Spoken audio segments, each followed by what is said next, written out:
Chapter 101, Executioner. A sharp and menacing mech gained shape. The Executioner and its two copies emanated Subtle's halo, promising the harvesting of lives. As the person standing closest to his newly designed mechs, he even had the impression that the Executioners amplified each other's presences. Due to this mutual enhancement, Vase gained a new cognition to what he thought was the X Factor. Is this the true expression of the X Factor? Vase wondered silently. He did not dare utter his words loudly. He suspected he inadvertently lifted up a veil to one of the secrets of the X Factor. If I haven't been watching out for it, I would have brushed this feeling off as being overwhelmed by emotions. The uncertainty still gnawed at him. Without having any opportunity to open the system and read its evaluation, he had no way of determining how far he had progressed. Vase had grown used to the system's reliable and precise feedback. What will happen if I fabricate an entire squad of identical mechs? How strong will their united presence become? Such a unit brought with them an unprecedented amount of unity. Vase had no idea how banding together affected the minds of the pilots, but he suspected that their level of cooperation reached new heights. He had to experiment with this later. Right now, Vase had a couple of mechs to deliver.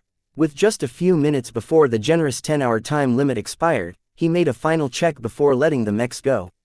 His role in the third round was over. Now he passed the baton to his pilot. After finishing his mechs, he entered the much emptier waiting room where he sought a familiar face. Patricia stood at the side, listening to the commentary gushing about the new mechs. "How's your design? Are you confident?" Her eyes swiveled at him as if he was asking if the galaxy was large.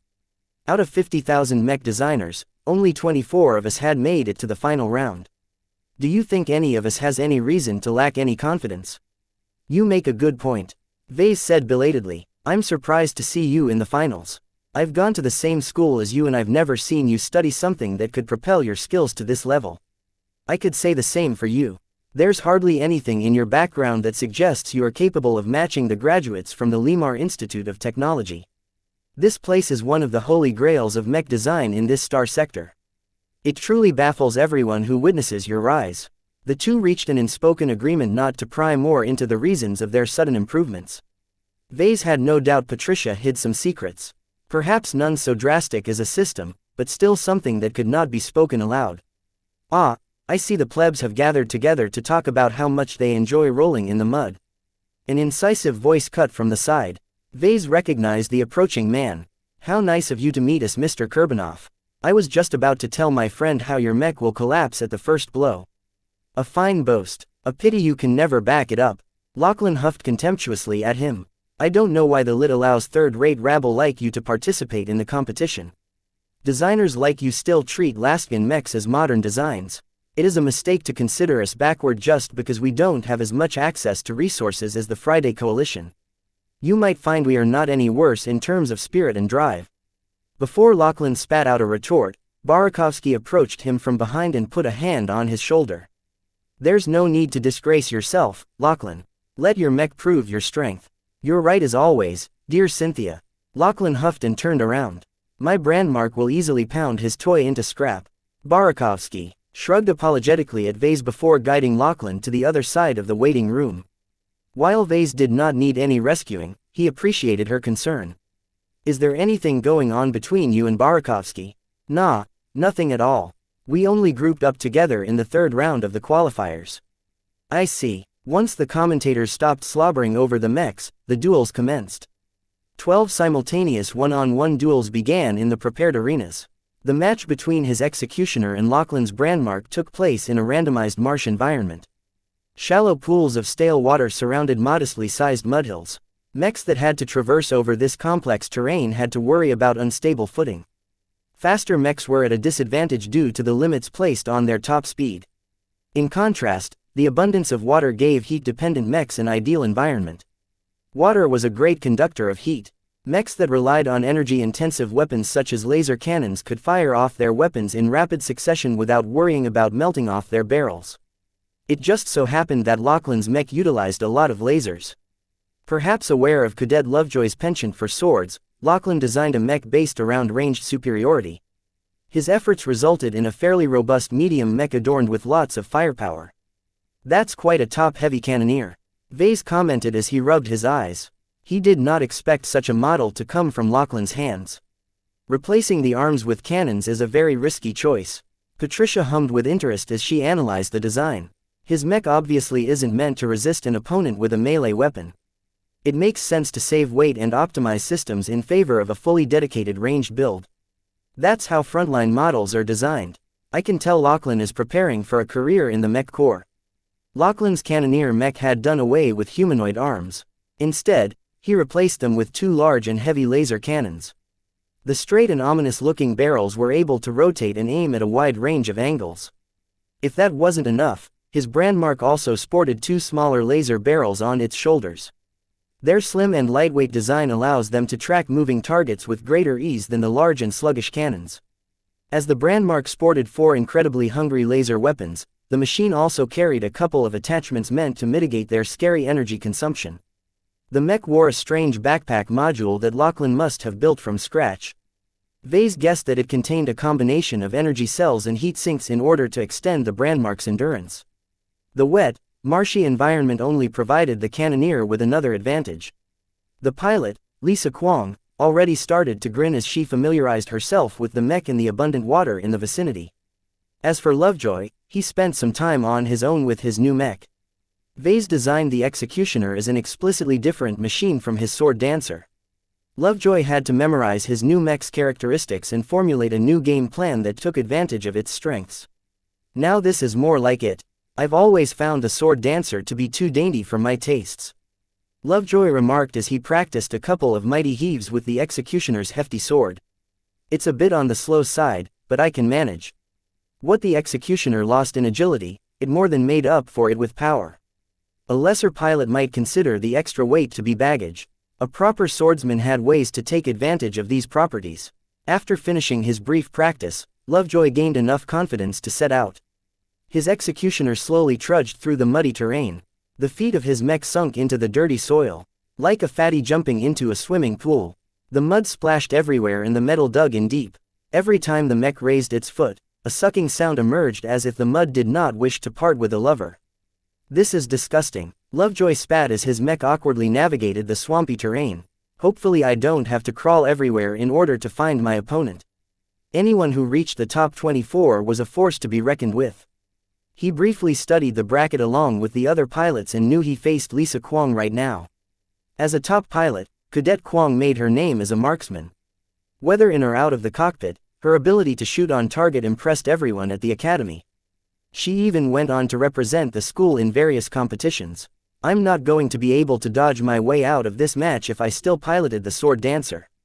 This Executioner's extra armor is a lot more useful against an expert marksman like Kwong.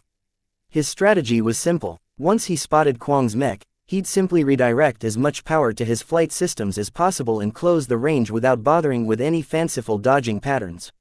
He had to finish this battle as fast as possible in order to prevent Kwong from exploiting her long-range skills. His sensors pinged at discovering a contact. Kwong's mech had found a deep pool which allowed her cannoneer to submerge up to its knees. The generous contact with the surrounding water aided the mech in transferring any built-up heat. The brandmark detected the Executioner a little bit earlier. As a mech built for medium and long-range combat, its sensors and targeting systems received a lot of attention. Lachlan personally adjusted the targeting system's programming in order to take full advantage of all of its hardware improvements. The first shots landed on the Executioner with the speed of light. Both of the laser cannons zeroed in on the Executioner with hardly any need for calibration or test firing. The twin impacts struck the medium mech with a gigantic flash of heat and light. Its chest already bore the melted scars from the impact. If the armor hadn't been compressed, the blasts would have certainly turned the armor plates into slag. The second salvo came merely 2 seconds later. Such a rate of fire was highly dangerous, but Kwong had no qualms in pushing a mech to its limits, especially if it was only meant to last a single match. Thus, for various reasons, both pilots sought a quick end to the match. Cadet Lovejoy obliged by making his mech lift off from the forbidding swamp and rocket straight towards the brandmark. "You're dead meat, Lovejoy," Kwong's voice boomed from her speakers as her mech landed another accurate salvo. "This is my ideal environment. Just admit that you've lost. I'll chop up your mech before you empty your energy cells." The Executioner's flight system worked as hard as its limited size could sustain. The mech was rather heavy, and it could only do so much. Lovejoy found he had to endure a lot more hits than he first imagined. Even the Brandmark's smaller shoulder-mounted lasers fired at him in unison. The simulated temperature in Lovejoy's pod started to heat up. In the meantime, the Brandmark turned its legs around 180 degrees and ran backwards, all the while continuing to lay down accurate fire. Cannoneers often sported such modifications, though only at later generations. Lachlan must have spent a lot of time on it in order to make sure his mech remained accurate. 2 pairs of laser beams intermittently impacted his mech with a disturbing amount of accuracy. No matter how Lovejoy juked his mech, the best he could accomplish was to spread out the impact areas so they wouldn't burn through a concentrated area. It worked for now, but his frontal armor still had limits, compressed or not.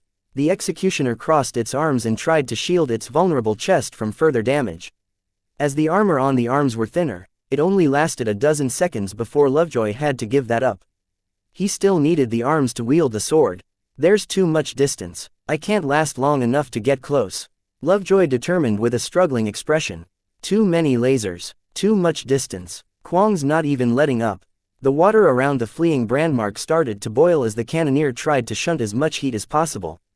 The surface of the Brandmark was hot enough to fry an egg, but somehow the overheating mech never grew hot to the point its systems started failing. It could barely handle the amount of heat it currently generated, but that was more than enough to shoot down the executioner. Frustration welled up in Lovejoy's heart. Is my path to the finals going to end this quickly? Chapter 102. Cutting Edge. A mech dedicated to destroying its opponents at range often accomplished their kills if they were willing to pay the price. Lisa Kwong flipped off all the safeties in order to let the Brandmark fire off as much lasers as possible. Beams of varying intensity flew through the air in rapid succession. As an engine of destruction, the Brandmark revealed no flaws.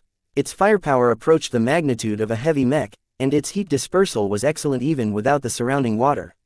Such a well-built mech had no possibility of breaking down as long as Kwong did not push her mech any further. Cadet Lovejoy tried to figure out a solution.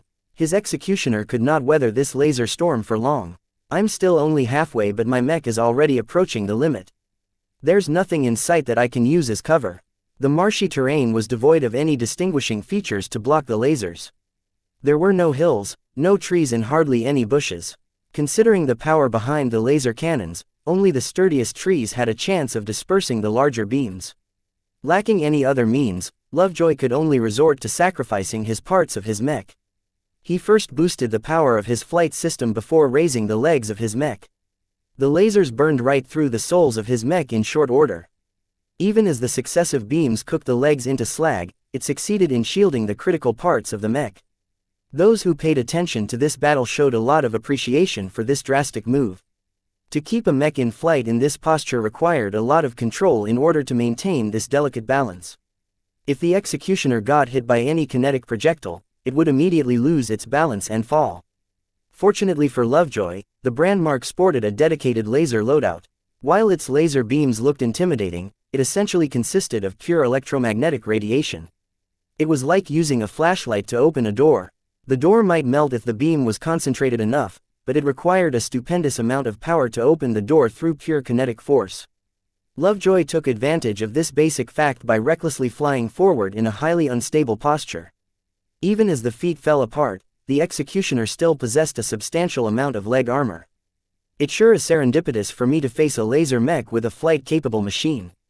I'd be stuck in a dead end if I only had a pistol. The uncertainty of what a mech pilot might encounter in his next sortie often broke their minds. Many potentates ultimately washed out of the mech pilot academies due to a lack of adaptability. A qualified pilot was ready for combat anywhere and anytime against any opponent imaginable. Even against a ludicrous mech such as the pterodactyl, Lovejoy still insisted up to the very end. Raising the legs mid-flight was an inspired solution that came at a cost. With the slow disintegration of the legs, Lovejoy had to push his piloting skills to the limit in order to maintain his balance. A flying mech could not easily maintain its balance without the ballast provided by the legs. If handled badly, the executioner might end up spinning around like a top. This is ridiculous, Kwong exclaimed as she kept pumping out laser after laser. Why won't you fall already? Blame your designer for focusing too much on lasers. The gap closed within moments. At the very last second, Lovejoy spun around his mech and stretched out its sword with both hands. The brandmark attempted to dodge to the side, but Lovejoy had already watched out for that, adjusted his sword grip. The broad and deadly tip sunk right through the right side of the brandmark's torso. Its well-treated armor buckled instantly against the momentum of a flying mech going forth at full speed. Like a melted knife through butter, the sword impaled the brandmark with ease and severed many essential components. The rest of the executioner frame collided against the brandmark, causing both mechs to sustain heavy impact damage. Nevertheless, a lot of the force had been channeled into the sword, causing its tip to emerge from the back of the brandmark. Cut! Lovejoy yelled as his damaged mech tried to leverage as much force as possible while still in midair. The executioner's flight system had performed miracles so far by keeping the mech aloft. When Lovejoy cut off all of its power, the remnants of the mech started to fall while maintaining a tight grip on its sword. The edge of the sword ruthlessly sliced down the helpless brandmark like a butcher's knife. The massive sword spliced open its lower torso, cutting straight through the cockpit and engines. The crowd cheered at the brief but intense clash. The commentators briefly showered Lovejoy with praise for his expert piloting before turning back to the other duels. Vase let out a deep breath. He won his first duel. Though the terrain heavily favored his opponent's mech, Lovejoy somehow managed to overturn the odds. If not for his flight system and if not for the brandmark's complete reliance on lasers, this match might have ended differently. This isn't possible. There's so much water. How could my brandmark fail to shoot down that primitive mech? And so fell another darling from Lemar. Lachlan Kurbanoff's journey to the top had ended abruptly. The two other copies of the brandmark were destined to be recycled. His loss of composure disgraced his school. Many spectators who stood close to the waiting room pointed out his delirious descent into disbelief. Those who also studied at Lemar simply shook their heads. Though they favored the alumni from their school, it was his fault for being too weak. Sometimes, I wonder whether the single duel format is flawed. Vase remarked to Patricia as he turned away from Lachlan's display. It's a complete roll of the dice whether the terrain favors your mech, or whether it is facing its natural counter. Patricia smiled as she kept her eyes glued to her heavy mech. Many of the duels were still starting out. The instance where Lovejoy and Kwong tried to force a quick resolution did not happen elsewhere. The pilots played conservatively whenever they could get away with it. They only started to take risks when their opponents backed them into a corner. The duels are never meant to be fair. They are meant to be decisive. Patricia finally pointed out, the pilot only has to worry about how to use the tools at hand. Tools which you have generously provided them. After all, what are we here for if not designing mechs? A mech designer did not fight the enemy on the battlefield. Instead, they worked behind the scenes. They were not omniscient and could not predict the future. All they could do is gather as much information as possible and prepare their designs according to the parameters set by their clients. The first set of duels ended after a few moments of time. Most of the mechs faced their equals in terms of design and piloting skill. Every pilot wanted to attain glory, so even the losers fought as if their lives were on the line. Only 12 designs remained. Surprisingly, Patricia's heavy mech also eked out a victory. Together with Vase, they were all that was left of the so-called walkers. Like Barakovsky, the rest of the survivors came from privileged backgrounds. This is interesting. Both of our exotic guests are from the Bright Republic. The female commentator noted with bright eyes. They even shared the same classes in the same school. Might there be something special brewing between the two? Is that the secret to their success? Both Vase and Patricia turned away in embarrassment. They were just acquaintances. Before encountering her at Lemar, he could not even claim to be her friend. After that brief moment of levity, the second duels commenced. According to the bracket, Vase had to face a familiar name. One he did not wish to face at all due to their shared experiences. Looks like fate wants to determine who is better. Barakovsky said with a grin. I'm looking forward to our duel. Your Sonaran might be quick, but my executioner is not a slowpoke. We'll see. Unlike some of the other designers, Barakovsky stuck to a single design whenever she could get away with it. She highly favored light mechs and always tried to design a skirmisher or a harasser. With 10 hours of time, she refined her final iteration to an insane degree. Vase had a lot of respect for Barakovsky, so even he refused to guess whether his mech could prevail. When the Sonaran emerged onto the generic urban battlefield, it instantly started to gallop away. The light mech sported a decent amount of speed but carried a luxurious weapon loadout. First of all, its arms sported a pair of wrist-mounted laser cannons, scaled to light mechs. Instead of carrying shoulder mounts, the Scenarin instead wielded a pair of heated knives. Why did you forego the shoulder mounts? Barakovsky nonchalantly shrugged. My mech makes for a great ambusher with a pair of knives. Why would I ruin my mech's balance with a pair of shoulder mounts? I might as well hang some rocks on its frame. Her words suggested that the Scenarin was capable of moving faster. His executioner might be capable of flight, but the flight system could not propel the swordsman mech as fast as a dedicated sprinter mech. The executioner carefully navigated the deserted downtown streets. Abandoned air cars and fallen structures made it difficult for Lovejoy to find his opponent quickly. Luckily, despite the clutter, the terrain heavily favored mechs like the executioner. With an abundant amount of cover, he could hop from pile to pile if he had to face the brandmark again. He'd never have to sacrifice parts of his mech again. As both mechs weren't hiding, they eventually found each other after a few minutes of combing the area. After realizing that the executioner only relied on its sword, the Scenarin engaged aggressively, firing its laser cannons from a medium range. I'm not a sitting duck, Lovejoy yelled as he pumped full power into his mech's flight system. The Scenarin was caught off guard, but quickly adjusted by sprinting away. After building up its speed, the mech easily maintained its distance to the furiously pursuing executioner. The pilot deftly navigated past the obstacles in its way, all the while maintaining its harassing fire. Lovejoy gritted his teeth at being bombarded with lasers again. Is that all? Compared to what I endured in my previous duel, your shots are barely scraping my paint. A light mech had no way of matching the firepower of a medium mech. While the wrist mounts maintained a steady rate of fire, its accuracy was not as good. Barakovsky made too many compromises when she went for wrist-mounted lasers. They excelled at carving up a mech over time. The executioner did not intend to become the Scenarin's punching bag. The mech strained its flight system past its conservative settings. The heavier mech started to catch up to the light mech. Still, unlike the brandmark, the Scenarin had a surprise in store. A module opened up from its back and released a fine mist of particles in the air. Vase rose up from his seat. Particle ejector. His iconic Seraphim variant utilized this specific form of active ECM, so he was no stranger to its effects. The executioner lost its sight of the Scenarin. After a few seconds of flight, it exited the cloud of sensor-blocking cloud. Where are you? Lovejoy wondered as he shut down his flight system before it melted down. As his mech started to cool down from the exertion, he kept a close eye on his sensor readings and his surroundings.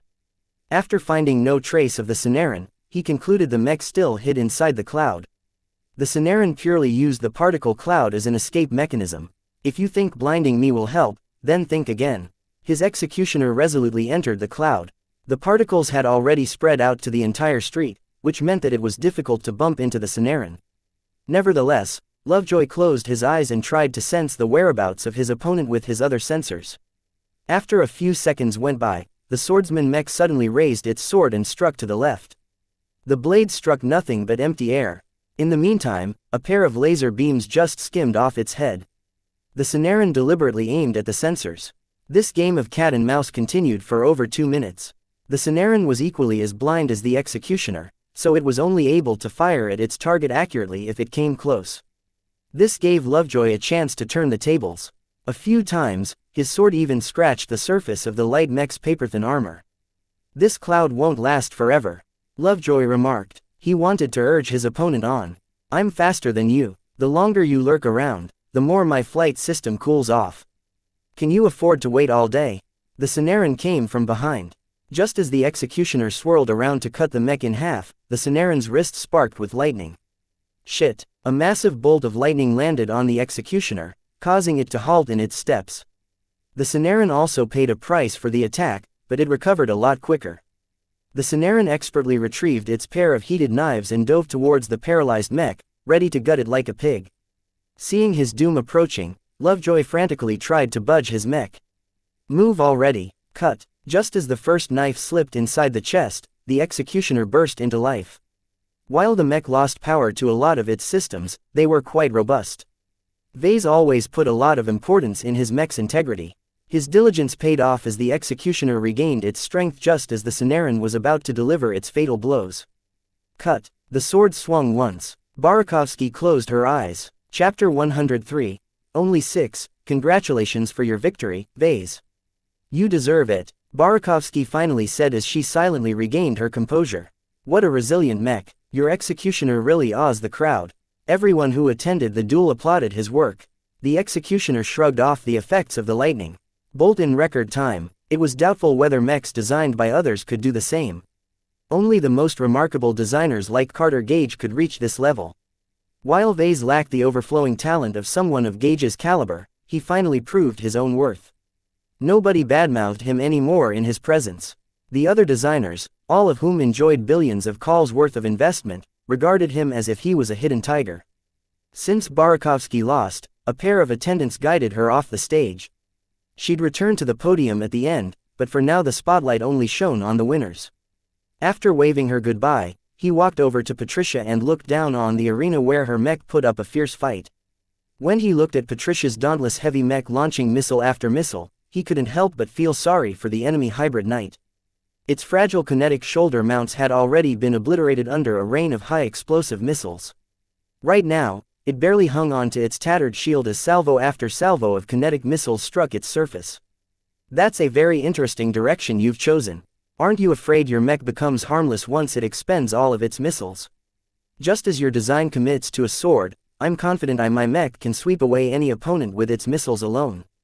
At a certain point you just have to put your trust in your ability. Vase nodded at her words. A mech designed solely around a single weapon system did not have to make unpalatable compromises. For example, the hybrid knight that was currently taking a pounding tried to combine ranged and melee capabilities in a single package. It wasted a lot of capacity that could have been used to strengthen its armor or its speed. Flexibility had its uses, but strength overcame all. Predictably, the hybrid knight succumbed once its shield fell apart. Its armor lasted quite a bit, but Patricia's heavy mech still carried plenty of reserves. It ultimately finished off the knight with about 20% left. Vase had to admit that Patricia chose a bold design. Her mech only used a single strategy: vomit out as much missiles as possible before the enemy closed in. Most of the other mechs designed by the finalists completely disregarded artillery mechs due to their scarcity in one-on-one duels. A regular artillery mech might pose little threat in a duel environment, but one designed by Patricia was different. She obviously tweaked the missile payloads, causing the high explosive missiles to be twice as powerful and the kinetic missiles delivering 3 times the force. Patricia only paid for it by reducing their maximum range, which was not that big of a deal in the small arena. The missiles also lost much of their maneuverability and tracking capabilities. The pilot had to target his missiles carefully in order to ensure they'd hit the target. Faster mechs stood a better chance of prevailing against the missile barrage. After the end of the second duels, only 6 designers remained.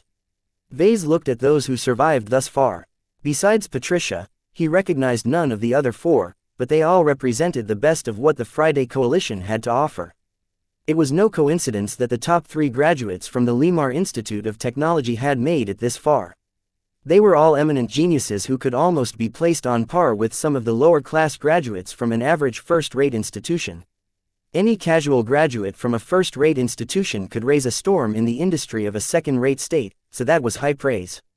There's still a distance between me and Edwin McKinney. Vase sighed ruefully as he remembered how utterly dominant the genius displayed his skill. Edwin had truly leapt the dragon gate and shrugged off the shackles of his humble origin, if it was ever humble in the first place. Before the start of the third and final duel, Professor Marshall took to the stage once more. Her eyes swept the gazes of each of the surviving designers with pride.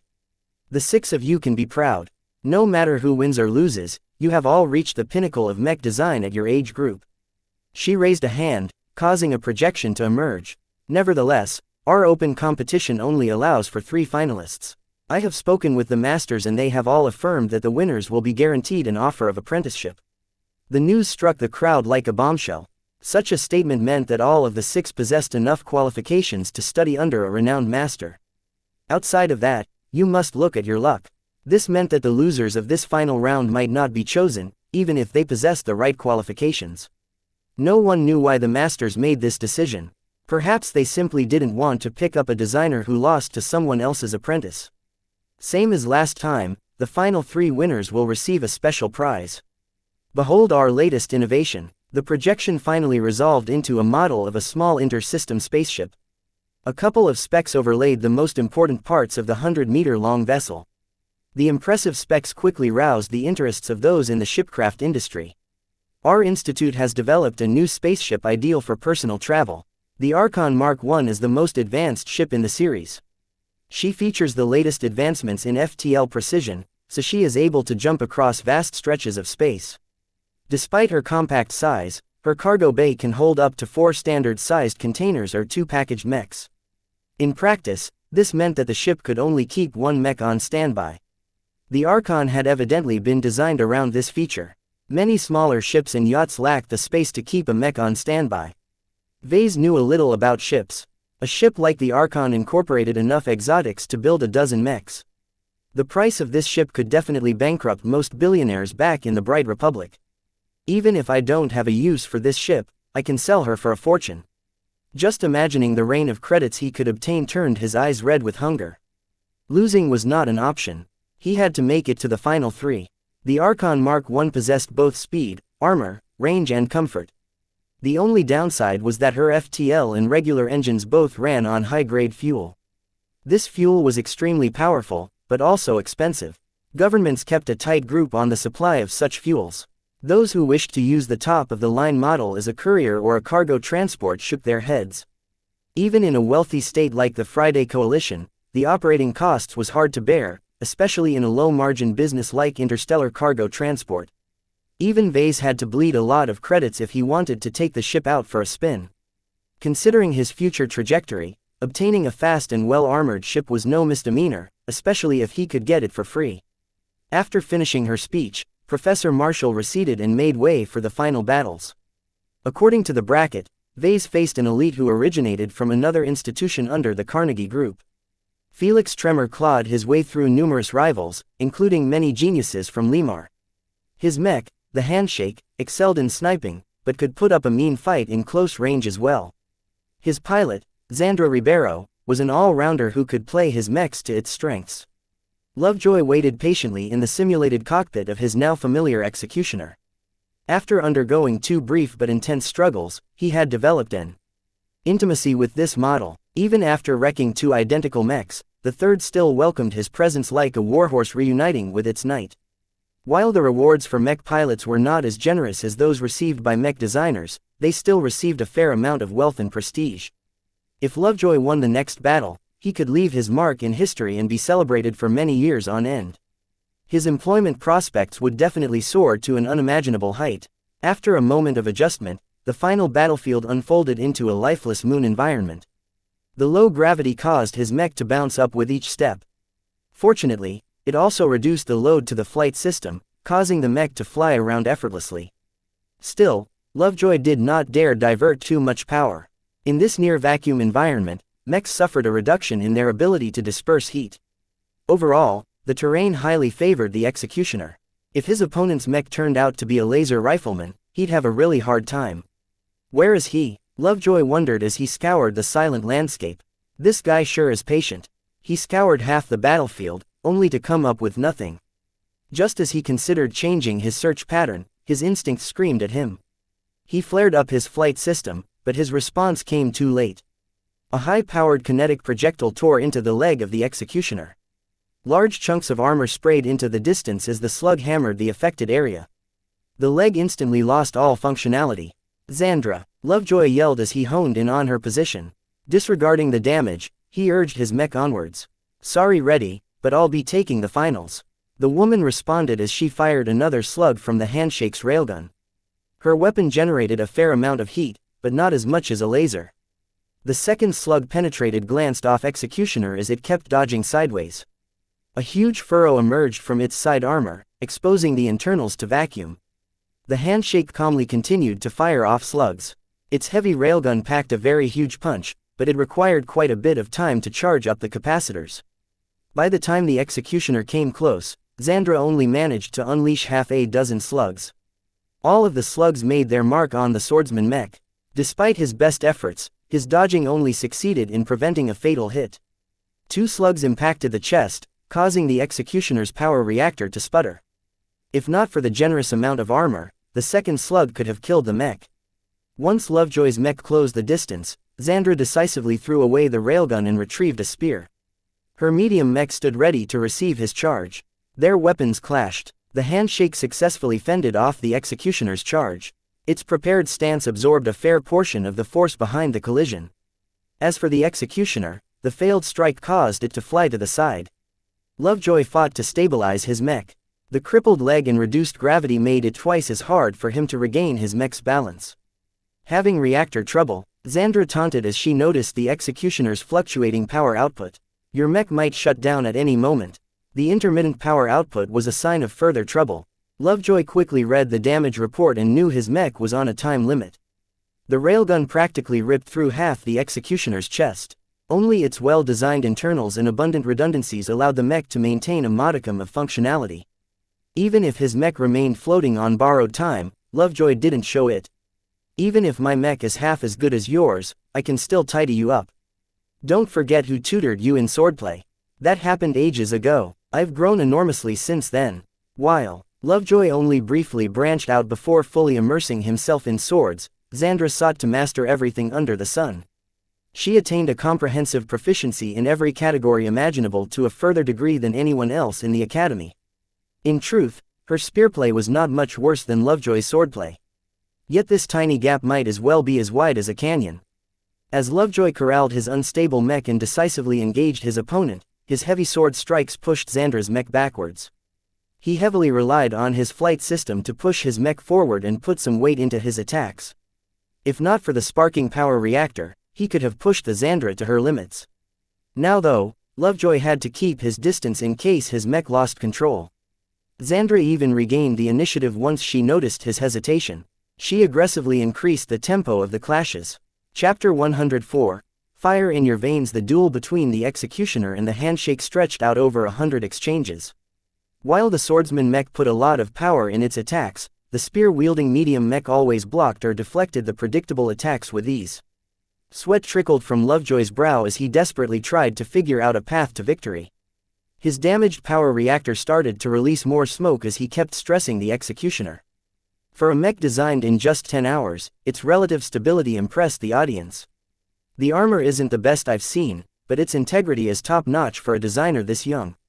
Who is the designer? Larkinson. Doesn't ring a bell. Bright Republic. What kind of backwater could nurture not one, but two designers who made it to the finals? No one had a clue why both Vase and Patricia came out of the blue and beat countless geniuses nurtured by the most prestigious second-rate institutions. Was there something in the water over at the Bright Republic? Were they secretly cultivating a group of half-alien hybrids? No one knew, but the pair's performances already exceeded their capacity of thought. Still, in the duel between Vase and Felix, most of the crowd favored the latter. Not only did he enjoy a better background, his mech was a marvelous machine. Even Vase wanted to dig into Felix's head in order to find out how he made the handshake specialize in both railguns and spears. Hybrid mechs usually favored one weapon or the other. Though it was subtle, Vase recognized that the handshake could break several records with both its marksmanship and spearplay. None of the final 6 are weak. Vase concluded with a smile. If his mech lost to Felix's work, then he had nothing to complain. The only downside was that he could not afford to fall short when he almost reached the finish line. Too much was at stake. He already offended plenty of personages. Just thinking about how Gage's pilot mysteriously ended up committing suicide was enough to make Vase sleep uneasily. Only by winning this final duel and apprenticing himself to a master could he avoid the calamities he continually provoked. Thus, he kept rooting for Lovejoy even as the audience peeled off to watch the other duels. The match seemed to lost all suspense. As the designer, Vase knew how much the executioner could take. The swordsman mech was tougher than it looked. As long as his pilot refused to give up, he still had a shot of winning. The executioner slipped up when its power output stuttered for a fraction of a second. Though Lovejoy recovered quickly, Xandra still managed to slip in a spear thrust. The tip of the spear bore a hole through an arm, causing it to be unable to bear the weight of the sword. Lovejoy's mech already accumulated a fair degree of scratches, but this attack went beyond that. With each crippling strike, his mech's performance continued to decline. Just moments later, the handshake struck the executioner's chest with the butt of the spear. The kinetic impact failed to cripple the damaged mech, but succeeded in stirring up the vulnerable internals. The problem Lovejoy faced was that he couldn't get past Xandra's guard. The handshake turned into a hedgehog in her hands. He had to worry about getting pricked every time he attempted to strike. There's no point in playing it safe. Lovejoy determined after achieving another fruitless result. I have to bet my mech against hers. The designer of his mech focused on maximizing its power and resilience. Against the control-focused handshake, the executioner could not possibly outmaneuver the spear wielder. An instructor once taught him an important lesson. If you're losing the game, then flip the board. He lost sight of his way. His mech was not meant to poke the handshake like a skittish kitten. Such a tactic only resulted in a gradual defeat. Once Lovejoy adjusted his perspective, his mood improved. He pushed away his fear of losing. He wanted to win instead of trying to avoid defeat. There's no choice but to go all in. If her spear hits my mech, then so be it, as long as my sword can dish out the hurt. He slowly polished his aggression until it almost boiled over in his mind. His mech subtly amplified his thoughts. Both of their intents aligned. Even Xandra sensed a change. The battered and beaten mech in front of her halted its declining tendency. She upped the pressure in order to interrupt whatever Lovejoy had in mind. Instead of blocking the next spear thrust, the executioner boldly let it scratch the sides of his lower torso. The engine buckled for a bit, but the mech quickly regained its energy. The wounded mech continued to push forward and struck down its sword with a devastating overhand chop. Caught off guard, Xandra acted decisively. Her mech let go of the spear and hopped away, causing the sword to miss its mark. Despite escaping the damage, she felt no better. Without a spear, her mech lost much of its reach and leverage. As for Lovejoy, his mech's performance grew even more unsteady. Besides his power reactor, he also had to keep an eye on his engines. Thankfully, the spear did not penetrate deep enough to affect its core functionality. With a slow grip, the executioner pulled out the spear and held it above its shoulder. Meanwhile, having lost its principal weapon, the handshake retreated from the executioner and raced towards its fallen railgun. Just as it reached the weapon, it slowed down in order to pick up the large but fragile weapon. Even if the executioner wanted to stop the handshake, it was too late. That was what Xandra thought until the executioner threw the shortened spear at her mech. The handshake had just started to reach down and could not reorient itself in time. The thrown spear knocked its shoulder but failed to penetrate through its armor. Though the handshake avoided critical damage, the impact threw it off balance and caused its hand to miss the railgun. Lovejoy already pushed his mech forward after it hurled the spear. By the time his mech came close, the handshake belatedly picked up its weapon and charged its capacitors. Xandra knew she couldn't wait for a full charge. Just as the executioner chopped towards her mech, she fired her railgun when it only charged up to 39%. The slug accurately hit the damaged mech's power reactor, causing the mech to experience an emergency shutdown. Before his mech lost its power, Lovejoy channeled all of the mech's remaining energy in a single, heaven-shaking chop. Propelled by the mech's forward momentum, the weight of the sword finally crashed into the handshake's head and sliced down its neck. The massive sword carved up lots of systems and interfered with the mech's control systems. For a moment, both mechs stood still. Xandra's mech recovered first. The damage it suffered was severe, but fell short of killing it. Unfortunately, the sword remained stuck in its upper torso. Instead of trying to move away and aggravate its wounds, the handshake raised its railgun. The mech pressed the barrel against its disabled opponent's torso and charged up the weapon. 1%, 2%, 3%. Its charge slowly accumulated. If not for the last attack, the railgun only needed several seconds to accumulate a sufficient charge. Right now, Xandra tried to hurry up the energy transfer. The executioner came to life. The mech might have lost its power reactor, but Lovejoy found a way around the situation by tapping his mech's energy cells directly. This was an extremely destructive process, as the power reactor normally moderated the highly active energy. Flooding the contents of the energy cells directly through the mech caused its internals to overheat in seconds. The mech could only last a couple of seconds as best before all of its energy channels melted down. The executioner only needed 2 seconds to twist the sword and push as deeper into the handshake. Its sputtering flight system pushed the mech and its sword forward.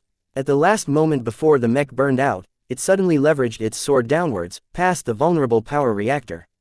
The tip of the sword tore through the flimsy shell around the cockpit and halved the sophisticated module that allowed the mech to be remote-controlled. According to the rules set by Lemar, the destruction of the module represented the death of the pilot. There was no coming back. The executioner lost all of its power right after delivering the fatal blow. Most of the audience had paid attention to the dramatic final moments of the duel. When it became clear that the executioner lasted longer, they rose to their feet and applauded the Mech's spectacular performance. Vase, Lovejoy and the executioner had all outdone themselves in achieving such a hard-fought victory. Vase closed his eyes and took in the applause. Though most of the people wanted to show their appreciation to Lovejoy's incredible performance, Vase equally contributed to his Mech's eventual triumph. While most designers focused on improving their Mech's armor or weapons, his own was both structurally sound and resilient to damage. Well, part of why I focus so much on the internals is because I don't have any choice. My foundation in alloy compression is still too shallow. That might change in the future. After witnessing and challenging so many of his fellow peers, Vase gained a better understanding of how others developed their skills. He was already satisfied with this harvest alone. After the other duels had come to an end, 3 finalists remained as victors of the Limar Open competition. Our first victor is Vase Larkinson, from the Bright Republic. His alma mater was the Rittersberg University of Technology. Together with Cadet Reddy Lovejoy, he has reached the summit of this event. Our second winner is Patricia Schneider, who is also a guest from the Bright Republic. She even attended the same class as Mr. Larkinson at Rittersberg. What a coincidence. The pair's common origins was pushed to the forefront again. They both climbed over countless geniuses to reach this point. Still, nobody could figure out a compelling reason. They just happened to beat every opponent in their way. Many of their victories were hard-won, which helped the audience accept their success. If they performed too dazzling, then people might suggest they'd been kidnapped and replaced by someone like Carter Gage. Fortunately for the school, Marcel Westkirk from Limar snatched the last available slot. After an arduous battle of attrition, Westkirk's Mech finally outlasted its opponent. The Lid managed to preserve its honor. Once the clamor died down, the spotlight shone on the masters sitting atop an elevated podium. The 5 masters heatedly discussed among themselves behind a sound-neutralizing barrier. During this time, all of the other Mech designers who reached the 3rd round returned to the stage. He nodded at Barakovsky, who looked like she still had a hard time accepting that Vase had reached this point. Almost everyone among the 24 designers waited silently for the masters to make their decisions. They all hoped to leap to the heavens in a single step. Who wouldn't want to receive the personal guidance of someone who had climbed the summit of his profession? Vase looked up at the eminent figures and wondered who might accept him as an apprentice or a disciple. An apprentice mostly only learned under a master. Whether they only learned a few tricks or inherited their master's entire legacy, there would be a time when they spread their own wings. A disciple on the other hand also had the right and obligation to represent their master. The relationship between the two was lifelong and they usually forged very deep ties, both business and personal. Vase wasn't concerned with the differences between the two. As long as a master took him in, he could finally get rid of the system's confining mission and get back to building his business. The masters have finished their deliberations. They are ready to announce their decisions. The first master stood up. Master Duchamp's charming voice reached the entire arena complex. Mr. Devin Loesch, please step forward. The lucky bastard joyfully separated from the others as they burned a hole into his back. Devin's Mech got trashed in the second duel. So why him? If Duchamp noted the questioning expressions of the others, he didn't show it. Instead, his gaze fell down upon Devin with a gentle expression. Devin Loesch, do you wish to be my apprentice? Yes, Devin yelled, as if he was afraid the master would doubt him if he did not do his utmost. I gladly accept, then follow me, the master threw out as he turned around and walked up to the ceiling. Devin eagerly followed. He engaged his anti-grav clothes and quickly caught up to the floating master. They eventually reached a floating room. With the first master done with his selection, the elderly master Nguyen stepped forward. Mr. Marcel Westkirk, do you wish to acknowledge me as your teacher? Marcel calmly stepped forward and knelt on the floor. He kowtowed 3 times according to the ancient tradition. Good. From now on, the galaxy will acknowledge you as my nominal disciple. The pair floated away towards another private room in order to settle all of the formalities. The third master rose up from her graceful sitting posture. Every designer held their breaths, Vase included. There were divisions between masters. While all of them had reached unimaginable heights, some of them were more distinguished than others. Those who made it a hobby to rank the masters considered Master Katzenberg to be the most formidable designer present. Her mature voice cut through everyone's thoughts like a chime. Miss Alyssa Phil, are you willing to become my apprentice? This obscure young woman originated from a tiny fourth-rate state, but graduated from another institution in the coalition. Despite her mixed origins, she amply proved her skill even if her mech hadn't lasted very long in the final round. Much of her success could be attributed to snatching the top mech pilot in the first round. Vase applauded Phil's success, though not everyone was glad to see her ascend. The designers from Limar appeared especially resentful. As anyone could imagine, the offer caught her out of the blue. She enthusiastically accepting this amazing offer. She flew to Master Katzenberg's side as if she reunited with her long-lost mother. Only 2 masters remained. Coincidentally, both Vase and Patricia had not been selected yet. Unless Limar went back on their word, their turns came next. Between Master Olsen and Master Null, Vase thought it was a given that he'd be handed off to the latter. Someone as noble and graceful as Patricia was a great fit for the sophisticated Master Olsen. Reality proved otherwise. When Master Olsen stepped forward, her young but stern gaze focused solely on Vase. "Mr. Vase Larkinson, do you wish to become my apprentice?" Everyone was speechless. No one could have predicted that someone from an average background could catch the eye of someone as lofty as Master Olsen. She was notoriously elitist and considered everyone with a net worth of less than $1 billion to be a cockroach. Vase even wanted to access his bank account in order to see if some anonymous grandpa deposited a fortune in his bank account. When he realized he held up the ceremony, he quickly walked forward and gave his response. "I accept." Master Olsen silently maintained her gaze at him, which made him feel as if he was an ant. She wordlessly turned around and floated towards a room. Before Vase wondered how he could get up there, a silent platform arrived before his feet. After stepping onto its surface, the hovering surface swiftly carried him in the air. Vase barely heard Master Null accepting Patricia, his nominal disciple. He still wondered why Master Olsen took a fancy for him. Were the rumors wrong? Chapter 105. Meeting. When Vase stepped into the floating room, he encountered a plain white room. Far from the luxuries he imagined in his mind, the room only contained 2 comfortable chairs facing each other. The only other thing that broke up the room's monotony was a floating piece of ore. The mineral must be something interesting to be worthy of display. Vase tried to dig through his head of any exotics that matched the ore's appearance. After a couple of seconds of fruitless searching, he gave up guessing and followed his new master to the chairs. "Please take a seat." Master Olsen gestured as she took the seat closest to the floating chunk of ore.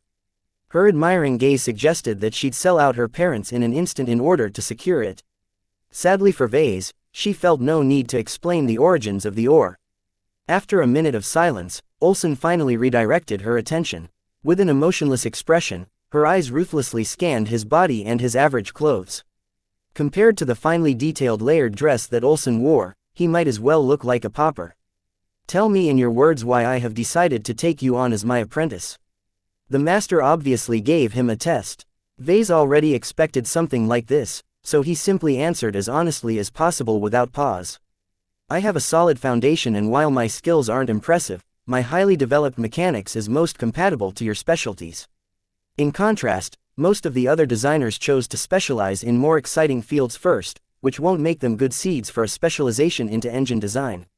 Olsen idly tapped her chin with the tip of her finger. "You are partially correct. While your foundation is comparable to a top alumni from Limar, your mathematics is woefully underdeveloped." "No, underdeveloped is putting it lightly. It is abysmal." The master slammed her palm onto her seat rest, expressing her dissatisfaction quite firmly to Vase. "Math is the true foundation of our profession. Do not think you can get away with outsourcing all of your computing to automated processors. While they may be able to simulate any model, it is you who will have to construct the models in the first place." While Vase could reply that he could hire a mathematician to do all the heavy lifting, he found it prudent to remain silent. In truth, he prioritized the development of skills that provided a more immediate return on investment. "I will provide you a list of recommended textbooks that you can browse in the Clifford Society's virtual portal. As my apprentice, your starting rank in the society will automatically be set to knight. As a knight, you are entitled to expanded access to our internal library." Vase silently sighed in relief once Olsen referred to him as her apprentice. He hadn't screwed up in any way or made some kind of faux pas that caused the master to reconsider her choice. Right now, he only wished to keep his mouth shut and survive this meeting with his new status intact. "As you can see, your skills and knowledge are insufficient. There are several other young mech designers who can easily outtrace you in that aspect. So tell me, what else distinguishes you from those more talented than you?" No matter how impressive they are, most of them have lost. I'm one of the only 3 who made it past the finish line. Perhaps I'm lucky, but my decision-making has brought me this far.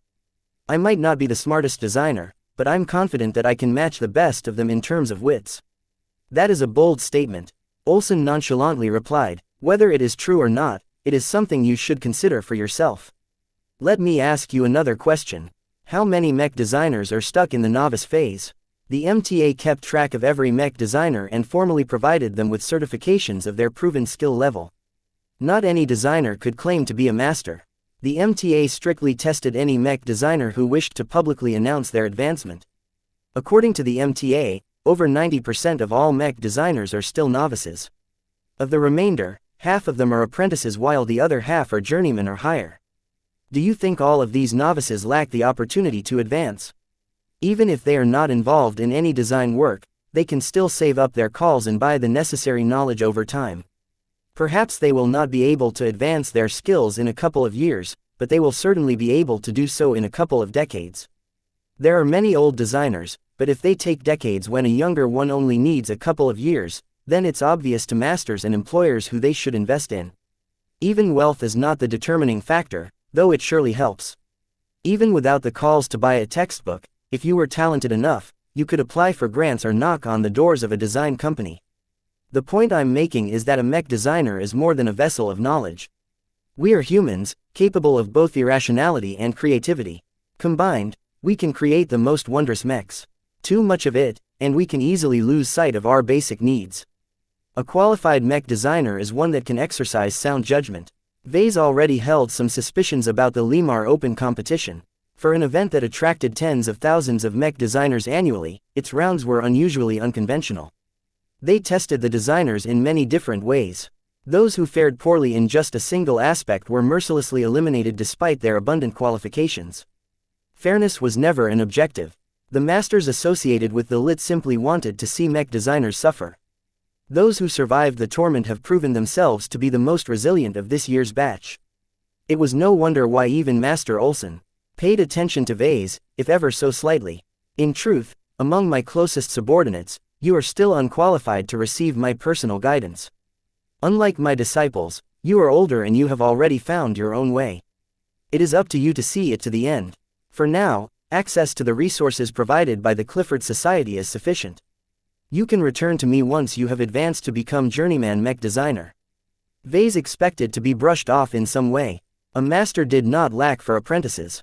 Someone at his level was an infant in her eyes. He still needed lots of growing up before he could be of use. Since Vase only sought to become an apprentice in order to finish his damned mission, the result satisfied him as well.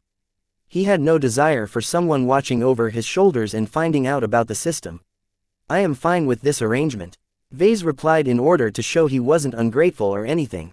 I've set up a small business in the Bright Republic and I don't plan on giving it up. The Republic is my home. That is a good sentiment.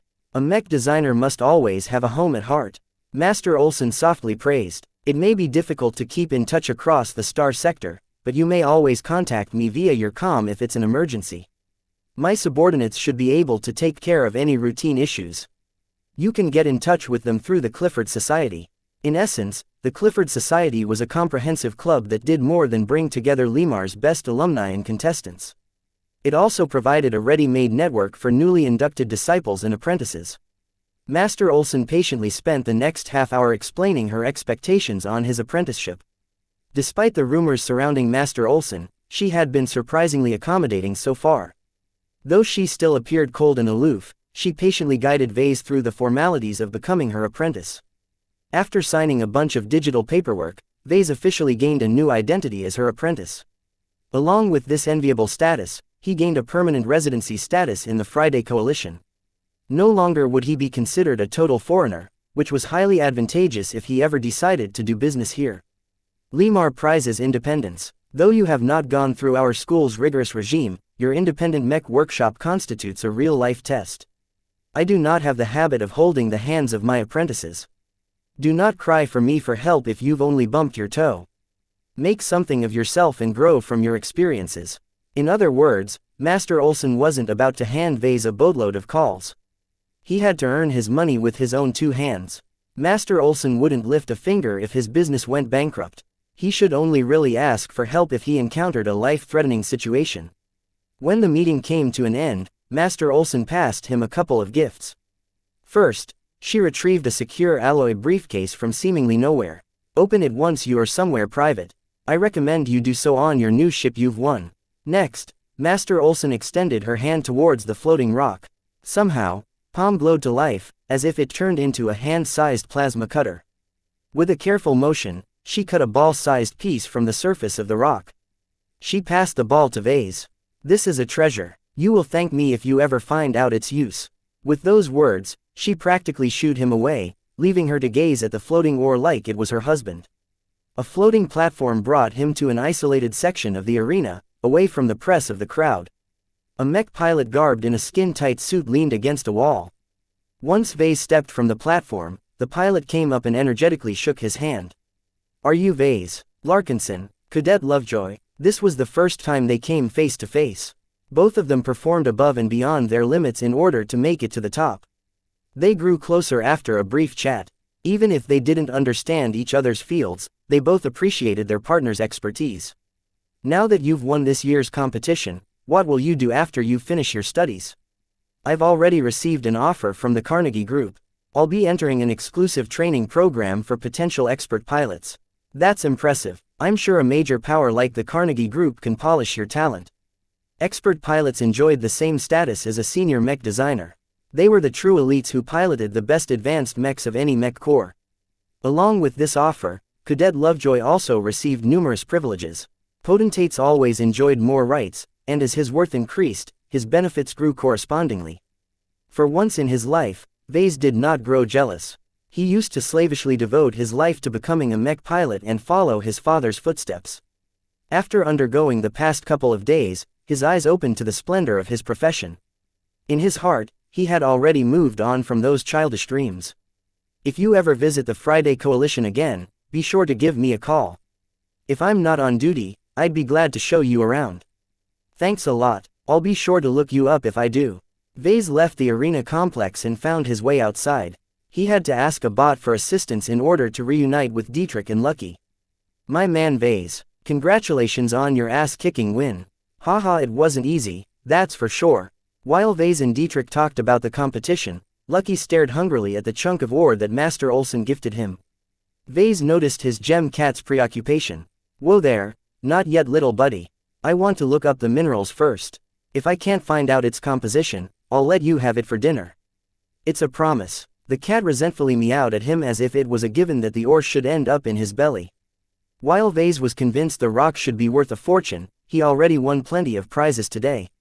Lucky had accompanied him for several months without receiving much in return. Vase thought it was about time he indulged his pet for once. Chapter 106. Advancement. The Archon Mark I was 100 meters of pure craftsmanship. As a mech designer, Vase appreciated mechs the most, but he had a decent eye for ships. The Archon model had a sleek, curving shape. Her outer plating gleamed in white. A predatory pattern of sky blue accents broke up the monotony. If Vase had to describe it, it looked like a fish with its tail chopped off. Massive thrusters at the aft allowed the ship to traverse space with speed, while its stubby wings helped balance the ship if it descended onto a planet. The ship did not come with a name. For now, she merely held a numerical designation. Vase could think up a name for the ship and register it later at any coalition port at any point. Compared to the gigantic but sluggish passenger ships and the smaller but economic transports, the Archon Mark I was built to satisfy the vanity of the rich. The designers of this luxury vessel pretty much picked the most expensive options available. This meant that the Archon was faster and more resilient than any other ship of her size. In formal terms, the Archon was classified as a corvette. These vessels ranged from 50 meters to 200 meters. They were built for speed, evasion and sometimes stealth. Compared to a regular corvette, the Archon featured extensive automation. Lemar even included a complementary navigator bot, so Vase could theoretically operate the vessel without a single crew member. Not that it's a good idea. A man should never rely on bots. A vessel controlled by bots and programs was highly vulnerable to malicious digital intrusion. Vase intended to hire a human pilot in the future. The luxurious furnishings made up for the cramped interior. Dietrich's eyes widened at the fully stocked bar and instantly swiped a bottle of liquor. Do you realize how much I can sell this bottle of Doomsday number 8? It's worth at least 150,000 credits back home. While Dietrich slobbered all over the complimentary booze, Vase inspected the 3 decks for any other surprises. The cargo bay was situated at the lower deck. As advertised, it contained enough space to hold 4 standard-sized containers. The bay came with an integrated lifting system that allowed for effortless loading and unloading of any cargo. For now, Dietrich's refurbished mech took up much of the space, so Vase had no opportunity to test this system. Other supplies took up the rest of the space in this deck. For example, Vase bumped into large barrels that stored the ship's water, air and fuel. As the Archon ran on high-density fuel, the designers put a lot of effort into securing the volatile mixture. The protective shell around the fuel tanks could take a dozen hits from a mech-sized weapon. A lot of compartments operated out of the middle decks. The all-important engineering compartment regulated both the FTL drive as well as the standard thruster engines. It also regulated the power reactor. Vase could imagine if pirates boarded his ship and wrested control of engineering, they'd practically be in effective command of the entire corvette. Besides some boring systems such as the air and water recyclers, the middle decks also came with a fully furnished lab and miniature workshop. Lemar generously furnished both compartments with state-of-the-art devices. Though Vase lacked the expertise to fully utilize the lab, he handed off the chunk of mineral to the lab's expensive lab bot. While it was fairly stupid compared to a human scientist, it was better than nothing. With the ore in its hands, the bot should be able to find out a couple of things about the ore. While Vase had nothing to do in the workshop area, he still went over all the supplied gear. The workshop enabled him to do some basic maintenance and repair on mechs. The ship's engineer could also borrow the workshop's tools to keep the Archon running. What Vase found particularly surprising was that the workshop came with a mini-sized 3D printer. The model was recent and came with many advanced capabilities. Unfortunately, due to its scale, Vase couldn't replace his old 3D printer with this state-of-the-art device. The small printer simply couldn't fabricate anything larger than a person, and if Vase wanted to print something advanced, he had to wait a long time. The mini printer still provided Vase with another tool. If he ever needed to fabricate an advanced component, he could turn to this device instead of seeking outside help. The bridge of the Archon was placed at the bow of the middle deck. Vase had no clue how to pilot the ship, so he entrusted the controls to the expert hands of the navigator bot. The top deck took up less space due to the Archon's sloping form.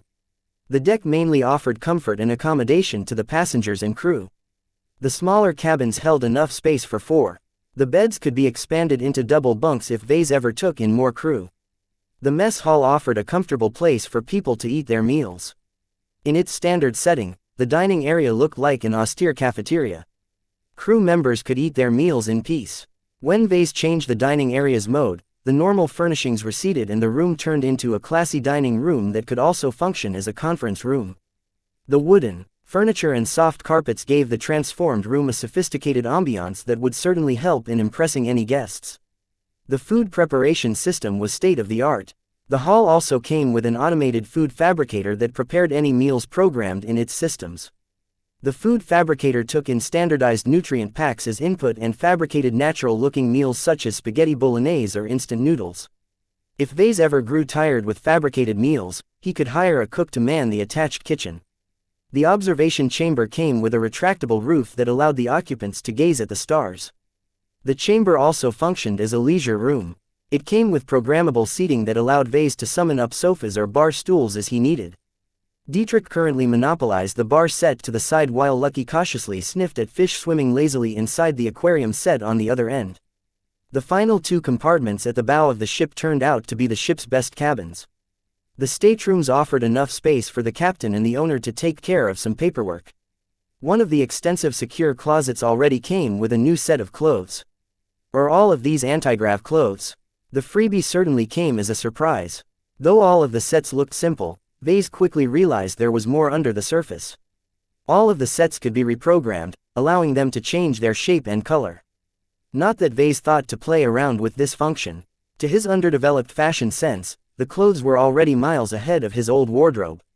He quickly changed to a set but left the float function for later. The last thing he needed was to bump his head onto the ceiling.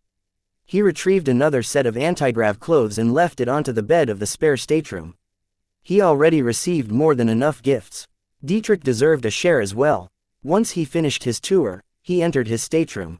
In the privacy of his office, it was time to reactivate the system and retrieve his rewards. The system inundated him with notifications once he ran the program. Vase quickly glanced through most of them, only bothering to pause at the most important messages. He held up the Mech evaluation report for the unicorn, his rushed design for the free-for-all. X Factor. C+. He indeed broke through, though sadly he couldn't replicate the result. His sword dancer and executioner designs only received a middling score of C by the stingy system. He wasn't too worried. Once he had a taste of a higher boundary, he could still recall the sensations. After pushing all of the evaluation reports along with the handful of DP the system rewarded, he finally got to the most important messages. Congratulations for upgrading your status to Apprentice Mech Designer. You have taken your first step into the path of a Supreme. The Mech Designer system will now initiate an upgrade.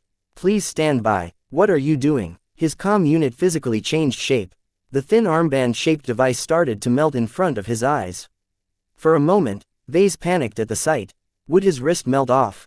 He calmed down a few seconds later once he realized his comm did not melt into a hot piece of metal. Instead, it merely broke down into tiny nanomachines of some sort. It first spread out an ultra-thin layer of metal until it engulfed his entire hand. Vase stood uncomfortably still while the metal constantly poked at his skin. After completing whatever it did, the metal receded into an unobtrusive brace.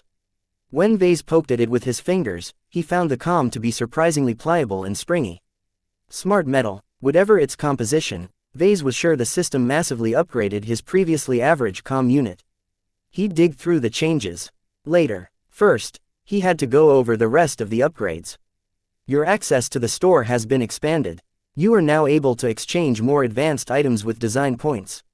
Considering that even the cheapest junk in the store cost a fortune, Vase was not that eager to throw more DP in this bottomless pit. You are now able to purchase copper lottery tickets at the lottery at the preferential price of 500 design points. That might be something interesting. Vase remembered he used up 3 of them at the start. While they gave him nothing, the lottery might hide something useful. The question was if he wanted to test this assumption by throwing away lots of DP. The designer module has unlocked the superpublish ability. When completing any designs, you are able to superpublish them. In exchange for forfeiting all your current and future rewards, the designer will automatically enhance your design by a factor of 10%. You are only able to superpublish a design once every standard year. This was a massive reward. 10% might not sound like much, but every percent mattered with regard to designs. The only snag was that giving up all of that DP certainly hurt a lot. The system obviously did not encourage him to use this ability often, given that the cooldown lasted an entire year. I should keep this trump card in reserve. I can learn a lot by watching how the system surpasses my design. The messages ended at that point. It seemed the system did not intend to lavish Vase in riches for his successful promotion. Vase awkwardly scratched his head. He expected more. Well, I still have my new master's gifts. He received 2 physical presents from Master Olsen. The lab was still busy analyzing the mysterious piece of ore, so Vase turned to the secure suitcase resting on his desk. As an engineer, he recognized its extraordinary construction. The metal surface had been treated with advanced alloy compression. The material worth of the coffer alone exceeded 1,000,000 bright credits. To Master Olsen, such an amount was chump change. Unlocking the case took quite a bit of effort. Lemar somehow got a hold of his biometrics, so he had to let the digital lock scan his retina, sample his blood, measure his breath and read a random article aloud. The lock disengaged after making sure that Vase was not some kind of shape-shifting alien. The padded interior only held 2 distinct items. Vase first picked the item placed on top. He recognized the device as a miniaturized shield generator. A recording of Master Olsen's voice popped up from nowhere. What you are holding is a life-saving treasure. This shield generator possesses enough power to withstand a single large-caliber railgun projectile. Its development is a closely guarded secret and you should never reveal it to anyone. It possesses its own methods of concealment, but for your own good, you should better keep it out of sight. Vase thought such devices were exclusive to the upper crust of first-rate states. Perhaps his cognition of high society needed to be revised. Regardless, such a small and amazing shield must have cost his master a lot. He appreciated her generosity. When Vase turned to the second object, his eyes turned a little weird.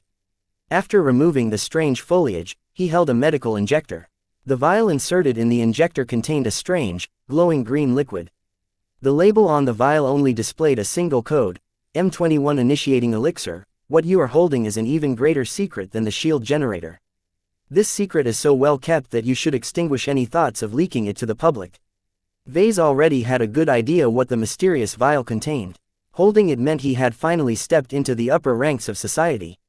Chapter 107, Injection. The contents of the vial turned out to be a freshly synthesized gene boost elixir, tailored to his physique.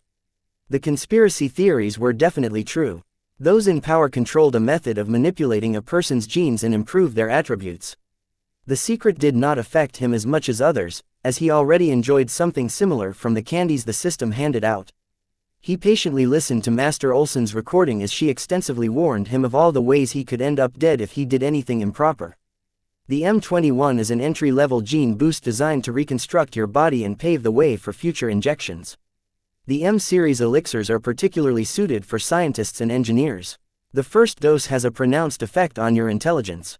Due to their extreme effects, it is recommended that you ingest a premium nutrient pack before you proceed with the injection.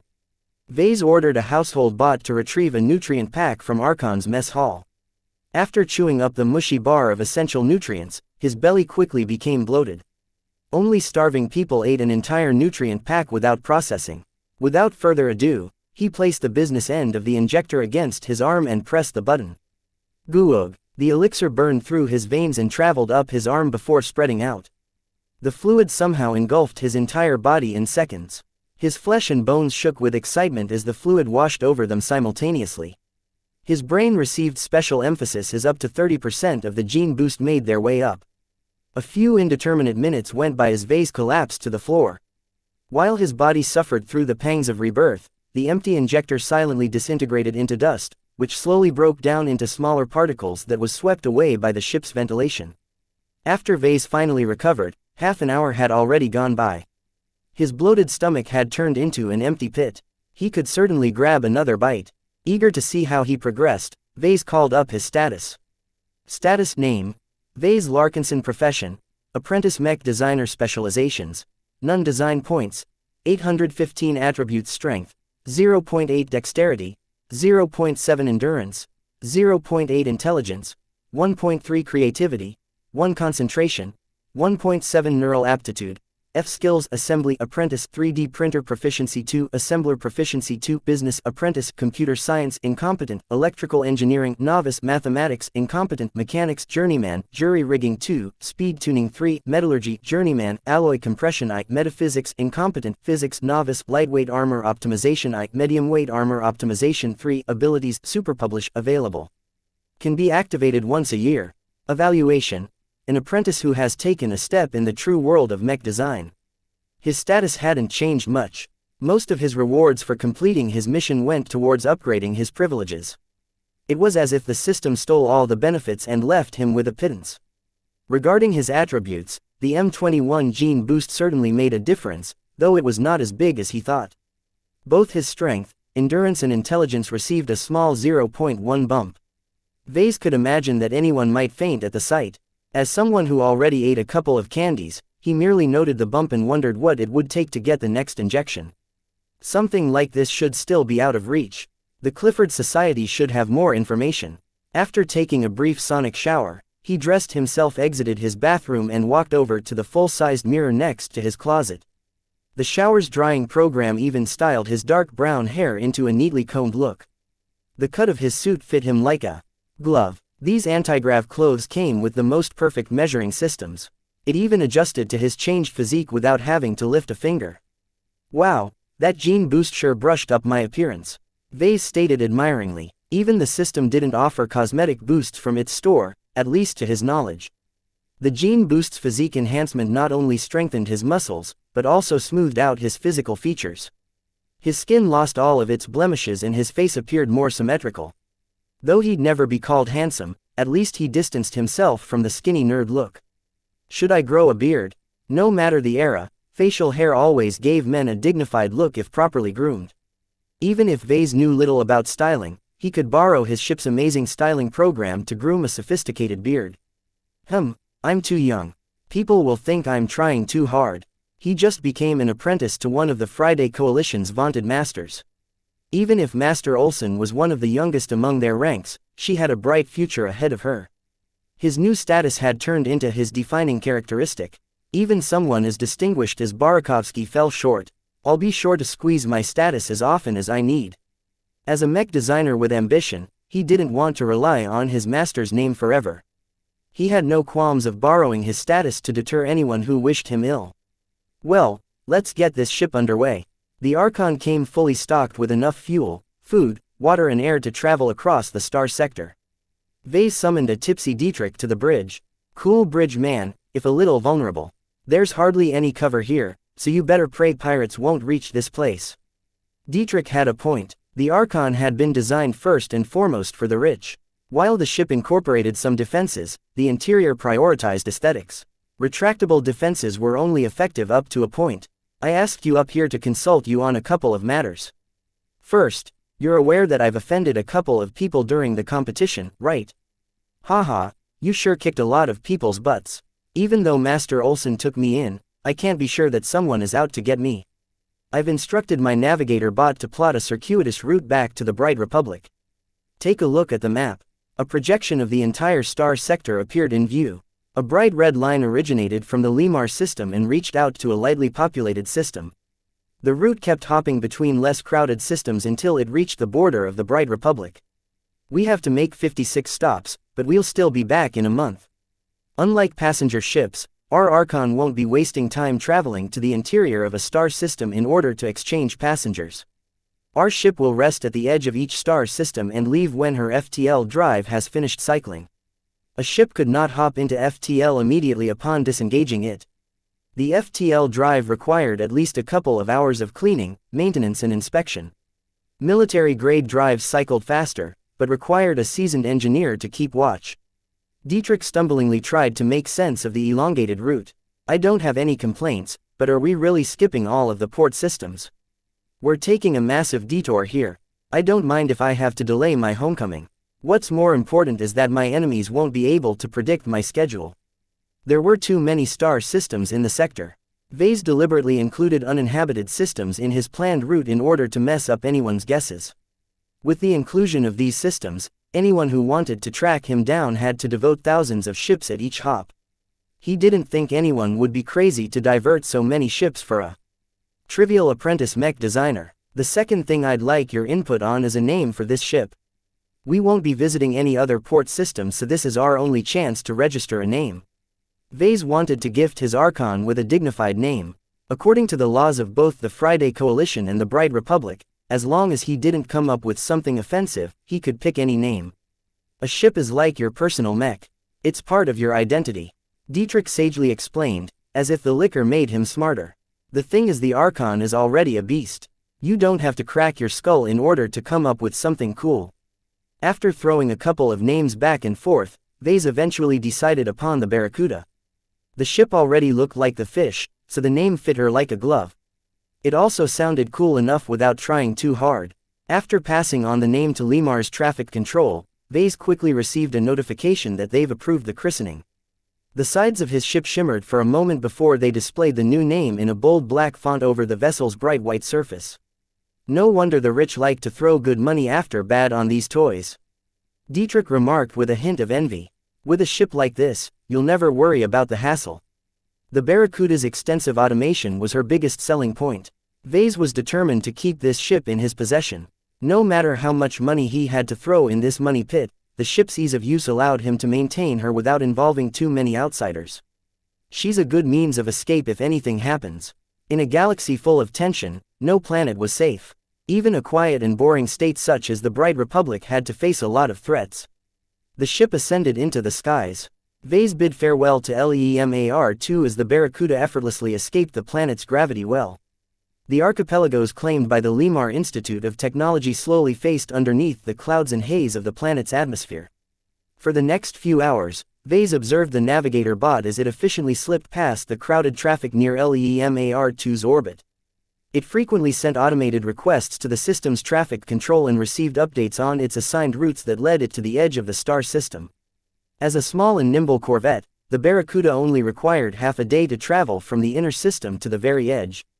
Surprisingly, the system's security force approved his departure after only a cursory scan. Their inspectors hadn't even boarded the ship. Looks like flaunting my status as an apprentice is quite useful. The FTL drive transitioned into a different dimension without problem. The Barracuda was on its way. Feeling a bit uncertain, Vase summoned up the diagnostics of the ship. While he couldn't understand the details, the operating system detected no anomalies. His ship wasn't about to explode. Now that I've got some free time on my hand, I might as well take a look at the Clifford Society. Technically, Master Olson was merely a guest professor at Limar. Despite the short duration of her stay, she made several agreements with Limar that smoothed over the rights and privileges of her apprentices and disciples. Thus, when he returned to his stateroom and visited the Society's virtual portal, the room's projection came to life. A vivid world came into existence. Highly advanced projectors and other systems simulated a very realistic environment full of sights, sounds and smells. Like a god observing his worshippers, Vase stood on a cloud that overlooked a vast and sparsely populated mountain range. A few moments later, another person warped into view. "Ah, welcome, I was expecting you." The middle-aged man. "Are you enjoying your new ship? We've added a couple of extras once we've learned you've received this prize." The man wore sophisticated anti-grav clothes in a much more elaborate style. Custom jewels adorned his suit jacket in an intricate geometric pattern. An emblem of a fist enclosing a blue rose was pasted onto his chest. Vase recognized it as Master Olson's personal master mark, an exclusive symbol assigned by the MTA to mark her designs. "Are you my senior?" "That's right, I am Horatio Veclan. I am Carmen's oldest apprentice and one of her personal assistants. I am in charge with keeping track of her subordinates and managing their needs." Horatio gestured with his hands, throwing his virtual contact details to Vase. "Contact me if you have any questions. You don't want to bother Carmen with a trivial issue. She takes quite a dim view to idiots who waste her time." Only someone close to Master Olson could have the guts to call her by her first name. Vase decided it didn't hurt to get acquainted with Horatio. "Can you introduce me to the Clifford Society?" "Why certainly, that's why I'm here. If you will follow me, we will descend and tour the virtual facilities. There are a lot of hidden gems down there if you know where to look." Through certain gestures, Vase learned how to descend his virtual body. He followed Horatio downwards. He was looking forward to what this exclusive society of mech designers offered. Chapter 108. Clifford Society. The virtual structures built on top and around the mountains were remarkably diverse. Some were shaped like ancient temples, while others borrowed from the latest architecture. Are you wondering why nothing matches? The society is not in a habit of imposing firm controls. We're not the Kansu clan after all. Every member above the rank of squire has the right to place a permanent structure in this mountain range. The higher your rank, the larger your personal space. It turned out that the Clifford Society ranked its members in a simple hierarchy. The lowest rung consisted of squires. They formed the largest member group as each year many of the top 500 in the Limar Open competition chose to join. They only had basic level access to the society's resources, but for the designers with shallow backgrounds, it was an oasis in a desert. They had to earn merits through missions in order to pay for more exclusive services. The next step up were the knights. Only rarely do squires get promoted to this rank. Most of the apprentices, disciples and regular middle-ranked mech designers were knights. They formed quite a substantial influence, and enjoyed more extensive access to the society's exclusive libraries, mission hall and restricted lectures. As Vase entered the society with this rank, Horatio gave him a better idea on what to expect with this status. Don't bother mingling with the squires unless you want something done. You can assign a mission at the mission hall and attach a small reward. I can guarantee you that hundreds of the little buggers will flock to your task. It appeared Horatio took a very dim view of squires. Considering the mixed composition of this year's top 500, Vase understood his disdain. Due to the competition's weird format, plenty of unqualified mech designers had slipped through. These lucky bastards probably stagnated later on due to their lack of talent and work ethic. It's best to interact with your peers. Every knight is an exceptional individual who has earned their rank.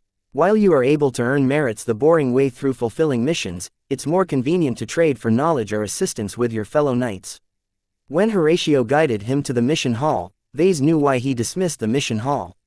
Many of the missions appropriate for knights lasted for months or years. They included missions like tutoring a spoiled brat until he successfully graduated with a degree in mech design.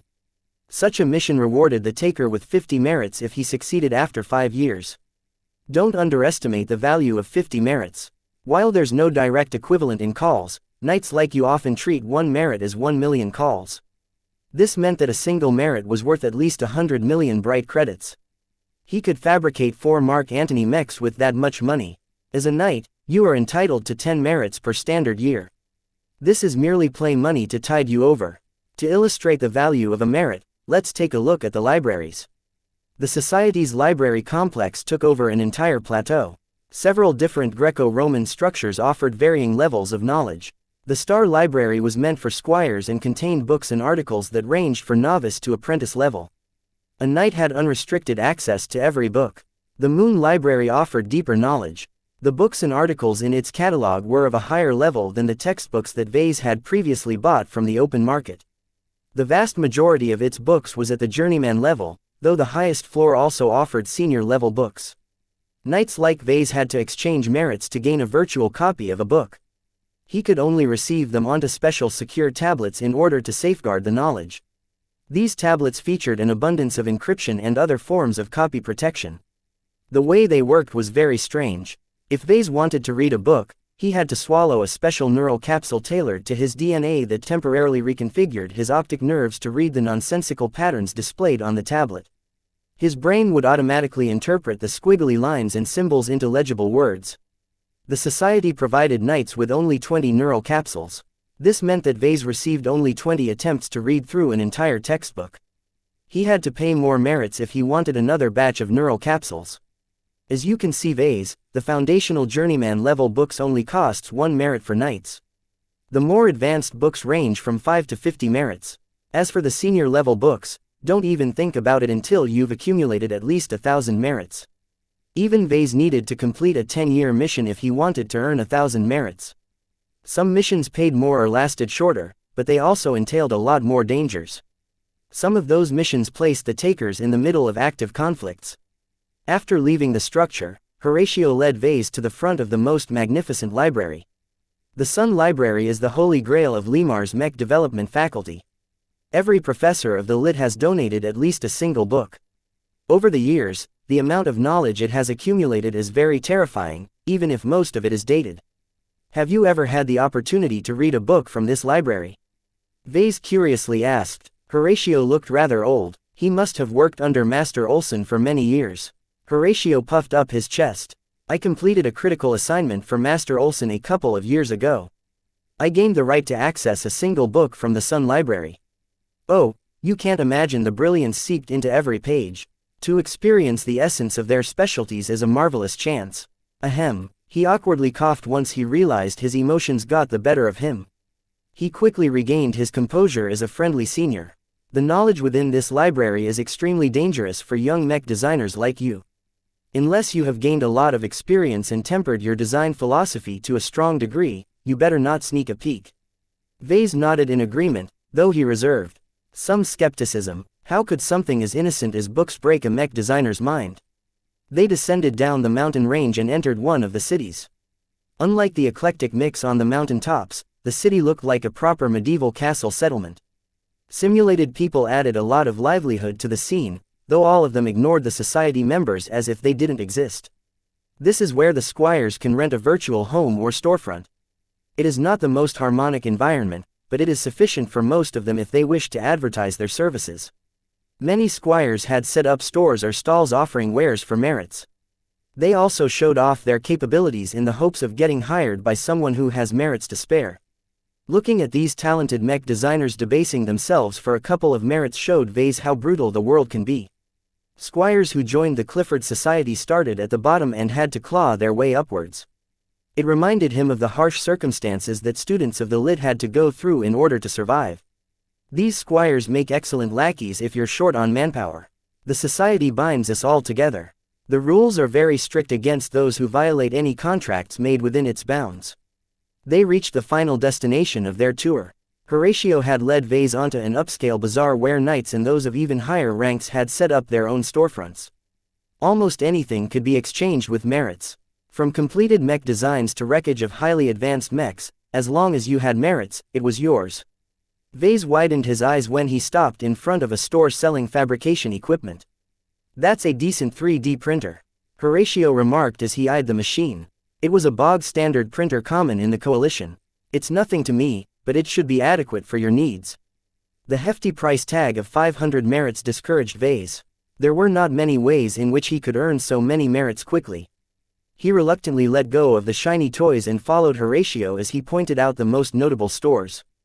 The tour came at an end when they reached a fountain. Horatio reached inside his pocket and retrieved a merit ticket. He threw it into the fountain without hesitation. "People say that you can gain some luck if you throw some merits into the fountain." Horatio smirked at Vase when he looked bewildered at the waste. "You might think that I'm throwing away a virtual object into a virtual fountain for nothing. If you believe the multiverse is fixed and follows a defined set of physical laws, then you might be right." Vase could guess the point he was making. This might even be a hidden test of sorts. "I believe we have only skimmed the workings of our reality. There is much we have to learn," he said as he remorselessly tossed a valuable merit ticket into the waters of the fountain. Inwardly, he groaned at the loss. He only had 9 merits left. His guide said nothing and merely watched on. Once the ticket fully submerged, he started to float. "That's it for this little tour.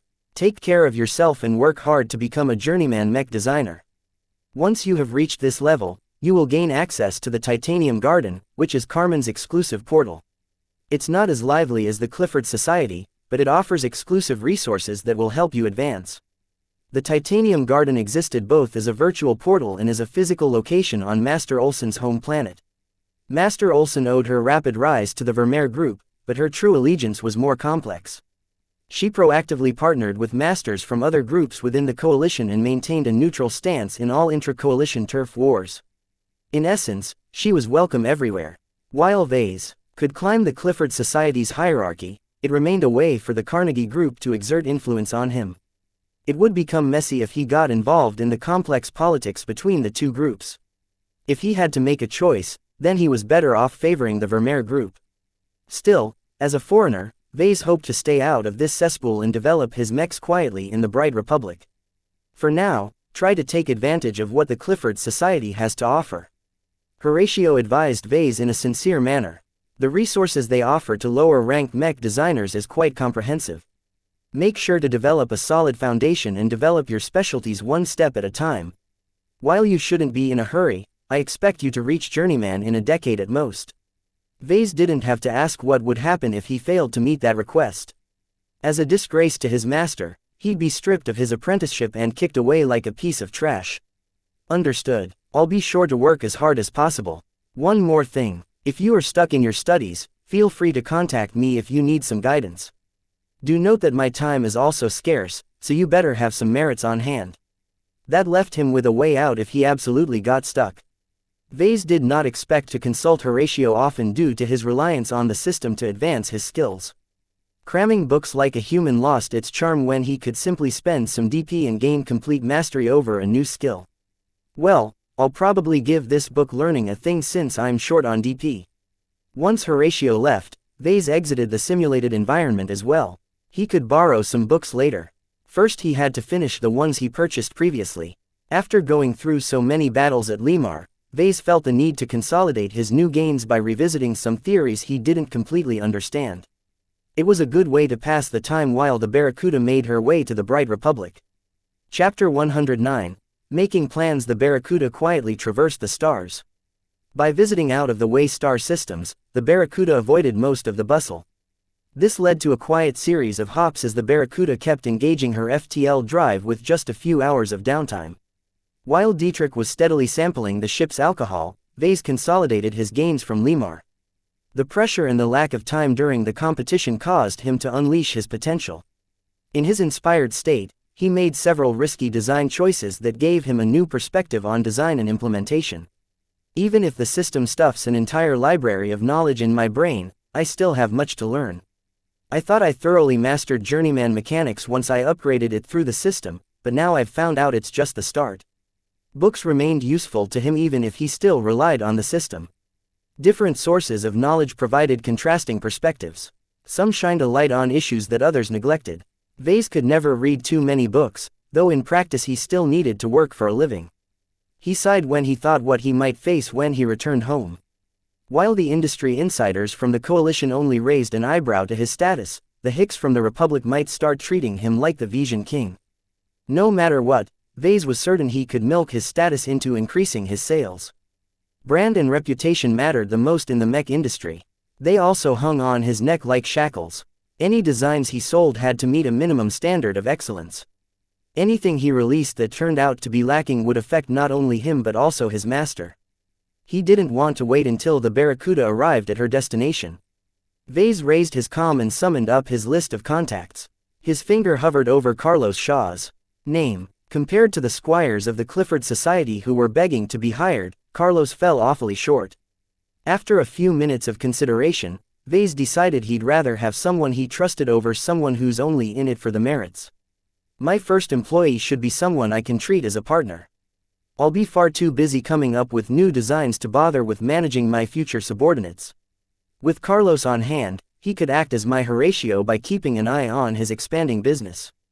Vase had been ambivalent about expanding the scale of his business. Not to mention the cost of equipment, he simply couldn't afford to split his focus. After his ordeal in Limar, he gained a different perspective. Every great mech designer needed a mountain of resources in order to advance. Designing and fabricating one mech at a time took too much time and earned only a limited amount of revenue. If Vase wanted to accelerate his timetable, then he had to let go of his need for absolute control and delegate responsibilities. Though he hadn't started to expand his workshop yet, he wanted to bring in Carlos early. His finger pressed the name, causing his comm to connect to the galactic net and route his call across the star sector. The Barracuda's quantum entanglement node allowed him to connect successfully to the galactic net without any shenanigans happening due to the ship traveling in FTL mode.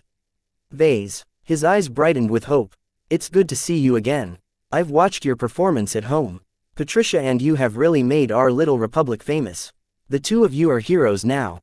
That's great news, but I didn't call you to rest on my laurels. He briefly explained his future expansion plans to Carlos. Though he warned his friend that it might take a year or two to get the ball rolling, Carlos wouldn't be sitting idle in between. That's a great offer, Carlos replied with emotion. I can finally say goodbye to my stupid quality control job. I'm not hiring you to be a full-time mech designer, so don't get your hopes up yet. For now, I'd like you to polish your assembly and fabrication capabilities. You'll be taking over my machines whenever I receive a routine order. Don't worry, Vase. After working in quality control, I've learned all the ways the fabrication process could go wrong. I can guarantee you that I won't be sloppy. After finishing his talk with Carlos, Vase hung up and called his cousin Melinda. Hi Melinda, did I call at a bad time? I'm still on duty, but my boss doesn't mind a short break. Melinda said as she was fiddling with her planetary guard uniform. You're a big deal now back at home. I've heard. I called you up because I want to ask you if I'm still under investigation. One of his mechs had been used to commit atrocities in Bentheim. Last he heard, the Republic's investigators wanted to bring in Vase for a very firm talk. All inquiries involving you have stopped. Melinda responded with a smile. Your impressive achievement gave the investigators a scare. They changed their stance overnight and quietly pulled back their feelers. The influence of a master mech designer was so dreadful that people proactively bowed out of his way. He didn't even have to say anything for others to accommodate his needs. What does the family think? Grandpa is proud of you, as ever. As for the rest, well, we know the importance of mechs, but they think you're still too young to exert any meaningful influence on behalf of the Larkinsons. Melinda's assessment rang true. Just because he became an apprentice did not mean he wielded a lot of personal influence. Master Olson had her own dignity. She wouldn't direct her attention to the small and weak Republic and start to meddle in their affairs. After exchanging some small talk, Vase ended the call so Melinda could return to her duties. He made a final call to his broker. Marcella Bollinger's stocky face stared at Vase with an intriguing expression. You've made quite a leap. I didn't think you were capable of stealing the show at Limar. As a dealer of mechs, Marcella knew far more about mechs than the typical mech pilot. The Vase who designed the Mark Antony could never match up to the geniuses from Limar. The sudden leap in strength was perplexing. I've recently come across a chance. I considerably improved my skills. Vase stated simply, deciding to leave Marcella guessing. How is the demand for my designs? She adopted a greedy grin. They've been barging at my door for days. While I suspect that much of the enthusiasm will die down over the week, you won't be lacking customers anymore. Your name recognition alone has broken through the roof. Marcella sent Vase a marketing report that detailed his increased brand value. Even if he only fabricated 2 physical mechs, the value of his brand far surpassed the small-time mech manufacturers from Bentheim. In fact, his value came close to matching the brand of a medium-sized mech manufacturer. The problem is that while your brand is bigger, your scale is still too small. What are your plans? First, I intend to halt my sales. My Mark Antony variant is too outdated, so I intend to update its design. You can expect a substantial improvements in its specs once I'm done. That's good. The Mark Antony's main selling point is that it's cheap. For an advanced mech, its performance falls woefully short. If you can close the gap to the most dominant models in the market, then I'm sure you'll attract a steady stream of orders. Vase nodded in agreement. They both knew that the Mark Antony could never match the Kurentgen designs that maintained a stranglehold on the market.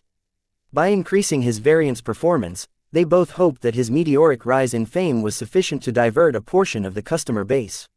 I've also revised my pricing and labeling scheme, Vase added as he sent over a single-page document outlining 3 distinct labels.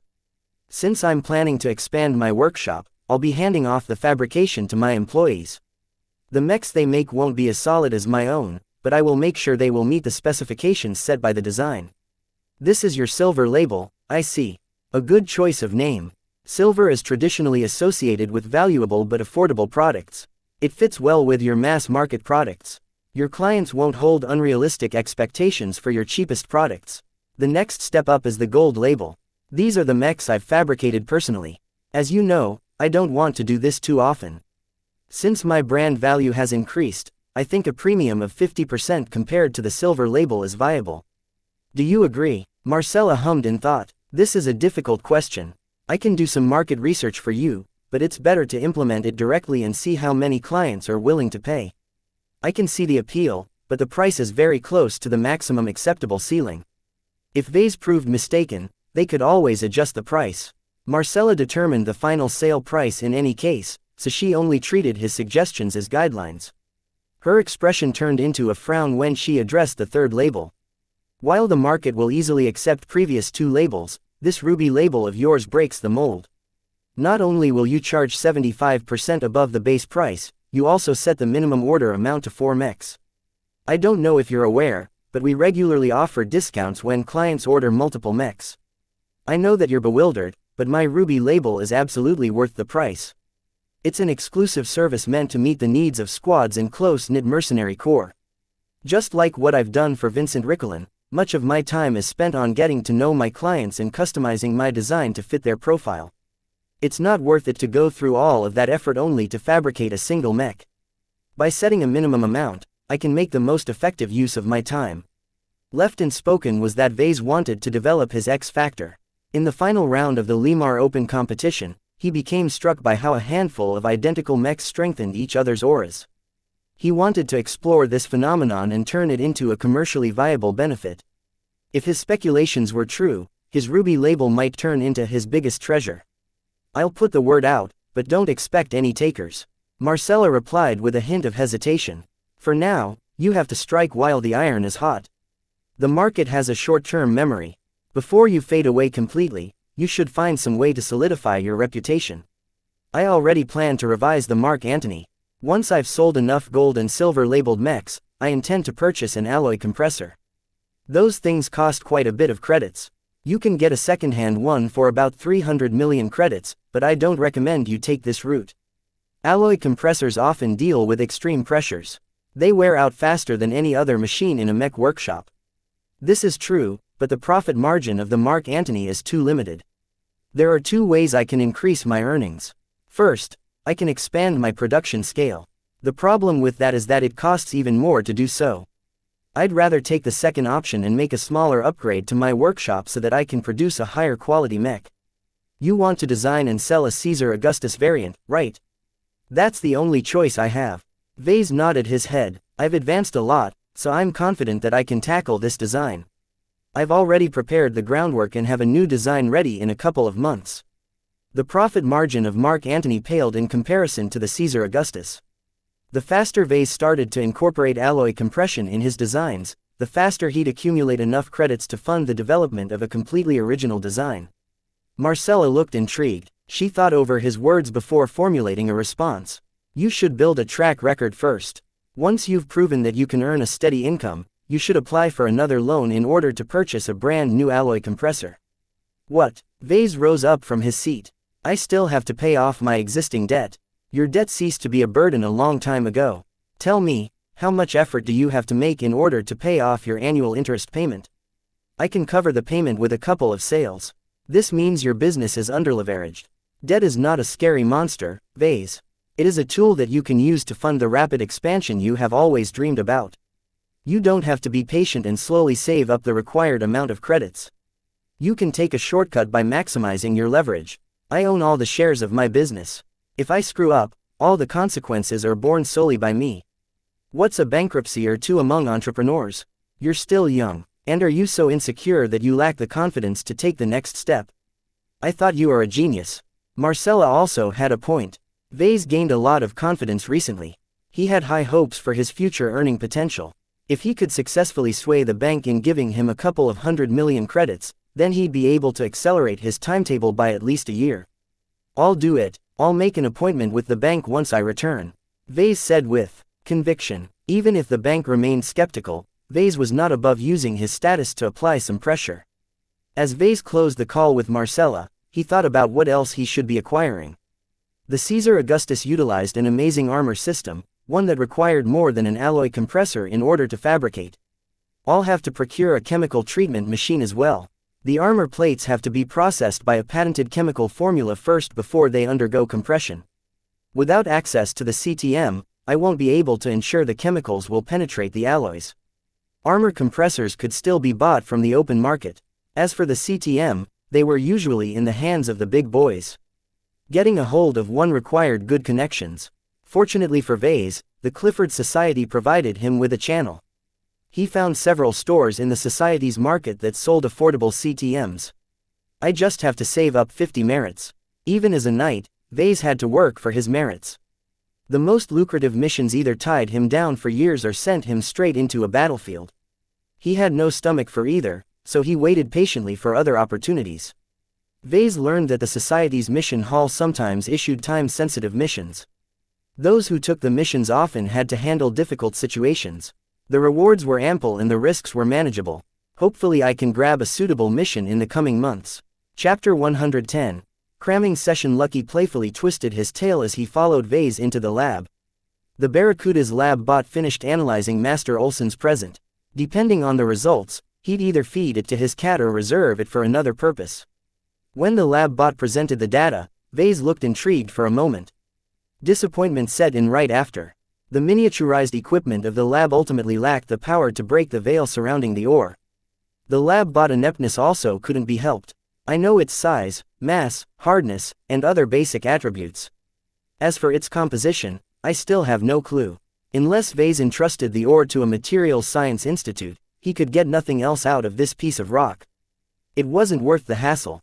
He turned his attention to Lucky, who sat next to Vase looking pleadingly at him. The cat even stretched his paws in a grabbing manner, as if it was a starving kitten. Are you sure this thing won't poison you or something? Meow. Then have at it. He nonchalantly threw the ore onto the floor. The chunk rolled a short distance before stopping. The gem cat pounced on the rock without mercy. Lucky gnawed at its surface with his alloy teeth, which surprisingly bounced off. The cat appeared indignant and employed his energy claws to break up the rock. The claws only managed to scratch tiny chunks out of the rock. The resilience of Master Olson's ore was something else. Lucky's most powerful weapon easily sliced through exoskeleton armor had to admit defeat. Lucky eagerly gobbled up the tiny chunks before beginning to slice again. Vase could tell his cat could take a while to digest the entire rock, so he left his cat to enjoy his buffet in peace and went back to work. During the Barracuda's uneventful journey across the border of the Friday Coalition, the ship encountered nothing unusual. Perhaps no one had pursued them, or perhaps their strategy of traveling through uninhabited systems worked. The Barracuda successfully evaded pursuit, if there was any in the first place. Everyone relaxed after a few days. Dietrich finally had his fill of the bar and slowly explored the rest of the ship. Lucky kept slicing his new toy, swallowing piece after piece. As for Vase, he started to work on improving his mathematics. He recognized that his poor math dragged his designs down. It might not have manifested during the competition due to its incredibly short time limits. When it came to regular designs, a good foundation in math could absolutely increase its optimization. The key use of math was to create and adjust complicated models that could test out different design choices. For example, if he wanted to make a mech run faster, he could shave off armor from different spots. If he wanted to minimize the impact on the mech, he should lighten the area which would be least affected by the change. How could he determine such a thing on his own? Up until now, he always used his judgment and intuition. For example, the chest was usually the most heavily protected portion of a mech. If he shaved off half a layer, it might not impact the mech a lot. In truth, he was merely guessing. He might think he only diminished the armor's effectiveness by 5%, when in reality it was 10%. Vase risked introducing a fatal flaw in his design if he was not aware of this discrepancy. The only way to make sure was to construct a mathematical model simulating the armor's performance. While the mech designer system came with a large amount of ready-made models, Vase ultimately didn't understand the essence of most of the math behind their complicated programming. Using a model was like using a firearm. He only had to pull the trigger if he was content to shoot at someone. If he wanted to modify the firearm and achieve more penetration or a higher firing rate, then he had to thoroughly know the ins and outs. Instead of using the system to forcefully upgrade his mathematics skill, Vase tried to do the hard work himself. His mathematics remained at an incompetent level which was quite disgraceful. While it only took 500 DP to upgrade it to novice, Vase did not wish to waste the valuable points. As his intelligence received a minor boost, Vase did not encounter too many roadblocks during his cramming sessions. He borrowed quite a few low-level textbooks from the Clifford Society's Star Library. These bottom-level books were so worthless that the Society didn't bother with any elaborate security restrictions. As a knight, Vase could directly study the content of the books inside the premises of the virtual library. Vase made for a remarkable sight. A knight not only stayed at the Star Library, but he was solving problems that others have mastered in their sleep. The squires and knights who visited the library couldn't help but pause at the sight of a solemn knight cracking his head over basic college-level math. Haven't these people seen enough? He complained inwardly as his cheeks grew hot. He wanted to find a hole to burrow into. While the library offered to rent private rooms, Vase had to pay a merit in order to reserve one for a month. Considering his stingy nature, he refused to waste his valuable merits again. He already regretted tossing a merit into the virtual fountain. Despite the embarrassment, Vase quickly learned to tune out the distractions and focus on his studies. His progress picked up and he quickly devoured every book he borrowed. In truth, Vase was capable of advancing his math long ago as he utilized a lot of elements already in his other skills. His increased intelligence helped him in grasping new concepts. The content wasn't especially challenging, but there were hardly any shortcuts in improving his math. He had to study and master different kinds of math. His laser-focused concentration allowed him to persevere far longer than all but the most dedicated math fanatics. All of that hard work eventually paid off. It took merely 5 days to raise his mathematics skill from incompetent to novice, and another 2 weeks to raise it from novice to apprentice. Vase saved 1500 DP which he could use to buy something shiny. He studied his status and confirmed that the system acknowledged his efforts. Status: name, Vase Larkinson. Profession, apprentice. Mech designer. Specializations, none. Design points, 1223. Attributes: strength, 0.8. Dexterity, 0.7. Endurance, 0.8. Intelligence, 1.3. Creativity, 1. Concentration, 1.7. Neural aptitude, F. Skills: assembly apprentice, 3D printer proficiency 2, assembler proficiency 2, business apprentice, computer science incompetent, electrical engineering novice, mathematics apprentice, mechanics journeyman, jury rigging 2, speed tuning 3, metallurgy journeyman, alloy compression I, metaphysics incompetent, physics novice, lightweight armor optimization I, medium weight armor optimization 3, abilities superpublish available. Can be activated once a year. Evaluation: an apprentice who has taken a step in the true world of mech design. He also took note of his DP. His public efforts in Marcella's promotion caused his virtual mech's sales to spike up for a short time. Due to their low specs and primitive design, his sales hadn't reached a significant height, but the boost was welcome. If I have 2000 DP, I can upgrade my mathematics skill to journeyman. Once I reach that point, my overall ability to optimize my design will achieve a comprehensive transformation. With a solid foundation in math, he wouldn't get lost when he used the system's more advanced mathematical models. With these tools in hand, his ability to correct hidden flaws in his design improved to a point where he could even be of assistance to more senior mech designers. Too bad it will take months for me to raise my skill level to journeyman. I also have to pay a lot of merits to borrow a decent book. The value of a merit outweighed the value of DP. The former had to be earned through lots of effort or risk. The latter could be earned casually if he pumped out a couple of new designs. Hey system, if I update an existing design, will I earn any DP from its creation? Any design that is similar to an existing design by the user will not reward any design points upon creation. This includes the act of improving an existing design. This limitation does not affect the design points granted through selling a design. The system's caustic words shut down the easiest way for Vase to earn a large amount of DP. Sure, he could update his designs in order to improve his running sales, but what was the point? Modeling his designs took a lot of time. He might as well design something new. He made an exception for his Mark Antony design. As the only product of his workshop, Vase needed to make it as attractive as possible in order to lure over customers. When Vase last designed the Mark Antony, none of his skills reached journeyman. It could desperately use a tune-up. Still, it's a waste if I work on it now. I still need to bump my mathematics to journeyman level and physics to apprentice level. That was the absolute minimum Vase had set. The Mark II version of his first commercial design should be a competitive product. If his improved Mark Antony still fell too far behind, he'd be making a mockery out of his status as an apprentice mech designer.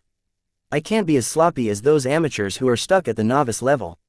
With no solution in sight, Vase put the problem aside. He revisited the star library and started working on improving both his physics and electrical engineering skills. By now, most of the society members had gotten used to his cramming sessions.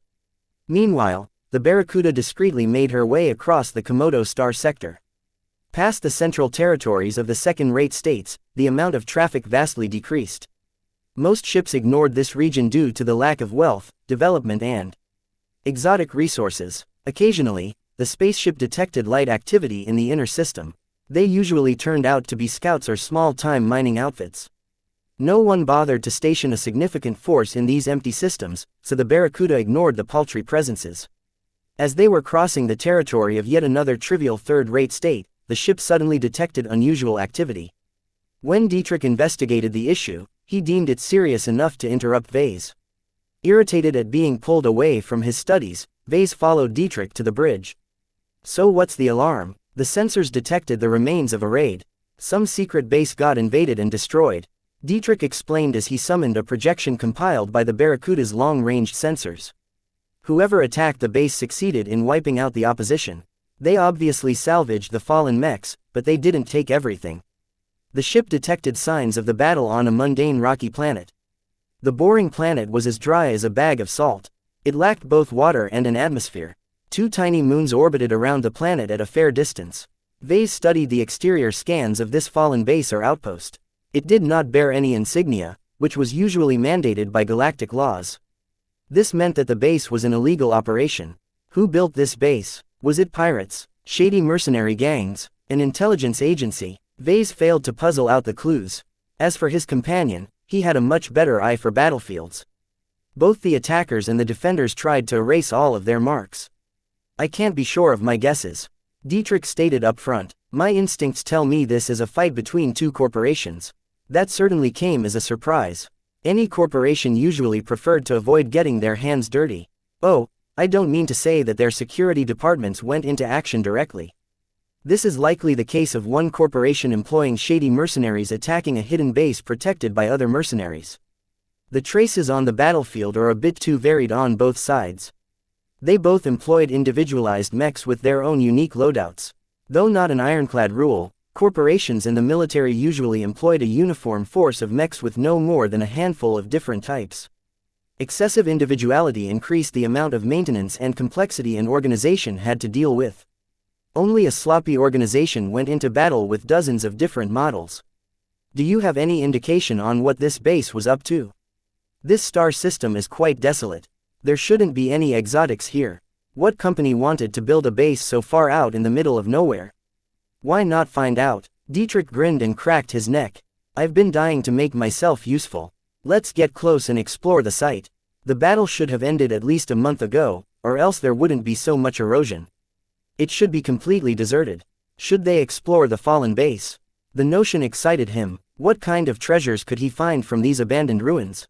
Certainly, the attackers must have salvaged anything valuable, but if they were merely mercenaries, then they might have only reached out to the obvious. Depending on the purpose of the base, it might hold lots of specialized equipment that mech pilots might casually dismiss. If the base turned out to be some kind of mech research facility, then he might even stumble upon an alloy compressor or a chemical treatment machine. Greed almost overtook him before a note of caution doused his enthusiasm. Just because the invaders had left didn't mean the risks were gone. Who knows if the aggressors left behind a guard? What Vase worried about the most is if either party came running with a quick response ship if. He tripped in alarm. Was he contemplating adventure or disaster? Could he afford to take this risk when home was just a few leaps away? Let's do it. Navigator bot, please approach the designated planet carefully but maintain a low profile. Dietrich already rubbed his hands. He loved treasure hunts like this. As for Vase, the only reason why he dared to approach the base was because he thought it was unlikely anyone had left a ship behind. What was the harm in taking a look? Chapter 111. Exploration. The star system was as quiet as a haunted house. Nothing popped up from the gas giants, asteroid fields and the other junk that orbited quietly through space. Besides the fallen base, the Barracuda detected no other signs of human habitation. Even if no threats had popped up, the ship still traveled cautiously, keeping its defenses on standby. The name of the game is caution. Vase explained to Dietrich as he tweaked the Harrier mech with the tools the Barracuda had in stock. I don't want to step into a trap. I'd rather retreat and miss out on an opportunity than go in recklessly and gamble our lives. Dietrich checked his own gear. While the Barracuda lacked an armory, the pilot brought his own gear. His main job was to pilot the Harrier, so he prepared to loan his spare pistol to Vase. The light ballistic pistol fired smart projectiles that automatically changed their profile depending on what they encountered. In the case of encountering armor, the bullet entered penetration mode, allowing it to punch through obstacles. When facing flesh, the bullet entered fragmentation mode, which ensured unarmored targets suffered massive damage. While the pistol was adaptable, its magazines only carried 15 rounds. Dietrich customized the pistol and its bullets for accuracy. Due to his excellent marksmanship, he disabled the automatic tracking system that helped shooters aim on target. Before handing over the pistol, he reactivated the system so an amateur like Vase could actually hit something. The Barracuda finally entered the barren planet's orbit after a day of travel. After a round of focused scanning, the ship found no imminent threats. Though risky, Vase decided to let the Barracuda descend a kilometer away from the base. The ship smoothly sank into the ultra-thin atmosphere of the planet and used her powerful thrusters and anti-grav modules to moderate her descent. A ship as light as a corvette had no trouble entering or exiting the gravity well of an average planet. Once the Barracuda extended her landing struts and landed on a somewhat level surface, the ship extended her powerful short-ranged sensors. A small hatch opened up and released a couple of tiny observation bots that spread out in a widening circle. Vase stood on the bridge and studied the data gathered by the ship's extensive scanning. The topography of the map filled out in even greater detail. The map even showed what was buried underneath. There's no traces of traps nearby. It's safe to step out. The Harrier stepped out of the Barracuda's cargo bay and engaged its flight module. The mech carefully lifted up in the air and patrolled the surroundings in a vigilant stance. Its ballistic rifle pointed at various rocks and other suspicious terrain features. After 10 minutes of elaborate scanning, a handful of observation bots finally approached the base. From its makeup, the scarred and ruined structure built along a cliff only served as the entrance to an underground complex. The bots carefully scanned the exterior before plunging into the gaping maw of the base. In the meantime, both Vase and the Harrier approached the entrance of the base. Vase rode a small floating platform to the site with a curious Lucky clinging atop his shoulder. Bringing in anything else risked getting traced or hacked. He already broke convention by employing observation bots. Vase prepared a crude standalone receiver that could interpret the data transmitted by the bots without exposing any other system. While it was not a foolproof method, it should delay any lingering defense mechanisms left behind. The observation bots took their sweet time in mapping out the underground corridors. A lot of miscellaneous debris was strewn about. Many armored doors had been forced open. None of the scans detected any bodies or equipment. Only traces remained that told a story of a desperate defense. Dietrich grew grim as he read the data from his cockpit. The defenders went down fighting. If they are mercenaries, then they shouldn't have fought to the last man. This is strange. Perhaps you guessed wrong. The defenders might have disguised themselves as mercenaries. It could be that the people who hired these mercs compelled them to fight. It's not unusual for a shady corporation to keep their families as hostages. Whatever the truth, the only way to find out was to step inside. Vase recalled the observation bots and sent them back to the ship. The Barracuda automatically corralled them into patrols. With their escape route secured, a mech and a suited human stepped inside the darkness. The Harrier activated its powerful searchlights, illuminating the immediate area. Vase held a pistol in one hand and a hand-sized multiscanner in the other. The little device worked hard to make sense out of the cleaned-up battle site. My scanner estimates that up to 75 to 90 mechs exchanged fire from the traces left by the battle. The attackers came with the strength of an entire mech regiment. That's about 50 to 60 mechs. The defenders should have an equivalent strength. If they were caught with their pants down, then only those on shift were ready to respond. As the pair entered the tunnel, they reached a broken elevator shaft. With the Harrier's flight system and Vess's floating platform, they cautiously descended to the floor below. Outside the wide, mech-sized corridors, they encountered several gaping caverns.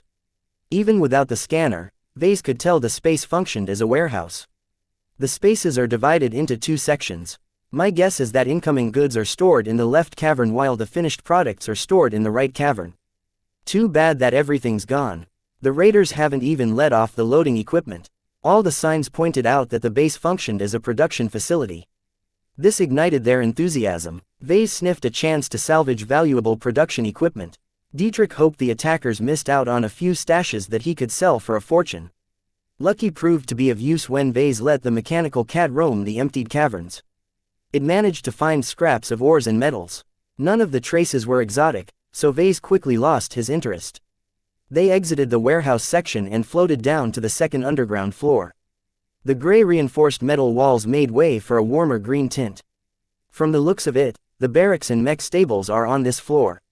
They encountered empty beds, ruined leisure rooms and half-destroyed mech stables. The fighting here had been hard, but the defenders were already doomed. The Harrier carefully shoved some of the debris aside while Vase poked around the mech stables. The scavengers left a lot of gear behind. Tools like wrenches, cutters and various batteries were strewn about. Vase picked up a cutter and inserted a spare battery. The tool lit up with a flare of focused heat and light. This thing's only worth a couple of thousand credits, Vase said and turned off the cutter before tossing it away. Nothing here is worth our time. The real valuables should be the mechs and any spare parts. Whoever emptied out the stables had done a thorough job. Despite the desolation, Vase wasn't about to give up. He constantly stretched out his multiscanner and began to search the areas where the mech technicians stored their gear. Lucky sniffed around as well and quickly meowed in excitement. "What's up, buddy? Did you find anything?" The cat scratched at his paws against a typical metal floor panel. Vase deep scanned the location with his multiscanner. The machine found signs of a hidden compartment. "What have you found, Vase? There should be something valuable underneath." After a few minutes of fumbling, Vase failed to find any triggers. "Do you want me to pry it open?" "No, we don't want to ruin what's inside. If my guess is right, we could be looking at a small fortune." "Let me handle it." He picked up another random plasma cutter and proceeded to cut a hole in the floor. The last time he operated a full-powered plasma cutter was back when he studied at Rittersberg. He held the cutter with care and made sure he followed all of the safety guidelines he could still dredge up from his mind. The last thing he wanted to do was to splash his legs with heated plasma. A couple of minutes later, he finished cutting a man-sized hole. He carefully shut off the plasma cutter and removed its battery. With the help of a magnetizing tool, he lifted the metal cutout and placed it to the side. Just as Vase took a step inside, a laser beam seared against his torso. At the very last moment, His master's shield generator flickered to life, expending 5% of its charge in an instant. Get back! Dietrich boomed from his mech as he pointed his ballistic rifle. Vase jumped to the side, breaking the line of fire. He stretched out his palm. Don't shoot, you'll blow up everything inside. The Harrier held back not just due to the warning, but also because Vase was too close. The kinetic energy of a single mech-sized rifle could easily kill a human by proximity. As far as I know, there's only a single anti-infantry defense measure inside. Do you think it's a survivor? Dietrich asked. He succeeded in pushing down his instinctive aggression once he saw that Vase mysteriously came off the attack without a single scorch mark. It's possible, but I doubt it. Whoever dug this out did it behind the backs of their bosses. They won't be using it to stash something as worthless as food and air. Let's call up an observation bot. No need, just stretch out your Harrier's finger in the opening. We'll use your arm-mounted sensors to take a peek. The fingers of a humanoid mech boasted very little armor, but they could easily withstand a single infantry-scale laser beam. As Dietrich did as Vase suggested, they both got a good look inside. A small mounted light from the finger illuminated the hidden compartment. For a moment, both Vase and Dietrich were taken aback at the sight. Someone managed to stuff a whole container's worth of spare parts inside. The crude sensor-blocking wall panels added proof that it was an off-the-book operation. Let's take care of that defense bot first. A single stationary defense bot remained active among the neatly stacked parts.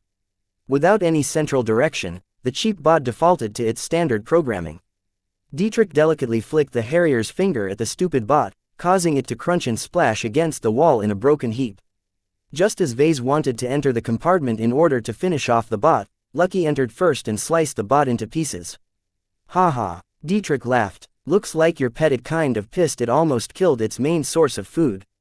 Lucky had also been caught flat-footed by the surprise attack. Despite his deadly armament, his body only packed a limited amount of functionality. The cat's sensors were not as good as those carried by dedicated reconnaissance bots. While Lucky vented his anger, Vase followed after his cat and scanned the compartment for any threats.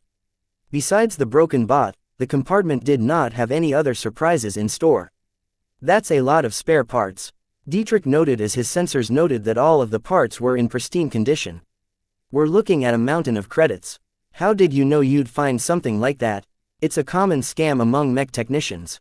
Vase responded as he rapped his knuckle against the surface of a packaged engine. They're probably contractors or attached to the mercenary corps.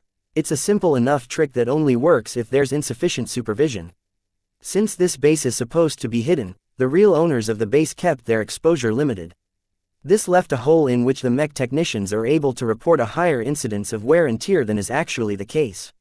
A light dawned on Dietrich's face.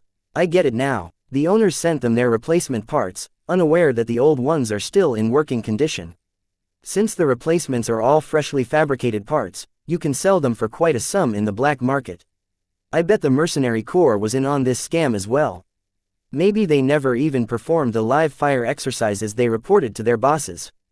This slowed down the wear and tear of their mechs even further, but it also lowered the readiness of their pilots. The consequences of losing their edge was obvious. All signs pointed out that the base had fallen fairly quickly. As Vase inventoried the parts, he let out a whistle. The great thing about this cache is that the mech technicians knew what to pick. Most of what they stored consists of engines or power reactors. They're not as valuable as armor plating, but much of their composition is made out of exotics. This meant that the goods were easier to smuggle out. Since the Barracuda only had limited storage space, this was ideal. Let's finish exploring the rest of the base before emptying out this cache. Until they fully explored the base, Vase did not intend to take anything away. Danger might still be around the corner. After failing to detect any other caches, the group entered the elevator shaft and entered the next floor downwards. The observation bots encountered a lot of issues trying to parse the third floor. Far more wreckage than anywhere else still littered the entire floor. Most of it turned out to be ruined industrial fabrication equipment. Vase held his breath once he entered a large production hall. He imagined how many industrial-grade 3D printers worked side by side churning out the same parts. There were 3 halls in total, and each of them hosted 3 identical production lines. Lucky pounced on some wreckage, trying to claw his way inside. The entire place was a treasure house for a pet that fed on rare materials. Man, some crazy mech has gone to town in here. All the fancy stuff is wrecked. Dietrich noted as his mech idly kicked the outer cover of a valuable 3D printer. I'd say the defenders destroyed these machines once they realized they were going down. His guess came close to the truth. There was no reason why the aggressors would be so destructive when they robbed everything else down to their bones. A defending mech had methodically sabotaged each machine by slicing them with a sword. Vase noted that 2 spaces had been cleared. They must have hosted the most intact 3D printers, ones that could be fixed up and sold for a very tidy sum. He approached one of the brutally slashed printers and tried to find some markings. He eventually noted the model. Dortmund V3B Industrial 3D printer. It's a Dortmund. Vase exclaimed. His greedy eyes ran over the wrecked printer like it was a pile of credits.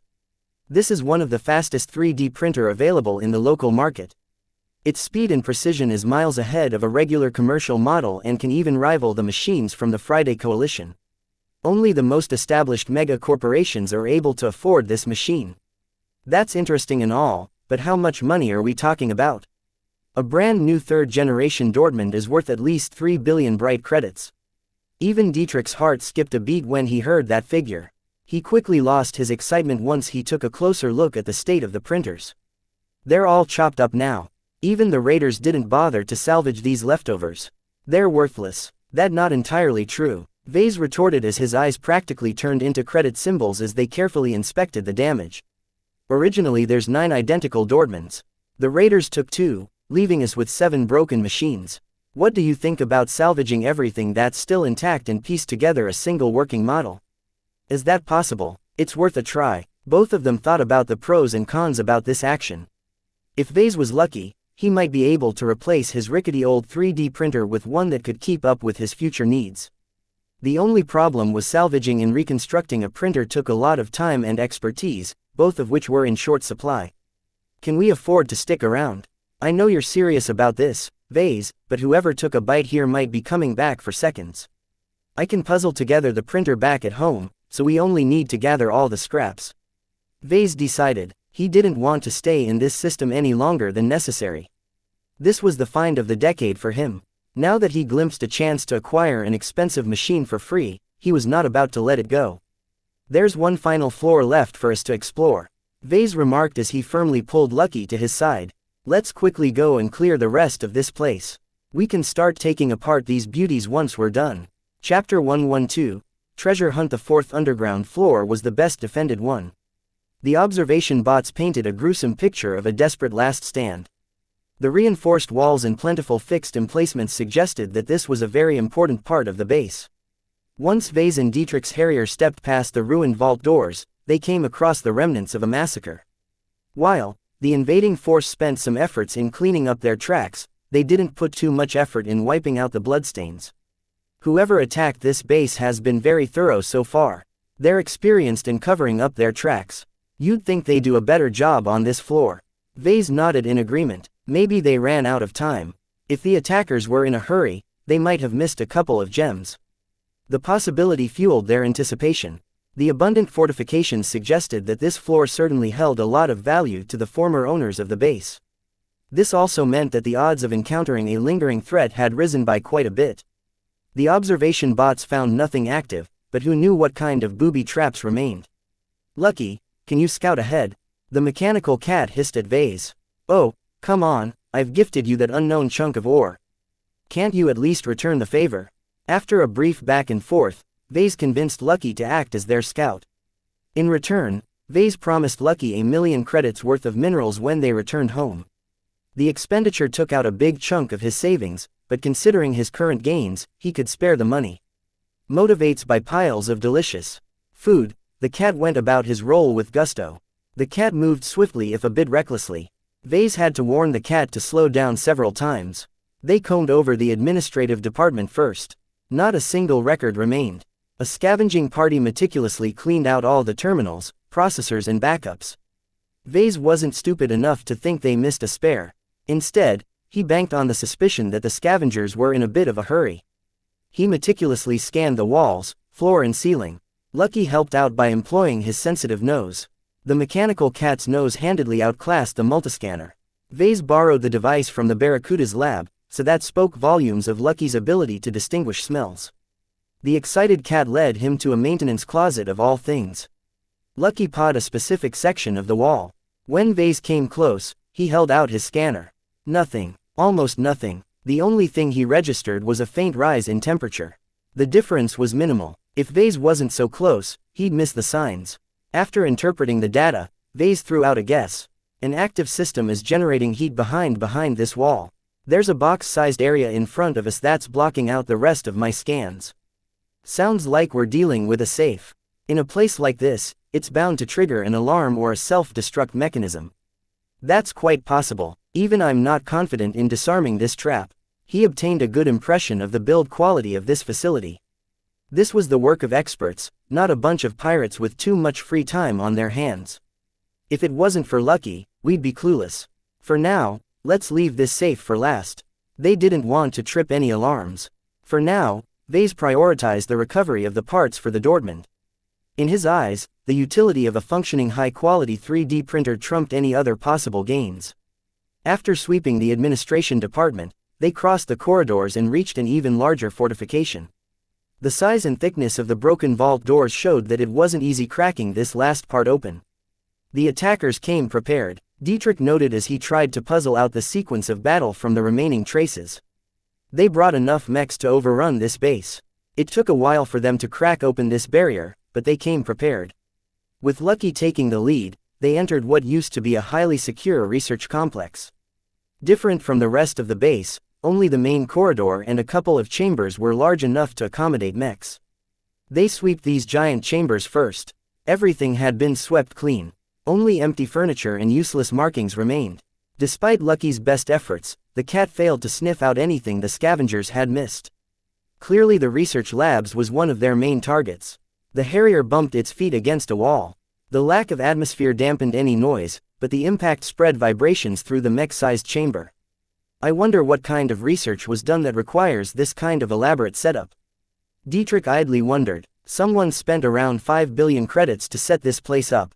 Vase estimated from what he saw. The extravagant production lines alone points to a major commitment.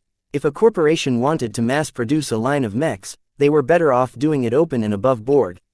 After exploring the mech-sized chambers, Vase and Lucky proceeded to clear the smaller rooms alone. Dietrich remained in his cockpit in order to guard against major threats. The remaining rooms differed little from their larger counterparts. Large amounts of servers, lab equipment and more had been completely swept away. The scavengers even dug out a couple of hidden stashes. Instead of feeling despondent at the sight, Vase found cause for hope. Another stash might be left. Vase informed his cat, "Go and take a sniff of these hollows. Perhaps you might encounter a similar smell." Lucky hopped inside the hollowed-out stashes and memorized the smells. After an affirmative meow, the cat hopped back to the floor and slowly sauntered across the empty rooms. The cat found one more possible stash. The cat indicated that a large, broken piece of machinery blocked the way to the potential treasure. This must have been the reason why the scavengers missed this find. "How's it look like, Vase?" "It's larger than the suspected safe we found at administration. My scanner tells me that there's a room-sized hollow hidden behind this wall. I found no traces of heat or energy, so there shouldn't be a trap, but I can't tell for sure." This final find marked the end of their exploration trip. Now they needed to decide how much longer they should stay and what to recover during that time. Dietrich wanted to leave as fast as possible. "This place is creepy. If you tell me, we should empty the smugglers' cache first. It will only take half a day for the bots to load the goods into our ship." "May I remind you that the Barracuda is my ship," Vase firmly asserted. It was important for him to remind his friend that he was in charge. "The broken Dortmunds are worth 1,000 times more than a random collection of parts." "Yeah, says you. It's all well and good for you to drool over a stupid printer, but even if you finally kludge something together, it only benefits you. I don't get anything out of this." Vase did not want to argue too much with Dietrich. As the owner of the ship that brought them here, he should possess most of the rights to the salvage. He held back because he was armed with only a single pistol while Dietrich currently piloted a very deadly mech. After a brief argument, the two hammered out a compromise. They would stay as long as required for Vase to salvage the necessary Dortmund parts. Anything concerning the printer belonged solely to Vase. After that, Vase would crack open the remaining two stashes. If he hadn't screwed up and triggered a self-destruct, They'd retrieve the treasures and split them up with Vase claiming 80% of their value while leaving Dietrich with the remaining 20%. There was no guarantee that they'd get anything useful from the caches. Vase might also inadvertently trigger an alarm. In that case, they'd bug out as fast as possible and leave this star system. The base still held a lot of value even after they emptied all of the caches. Dietrich had the option to turn in his 20% share for the sole right to exploit the ruins on behalf of Walter's whalers. Dietrich was confident that his father's gang would send a couple of transports to this star system and strip it down to the bone. This naturally included the smuggler's cache. Due to the Barracuda's limited cargo space, the ship did not have any room left after taking in the Dortmund parts and the Harrier. The terms of the agreement heavily favored Vase. He was able to secure the prized Dortmund parts. As for Dietrich, as long as the base remained abandoned, he could earn massive amounts of credits from the remaining salvage. The defenses, vault door and debris all consisted of high-quality alloys. Dietrich intended to get his gang to strip them down and melt the pieces in order to extract the exotic materials. The Mech pilot estimated that the whalers could earn as much as 500 million credits from the recovery effort. That's an optimistic assessment. You'll need a lot of ships to bring back the salvage. The defenses here are tough, so you'll also need a lot of time to break up this base. The longer they lingered in this system, the greater the risk of discovery. Walter's whalers had to invest in lots of transports and manpower to salvage the base. A major movement like that was bound to leak. Dietrich didn't look worried. If anyone comes looking for a fight, we'll kick their asses. If you say so. Vase shrugged. It was his problem to deal with. Let's begin with the salvage operation. Now that they've cleared the base, the Barracuda lifted off from the outskirts and approached the entrance of the base. After touching down, the cargo bay opened up and released a small fleet of cargo handling bots along with a couple of observation bots. Vase directed the observation bots to thoroughly scan the internals of all the Dortmunds. He tasked the cargo bots with collecting the loose junk scattered around the third floor. Meanwhile, Dietrich patrolled the perimeter, making sure that no one sneaked up on their vulnerable operation. Lucky on the other hand ran off to feast on the many wrecks left behind. While the observation bots did their work, Vase was not assured he could piece together a single functioning machine. I should get a detailed schematic. If Vase tried to reconstruct the Dortmund without preparation, he was bound to screw up. In order to assure the reconstructed machine worked properly, he had to get his hands on an official blueprint. He returned to the Barracuda and booted up his terminal. He searched for any leaks on the galactic net but came up empty. It's too good to be true if the blueprint of the latest Dortmund is leaked. In the past, Vase would end his inquiry at this point. I'm not a nobody anymore. I've got connections now. Vase logged into the Clifford Society. His virtual avatar spawned in the clouds.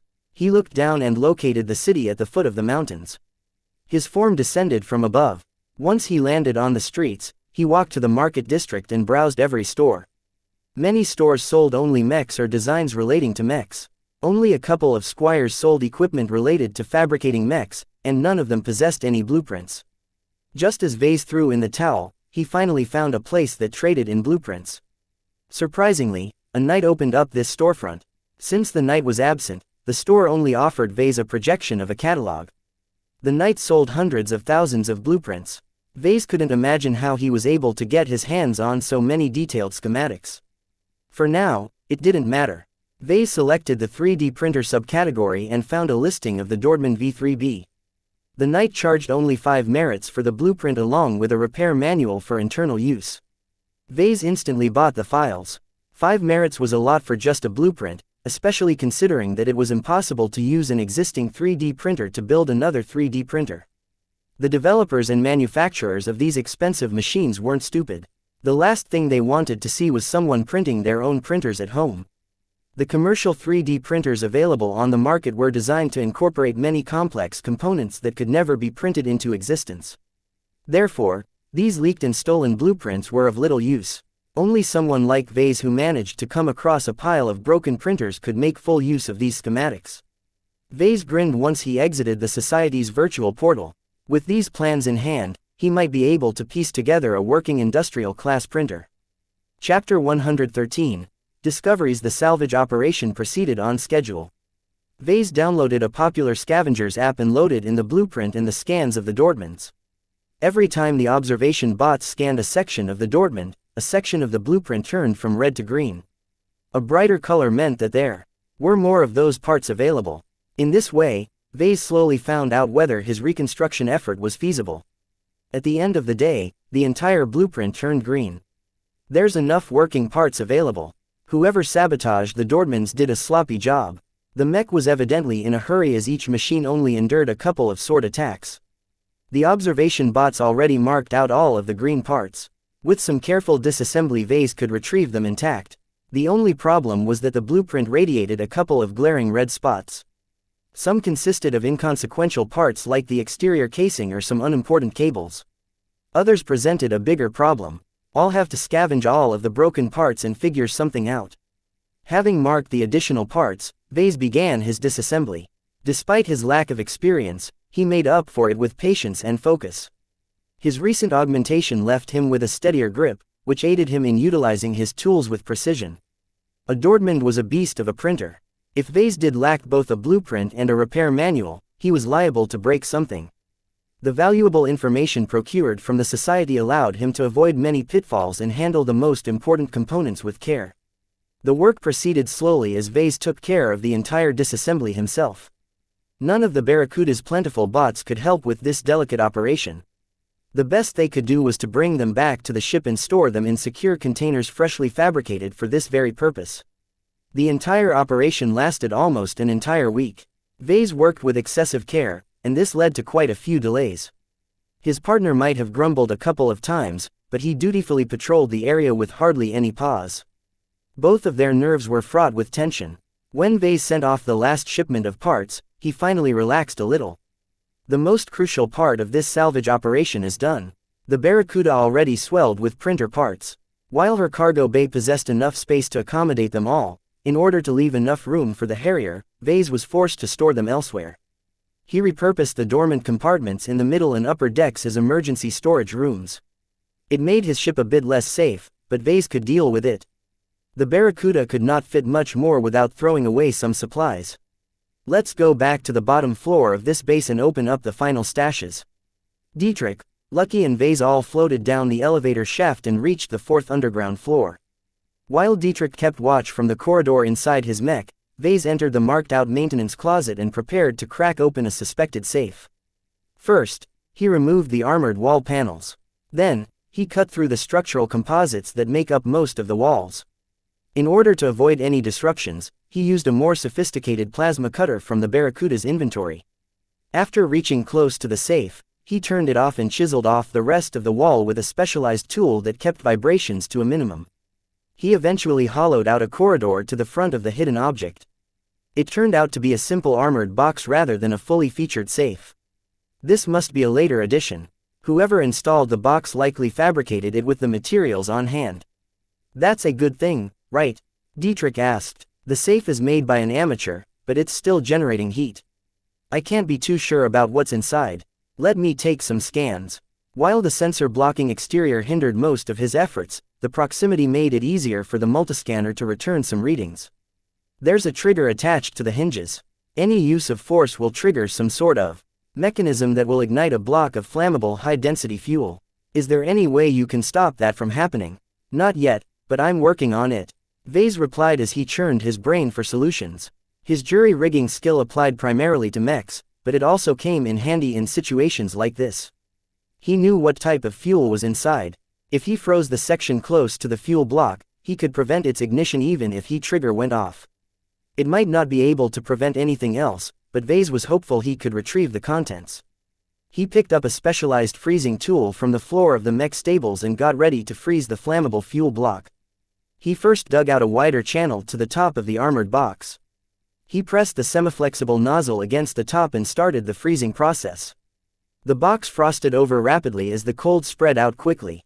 After estimating that he'd done enough, he turned off the freezing tool and threw it aside. He quickly picked up a miniature plasma cutter and started cutting through the front of the safe. He was racing against time. He had to finish cutting and retrieve the contents of the safe before the fuel block unfroze. Vase carefully operated the cutter in order to prevent its localized heat from spilling too far outward. The box clanked as Vase successfully cut a hole in the front. He turned off the cutter and pulled away the circular piece. This time he covered his hands with a thick pair of gloves which he also borrowed from the deceased techs. With remarkable speed, he dug out a handful of objects that turned out to be a pile of data chips. He finished the job by throwing in a prepared explosive before running outside. The blast ripped apart the entire wall setting. Vase deliberately strengthened the explosion in order to interrupt any other surprises. The scanners he placed around the closet failed to register any follow-ups. He was fairly certain it did not trigger any alarms. "Are you certain no one has a clue we're here?" Dietrich asked again. "The sensors and scanners that I have at my disposal are state-of-the-art. I haven't detected any outbound signals. I also haven't found any signs of an active quantum entanglement node. The latter was difficult to stop, but those things were large, expensive and power-hungry. They had to be in order to establish instant communication with the rest of the galaxy at a decent bandwidth." Vase suspected that the raiding force prioritized their destruction. Before Vase tackled the larger stash, he wanted to take a look at the contents of the data chips he painstakingly retrieved. He grabbed a secure data pad and inserted one of the chips. No viruses or hacks popped up when the data pad accessed the chip. To no one's surprise, he encountered nothing but encrypted files. He had an answer for that. "Barracuda, please connect to this data pad and decrypt these files. Disable any precautions in the chip while you're at it." His ship featured basic electronic warfare capabilities. By basic, it meant the systems paled in comparison to those installed by warships. Compared to the dismal technological standard of a third-rate state, the Barracuda only took 4.7 seconds to decrypt all of the files. That was considered to be fairly slow for a modern corvette. The data pad revealed reams of unlocked files. Vase opened up a document and briefly tried to make sense of it. He nodded and switched to another file, only to encounter something similar. When he removed the data chip and put in another one, he encountered the same sort of data. "So what did you get?" "Top secret research. Some juicy intel." "Nope. Looks like we've stumbled upon a financial ledger. It logs all external transactions, from import to export. The amount of revenue this base has earned is astounding. So are our suspicions correct? I can think of no other reason why this base is so circumspect. The massive profits from these sales is enough to make any medium-sized corporation lose their morals." From the clues they gathered beforehand, they concluded that this facility was an illegal operation. Vase had also recovered some of the logs from the Dordmans to support this verdict. Vase gathered up the data chips and put them into a secure container. This facility was set up to mass-produce unlicensed mechs. It's not difficult to get a hold of a couple of excellent designs without paying for the license. The real challenge consists of producing mechs from these pirated designs without getting caught by the MTA. As the self-proclaimed regulators of the mech industry, the Mech Trade Association took a dim view on anyone who broke the rules. The MTA's dreaded enforcement division came down hard on anyone who violated the rights of intellectual property holders. Forget about getting sued and sent to jail. The division always went in guns blazing. Any corporation who went ahead and still produced mechs had to be very circumspect. This was the reason why a base had been constructed in the middle of nowhere. The Barracuda only detected its presence due to its fall. Otherwise, no scan should have been able to penetrate its camouflage. The files use specific codes to obscure the identity of this organization and its trading partners. It's very likely that the manufacturer shipped their mechs to pirates. Proof of that alone is enough to hang the entire corporation's board of directors. Everyone hated pirates. Those who overtly supported their activities deserved no mercy. Due to the Komodo star sector's remoteness, the scourge of the galaxy was less of a threat in this region. Nevertheless, their mere presence endangered trade routes and depressed economic growth. Dietrich expressed a lot of interest for the data chips. "This is great blackmail material. I know a data analyst who can make sense of these transactions. He'll be able to figure out which corporation is colluding with pirates." "That's dangerous talk," Vase replied with caution. "Even if you figure out who has made a killing with this trade, relax, I'm not stupid. Me and my boys might be small time, but I know just the place to sell the data chips. I can get you a lot of credits if you pass me the goods. We won't be able to earn as much if we don't do the blackmailing ourselves, but it's better to cut ties." Due to the enormous risk involved with this transaction, Vase and Dietrich amended their agreement. They agreed to split their earnings 50-50 from the sale of the blackmail material. Now that they handled the smaller stash, they got ready to crack open the larger one in the research department. Vase had high hopes for this stash due to its proximity to the labs. His cargo bots already removed the debris blocking the wall. The unobstructed access allowed Vase to deploy his scanners closer to the suspected stash. There's a bathroom-sized space behind this wall. It's even better hidden than the previous stash due to the lack of any active systems. It's not leaking any signals or energy. That doesn't mean it's devoid of traps. I'll have to get closer in order to make sure. Similar to last time, Vase methodically broke down the wall in front of him until he reached the sensor-blocking exterior of the hidden compartment. He removed a generous amount of material around the compartment and deployed his scanners almost right next to the surface. His efforts picked up nothing that suggested any active systems. That still said nothing about any traps, but the likelihood of tripping anything decreased. It's a little suspicious, but the only way to find out is to crack this place open. Do you want to risk it? Despite their apprehension, both men were greedy for treasures. They already brought in a good haul. If they had to cut and run, they still earned a substantial profit. Vase decided to crack it open directly without wasting too much time. He took a heavy-duty plasma cutter and separated the vault door from the wall. A large hiss of air escaped from the enclosed chamber, causing his plasma cutter to sputter a bit. Once he created a large opening, he carefully sent an observation bot inside. The two men kept their eyes peeled on their monitors. When the observation bot illuminated the interior, they both looked up in surprise. Those are dead bodies. Besides a large stack of boxes, the compartment held 3 different corpses. They all wore the standard white lab coats that revealed their former status as researchers. The most notable observation about their state was that none of them wore any vacuum-sealed suits. Dietrich figured out the story from the awful state of their bodies. They suffocated when they expended all of their oxygen. This stash is just a place to hide some valuables. It isn't meant to be a panic room. No air, no food, no water.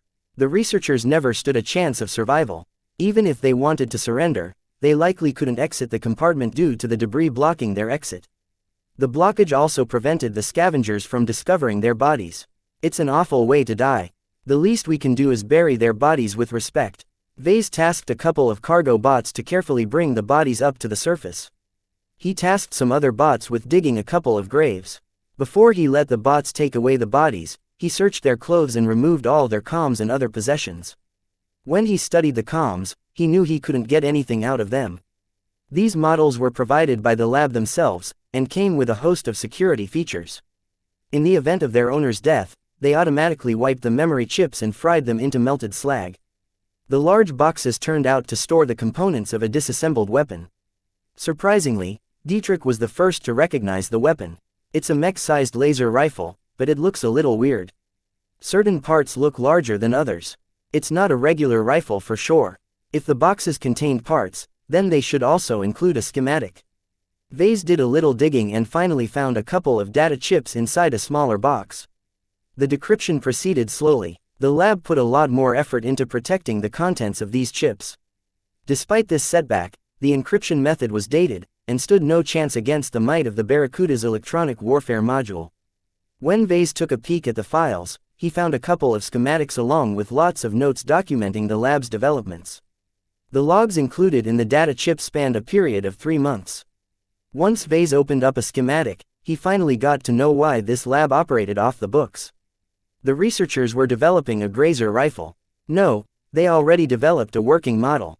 According to this schematic, they were working on their 3rd iteration. Dietrich banged his fist against his cockpit. If the MTA found out that they recovered the schematics of a viable grazer rifle, they could get in a lot of trouble. A grazer stood short for gamma-ray laser. Grazers could be considered as the hyperactive offshoot of a regular laser. A grazer beam fared poorly in most atmospheric conditions due to their tendency to ignite air into plasma. A grazer had a number of special attributes that made the MTA take a dim view on this weapon type. First, they packed a ridiculous amount of energy. A mech-grade grazer consumed a substantial amount of power in order to make them practical on the battlefield. A grazer beam passed right through obstacles or blew them up if it came across something dense. The more insidious use of a grazer was to take advantage of its penetrative properties. A strong enough grazer always succeeded in passing some of its gamma rays through an obstacle. Grazers were capable of irradiating people who thought themselves safe inside the cockpit of a mech. It only took a fraction of the energy emitted by a grazer to consign a human being to death. Anyone who received a lethal dose of radiation in this manner had little chance of survival unless they had access to superior medical services. Only the best hospitals were equipped to respond to radiation poisoning. Vase was certain this base developed and sold the grazer rifles to pirates. In turn, the pirates used the grazer rifles as a convenient means to irradiate the crew of a spaceship. This killed off the people but left the goods intact. Certainly, the pirates had to clean up the residual radiation. This was not a big problem as gamma rays were not as bad as alpha or beta rays in that regard. In short, Vase could not make use of this research, let alone attempt to sell it. Producing pirated mechs was one thing. Producing an outlawed weapon was an entirely different matter. Let's destroy the disassembled rifle, Vase suggested after a moment's consideration. It's a bad idea to get involved. Let's not even mention taboo weapons when you sell the blackmail material. Dietrich paused in his harrier as he weighed the benefits in his head. You haven't mentioned what you will do with the files you recovered. Are you thinking about keeping them? Yes, I know it might doom me, but I can't let go of this valuable collection of research. Vase replied with hunger in his eyes. Before you call the MTA, let me assure you that I have no intention of breaking any taboos. I can use the data to increase my understanding of conventional laser weapons. Vase was playing with fire, they both knew it. Perhaps Dietrich didn't care, but he only objected briefly before he turned his thoughts to other matters. The fact that Dietrich knew Vase kept the research gave the pilot some leverage. Any time he felt like it, he could report Vase to the MTA, or hold it over his head as blackmail. What Dietrich didn't know was that Vase intended to transfer all of the files to the Mech designer system. With the system's recent upgrade, it gained the capability to camouflage its programming so that it would look like a harmless designer app. Even the MTA couldn't do anything to Vase if they lacked compelling evidence. For now, Vase didn't expect their relationship to deteriorate. The journey brought them closer and the earnings from this trip alone was enough to satisfy the pilot. Let's pack up and go home. Chapter 114. Pursuit laden with treasures, the Barracuda exited the lifeless star system and followed the route back home. Both Vase and Dietrich were satisfied with their gains. Lucky was content with the promise of food and went back to chewing Master Olsen's gift. During the rest of the trip, Vase went back to improving his physics and electrical engineering skills. The Society's Star Library offered many books that Vase could borrow for free. He liberally made use of this privilege to rapidly expand his knowledge base. In order to puzzle a Dortmund back together, it was essential that he knew what he was dealing with. Improving his electrical engineering skill helped him in making sense of the Dortmund's blueprint. This allowed him to refine his tentative reconstruction plan and avoid some elementary mistakes. Shortly after he upgraded both skills to apprentice level, the ship sounded an alarm. Vase immediately shut down the projection of the Dortmund's blueprint and raced down to the bridge. Lucky and Dietrich arrived seconds later. What's up, Vase? Dietrich asked as he scratched his loose blonde hair. I thought this was supposed to be a lightly inhabited system. Lightly inhabited or not, but the Barracuda detected a lot of dormant engine signatures coming to life.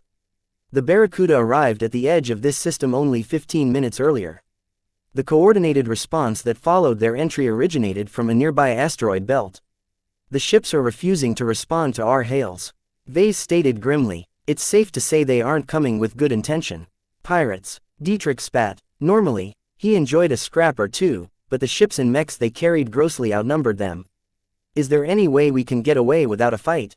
Vase seated himself behind a console and ran the numbers. Assuming that the pirate vessels are accelerating at their maximum rate, they won't be able to catch up to us if we start running. My ship is a lot faster than theirs. Vase ordered the Barracuda to flip around and run past the edge of the star system. Her engines started boosting with substantial power. As a modern corvette, his ship was capable of outperforming any rustbucket in the hands of scum. These pirates are rather tricky. Even with our engine superiority, we don't have much of a lead. The pirate vessels already followed a ballistic trajectory before our arrival. What does that mean? That means that the pirates have a running start. If my ship is just a standard third-rate corvette, then they might be able to overtake our ship before we can transition into FTL. The Barracuda's FTL engine only took 2 hours to finish its cycling process.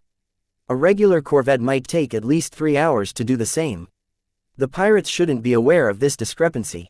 While they are still thinking of getting close, we'll already be waving them goodbye.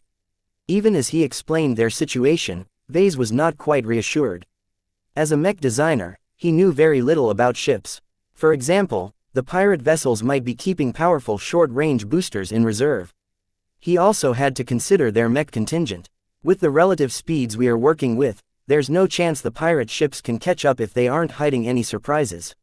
What we'll likely see is mechs joining the pursuit. The ships won't be able to catch up to us, right? What about their mechs? Vase inputted some new numbers to the calculator. We don't have to worry about medium mechs or heavier. The only light mechs stand a chance of overtaking the Barracuda, and that's only when they are geared for speed. This was good news. They could disregard most of the hardware and focus on fending off the light mechs. While the amount of speed-focused light mechs in pursuit was still up in the air, Vase doubted he'd face more than half a dozen of them. A pirate gang of this size shouldn't be carrying too many light mechs. Haha, if those flies want to catch up, then they'll be easy targets. Dietrich exclaimed once he realized he only had to deal with a handful of chasing light mechs. I finally get to put my marksmanship to good use. The situation at the moment devolved in a slow and drawn-out chase. The sensor plot showed that the Barracuda was vastly outnumbered, but if the ship could keep her systems running, she could make it out of the system. The key was to stall the impending light mechs without sustaining damage. The Barracuda was a corvette, which meant it mainly focused on speed. Her designers never prioritized her armor. A concentrated barrage by a couple of pursuing mechs could easily damage her vulnerable rear. Vase and Dietrich wanted to prevent a situation where the corvette was forced to stop accelerating due to suffering too much damage. If the pirates managed to inflict critical damage on the thrusters, then the Barracuda would be hamstrung. Both men descended onto the hangar bay. Dietrich entered the cockpit and optimized his Harrier's settings for deep space action. He already had some experience with fighting in zero gravity. Meanwhile, Vase ran some checks over the Harrier's exterior and made sure the aerial mech performed up to spec in vacuum. There were many nuances involved in space combat. Vase only scratched the surface in this area. He applied only a limited amount of fixes. Lucky remained at his owner's side. As a gem cat, his role in the upcoming battle was to keep Vase safe. As the ship's chief security officer, Lucky did not appreciate being taken away from his favorite food. Due to its extensive rework back in Limar, the Harrier was in its best shape in years. Vase had already inspected the mech a few weeks ago, so the mech was structurally sound. "There's nothing else I can do for your mech," Vase finally said as he pulled back from the mech. "I'll return to the bridge and manage the ship from the captain's seat." "Good luck." The Harrier gently slapped the butt of its ballistic rifle. "Ha, I'll be back in no time. Just make sure I still have a ship to return to." Vase left the cargo bay with Lucky in tow and returned to the middle deck. After reaching the bridge, he forced the navigator bot off the captain's chair and claimed the seat for himself. He summoned a projection of the pirates and studied them in detail. The corvettes and light transports in pursuit looked ramshackle. A lack of maintenance and patchwork repairs gave Vase the mistaken impression that these vessels were about to fall apart. In truth, the pirate ships exhibited lots of creative engineering. Most of the ships in pursuit sported additional thrusters that gave them an extra kick. These aren't professional mercenaries moonlighting as pirates. Vase informed Dietrich over the comm after scanning each ship's construction. Their quality fell short, which indicated that this gang lacked access to a legitimate market. They aren't well funded either if the ships are only capable of accelerating so much. A speaker flared to life as Dietrich connected to the bridge. "How many mechs are they carrying?" "They've only brought 5 light transports which they are likely using as mech carriers. They should each have space for about 4 to 6 mechs, so they've brought 30 mechs at maximum. Only a couple of them were speed-focused light mechs, but the numbers still mattered if the ship suffered a slowdown." Vase was able to guess the pirate gang's origin from this information. "These are regional pirates. I don't think anyone is supporting them from behind, much less someone I've offended at Limar. Those snobs are well aware of the Archon Mark I's amazing specs. Any force they send in my way should at least include faster ships. They could be sent by the shady corporation which used to sell those grazer rifles we found. I don't think so. If they assumed we're aware of their illicit dealings, then they should have thrown more pirates at us." CEOs with a guilty conscience have a habit of overreacting when someone finds out they've broken one of the big taboos. "I guess we'll know for sure once the mechs show up. If they're armed with grazers, we're screwed." Vase believed that wasn't the case. They just happened to bump into a random pirate fleet by sheer dumb luck. They seemed to be everywhere you least expected them. That they happened to lay in wait right next to the Barracuda's emergence from FTL could be attributed to chance. Due to the nature of space, it was impossible to eradicate the scourge of piracy. The rats fled to the vast space between star systems each time someone in power wanted to wipe them out. His console beeped an alert. The pirates finally hailed his ship. Vase had no idea what to expect when the pirate captain came into view. The interior of his grimy bridge had seen better days. The mech designer even detected patches of mold, something which should horrify any decent engineer. Who are you, kid? The bearded pirate asked as he scratched his scarred face. I don't have time to play with juniors. Get your captain on the line right now. My name is Vase Larkinson. You are speaking to the captain and the owner of the Barracuda. The pirate took a good look at the Barracuda's bridge. Oh, I see, you're one of those rich brats gallivanting in the big bad universe. Well, let your granddaddy teach you a lesson how you're supposed to react to the astral wolves. First, shut off your blasted engines right this instant. Vase hyped up his own status in order to stiffen his nerves and hopefully deter the pirates. The likes of you don't have the right to order me around. Have you watched the news lately? Do you know who I am? I am the apprentice of Master Carmen Olsen, a master mech designer from the Friday Coalition. Touch me and you won't even know when you will die. His relative youth and shaking voice betrayed his lack of experience. Ha ha ha ha, look at the little brat calling out for his parents. Well, Granddaddy is here and I'll be sure to comfort you. So you're one of those nerdy mech designers, huh? I could use a new one after I splattered the brains of my last one. The pirate captain kept laughing like a pig and cut the connection. Lawless pirates truly feared no threats.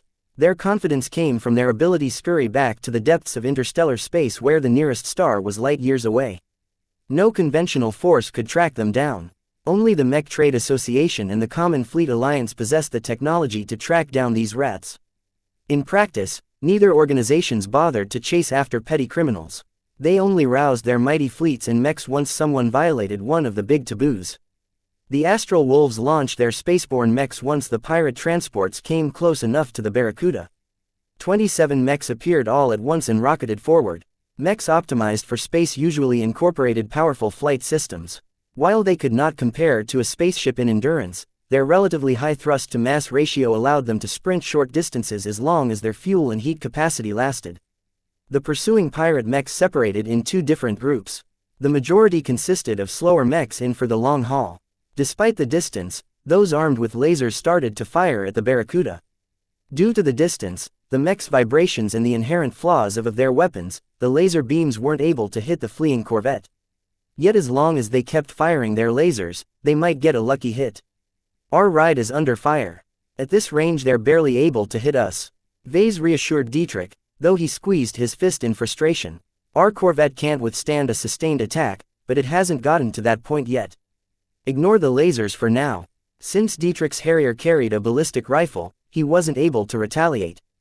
As lightspeed weapons, lasers were able to attack at very extreme ranges out in the vacuum of space. Projectile weapons lost their effectiveness due to their relatively placid muzzle velocity. It's a shame we don't have a railgun or Gauss rifle. These kinds of advanced projectile weapons packed a formidable amount of punch and muzzle velocity. They were a lot more expensive than conventional weapons due to their high power consumption and their strict material needs. Even second-rate states employed these weapons occasionally. Vase stuck to the plan for now. He saw 5 brilliant flares of light gaining in on his ship. He knew they represented the light mechs that formed the actual threat. There was no need to sortie Dietrich early and let his Harrier build up its heat in vain. Now that the pirates revealed their full capabilities, Vase updated his model and gained some additional numbers. Dietrich, if the light mechs maintain their current speed, they'll reach extreme effective range in about half an hour. All we need is 23 minutes. Don't let them get land and attack on my ship.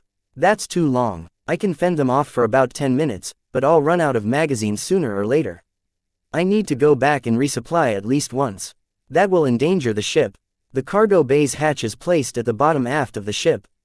Once I open it, a single laser can devastate the valuable Dortmund parts I've stashed in there.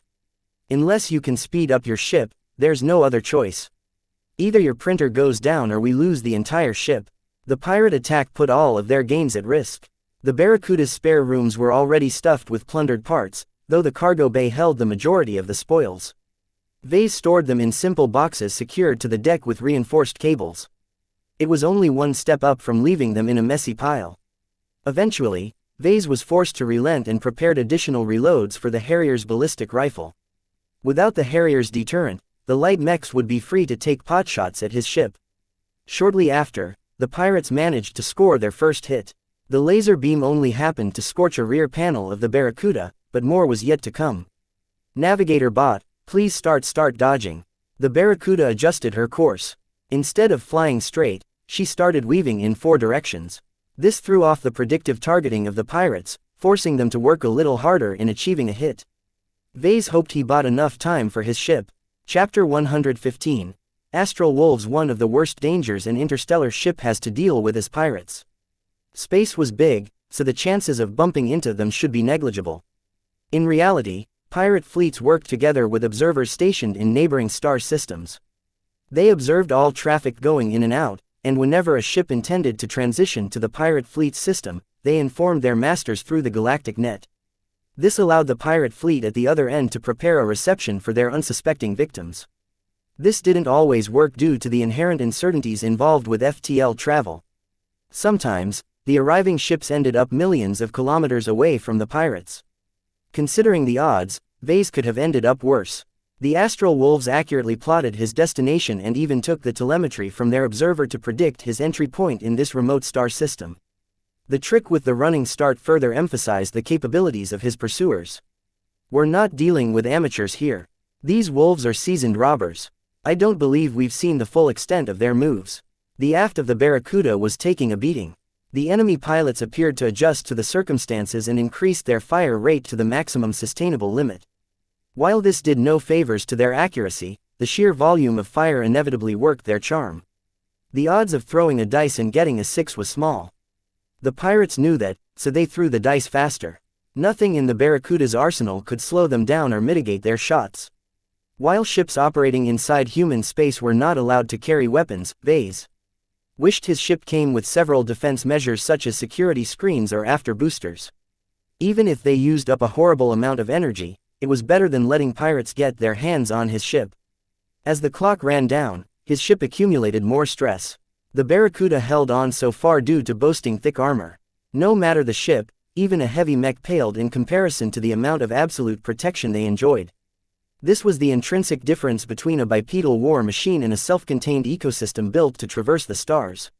Still, there were limits to a spaceship's integrity. While the long-ranged laser fire wasn't capable of dealing critical damage due to their wide dispersal, they softened up the Barracuda's aft section. If the light mechs came into range and were allowed to focus their fire, the ship could easily suffer an engine breakdown. Vase desperately tried to figure out what he could do to repel the pirates from his end, but came up short. His ship was essentially a glorified pleasure yacht, a souped-up sports shuttle with interstellar range. 3 minutes to go until the light mechs are in range. Are you ready to swat some flies? I've been ready ever since we arrived at this stupid star system. Good. I'm opening up the cargo bay hatch in 30 seconds. Please sortie out as fast as possible. I don't want to expose the interior any longer than necessary. Dietrich wasn't looking forward to the upcoming fight. His Harrier worked best as mobile fire support and normally relied on steadier mechs to hold the line.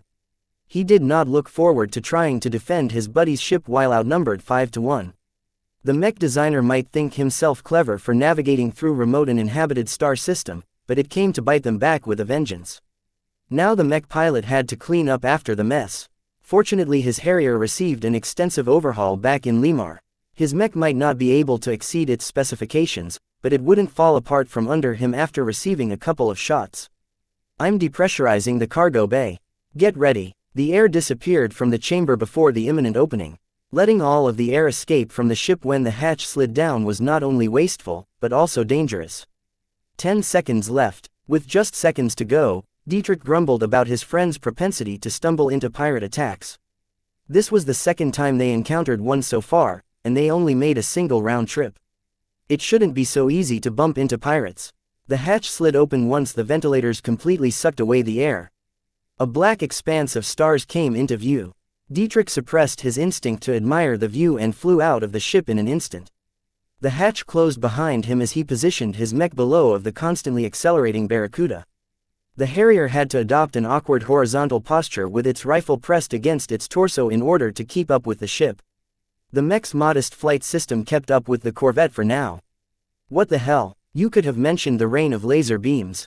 Relax. It's not as bad as it looks like. If you manage to draw away their fire, then that would be best. You're a much smaller target, so you'll make a great decoy. Some of the distant mechs indeed shifted their aim to the Harrier. Dietrich already introduced some randomness in his flight path in order to cope with the barrage. Vase might had a point about their accuracy, but the pilot took no chances. He already kept his eye on the approaching light mechs. Their flight systems flared up as bright as a star as they expended substantial amounts of energy or fuel to catch up to their fleeing prey. Detachable radiator panels extended from their backs in order to cope with their enormous heat generation. The pirate mechs unleashed their weapons once they passed a certain threshold. A light volley of solid kinetic projectiles and explosive shells impacted the Barracuda's vulnerable rear. Dietrich, we just suffered as much damage as 5 minutes of sporadic laser fire. We'll only last a couple of minutes if this keeps up. Get them off my back.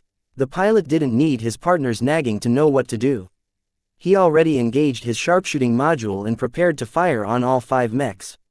He shot a volley of 3 projectiles at the closest aerial mech.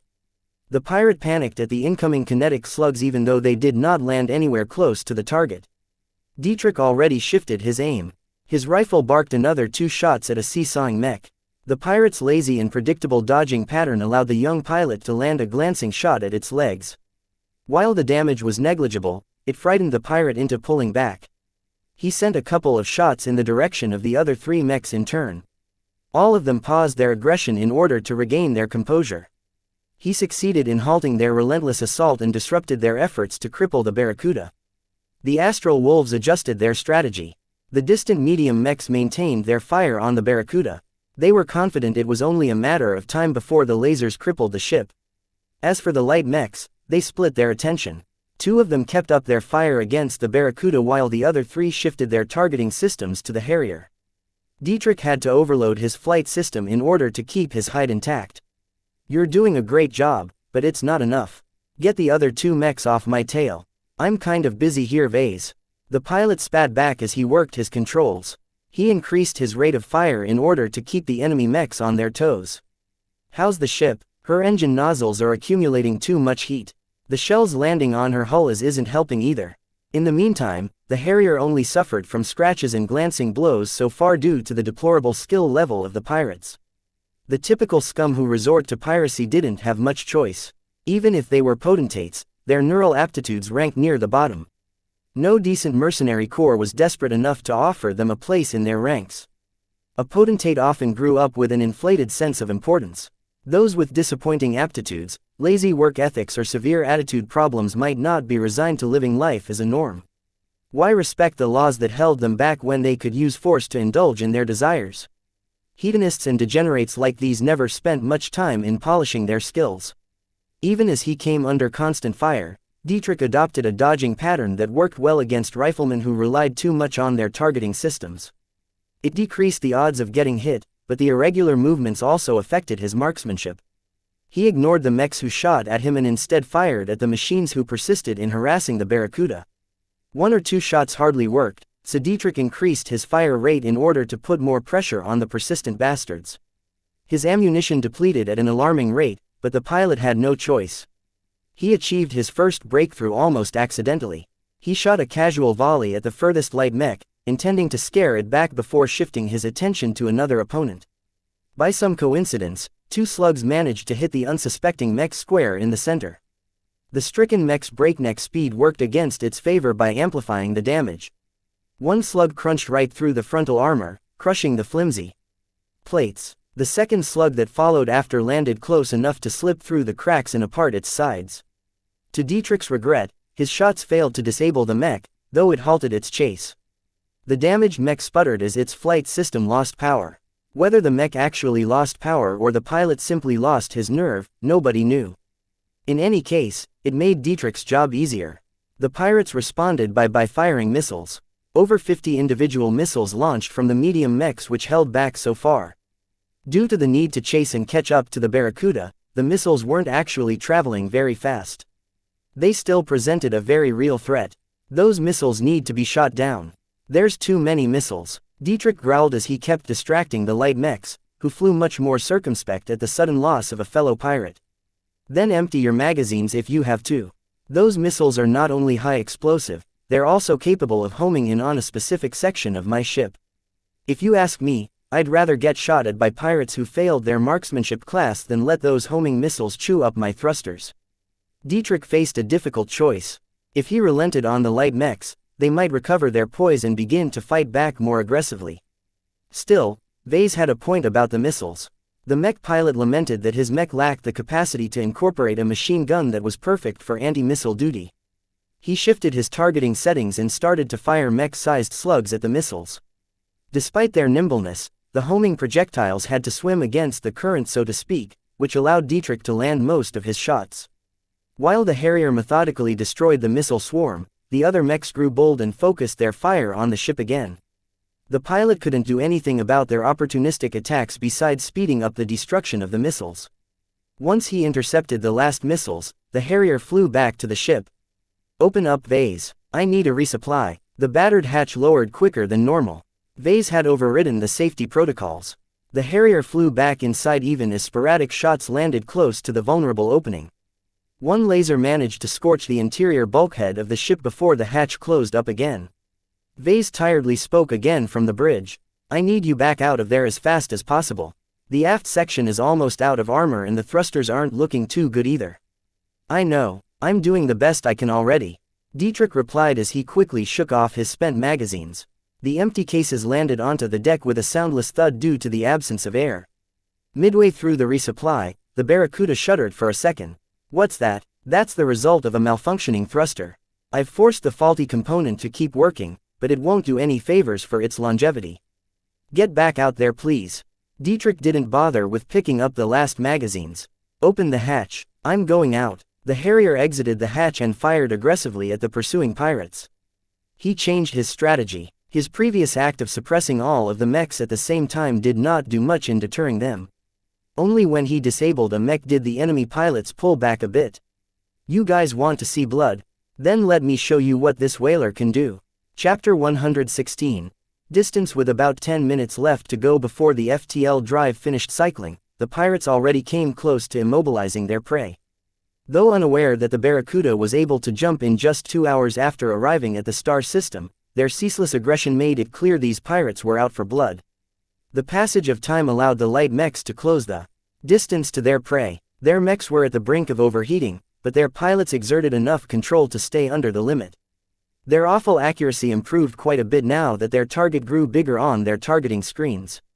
"You're not the only pilots who benefit from this ship," Dietrich muttered with a focused snarl.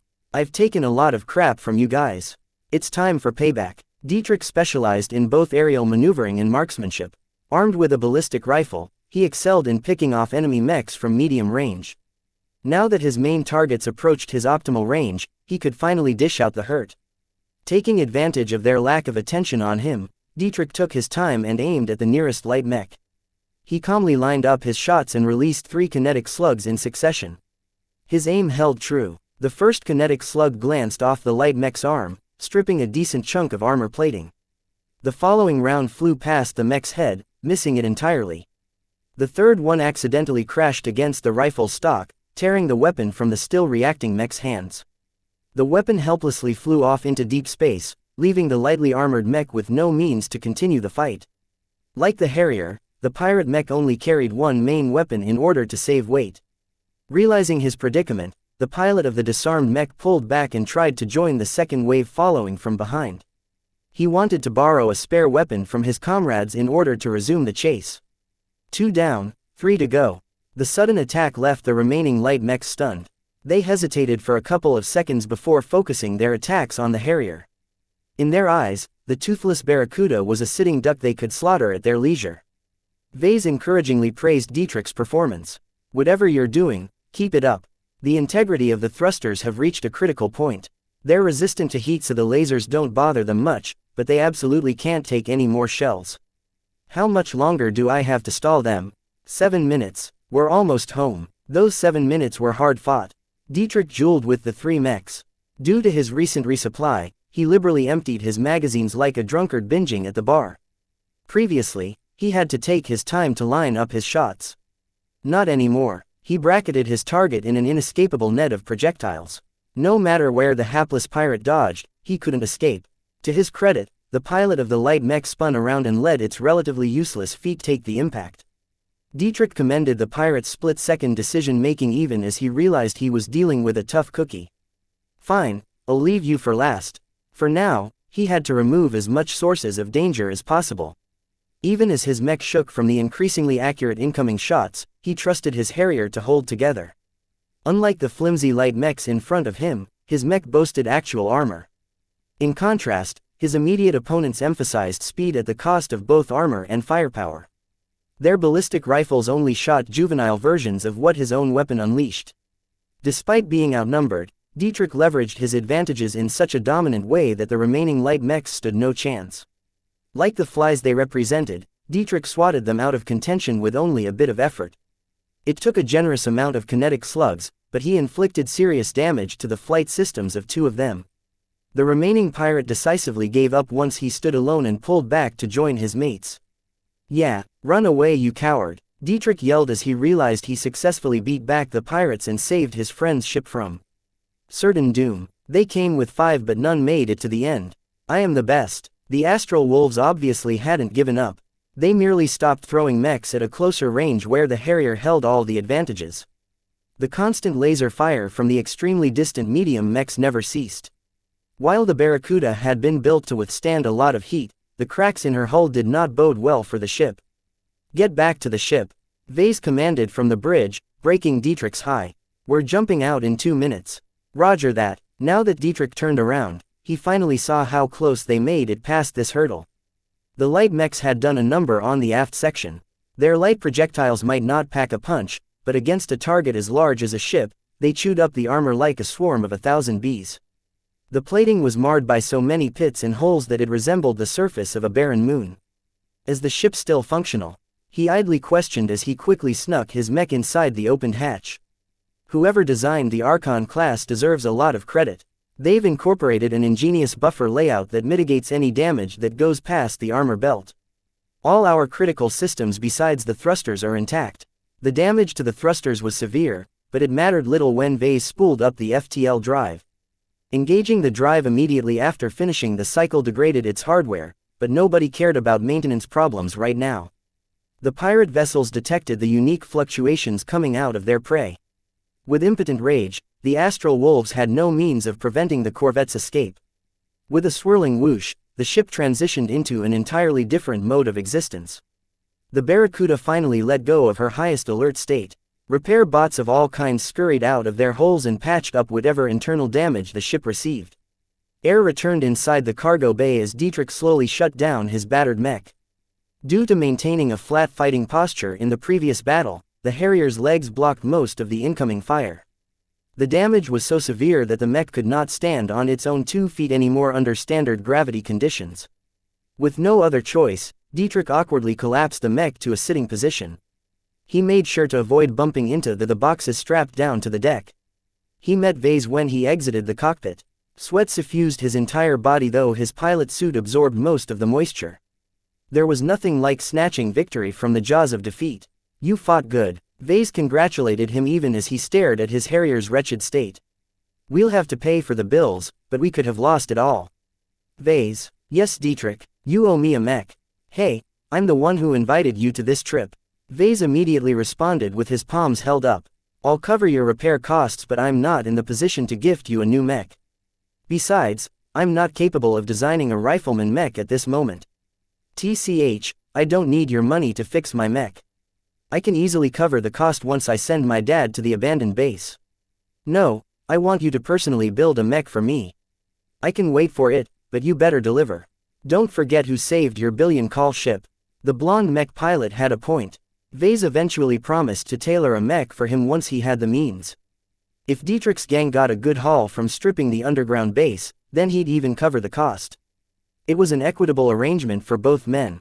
After Dietrich left for the showers, Vase looked at the Harrier once again and sighed. We've really cut it close. I'm lucky to have brought you along. The galaxy is a lot more dangerous than I thought.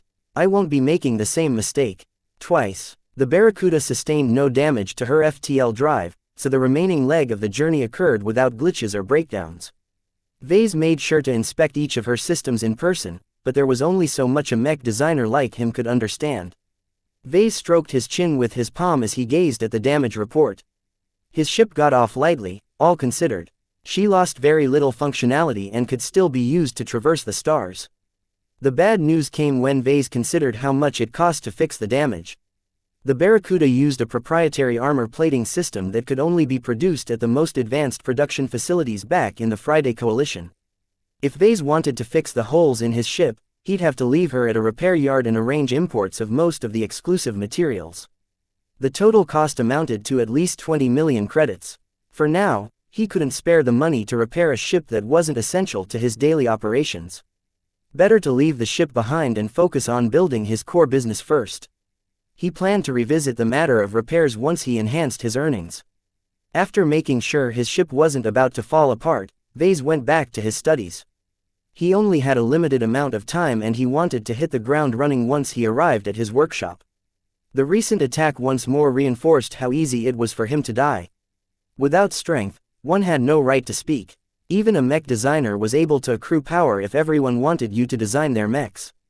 His first priority was to advance his skills. His latest brush of death pushed Vase to accelerate his learning.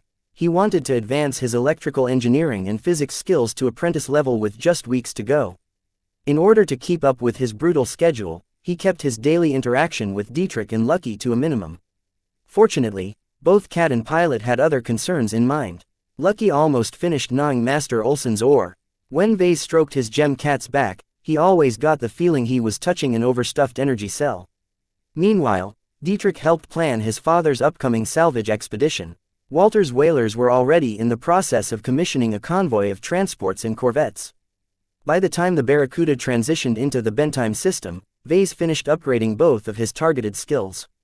The improvements bolstered his fundamental mech design skills by plugging his weaknesses. They also eased his attempt to reconstruct the Dortmund. The new insights he received from his studies allowed him to understand the blueprint and repair manual a little better. He understood some of the subtler nuances of the 3D printer's design.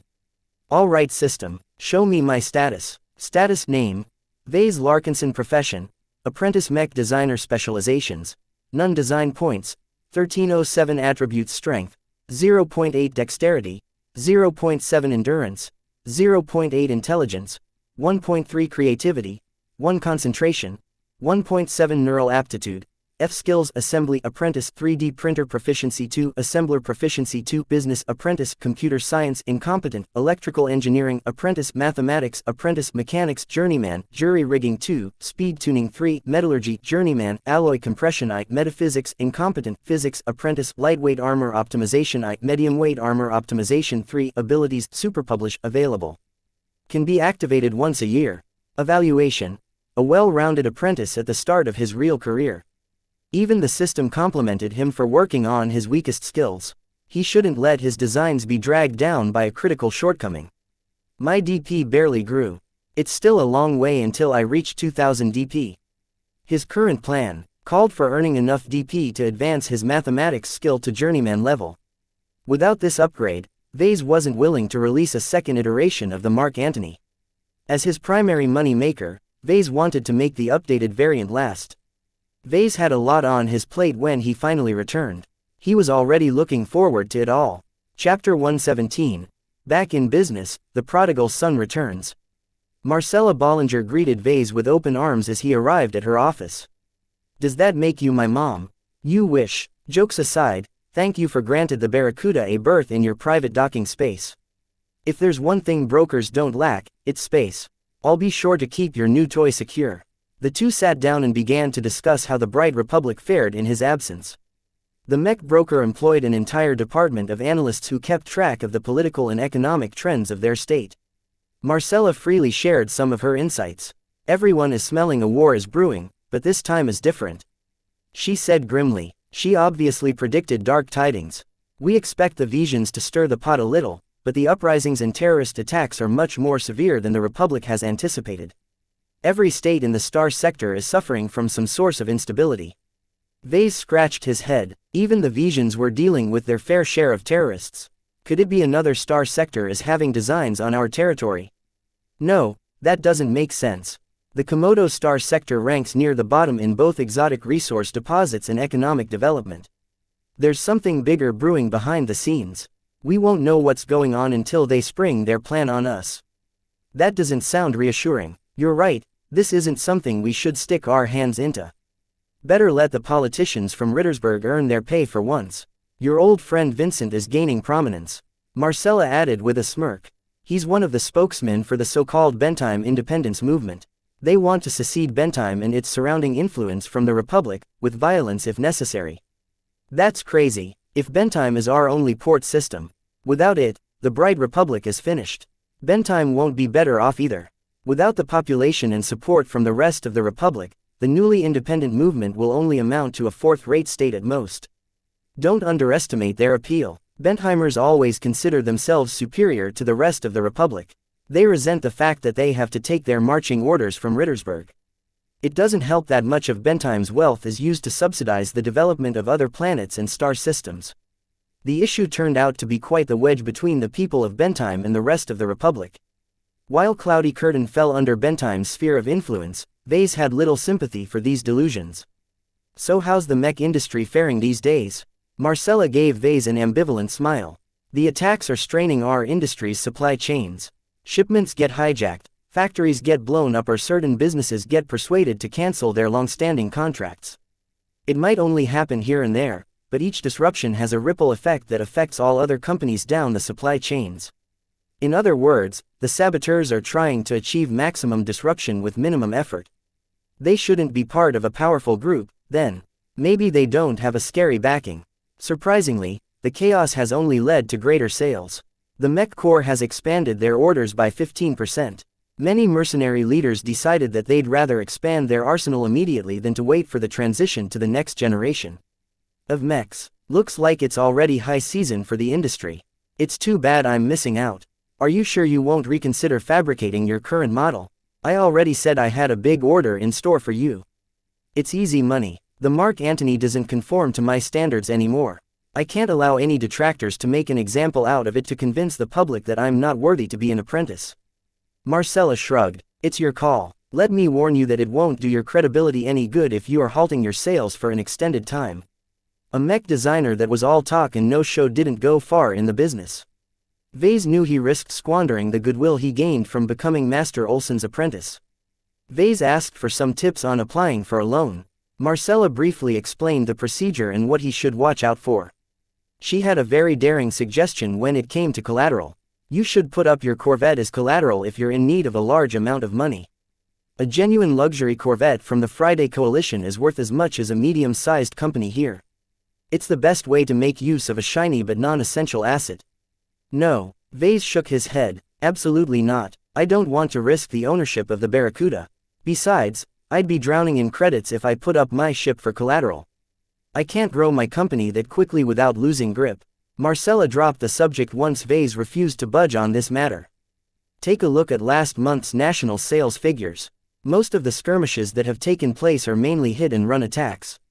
Sales of light mechs have gone through the roof. After discussing some minor issues, Vase ended his talk with his broker and left her office. He returned to the spaceport and met up with a waiting Dietrich and Lucky. Finally, you're back. The board pilot spoke as he rose from his chair. Are we done with this place? I've finished all of my arrangements, yes. Your mech and my cargo are already being shipped back home. We've got a transport to catch. They boarded the transport and took their seats without issue. The modest, utilitarian decor of the local spaceship contrasted sharply with the classier ships from the Coalition.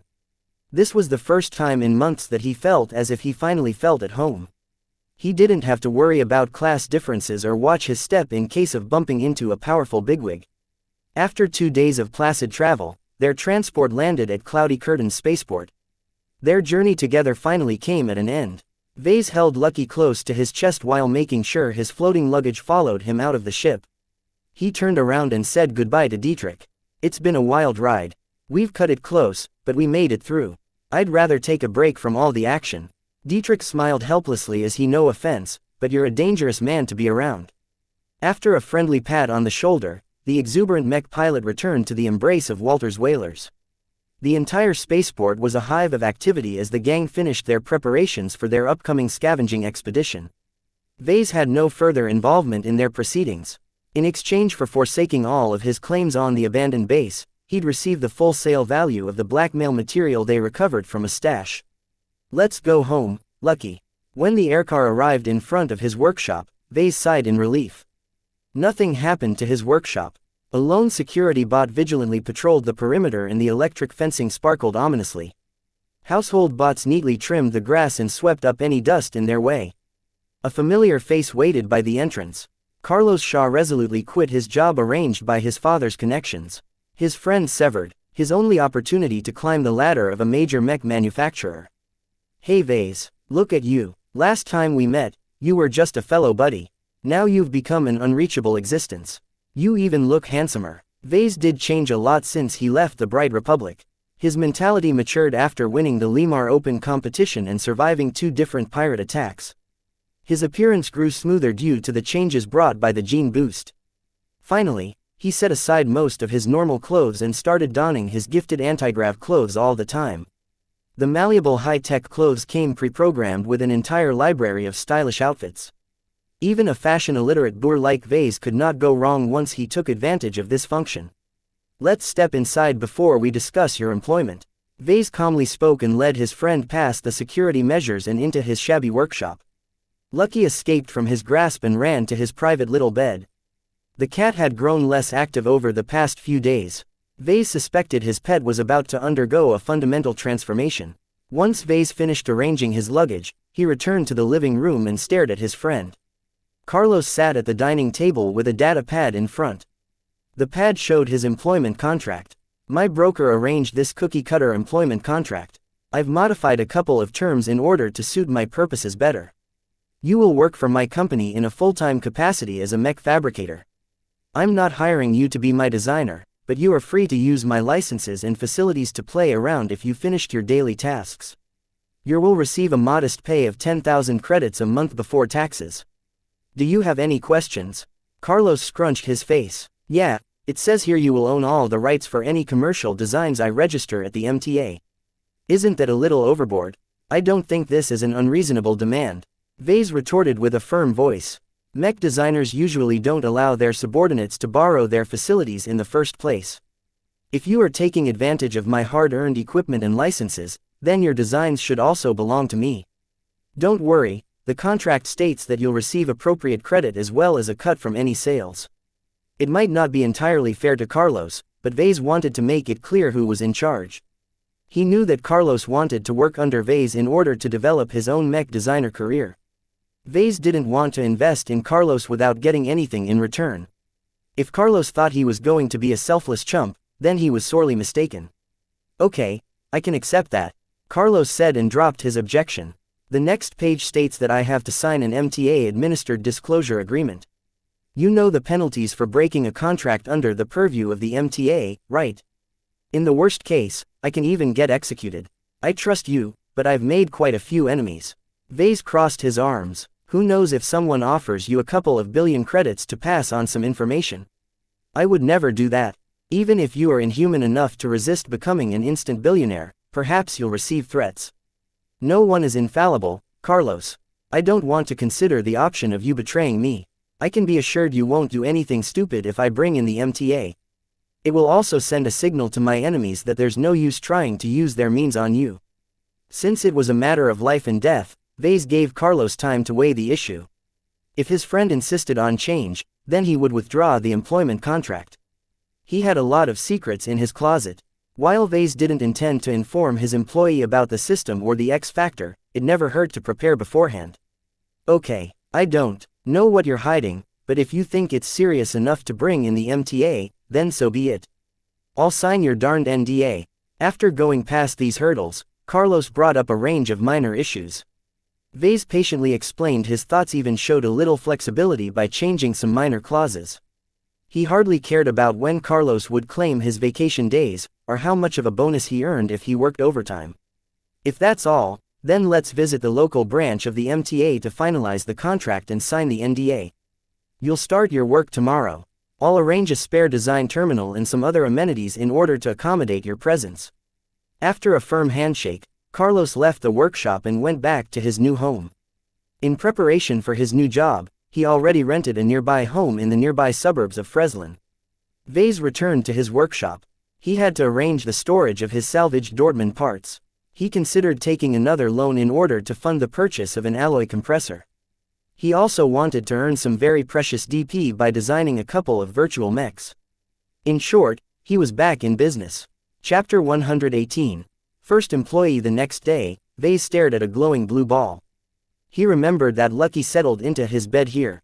Overnight, he somehow turned into a dangerous-looking ball of energy.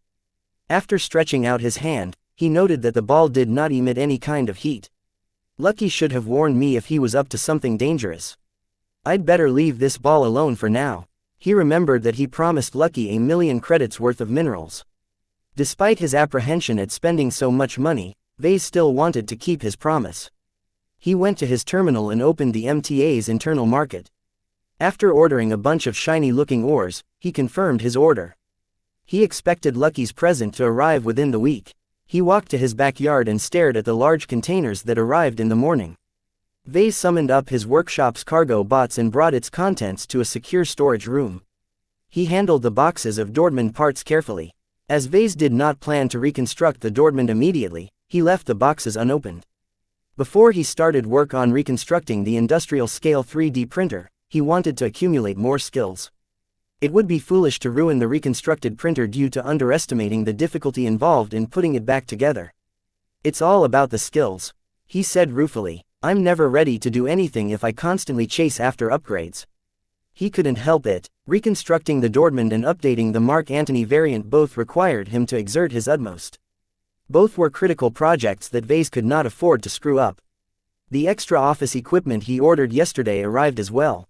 Vase received the extra terminal, chair, drinks dispenser and other amenities and set them up in his workspace. He reconfigured the workroom into an office space that complied with the local codes. He installed several privacy screens into basic cubicles that ensured a worker's privacy without isolating them completely. Vase also activated the setting that prevented sounds from spreading. He had a tendency to talk to himself, and didn't want to bother Carlos with his ramblings. Some of the work might not be entirely necessary at the moment. Vase wanted to prepare for the future. Speaking of expansion, I don't think I've thought up a proper name for my business yet. It's still registered as a sole proprietorship. That's fine when I'm just starting out, but now that I'm thinking of increasing my scale, I really should get around to registering a corporation. A sole proprietorship basically meant that Vase and his business were one and the same. Any losses the business made reflected directly on him. This might be fine for small-time street corner stores, but for a company that dealt with goods worth millions of credits, it was wholly inadequate. A limited liability corporation was a separate legal entity in the eyes of the Bright Republic and most other states. If his business somehow screwed up and incurred a loss of 1,000,000,000 credits, then Vase wouldn't be liable if the company declared bankruptcy. Naturally, things weren't so simple, and Vase still had to deal with some of the consequences. Registering a corporation was not a simple task at all. He had to set up a charter and enumerate everyone's rights. I'll take care of it later. Vase waved his hand, adding it to his increasingly growing to-do list. First, I'll have to bring in Carlos to the fold. His friend arrived at his doorstep at noon. Vase met him outside and hailed a high-speed aircar for them both. After boarding the vehicle, they were on their way to Orinoco, the planetary capital on the other side of the planet. On the way, Vase explained his expectations for his new fabricator. "Once you're officially employed by me, you'll have to brush up your assembly. It's of prime importance that you can assemble one of my designs without my supervision. If I have to look over your shoulder every time you bump into trouble, then what's the point of hiring you in the first place?" "I understand." Carlos dutifully nodded. "In the time I've been waiting for you to return, I dove into my old textbooks. I've got a solid grasp on theory. That's insufficient for my purposes. My first and only commercial design so far is a very complex advanced mech. Its maze-like internal layout alone is prone to faults. Just one mistake could set me back millions of credits. No, you need lots of practice before you can even think of using my machines for real." I'll register and pay for an Iron Spirit Mech developer account in your name. What, you want me to play a game? Hey, don't knock on the game. The realism is sufficiently close enough that you'll be able to master almost all of the fundamental steps to fabrication in a safe, virtual environment. Doesn't it cost a lot of money to start fabricating a virtual mech? Don't worry, I'll cover the costs. With my current savings, I can afford to splurge a little. Consider it an investment, just don't expect a raise anytime soon. According to the current rates, it cost about 18,000 credits to fund the fabrication of a virtual Mark Antony. As a notoriously overstuffed advanced 5-star mech, Vase considered that Carlos needed at least a month of practice before he mastered the basics. That was with the old version of the design. When Vase introduced the second generation of the variant, Carlos most likely had to do things over again.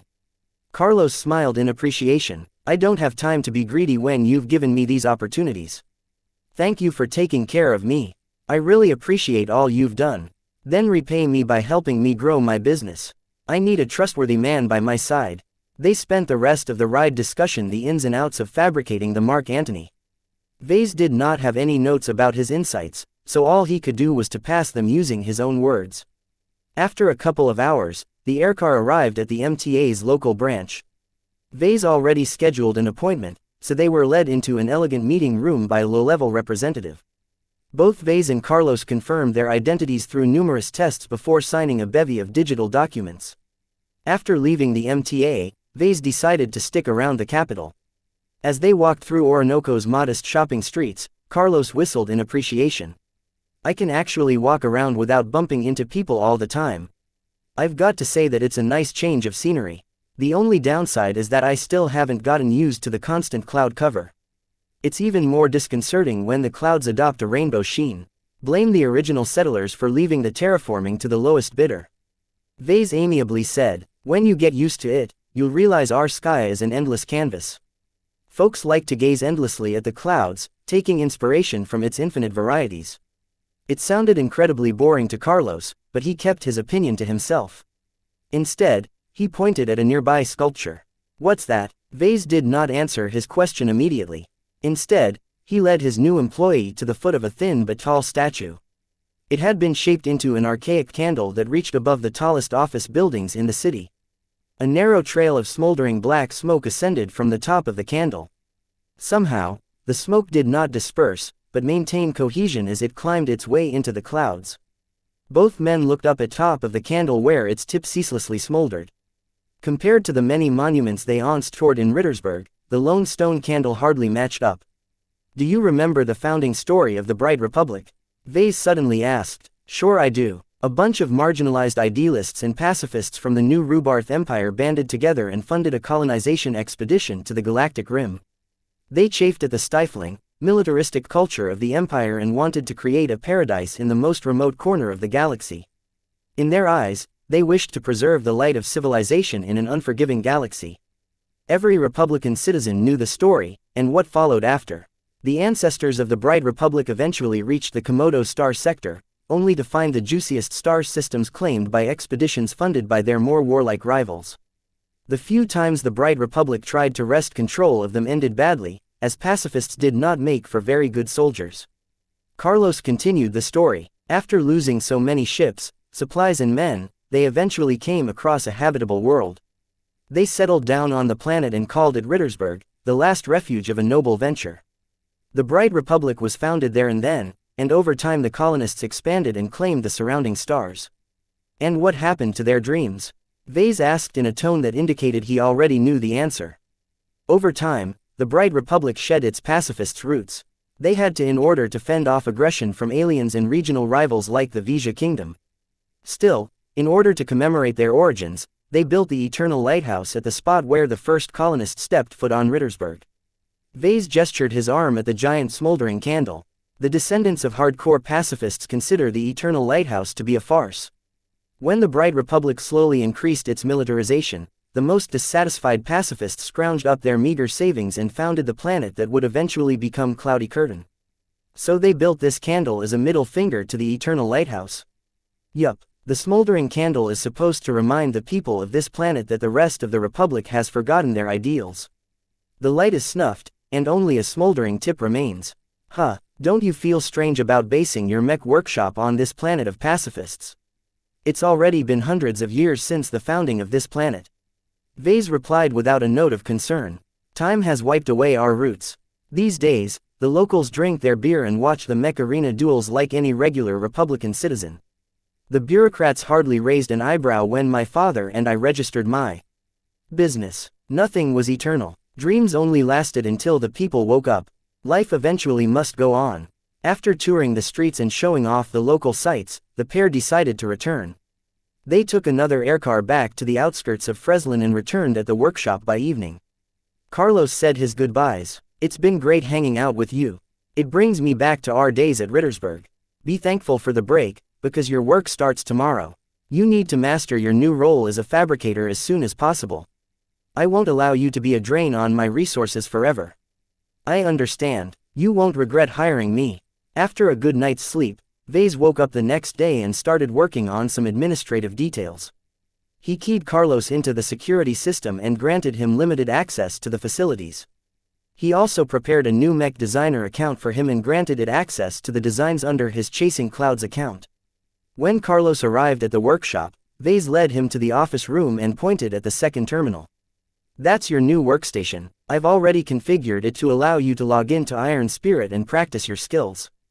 Can I make use of your design software as well? It will help me out a lot if I can flex my other mech design skills. It's already done. Vase replied and drew his employee's attention to a grayed out icon in the starting menu. I've set the terminal up to unlock the design software after working hours is over. You can stay over after you finish your shift if you want to play around with designing your own mech. That's very generous of you. Thank you again. No problem. Once Carlos finished registering a developer account, Vase went back to his terminal and logged into his own game account. He put off work for several days now. I'm still missing about 700 DP. If I want to upgrade my mathematics to journeyman, then I'll have to publish a new virtual design. The problem was that he couldn't afford to waste too much time. He had to get back to selling actual mechs in order to keep up with his timetable. Rather than designing a whole bunch of virtual mechs, I should focus on perfecting a single machine. With the attention he gained from the entire star sector, Vase knew he was being watched. Many industry insiders kept tabs on him. He didn't want to squander all of this initial interest by releasing a sloppy design. The first impression was the most important one to make. His last two virtual designs consisted of octagon variants. His Mist Prowler acted as a capable ambush predator, while his Speed Demon excelled in chasing down light mechs. Both were competent designs for a novice mech designer, but they fell short to his current standards. After advancing to an apprentice mech designer, Vase felt it was time to move on to 3-star designs. He already had a taste of these designs when he competed at Limar. He only held back due to the cost. My spending account has nothing left. I spent way too much money. Vase took note as he checked his bank accounts. I've already started dipping into my piggy bank. With only 22 million credits left in liquid funds, can I afford to splurge on virtual licenses? Vase decided to take a look at the catalog. Most of the licenses for the mechs averaged around 1 million credits. This was a steep price that put most amateur mech designers out of play. The lack of clutter appealed to Vase, though he also had to compete against professionals with too much time on their hands. Even if I'm young, I can still stand firm, he concluded after taking a look at the best-selling variants. It helped that he did not intend to top the sales charts. Vase was content if he earned 700 DP. With this modest goal in mind, Vase considered the type of mech he wanted to design. The ongoing tension has caused people to feel less safe. The game is experiencing an upsurge of players. In tumultuous times, they can only rely on themselves. Many potentates intensified their training. They left behind the simple, generalist mechs and focused instead on mastering specialized mechs. Marcella already explained this ongoing trend during his last visit to her office. Vase already had a plan in mind. In order to prepare for his upcoming redesign project, he wanted to work on a medium knight. The Mark Antony was actually an overburdened hybrid knight.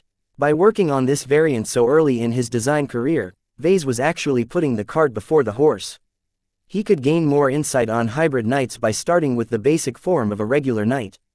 In mech terms, knights referred to mechs armed with a single-handed weapon and a shield. Usually knights were armed with swords due to their versatility and popularity, though some relied on spears or axes. A normal knight never wielded ranged weapons. Sometimes they carried a pistol, but never anything larger. Mechs focused on melee combat optimized their limbs for power. Ranged weapons did not make use of this. Instead, they demanded precision. A knight which tried to juggle both power and precision were called hybrid knights for that reason. Regardless of their loadout, knights formed a bulwark of defense. They generally fared poorly when operating alone, but excelled in teamfights. With a knight holding down a position, any enemy had to go through a painful ordeal in order to dislodge the defender. They also took on other roles if needed. For example, they made use of their tough exteriors to break through enemy lines. They also escorted vulnerable artillery mechs or any other kind of sharpshooter mechs. The synergy between a knight and a ranged mech was well known. All have to design a knight that is able to work in a team. Previously at Limar, Vase designed mechs that operated alone. This was different. While he could still design a knight which excelled in solo duels, it had to seamlessly integrate into a team. He settled a couple of parameters for his upcoming design. The knight must be able to take a beating, so it will weigh at the top end of the medium weight class. It's going to be slow, but it should still be within the limits of a medium mech. The knight should also be a sufficient threat at close range, which means it is going to need strong arms and legs. Most knights already took these factors in account. Certain designs fulfilled the basic requirements, but also emphasized some other aspects in order to distinguish themselves. What Vase sought in particular was a design with a powerful short-range dash. After an hour of browsing through the catalog, Vase finally narrowed down his choice. Chapter 119. Hoplite. Many mech manufacturers boldly entered the market with a superstar designs. Only a few companies demonstrated enough staying power to persist until today. The Lindholm Armament Company outgrew its modest roots to become a giant trans-galactic corporation. Lindholm was a household brand name in the mech market, to the point where loyal customers brainlessly bought their latest products. Vase normally disdained mainstream mechs, but their introductory model deserved a look.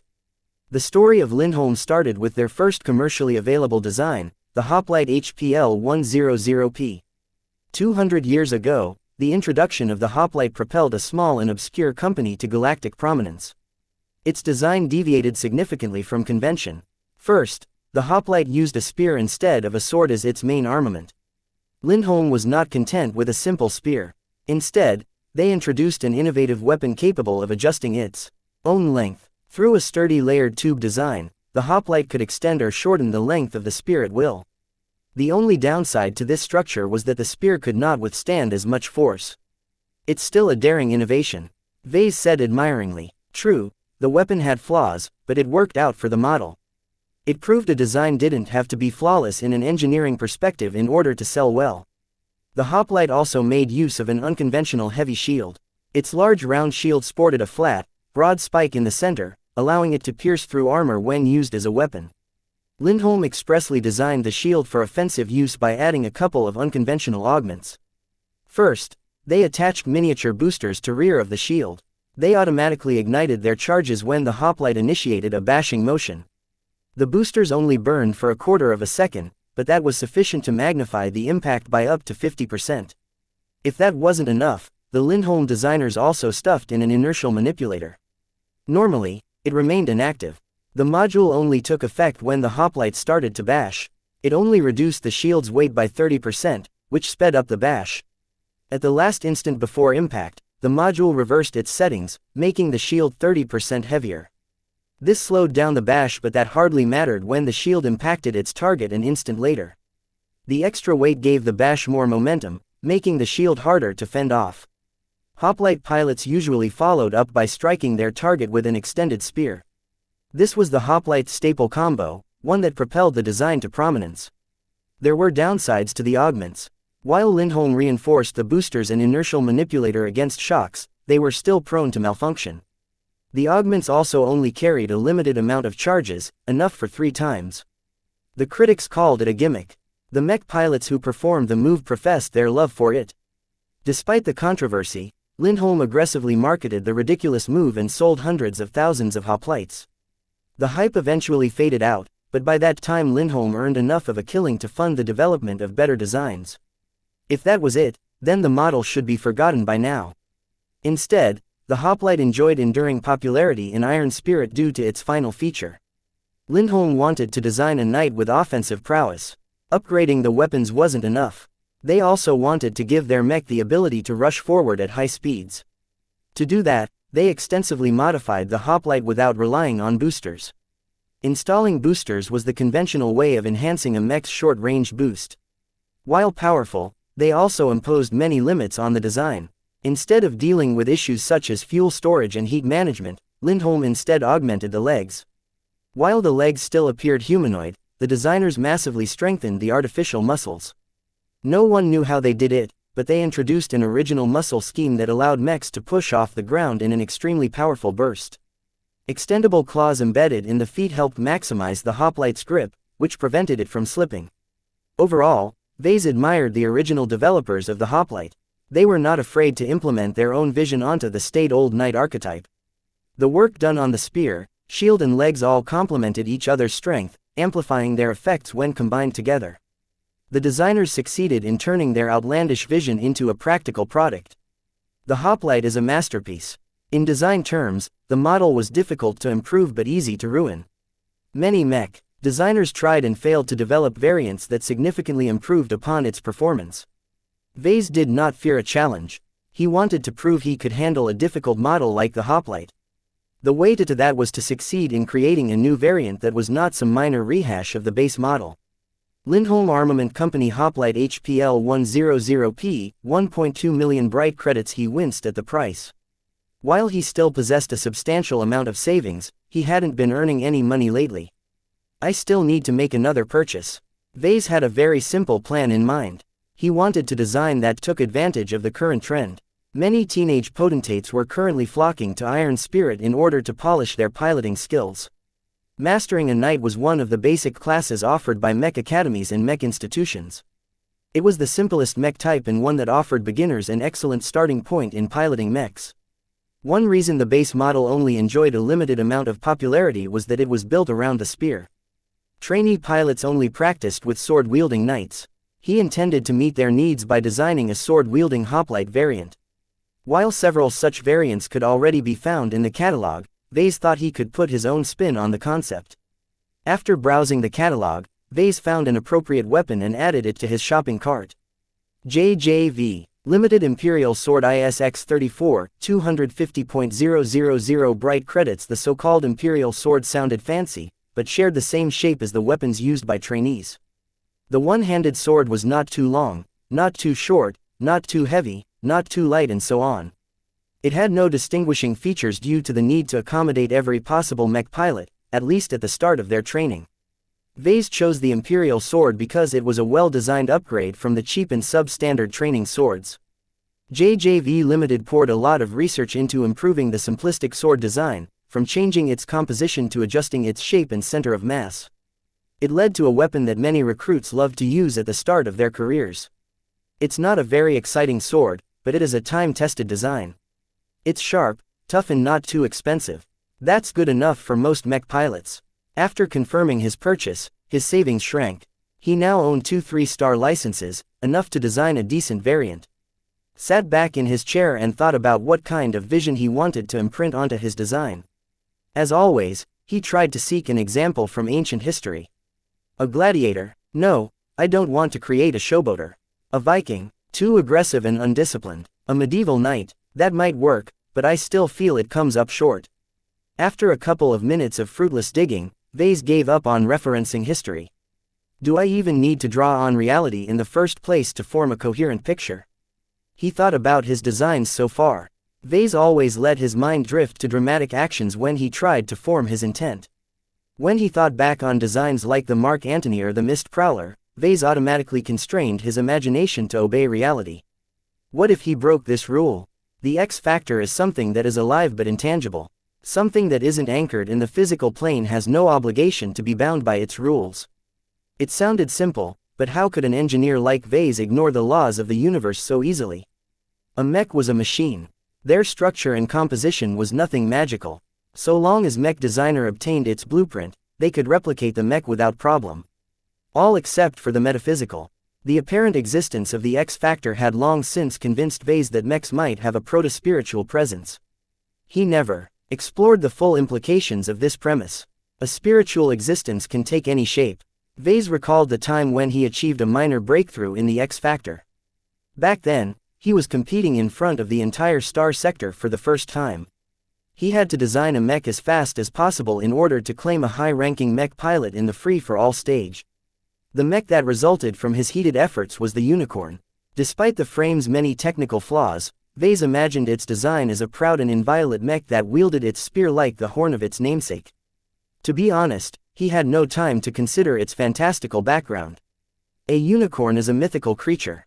Everyone has their own ideas about what a unicorn looks like and what kind of powers it possesses. In this case, the only perspective that matters is the one held by the mech designer.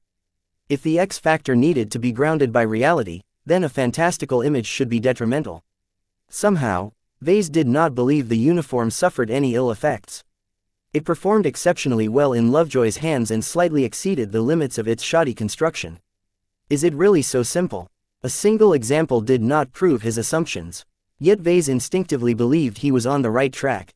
The question is, am I willing to test it out? He strongly wished to test this new approach. The risks were great. If he screwed up his first new design after winning the Limar Open competition, then he might not be able to drum up enough sales. Yet what if he failed anyway? Nobody knew how to observe and measure something as ethereal as the X Factor. At most, those who entered the cockpit had to endure an unpleasant vibe. Vase was in an exuberant mood. Like a child stepping out of the house for the first time, he wanted to explore this new world. He was only limited by his own imagination. He did not even need to reference an existing myth. Why not make up something on his own? Something that meshed with the components he had to work, instead of trying to stuff a pre-existing image into a mold that didn't entirely fit. Let's go with something strong but not too complex. His active imagination branched off numerous possibilities. Some were thinly veiled derivatives of existing myths, while others sounded too radical to be useful. He chose to base his design around the image of an immortal known as the Instructor. He used to be a daring knight and swordsman in the past, having distinguished himself in battle against man and beast alike. He gained strength from every victory and refined his swordsmanship to greater heights. In his quest to be the pinnacle, he even sought to learn different styles from other masters of the art. The Instructor finally achieved enlightenment. The warrior grasped the secrets of immortality and joined the ranks of the exalted among men. The years went by and the wars died down. Eventually, the Instructor shed the passion of his youth. He settled down as a guard for an esteemed emperor who granted him with a sword of office. He wielded his blade not to kill, but to protect. As the empire he served reigned supreme, the Instructor lacked the opportunity to prove his worth. With nothing else to do, he started instructing the younger generation in swordsmanship. Slowly, he became known for his teaching. The Instructor not only excelled at explaining the essence of swordsmanship, he also gained many insights in the process. He slowly cast off all the flair and excessive moves in his repertoire, and distilled his swordsmanship into a purer form. Am I being a bit too vague? Vase suddenly asked. He was very satisfied with the story he built up, but he did not wish to waste too much time fleshing out the setting. He might as well become a novelist if that was the case. I didn't think too much when I designed the unicorn, so it's probably okay. The details probably didn't matter too much. What Vase actually needed was a myth to support the shaping of his intent. With a strong and distinct image, it became easier to hold on to the main points and maintain a cohesive intent for hours. A complicated backstory made it harder to keep the threads together. The story was not without purpose. Vase hoped to accomplish multiple goals with this specific myth. First, the Instructor was old. He experienced much in his life and fought in many battlefields. He mellowed out in his later years but still retained his edge for battle. Hopefully the trait translated to cool-headedness in the heat of battle. Vase also wanted to pass on the Instructor's love and obsession for swordsmanship. He did not make the Instructor a master of a single style, but instead exposed him to many different forms. While flexible, the Instructor thoroughly mastered the fundamentals due to his extensive teaching experience. What Vase wanted to accomplish with this was to make his customers more susceptible to breakthroughs. He did not expect to create a miracle. Just a gentle push was enough. This is all too vague. I don't even know if I'm deluding myself with all these assumptions. Vase chuckled a bit. Fantasy or not, it doesn't hurt to try. Chapter 120. Iterating. Vase approached his latest design process like a project. Gone were the days where he haphazardly designed a mech ad hoc in week-long sessions. His improved skills gave him much more possibilities and opened his eyes to many factors he previously missed. When he previously competed at Limar, Vase had no time to double-check his work. The brutal time limits imposed by the rules forced him to follow his previous methodology of trusting his intuition that he got it right. His latest project called for a cycle of design followed by testing and back to design. With his increased base of knowledge, he was able to wield the system's many mathematical models without acting like a caveman. With every design choice, he could verify the results through rigorous testing. He could find better solutions and avoid mistakes as long as he spent enough time crunching the numbers. Certainly, it took time. Despite the system's prodigious processing power, Vase could only draw a portion of its awesome capabilities. More than that, Vase might frequently resort to tweaking the models in order to simulate many different conditions. He did not intend to lose sight of his initial goal. Before he began to design, he created a simple schedule. Let's see, 3 weeks should be plenty of time to come up with a decent design. Any more than that and it's not worth the effort. I'll spend 1 week on shaping the design, and 2 weeks on refining it through modeling and simulations. Vase also split the project up into different phases that corresponded to the parts he modified. He preferred to start from interior and work his way out, so the first phases dealt with the internal frame and the various internal components. Each time he finished modifying the relevant components, he'd test them vigorously until he became satisfied or ran out of time. He'd go through each phase in this manner until he combed over every part of his design. At the end, he reserved a decent chunk of time to testing out his new mech in a holistic manner. Let's start with the internal frame. The skeleton of the base model disproportionately favored the waist and legs. The hoplite put an enormous amount of stress on the legs when it initiated its powerful dash. Vase decided not to mess around too much with the internal frame. Any minor change he made here cascaded into a ton of follow-up effects. The basic design of the frame already worked okay. He merely updated the 200-year-old design to modern standards and rigorously tested his changes. The frame's upper portion resisted heavy impacts a little better. He turned to the core components next. He did not swap out any of the core parts, but trimmed their design in order to fit its current use. A real mech needed to be robust and last for years. A virtual mech only had to last a couple of team battles at most. The hoplite offered a lot of redundancies at the cost of putting on a lot of weight. Due to their self-contained nature, the modifications he made to the power reactor, engine and other parts required little time to test. Lindholm obviously licensed these components from specialist equipment manufacturers, so Vase found very few instances where he could optimize the design even further. Those manufacturers and research institutes make their living off licensing their products. They must have spent years in optimizing their builds. The lack of faults prevented Vase from making gains without losses with regards to these components. Thus, he mainly exchanged robustness for reduced mass in a proportional relationship. Vase considered the trade-offs he made to be worth the cost. After that, he moved on to the next phase. He devoted a lot of time on reworking the internal layout of the mech from the ground up. With his journeyman-level mechanics and apprentice-level electrical engineering, Vase chose to focus on increasing the mech's range of motion. Among all mech types, the Knight had the most restrictive range of movements. It didn't need any more due to its plentiful armor and sluggish motions. This also made Knights an ideal mech for trainee pilots to start with, because they didn't have to master many maneuvers in order to become proficient in piloting this type. The original hoplite mainly uses its spear to thrust forward with incredible momentum. Lindholm didn't design the hoplite to fare well at a closer range. They even included an augmented shield in order to knock back any mechs who came into knife fighting range. This presented a big problem to any mech designer who wanted to turn the hoplite into a sword wielder. The mech lacked the responsiveness and range of motion to keep up with a serious clash. Vase did not wish to compete directly with more experienced designers who tackled the same problem. He only wished to transform the hoplite into a proficient sword wielder while retaining much of the internal integrity of a knight. He did not directly reference the old layout. Instead, he built up his own internal layout first before comparing it to the original version, spending a lot of time in the process. Due to the need to maintain a focused intent, Vase required frequent breaks in order to finish this boring hurdle. When he finally finished his own layout, he compared the new one with the old. The differences were immense. He reconciled the two by adopting the best parts of both, and put the new scheme through a barrage of tests. With each iteration of tests and tweaks, the resulting design scheme reached a new equilibrium. Vase succeeded in shaving off bits and pieces while keeping enough redundancies in place. The extra space allowed him to improve the range of motion of its arms. At this point, Vase reached the halfway mark of his project schedule. He spent a significant amount of time doing tests, but gained better results than before. Along the way, Vase frequently paused his work when he couldn't maintain his concentration.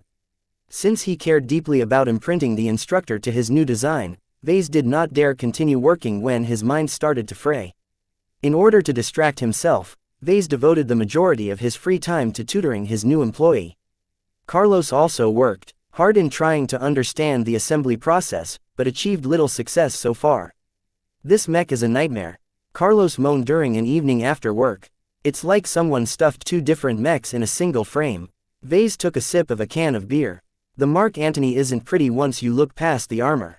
I did my best to simplify the mess, but there's only so much I could do at the time.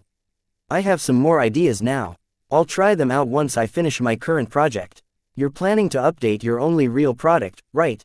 "I've been thinking about it while I've practiced fabricating it. Don't you think the missile launchers are kind of redundant? Even the Caesar Augustus rarely finds an opportunity to make effective use of it. There's not enough capacity or firepower behind the missiles to achieve anything meaningful alone." To be honest, Vase did not like the shoulder launchers either. They added unnecessary bulk for just 2 salvos worth of missiles. The mounts were troublesome to detach and even harder to put them back. Yet Vase never considered removing them entirely. His ongoing work on the hoplite variant gave him a better appreciation of the Knight class. He gained a better understanding of what Jason Kozlowski wanted to achieve when he initially came up with the design. The missile launchers are an essential part of the Caesar Augustus series. There are many hybrid knights that combine laser cannons with swords and shields, but very few of them dare to add a third weapon to the mix. The launchers can hold a variety of missile types and add much needed flexibility to an inflexible mech. Inflexible is an understatement. The Caesar Augustus is as stiff as a board. It never tries to excel in this aspect in the first place. The Caesar Augustus is still a capable knight up close. Any mech pilot that has received advanced knight training should be capable of working around its weaknesses. An advanced mech required an advanced mech pilot to make full use out of its capabilities. The normal rank and file pilots did not normally touch sophisticated models like the Caesar Augustus. The Mark Antony was basically the bargain bin version, but it still retained much of the advanced characteristics that made it difficult to master.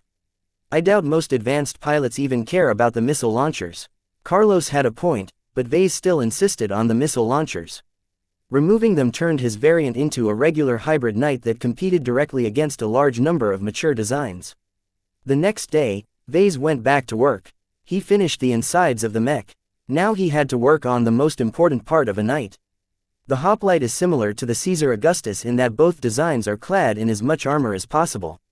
If they carried anything more, then they'd lose too much speed to be of any use when dodging enemy fire. His main goal in redesigning the armor scheme was to complement his previous work. He had to accommodate the mech's increased range of motion without compromising its defense. First, Vase stripped off the old armor scheme and designed the broad strokes of the new one. His knowledge in metallurgy allowed him to leverage the properties of the alloys used in the hoplite's armor system in a modern fashion. Too bad the old armor has already benefited from armor compression. The only thing I can do is apply the existing formula to any existing plates. With the help of medium armor optimization too, he refined the sketch into a precise shape. Once he started modeling his work, he realized the true value of this sub-skill. It did not merely give him better ideas on how to shape a mech's armor. No, the true worth of the armor optimization skills was to help him understand the more advanced simulations. More than that, he could also fine-tune the mathematical models to achieve a preferred outcome. Furthermore, he saved quite a bit of time by skipping redundant calculations and combining several models together. Vase made full use of the extra time he bought by refining the armor incrementally. The improvements were marginal but welcome. More than that, he caught 2 minor flaws and eliminated them before they could act as potential weak points. The end product deviated quite a bit from the base model's armor scheme. Vase basically broke up the largest, stiffest portions of the armor in favor of smaller segmented plates. This increased the armor's flexibility at the affected part without giving up too much defense. To offset the vulnerabilities that came with the increased amount of moving parts, Vase thickened many critical sections. He kept this to a minimum by modeling the result of every potential reinforcement. He decisively rolled back the changes when it hardly brought any benefits. Now that he finished redesigning the frame of the mech, Vase turned to his variant's equipment. He left the Imperial sword alone, since he lacked the expertise to know what he was doing. He was already satisfied with its current specifications. As for the shield, Vase saw an opportunity to increase the reliability of its active systems. The number one complaint the hoplite received was that the augments often malfunctioned when put under pressure. It's a 200-year-old experiment. Even if I'm not allowed to use more modern components, I can still see plenty of ways to strengthen the augments. It wasn't as if Lindholm knew any better. 200 years of progress in the age of mechs hadn't birthed a technological revolution. Only a couple of high-end inventions caused a stir. The lower-end technologies only received incremental improvements. Iron Spirit did not allow Vase to introduce any innovations that broke the 3-star limit. Much like he did elsewhere, he only implemented optimizations that could still have been achieved 200 years ago. Naturally, he didn't limit himself to replicating the obvious. He sought to refine the augments even further by building an improved shock-absorbing shell around the fragile components. It took a lot finicking and testing before Vase tentatively accepted the latest iteration as the best he could do. Only a specialist or a much more experienced mech designer can do better. Now that he finished going over the sword and shield, Vase put the entire package through a myriad of simulations. He measured its performance in a variety of environments such as deserts and snow plains. He simulated combat against a host of different mechs. He tested how the mech fared in a duel as well as in a large-scale battle. Though the simulations had their limits, they all proved useful in catching weaknesses that only showed up under very specific circumstances. For example, in an extremely hot environment, the mech channeled an excessive amount of heat through a specific spot near the mech's arm joints. This degraded the performance of the arms and increased its susceptibility to heat-based damage such as lasers. Vase modified the internal structure and the armor plating at those sections in order to plug the leaks. After pushing through thousands of near-identical simulations, Vase finally had enough and called it a day. I'm almost at the end of my 3-week deadline. It should be about time to wrap up this design. Vase was very proud of his design so far. The variant exceeded the original hoplite in many aspects. Its specs easily reached the standard of what an apprentice mech designer should achieve. If he approached the project in a casual manner, then the resulting design might only be 80% as good. Though he needed to spend a lot of time to achieve that extra 20% performance boost, it was well worth the time. Now he only needed to put the finishing touches to his design. Wait a minute, I think I forgot something. Vase suddenly halted. He stood still for several minutes until he realized he forgot an old friend. How could I forget about the festive cloud generator? Chapter 121. Vibrant. Vase completely forgot about the festive cloud generator. The quick forge system he used in Lemar didn't include the decorative component in its catalog. Even if it did, he didn't want to waste any time trying to incorporate a component with next to zero combat application. Even if it's useless, it still looks cool. Local mech culture out here in the Rim frowned upon a lack of professionalism. Mechs were vital weapons of war and their exterior should reflect their bloody purpose. That was why Vincent Rickland's codpiece sporting mech had been so widely derided. Somehow, his frequent use of the festive cloud generator got a pass. In most mock-ups, his mechs were usually displayed with the generator turned off. This made his mechs appear more sober than they actually were. Only when a pilot bought the mech did they realize their mech emitted colored smoke from various parts of their mechs. Since the smoke only made them look cooler, hardly anyone complained. Before he incorporated the generator, Vase first had to define his mech. An imaginary character called the instructor acted as his inspiration. He thought about bestowing his variant with the same name. No, that won't work.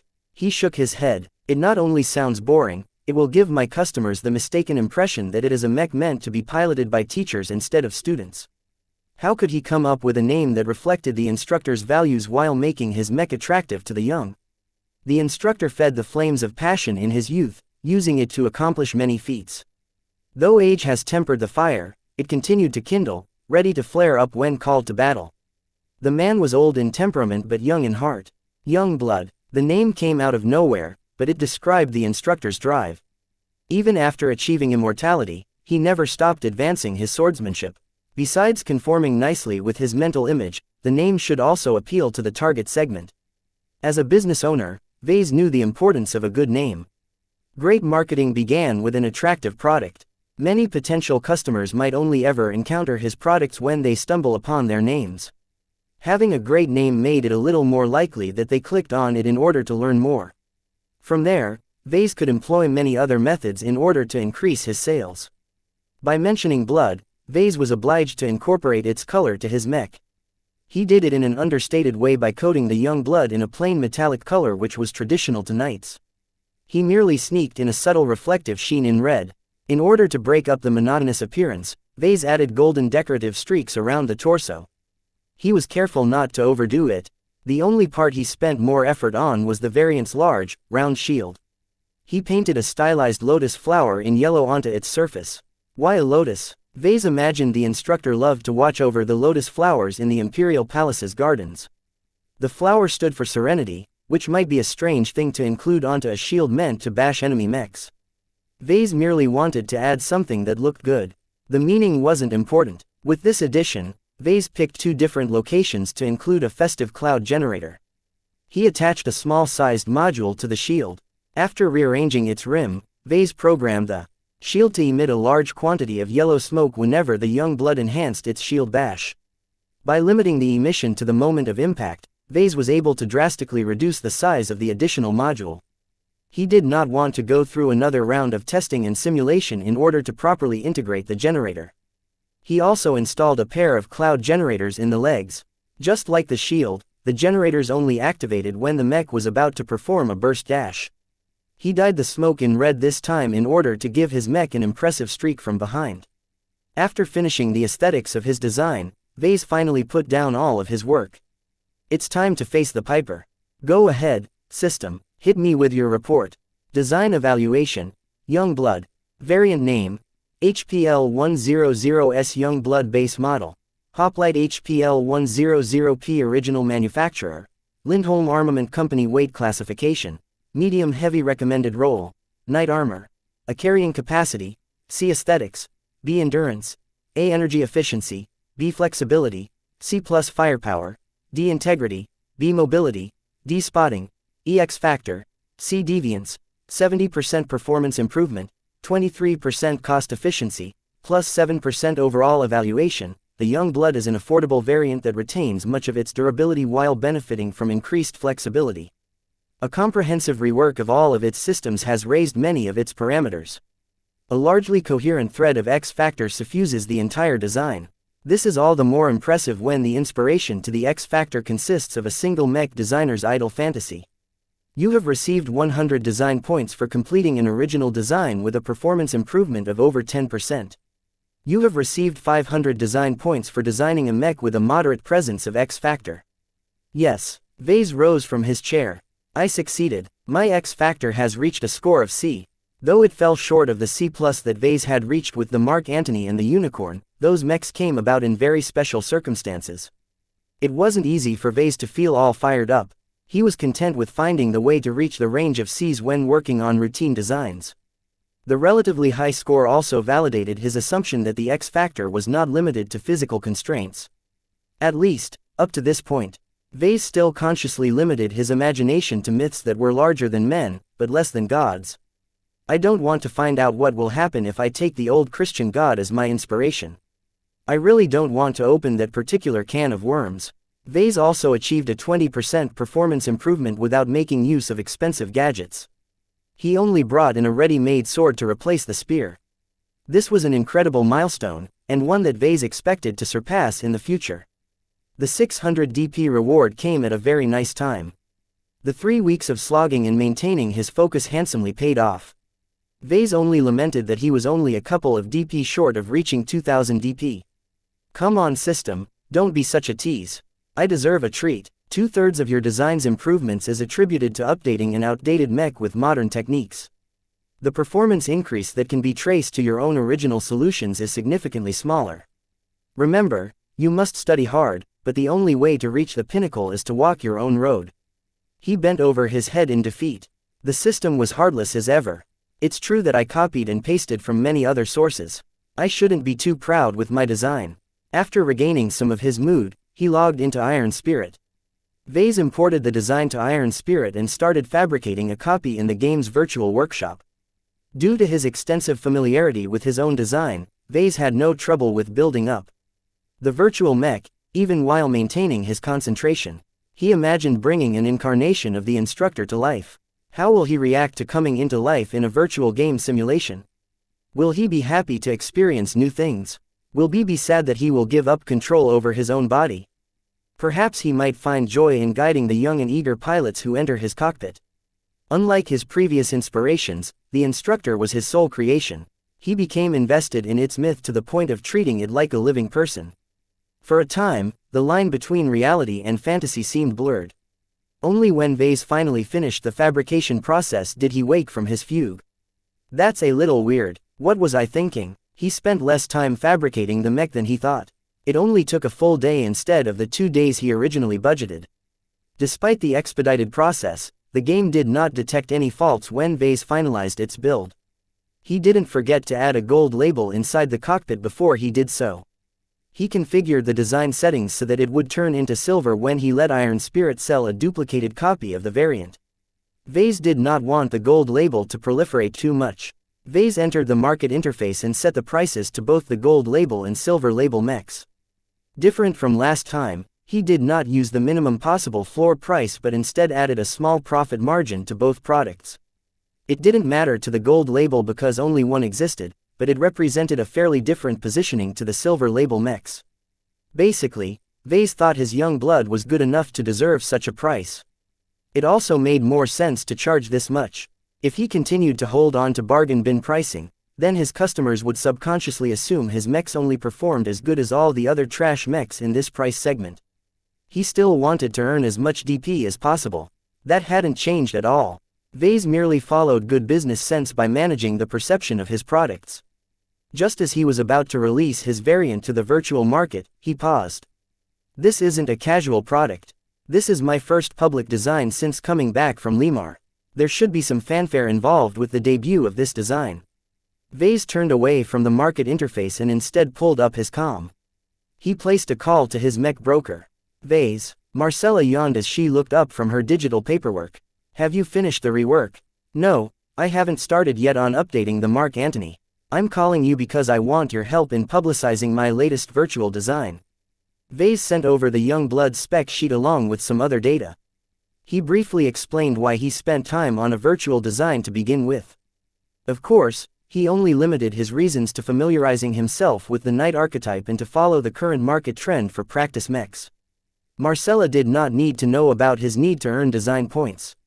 I see. While it isn't conventional, I can see how we can spin it in a positive direction. However, you should be aware that marketing your variant comes at a significant cost. How much? Give me an estimate, please. The woman tapped her finger against her firm lips. For a knight variant with this level of performance, it's best if you hold a local advertising campaign. You don't have the specs to attract a lot of customers outside the Republic. The only thing you have going for is sympathy for local entrepreneurs. How much? Vase repeated, feeling a bit uneasy with the way Marcella prefaced her explanation. The short answer: around 20 million credits for a week-long exposure campaign in Bentime. Anything less will only get drowned by the bulk of other messages floating constantly in the air. 1 week just to push out the name of his variant. No, can't you offer anything cheaper? Well, you can also make use of Iron Spirit's internal advertising channels. Again, if you want to penetrate past the noise, you will need to put up a significant upfront investment, say 5 million credits a day. No wonder Vase achieved nothing the last time he used the game's internal advertising function. He might as well be throwing money into an ocean. Ahem, if you aren't aware, my earnings won't be very much even if I sell thousands of virtual mechs. Vase patiently explained, to say nothing of earning useless in-game gold currency. I don't see any reason why I should spend millions of credits on some overblown ads that will only last a week at most. Marcella shrugged, as if she didn't care.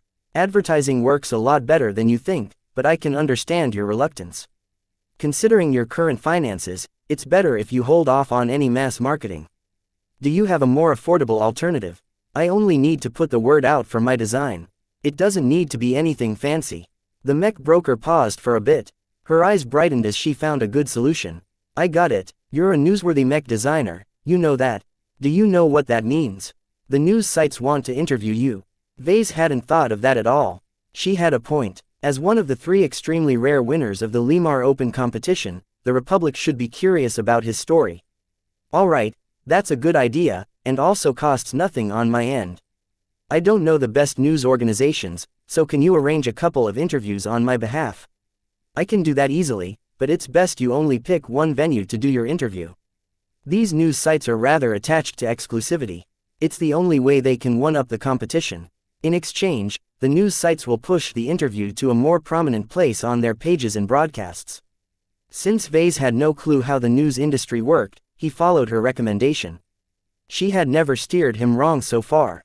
Alright Marcella, let's go with an exclusive if you think that's best. Right now, I mainly want to establish my brand. I'll go make some calls and come back to you within a day. Goodbye. Chapter 122. Interview. While Vase waited for Marcella to arrange an interview, he met up with Dietrich. The mech pilot finally sent him a subtle message that he succeeded in finding a buyer for the blackmail material they dug up at the abandoned base. Dietrich embraced Vase in a hearty hug with almost crushing force. Vase, good to see you again. Let's go inside. They entered a dingy little restaurant in downtown Freslin owned by the Whalers. Vase was leery of discussing sensitive matters in the middle of the city, but Dietrich insisted. The cloud burgers here are the best on the planet, he said as he vigorously ordered a couple of burgers for them both. And I'm not saying that because we own the property. After a minute of settling down, Dietrich reported his results. I've been putting the word out in the black market. It's been a little slow in spreading due to the need of staying discreet. I've finally found a single buyer who expressed interest in buying what we have on hand. That's good, right? What kind of price are they offering? The mech pilot pressed his lips. The anonymous buyer is offering 35 million credits. Considering the extremely expensive gear they found in the abandoned base, that was a remarkably low price. Whoever built that base must be swimming in money. Extorting 1 billion credits was not out of the realm of possibility. There aren't any other takers. Dietrich shook his head. It's a matter of credibility. Anonymous sellers don't have much credibility in the black market. It's all about building a representative or getting to know someone who already has a representative. I'm just a fish in a pond of sharks. There's also the fact that only one of those sharks have taken the bait. He's basically setting the price. I don't know if the big boys are colluding to press down the price, but yeah, that's basically what's going on. No one else has expressed any interest in our data even after weeks had passed. We either take the existing offer or leave it. The only upside to the trade is that the buyer wants to remain anonymous as much as us. They weren't obliged to accept the low-ball offer. Yet Vase did not wish to hang on to dangerous material any longer than necessary. Our safety is our highest priority. Getting rid of the dirty ledgers will deflect any potential attention away from us. The buyer might be offering peanuts, but he's also taking over all of the risks. Let's accept the offer. Since Dietrich didn't benefit from the sale, he merely shrugged and promised to finish the transaction within the week. As they ate their burgers, Vase asked how his gang had fared so far in their salvage operation. My father staked a solid claim on the site. There's been a few opportunists who've tried to dislodge the Whalers, but they all backed off when they saw our numbers. The mercs didn't expect us to bring over half our entire manpower. We entrenched the hell out of the surrounding area. If they Whalers managed to strip down the base and extract every piece of scrap, they stood poised to earn an enormous windfall. Vase predicted that the Whalers would quickly invest their money in mechs and fortifications. The recent unrest has made every local power wary. They gathered their strength and waited for the other shoe to drop. After finishing their burgers, which Vase admitted tasted pretty good, they went their separate ways. Recent troubles prompted Vase to visit the branch office of Sonyal Ablin Security Services. Miss Robbins' exotic beauty greeted him with a professional smile. Good afternoon, Mr. Larkinson. Are you here to talk about your security arrangement with us? Yes. While I don't have the funds to pay for additional services on hand, I still wish to upgrade my current security setup. I am sure a man of your status has no problem paying the bill. Robin replied and summoned up a projection that displayed a selection of security services. We have an internal assessment of the likely threats you and your assets may face. From this, we have generated a number of optimized security packages at different price points. Please take a look. Vase currently contracted their cyber robo service for just 500,000 credits a month. This might be adequate to a low-value local business, but for an up-and-coming mech workshop it was wholly inadequate. He planned to spend most of his upcoming windfall on comprehensively upgrading his security. He skipped the cheapest package worth 5 million credits and the most expensive one at 50 million credits. He settled instead for the middle option valued at 25 million credits a year. Tell me more about the Strategic Reserve Service. This package is a great and cost-effective security solution tailored to facilities of strategic importance in the event of a raid. While it is not meant to clash head-on against a committed invasion force, it is nonetheless capable of fending off opportunistic raids. We do this by placing enough deterrence around your premises to scare off any would-be robbers. SAS mainly accomplished this by installing a number of fixed defenses, from anti-air turrets to anti-mech cannons. A permanent detachment of 3 security officers managed the entire security grid. A bolstered force of security bots handled all of the regular patrols, both indoors and outdoors. A dedicated guard officer from SAS kept an eye on bots in case they glitched or got hacked. His workshop's cybersecurity also received a comprehensive upgrade. SAS would take the initiative to dig a secure hardwire connection deep underground that connected his workshop to the security company's planetary mainframe. As long as the connection stayed intact, his digital assets benefited from the personal attention to the best cybersecurity professionals in the Republic. Overall, the security package checked almost every box. Vase only missed an actual mech standing guard. The company only started offering mech patrols at much higher price points. With no other choice, Vase signed on to the plan and promised to transfer the 25 million credits within the month. In the meantime, Robin arranged the upcoming upgrades and construction work to his workshop. You should start seeing some of our men by tomorrow. They'll be measuring the land and planning the placements of our turrets. The real work will start as soon as we ship in the required materials from Bentheim, which may take up to 5 days. While Vase spent as much as the price of a commercial mech, he got a lot in return. He did not have to worry about any assassins or sabotage for at least a year. Hopefully no one found out he still harbored forbidden research in his comm. He returned to his workshop and took a much-needed break. He checked his hibernating pet and thought Lucky should almost be done with his transformation. The glowing blue ball had grown dim. Vase looked forward to the day he reunited with his lazy cat. Later that day, Marcella finally called back. She sure worked fast. I threw your name into the lake and reeled in some nosy fish. I've got a selection of 3 different news organizations that have expressed interest in conducting an exclusive interview with you. That sounded pretty good to Vase. Tell me about them all. The first to respond is the Bentheim Mech Affairs. It's the 3rd largest news portal in our local area, though its influence is minimal elsewhere. It's a strong local organization that I've got a good relationship with. If you're willing to, donate to a particular charity, I'm sure they will portray you in a good light. How much of a donation are we talking about here? If you want a softball interview, then 1 million credits is sufficient. If you want to set your own questions, then you'll have to pay up to 10 million credits. Vase shook his head. I've visited their virtual portal once in a while. No wonder all of their articles read like infomercials. It won't do my credibility any good if I hold my interview with these types of organizations. Their influence is also somewhat disappointing. Don't look down upon BMA and their like. They serve their own purposes. Marcella patiently explained before introducing the next organization. The Junior Mech Hero is the Bright Republic's most popular news and entertainment portal for kids and teenagers. They wield a lot influence and they're interested in hearing the story of your new mech. That sounds pretty good. They fit nicely with the young blood's target audience. There's a catch. The JMH is a large organization that publishes hundreds of articles a week. Your interview will only be posted in a sub-site and not on the main page. The manager I spoke to isn't convinced you're newsworthy enough to warrant better treatment. That sounded disappointing, but Vase understood their thoughts. He was not exactly a renowned mech designer. I'm fine with the JMH's conditions. I used to read their news digest when I was young. What's the last option? This one came as a surprise. The Rimward Star Herald is one of the most influential neutral news portal among the third-rate states in the Komodo Star sector. It doesn't have much reach in the Friday Coalition, of course, but outside of that they have a very wide following, especially from the business community.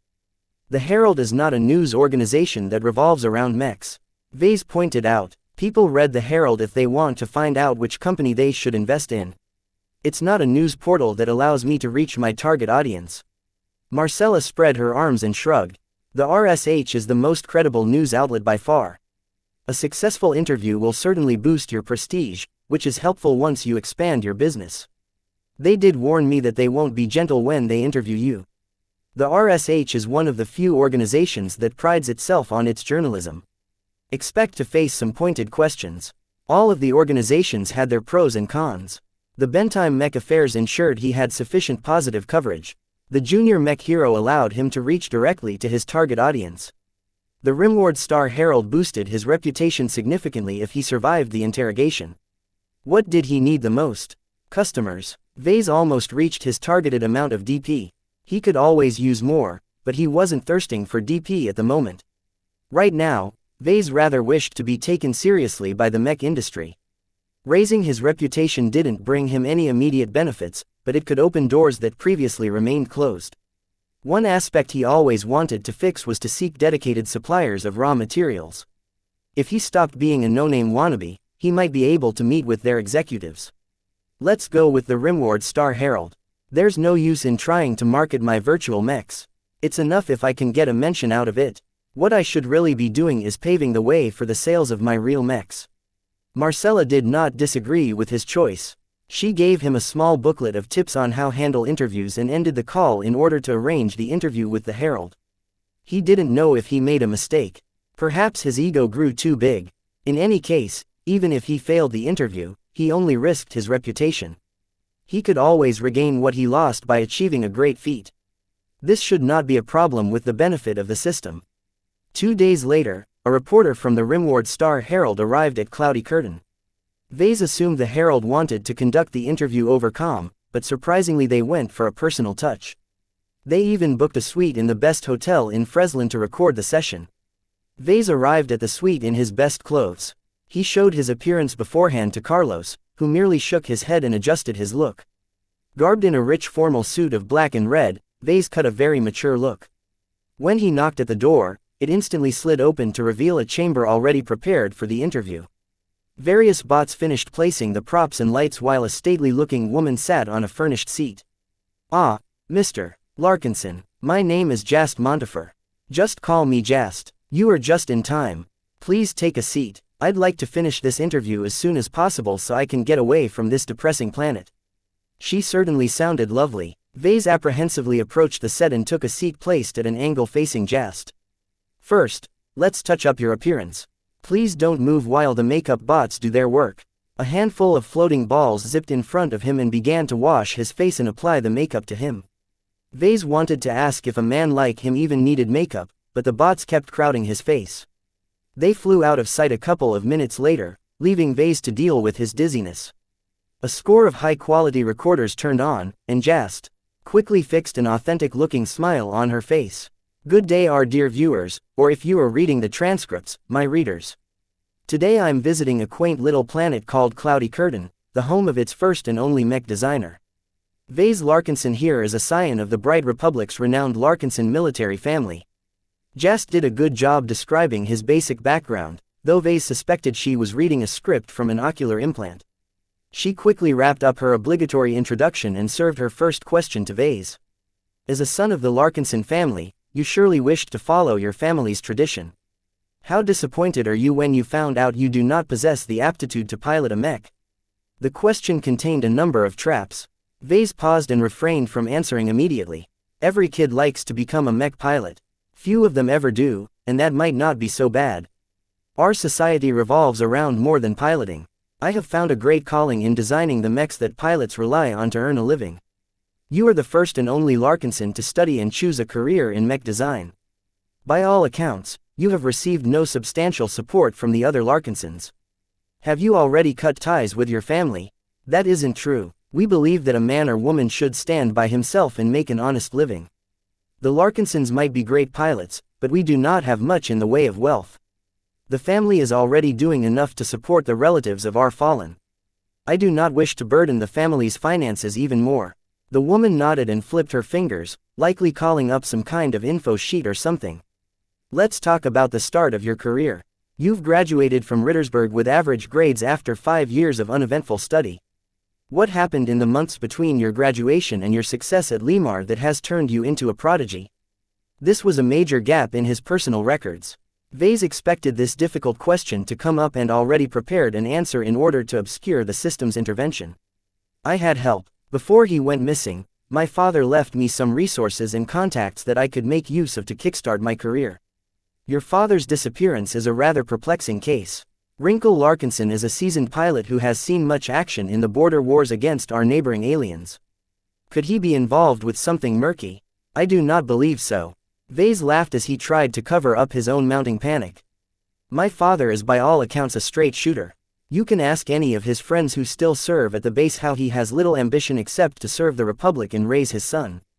I do not know why he left me at the time, but he has given me so much help throughout the years. I still miss him. Jast raised an eyebrow and looked at him pointedly, as if she wanted him to know that she wasn't fooled. Your straight shooter of a father sure has interesting contacts. A local mech pilot from a remote corner of the galaxy is somehow able to refer you to a secretive grant institution operating out of the new Rubarth Empire.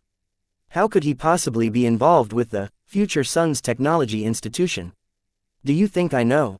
Vase threw up his hands as if he didn't have a clue.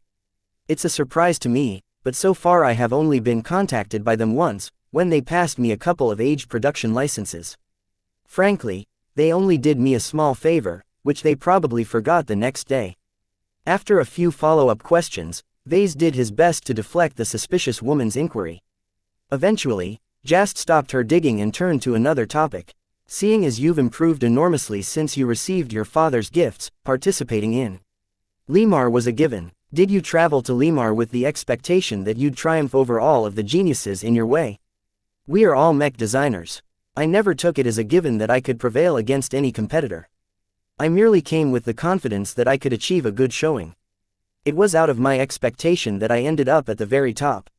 They spent the next 10 minutes discussing the competition, from the qualifiers that happened behind closed doors to the main event broadcasted to the entire sector.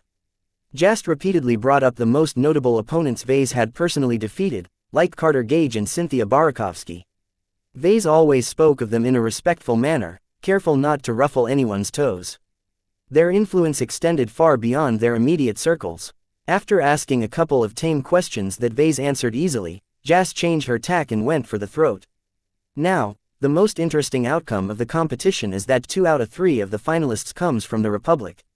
Many people happen to know that both you and Miss Patricia Schneider are in the same class in school. There must be something you are sharing with each other in order to keep up with each other. So tell me, are the 2 of you involved? For a moment, Vase considered if he was speaking to the wrong reporter. Did Jast work for one of the gossip rags those grannies always followed? How could a reporter from the sober and business-centric Herald ask such a question? Chapter 123. Publicity. Vase had to be careful in answering this question. If he said something sensational, his words might be splattered all over the galactic net. It might even get back to Patricia herself, who doubtlessly had little appreciation for controversy. He employed the most important trick Marcella's notes had taught him: evasion. I am only casually acquainted with Miss Schneider. She is a talented mech designer who excelled in her studies since day one at Rittersberg. We walk in different circles and it's a complete coincidence that we both reached the finals at Limar. I see, Jast said, her tone colored with skepticism. The 2 of you make a natural pair. Have you expressed any interest in pursuing your rival? I'm devoting all of my effort to growing my nascent business. Running a workshop and designing mechs on my own eats up all of my available time. I hardly have a moment of rest. Fortunately for Vase, the questions that followed turned into a decidedly neutral direction. Jast began to ask the questions Vase expected a business reporter to ask. He answered questions concerning whether he was committed to doing business in the Bright Republic, whether he sold mechs to foreigners, if he planned to scale up production, and more. No, Master Olson has not involved herself in my business activities in any way except for gifting me with some goodies. All of the assets that I'm in possession of is in my own name. I have not given her any shares to my business. She is an incredibly busy mech designer and has no time to hover over my shoulders. Jast paused for a bit as she checked her internal notes again. Vase sat patiently, waiting for the questioning to resume. So far, Vase did a decent job in portraying himself in a decent light. Certainly, he could have navigated through the suspicions more elegantly. He might suffer from repercussions to his clumsy answers. In any case, Vase rather preferred that others thought he was a Rubarthan or coalition plant. It beat people getting ideas that Vase possessed a piece of reality-defying technology. The mech designer system had to be kept secret at all costs. Let's talk about your product. Jast resumed her questioning. Most of your mech designs are early works that already seem dated. Your sole production, Mech, is an underperforming variant of Alaskan Mech. Why have you decided to release a virtual mech instead of updating your physical mech line? Come now, Jast, you know as well as I do that Iron Spirit is the biggest battlefield in the galaxy.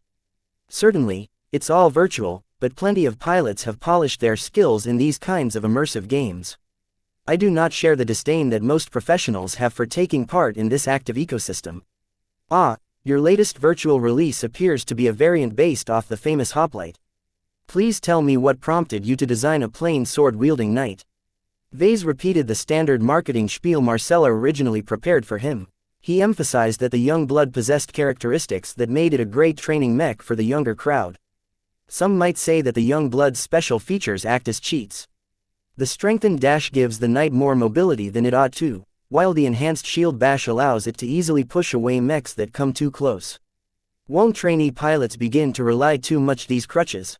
That can certainly happen, but I think you underestimate their resolve. The young still have to pass their courses with their boring academy-assigned models.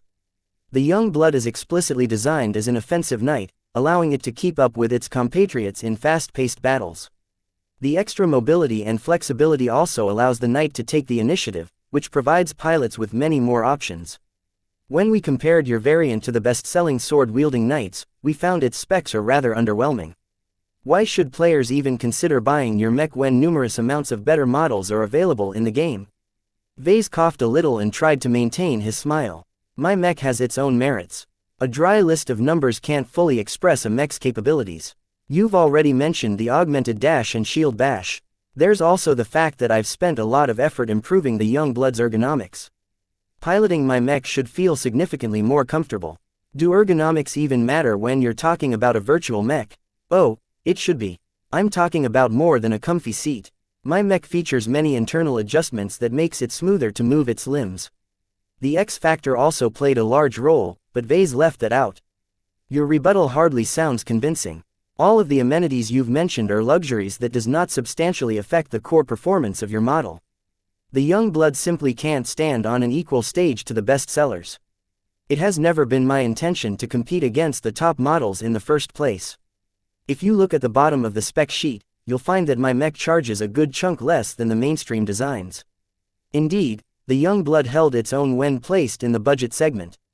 Vase had purposely skimmed a small amount of mass from its design in order to lower its cost. After asking a few more questions about the virtual mech, Jast turned to the future. Now that you have finished a virtual design, do you intend to continue exploring this market or do you have some other projects in mind? Vase anticipated this question. It was a good opportunity to pimp his soon-to-be redesigned mech. As you know, I only own 2 production licenses. I have not yet plowed the depths of these 2 fascinating licenses. Preparations for a rework of my Mark Antony design is already underway. He kept the details mum, only hinting that the redesign was going to be a sea of change. Even the price will see a bump due to the expected increase in performance. The journalist did her best to tease out the pros and cons of his first and only production mech. The cheap mass production armor remained a sore spot, but customers could easily afford 2 Mark Antony mechs instead of a single Caesar Augustus. Jast closed the interview with a question whether he had any plans of moving to the Friday Coalition. While I am officially apprenticed to a mech designer from the Vermeer Group, I repeat that my relationship with her does not extend beyond matters of teaching. Any assistance Master Olson throws in my way will come with no strings attached. So you have no intention of moving to a larger state with a highly developed mech infrastructure. It is customary for talents like you who emerge from a third-rate state to move up to a better environment. Why not do the same? The Friday Coalition is not my home. It's as simple as that. My father brought me up in the Bright Republic and taught me to respect and reciprocate the care and love I received from my state. I am still a Larkinson at heart, and we have always served the Republic with unswerving devotion. There you have it, folks. Straight from the mouth of one of the youngest stars of the mech industry. Jast closed the interview and smoothly summarized the interview in a couple of sound bites. His latest virtual mech is on sale starting tomorrow. Be sure to check out Iron Spirit's catalog if you are interested in piloting an affordable knight.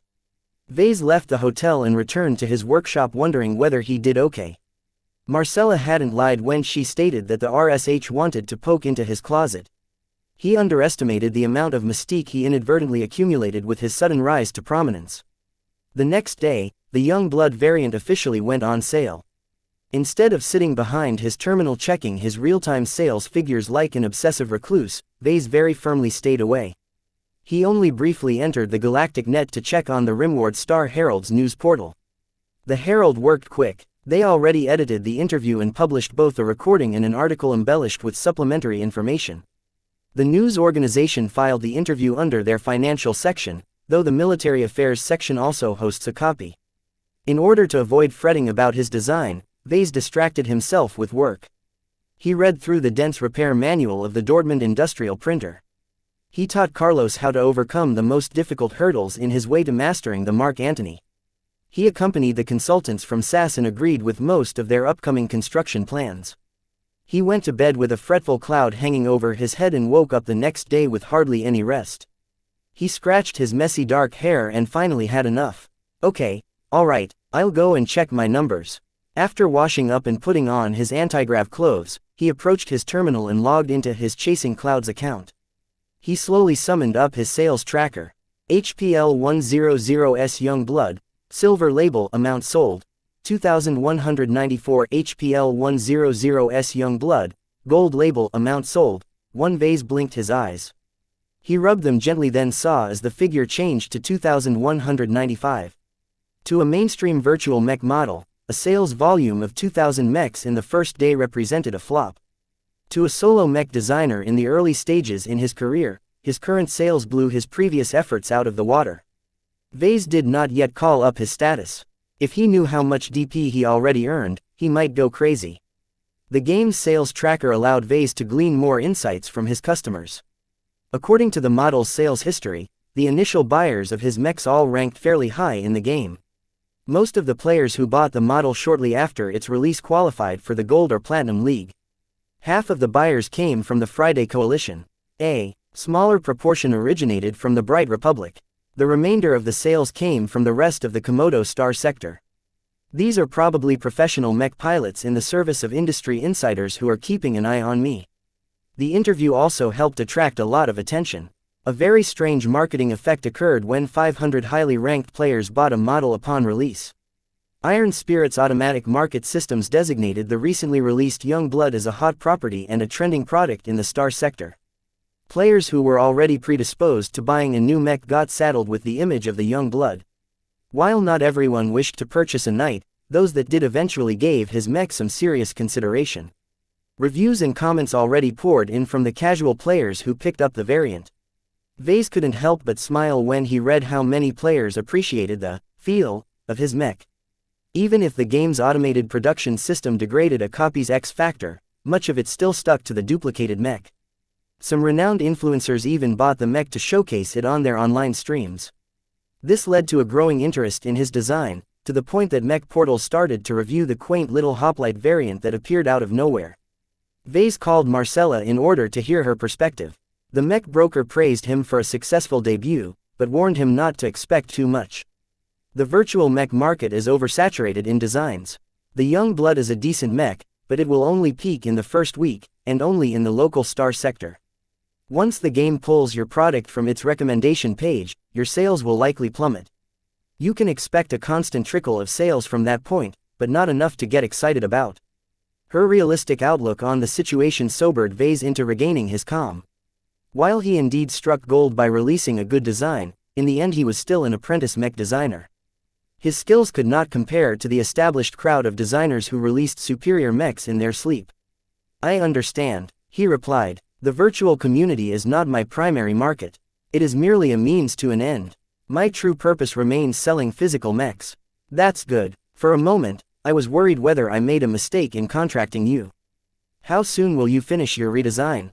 I'll start working on it next week. Vase responded after a moment.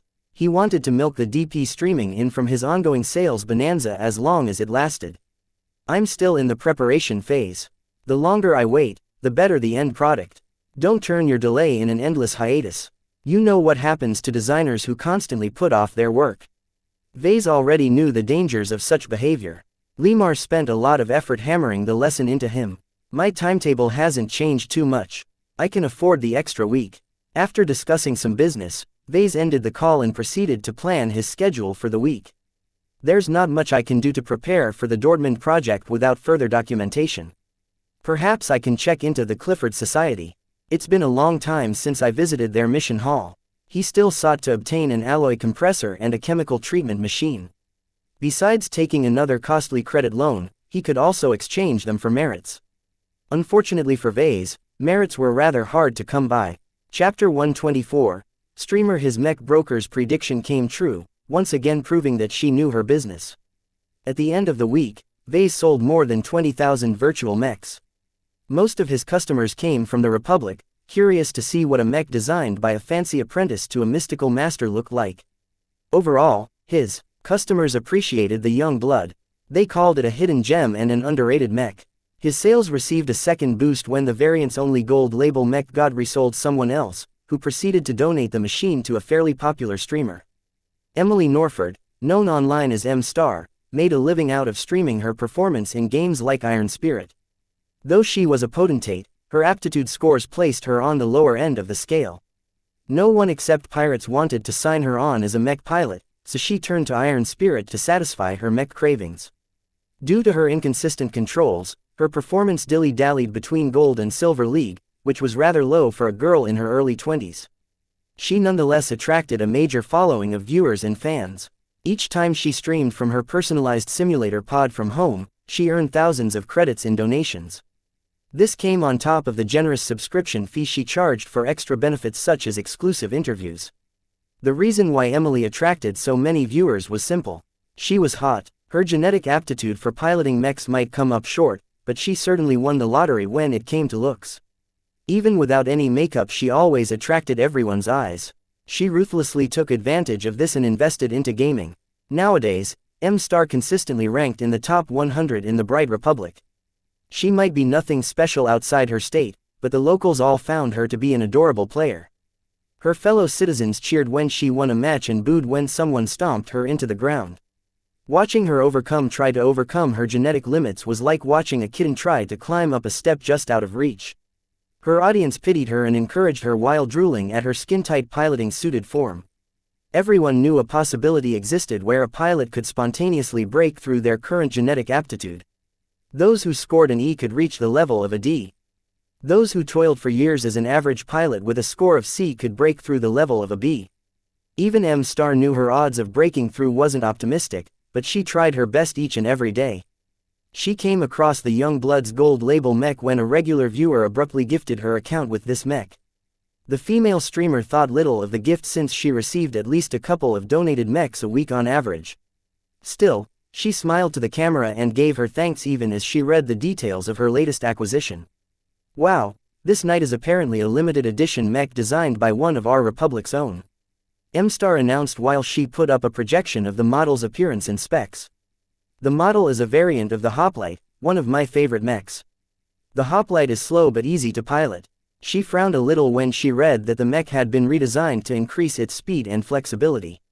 She preferred to pilot slow and heavy mechs which placed less importance on mechanical control and neural responsiveness. After a few minutes of introducing the mech, Emily finally entered the cockpit. She looked around and seemed impressed by the comfortable chair. That certainly wasn't standard. Her virtual avatar pressed the activation button and sat back as the mech came to life. An explosion occurred in her mind. For a moment, she thought her simulator pod had glitched. She quickly calmed down once she realized the pod's diagnostics showed green. No pain accompanied the hard-to-describe sensations happening in her mind. The mental connection process continued until she found herself in control of a seemingly well-oiled machine. Sorry guys, I got distracted by this mech. It's quite a rush. Emily eagerly tested out her mech. The young blood moved rather sluggish on account of her inferior aptitude, but the chat exploded into shock as Emily slowly practiced her routine. She forgot all about the audience as she once again repeated her moves. The knight responded well to her commands.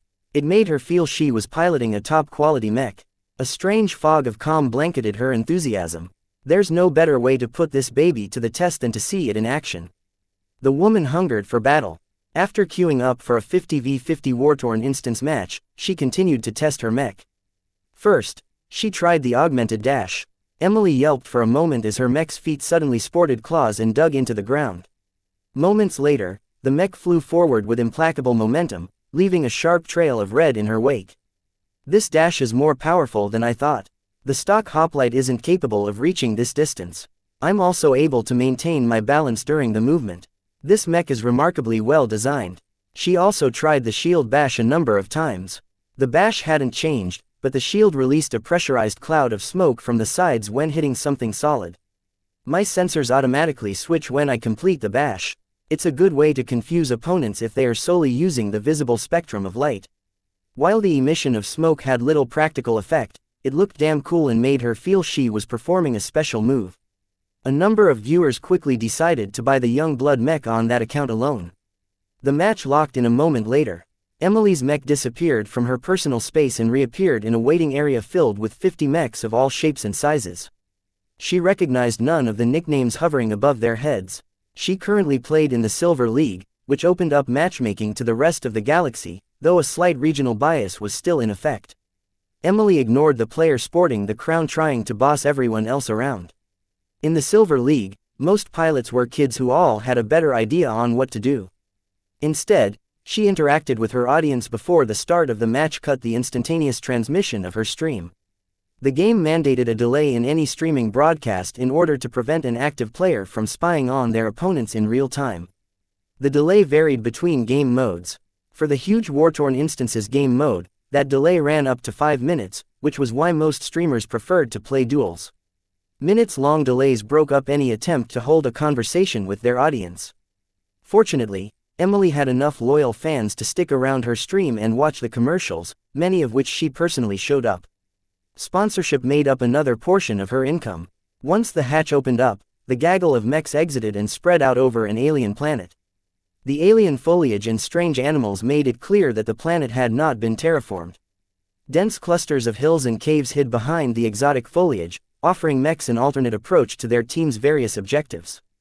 The goal of Emily's team was simple. They had to capture and hold 3 out of 5 different exotic mineral mines.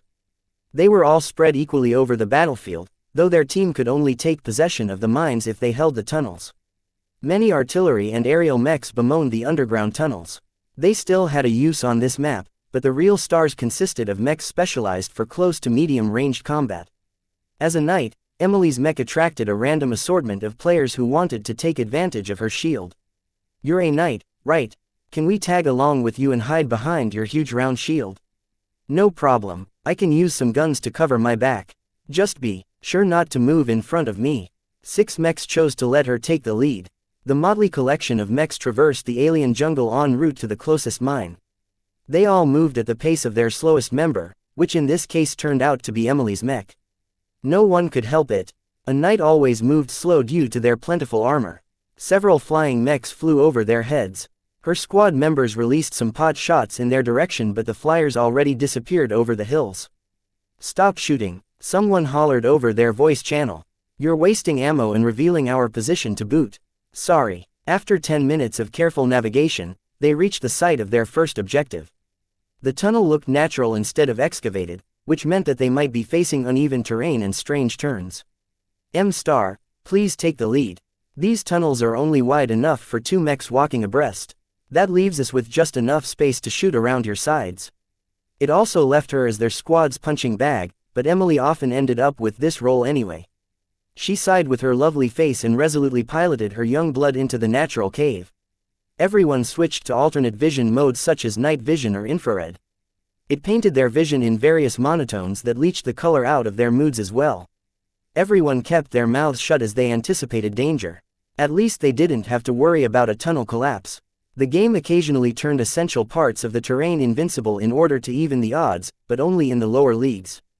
Just as they approached the mouth of a wider cavern, their world turned bright as a barrage of lasers and shells hit the young blood's shield. The heavy shield held up against the barrage, though the yellow lotus flower painted onto its surface lost half of its petals. I'm counting 4 heat signatures. There's another one activating close. It's a heavy knight. Emily's entire squad cursed their luck. The heavy knight conveniently blocked the mouth of the tunnel like a cork in a wine bottle. Without eliminating this heavily armed mech, they stood no chance in taking the mine. They're 1 mech short compared to us. We can still make it through, Emily said, trying to motivate her squad members in committing to the assault.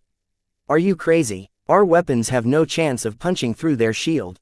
If we can't break through our enemy's front, then let's go take them out from behind. Normally, Emily might vacillate along with the rest. Somehow, her usual panic was nowhere to be seen. Instead, she piloted her knight like a veteran and responded to the situation with the ease of a professional. Her viewers who watched her stream on delay praised her uncharacteristic decisiveness when she resolutely jumped into the fray. A second volley of beams and projectiles impacted her shield. The damage ruined its top layer but did affect anything else. The young blood jogged its way forward as fast as possible while her squad members belatedly followed behind her. They began to return fire, which largely splashed ineffectually against the enemy knight's oval shield. It kept the enemy knight pinned down if nothing else. Emily squeezed her delicate hands into fists and drove her mech forward, not even noticing she moved her mech with fluency above her aptitude. What are we going to do if we get close? Another female pilot asked with uncertainty tinged in her voice. That heavy lug is blocking our way. None of our mechs have the necessary throw weight to dislodge him from his position. Oh, don't worry about that.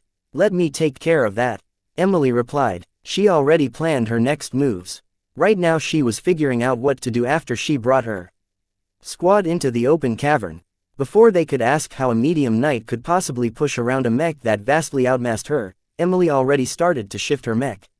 The young blood raised its sword over its head, as if preparing to chop the enemy in front.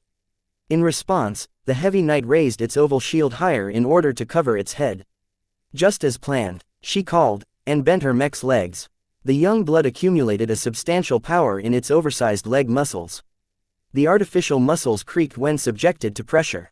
The mech also oriented its torso so that its shield faced the side, ready to be brought up to the front. Emily mentally counted down until she reached 0. Her mech turned into an enormous blur as it took off from standstill. The red streak of vapor partially obscured everyone's sights as the young blood dove towards the unsuspecting heavy knight. The heavy mech did not expect its opponent to enter his range this quickly.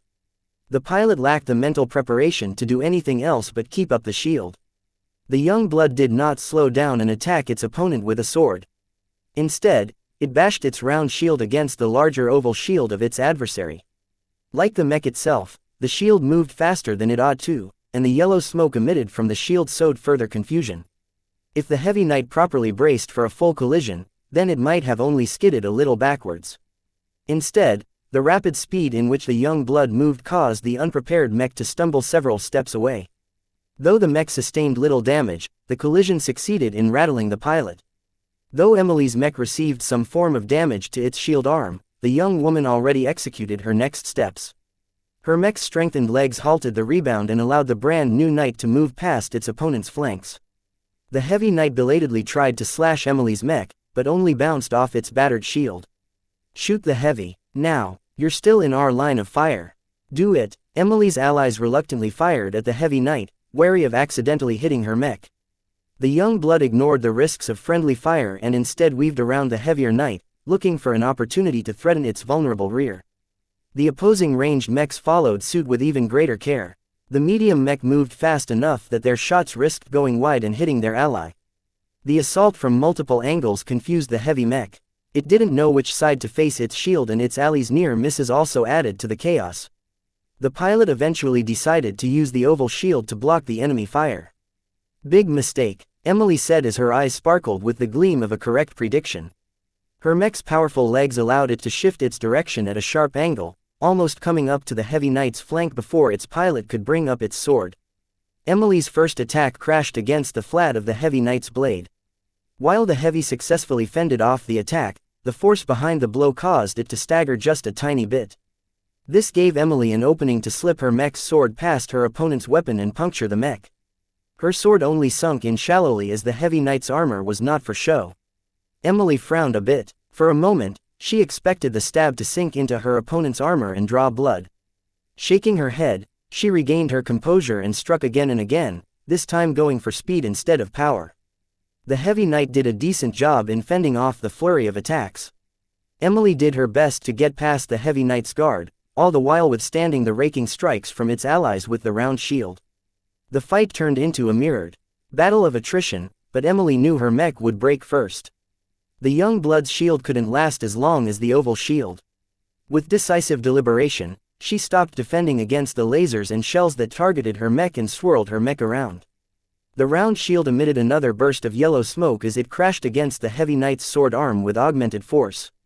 Despite the brief wind-up, the bash successfully pushed away the sword, allowing Emily to stab underneath the enemy mech's armpit.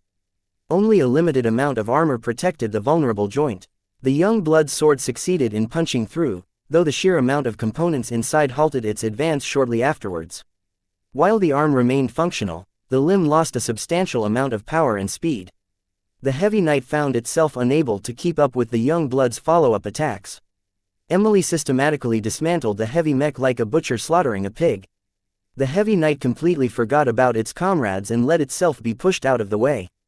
"Go on, get inside this cave and hunt down the others," Emily yelled to her squad mates. "Let me take care of this knight." She maintained her assault on the heavy knight, which responded by putting up its near-indestructible shield. Like a turtle retracting into its shell, the heavy knight gave up the chance to win and sought to last as long as possible. Emily obliged her opponent by continuing to hammer against its shield. Bit by bit, the oval shield started to crack. She didn't expect to break it on her own. Instead, she kept her opponent in place while her squad used their superior numbers to demolish the remaining enemies. After losing 2 of their own, her squad members returned to finish off the heavy knight. The poor mech tried to hug the cavern walls and hide its profile behind its shield. Everyone laughed as its shield couldn't cover its fat and bulky chassis. "Good work, M***."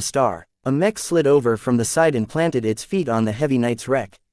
"This tough bastard is a hard nut to crack. I'm surprised your mech is able to push this beast a few steps back. Did you plan all that, or did you just roll with whatever came to your mind?" "I don't know," she admitted. For some reason, she felt empowered while she piloted this mech. Most of her difficulties in controlling her mechs became muted this time ever since she entered the virtual cockpit. Emily felt as if she received a blessing. She performed all of her limited sword moves with more assurance and speed than before. Even her viewers who watched the previous battle on delay admired her increased fluency. Even more viewers started to take a second look at the young blood. There must be something about the mech that turned a bad pilot into a decent killing machine. As for Emily, the remainder of their squad successfully occupied their mine. Due to its proximity to their headquarters, the enemy team never mounted an assault to take it back. They focused instead on maintaining their grip on their 3 nearest mines. Eventually, Emily ordered all the other mechs to leave the cave and let her stay behind. "The assault on the 3rd mine isn't going well. They need your firepower. What if the enemy diverts a squad to this mine? You won't be able to beat any squad that comes in your way." "They won't come," Emily said with conviction. "They already lost a bunch of mechs. They can't afford to lose another squad of mechs."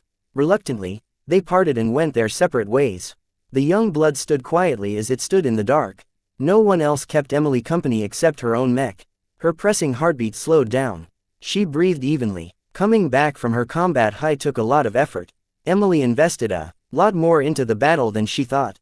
The reinforcements turned out to come at a very helpful time. The ranged mechs had circles around and attacked the enemy mine from an alternate tunnel. They struck in coordination with the main assault force. The defenders received a nasty shock when their reserve endured several painful volleys and unprotected flank. The small disruption grew into a major breach of cohesion as the defenders tried to defend against attacks from multiple directions. Chapter 125. Massive spending. M-Star's higher than average performance when piloting his gold label mech propelled his sales past the 10,000 mark. Vase owed a lot of DP to her free advertising. Her influence in the Republic's gaming circles might not be the best, but her endorsement was worth a lot more than 100 ineffectual commercials to an ad-weary society. Vase even sent her a thank you note, though he doubted she could dig it out from her fan mail. During the first week of the Young Blood's release, Vase made the rounds in the Clifford Society. He talked with a few of the knights who hung around the Moon Library. he found out that the society was split up into numerous factions led by different masters. As an apprentice aligned to the Vermeer group, Vase respectfully declined when he received invitations to attend their meetings. The factions open to cooperation with outsiders persisted with their attempts to draw Vase in, but he kept his mouth shut. Instead, he found some kinship with some of the neutral knights who admittedly had little prospects of advancing. One older gentleman called Lavery gave him some perspective. Master Olson walks with a particular crowd of people called Unionists. She represents a set of interests that seeks to integrate the Friday Coalition into a single, cohesive state. As you can imagine, not everyone seeks to have their culture and way of life subsumed in a tide of conformity. For all the effort I spent on staying out of politics, it turns out I've inadvertently joined one of their camps. Vase lamented. He didn't regret the apprenticeship even if he hadn't benefited from his master's personal guidance yet. So are you suggesting that I should be more proactive? No, you're still too young. Nobody is interested in an apprentice mech designer. You still have a long way before you turn into a journeyman mech designer. That's when the industry considers you mature enough to exert some influence. None of this was his business anyway. He instead asked him how he could earn a lot of merits. Besides the mission hall, there's no other source than trading something valuable with your fellow society members. You can also donate knowledge and research that our library lacks, though don't get your hopes up on that. Vase already lost faith in getting an easy mission from the mission hall. Emergency missions were too scarce to come by, and it seemed that the most prominent knights received a warning beforehand should any such mission crop up soon. So, there's no other way than to trade something valuable. Why do you think there's so many stores down in the city? Those knights who opened storefronts have all found a way to earn what they need through leveraging their own assets. He already had a backup plan. If he still couldn't find a mission, he'd open a store and try to peddle some of the exclusive items from the system store or lottery. The DP the system charged for most of its goodies was high, but anything became less of a problem when you had enough wealth. Ever since his young blood became a regional hit, Vase held on to his DP and started scouring the store for anything rare and unique he could trade for lots of merits. He could even buy entire machines like an alloy compressor or a CTM, though he had to pay millions of DP to afford the cheapest systems. The system was a downright snob and refused to sell any products that fell short to its expectations. Even if he bought something precious, Vase had no doubt people would start asking questions if he tried to exchange them for cash or merits. Something as unique as Lucky's gems could spark a galaxy-wide manhunt for him due to their impossible effects. Due to his increasing paranoia and his need to protect the system, Vase bought an upgrade to his comm that could help him keep his secrets. Comm upgrade, Privacy Shield, Level 1 price, 10.000 design points. Insert this datachip into any comm to upgrade its ability to block all manner of electronic surveillance, such as sensors, recorders, implants and other devices. This function will only work upon activation, and can only be sustained as long as the comm supplies sufficient energy. The first level of the Privacy Shield emits an obscuring field of interference that blocks out any emissions from a 2-meter radius from the comm. 10,000 DP. I can upgrade 4 skills from apprentice to journeyman with that much points. Vase regretted a bit, but he reminded himself that the Privacy Shield was essential going forward. Even his workshop ceased to be a bastion to him. With Sanyal Ablin's upcoming upgrades to his security suite, he could pretty much say goodbye to whatever remained of his privacy. It also didn't help that Vase found out that the Kansu clan hosted the security company's headquarters. It explained why SAS enjoyed a good reputation for honesty and adhering to the rules. The people living under the rule of the Kansu clan always kept their promises, so Vase did not tear up his contract yet. Vase stretched his arms after logging out of the society's virtual portal. He stood up and briefly checked on Carlos, who seemed to have progressed halfway into mastering the Mark Antony. After patting his employee's back, he sauntered over to his bathroom and sat down on the toilet. He activated his privacy shield, which caused a hazy electromagnetic storm to buzz from his comm. It no doubt scrambled any micro-cameras that might have been sneaked into his bathroom stall. Once SAS brought their security suite online, he had no doubt that they'd catch bugs like these. For now, Vase could only rely on the system. Finally, some peace and quiet. Okay system, show me the money. Status. Status name. Vase Larkinson profession. Apprentice mech designer specializations. None design points. 40.210 attribute strength. 0.8 dexterity. 0.7 endurance, 0.8 intelligence, 1.3 creativity, 1 concentration, 1.7 neural aptitude, F skills assembly apprentice 3D printer proficiency 2 assembler proficiency 2 business apprentice computer science incompetent electrical engineering apprentice mathematics apprentice mechanics journeyman jury rigging 2 speed tuning 3 metallurgy journeyman alloy compression I metaphysics incompetent physics apprentice lightweight armor optimization I medium weight armor optimization 3 abilities superpublish available can be activated once a year. Evaluation: an apprentice at the start of his true journey to greatness. Every time he sold a copy of the Young Blood, he earned 5 DP from the system. With his current sales, he should have earned more than 150.000 DP. Instead, his DP stopped growing when it reached 50.000 DP. You cheapskate system, you didn't mention anything about a limit. The system capped his point earnings for every single virtual design. For a 1-star mech design, that roof was set at 10.000 DP, while a 5-star design reached the limit at 250.000 DP. If he received all of the DP he rightfully earned, then he could have strengthened himself enormously. It cost 100.000 DP to upgrade a journeyman skill to senior level, though he also had to fulfill some other demands such as completing a special quest. Still, leaving aside his previous purchase, Vase already raked in a fortune by accumulating 40.000 DP. He didn't expect to earn so much points again. Only a combination of factors such as the interview, the trending market page and the endorsement from a streamer allowed his product to gain such prominence. I'll have to make the most of my current points. Vase had a tendency to go crazy whenever he earned a windfall of DP. Having learned his lesson, this time he waited for an entire week before he began to spend his precious points. He extensively studied the skill tree and store and constantly weighed his options without committing to any purchase. It took a will of steel to keep his shopping cart empty. First, he resolved to maintain a minimum balance of 10.000 DP. He could purchase a lot of gadgets with this much DP that could get him out of trouble. Having endured 2 pirate attacks already, Vase no longer thought that only others suffered accidents. Vase previously skewed most of his spending towards skills, and while they remained essential, it was too unbalanced. He had other needs as well, and with the recent upgrade to his system upon his advancement, the store sold a lot more useful products. He therefore split the remaining points into 3 separate pools. He reserved 10.000 DP for upgrading his skills, 10.000 DP for upgrading his attributes, and the remaining 10.000 DP for purchasing other goodies. First, he went for the easiest purchases. There wasn't much choice in upgrading his attributes, so he mainly bought intelligence candies.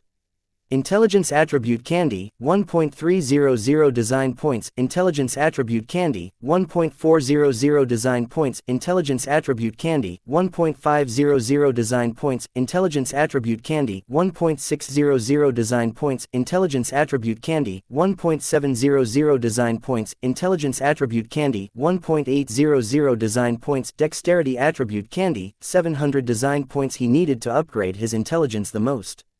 Despite the escalating price for each additional candy, Vase decisively snapped them up until he almost drained his budget. He rounded out his spending by buying a marginally useful dexterity upgrade. It's not that the other attributes are useless. Concentration helps me maintain my intent when designing or fabricating a mech. I'm almost convinced a higher concentration is needed to score better on the X factor.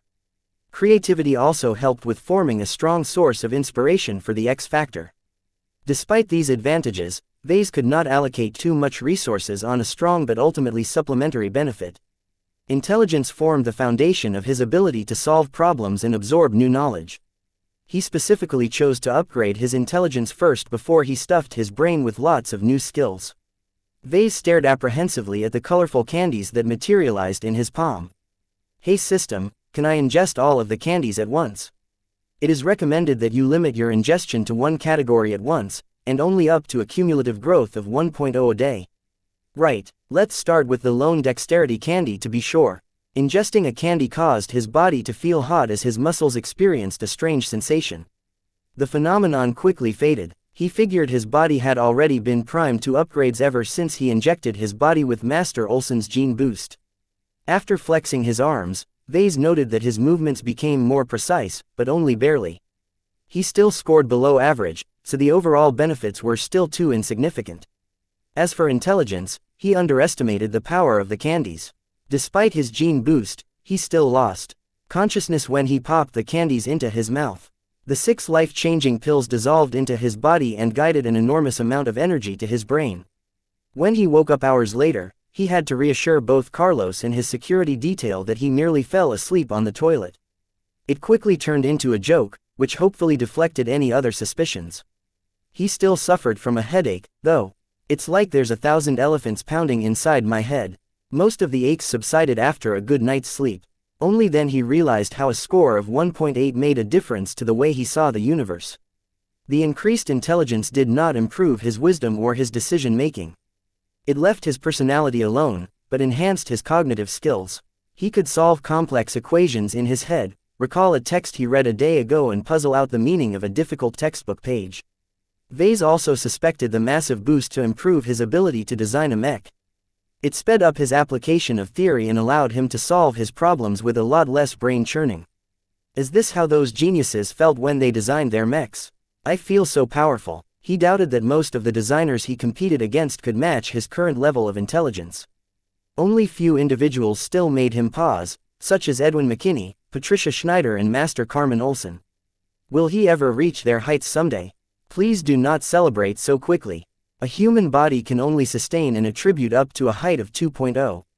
You will not be able to increase your attributes beyond this score with attribute candies. He cursed a little. The system ruined another of his devious plans. What about gene boosts? You haven't mentioned anything about them. Will I be able to increase my attributes past 2.0 if I'm not a pure human anymore? The system predictably declined to answer, but Vase was convinced he was on the right track. With nothing more to go on, Vase turned to acquiring new skills. After entering the toilet again, he turned on the privacy shield and entered the skill tree. He already assembled a laundry list of priority skills. It still left him with over 50 highly regarded choices. He first defined his goal. I want to obtain the skills needed to improve my Mark Antony design and reconstruct a working Dortmund printer. After a moment's consideration, he chose to branch out his specialties instead of shoring his foundation. With his improved intelligence, he could easily upgrade his lowest ranked skills as long as had access to the right textbooks. In contrast, it was a lot harder for him to get a hold of the more obscure pieces of knowledge. The Clifford Society locked those kinds of books behind a wall of merits. Melee Weapon Optimization I-500DP Melee Weapon Optimization 2, 1000DP Directed Energy Weapon Optimization I-500DP Directed Energy Weapon Optimization 2, 1000DP The weapon optimization sub-skills acted similarly to the armor optimization ones. They did not enable Vase to design his own weapons and armor, but granted him a large amount of handy insights on how to improve existing ones. It taught him what to watch out for and how to avoid the usual pitfalls. Mech designers usually acquired these skills through experience due to their lack of unifying theories. Vase found it worthwhile to spend DP to acquire them instantly. Due to his recent increase in intelligence, he hardly felt any pain this time when he acquired and absorbed the skills. Intelligence also acts as a load bearer for all of my knowledge. My mind is a lot roomier now. I'm able to process a large amount of information at a time. Acquiring these set of optimization skills opened his eyes. His new knowledge already pointed out numerous subtle mistakes he made in his designs that degraded the performance of their weapons. He resisted the urge to reopen the young blood design and optimize its ability to wield a sword. Instances like these makes me feel like an idiot. I'll have to boost my mathematics and physics to journeyman before I start my next project. He reminded himself, having opted not to spend any DP on those essential skills when he could easily leverage his enhanced intelligence to make up for it in other ways. 3D Printer Proficiency 3, 800DP, Assembler Proficiency 3, 800DP Vase intended to upgrade his main assembly skill after the redesign, but for now he found it prudent to upgrade his proficiency sub-skills. Like the optimization skills, they worked by granting Vase the combined experience of a veteran fabricator.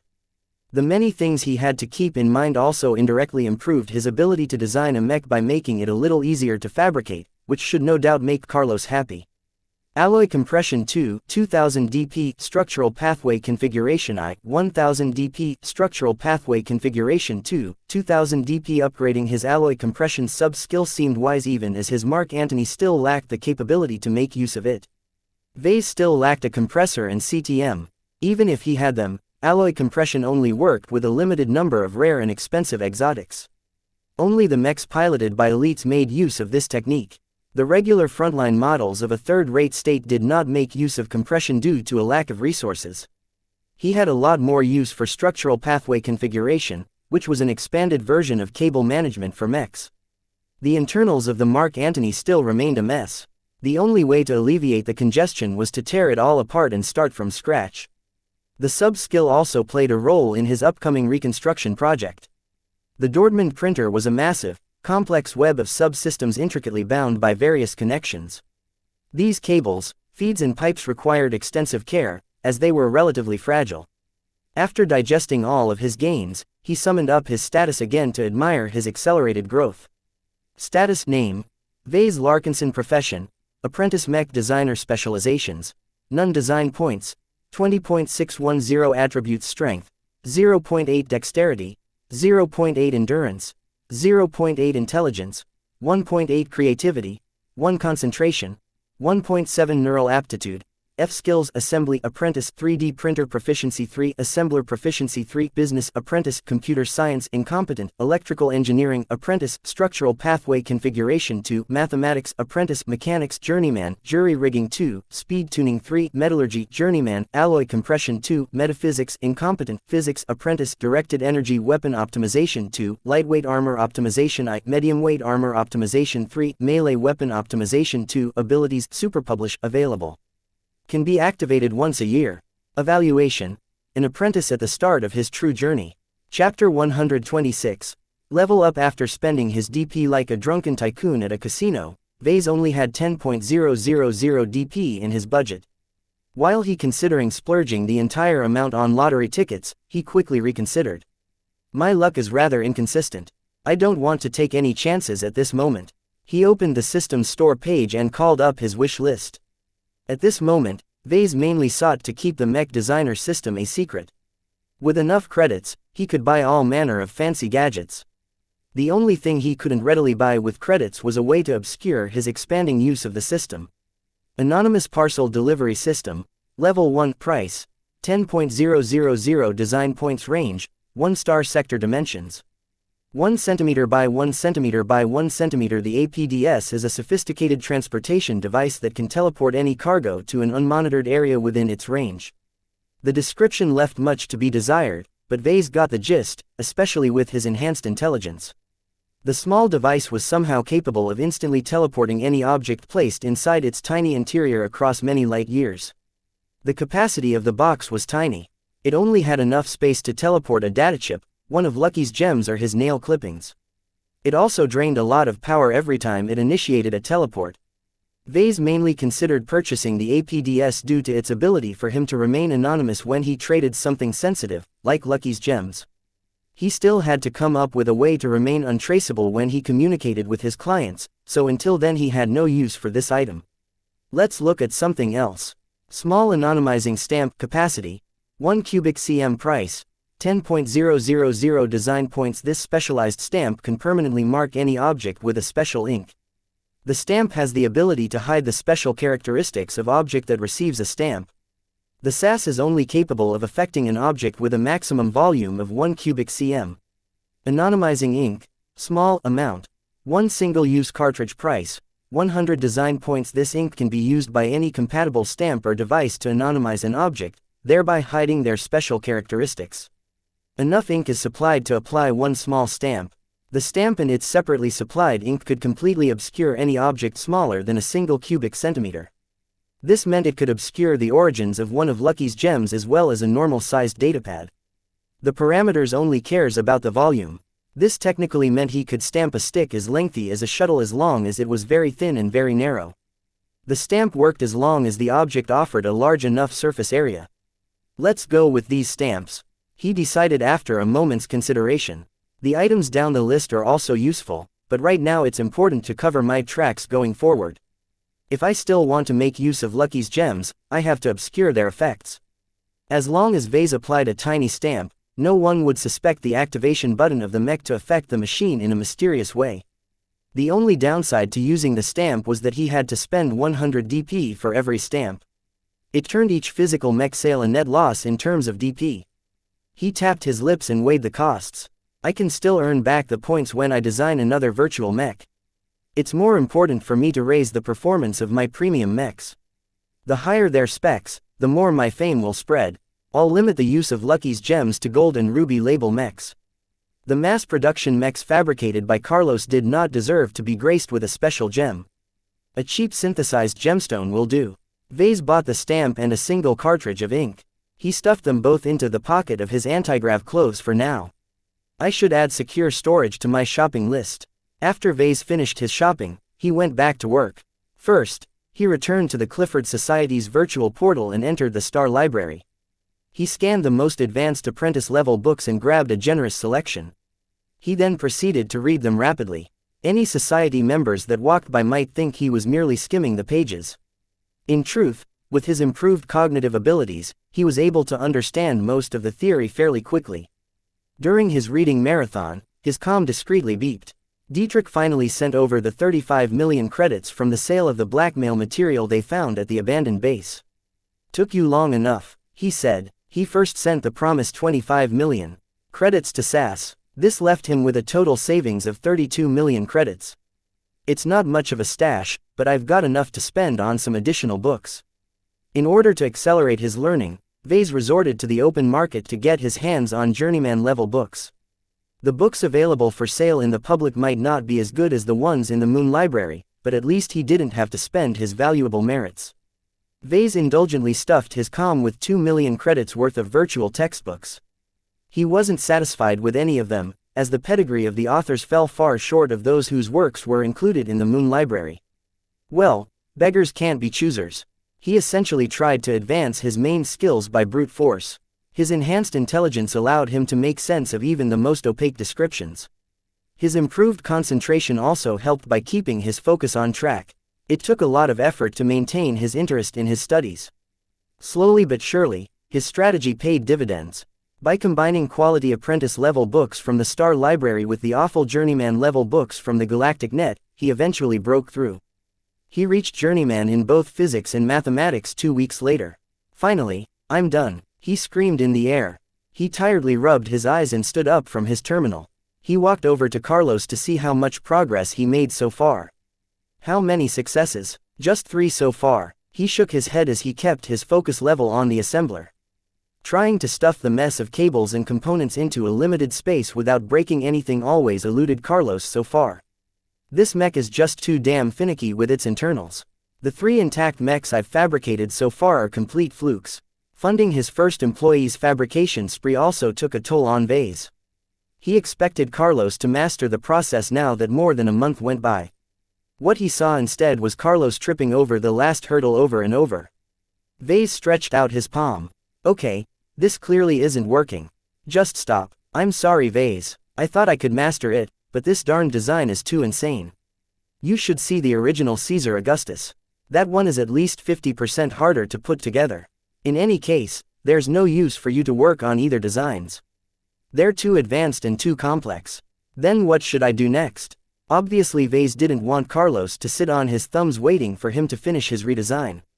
"Go ahead and practice on my virtual mechs for now. You need to get the hang of fabricating all kinds of mechs. Start with my 1-star designs like the Simple Nomad and work your way up to my 3-star Young Blood. I'll be sure to master the Young Blood once you're done with your redesign." Carlos promised him. He knew he screwed up. That's good, because some of the design principles I've used in the Young Blood will carry over to the Mark Antony Mk2. By the way, the Young Blood also makes use of compressed armor, so you should skip that step as usual until you are ready to learn its principles. Alloy compression was an extremely sensitive and dangerous process that could go wrong in many ways. At best it could ruin a batch of multi-million credits worth of exotics. At worst, the entire compression machine might blow up. Vase still had to find a way to automate the production of compressed armor plating. One of the reasons why he hungered for the Dortmund was that it could link up to a good quality alloy compressor and fabricate compressed plates in a single session. After settling his fabricator's new training, Vase left the workroom and entered the area where Lucky previously hibernated. The glowing blue ball winked out a few days ago and left a sparkling new mechanical cat in place. His pet clearly benefited from the unidentified piece of ore from Master Olsen.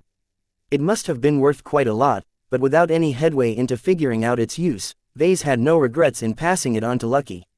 "How are you, buddy? Have you recovered from your sleep?" Lucky tiredly meowed at him while brushing its burnished bronze exterior with his tongue. Vase bent down and scratched his mechanical pet between the ears. He admired Lucky's shiny new exterior and examined his status.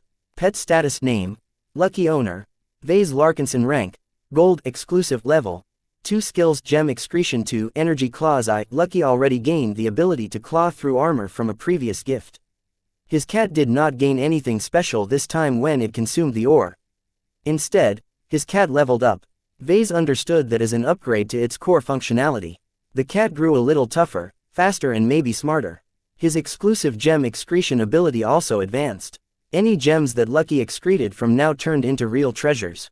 Compared to the pitiful gems that Vase had stuffed in a safe, the newer gems should be twice as strong. Vase already looked forward to what Lucky might produce. He already had his anonymizer stamp in hand. It's getting dangerous these days. Don't go excreting your gems into the woods without me next time. Let me raise my privacy shield first before you do your business. Lucky lightly smacked his hand with his paw, as if expressing his dissatisfaction. Don't be like that, Lucky. I already have a huge shipment of tasty ores in my storage room. That certainly perked up the cat. Lucky rose from his bed and raced out of the living room in a hasty scramble. Vase scratched his head. Did his cat even know how to open the locks? He followed after his overeager pet and opened one of the drawers for him. He only withdrew a modest chunk of minerals for his cat. He didn't want to see his cat grow fat. Take your time, Lucky. I've got plenty of stock ready for you to devour. He cooed, already thinking about the small mountain of gems his pet could excrete. Having taken care of Lucky's dinner, Vase left the living room and exited the workshop. Underneath the ever-present clouds, a highly automated construction force fortified the perimeter. The bots already removed the flimsy electric fence. Sanyal Ablin's workers already measured out an expanded square of fortified walls. Large glowing pillars of light marked the locations where they planned to place the turrets. Vase approached the construction foreman. "Any problems?" "None that requires your attention, Mr. Larkinson. The soil here is softer than we anticipated, so we will have to treat it along the way. We're also having difficulties in obtaining our permits from the Freslin City Council. Without their say-so, we aren't allowed to install our heavy turrets." "I see." Vase thinned his lips. He forgot about the local government in his expansion plans. "What kind of objections have they mentioned?" "Well, nothing. They don't outright reject our applications, but they are letting them hang in limbo. This seems strange because there aren't any other major projects that is going on that can explain the delays." The foreman didn't spell out his suspicions directly, but Vase got the message. "Do I need to pay a visit to the city hall? Remind them that there's a time-sensitive project waiting for their approval in my yard?" Vase asked as he tried to figure out a way to exert his influence on the government without ruining his relationship with them. After all, he still enjoyed a privileged status. "It may help. It's rather strange. Normally our name is enough to cow the local bureaucrats. Our managers suspect that someone else is directing their obstruction." "That was great. Do you know if the mastermind is from the Republic or from the Coalition?" "You'll have to speak. Please like and follow the Cultivation Audiobooks channel with Miss Robin for that. My guess is that it's a foreigner who's stuck their hands into the pot." "Okay, thank you for informing me," Vase said and tipped his head to the helpful foreman. "I'll dig into this immediately." "Thank you, Mr. Larkinson. The longer this goes on, the more it will cost." Vase grumbled a bit. Who thought that with his status, a local still dared to mess around? He could forgive a politician or a bureaucrat who opposed him for a good reason, but this naked obstructionism benefited no one but the shadow behind the scenes. Chapter 127. Permit the Bright Republic governed a suburban planet like Cloudy Curtain with a light touch.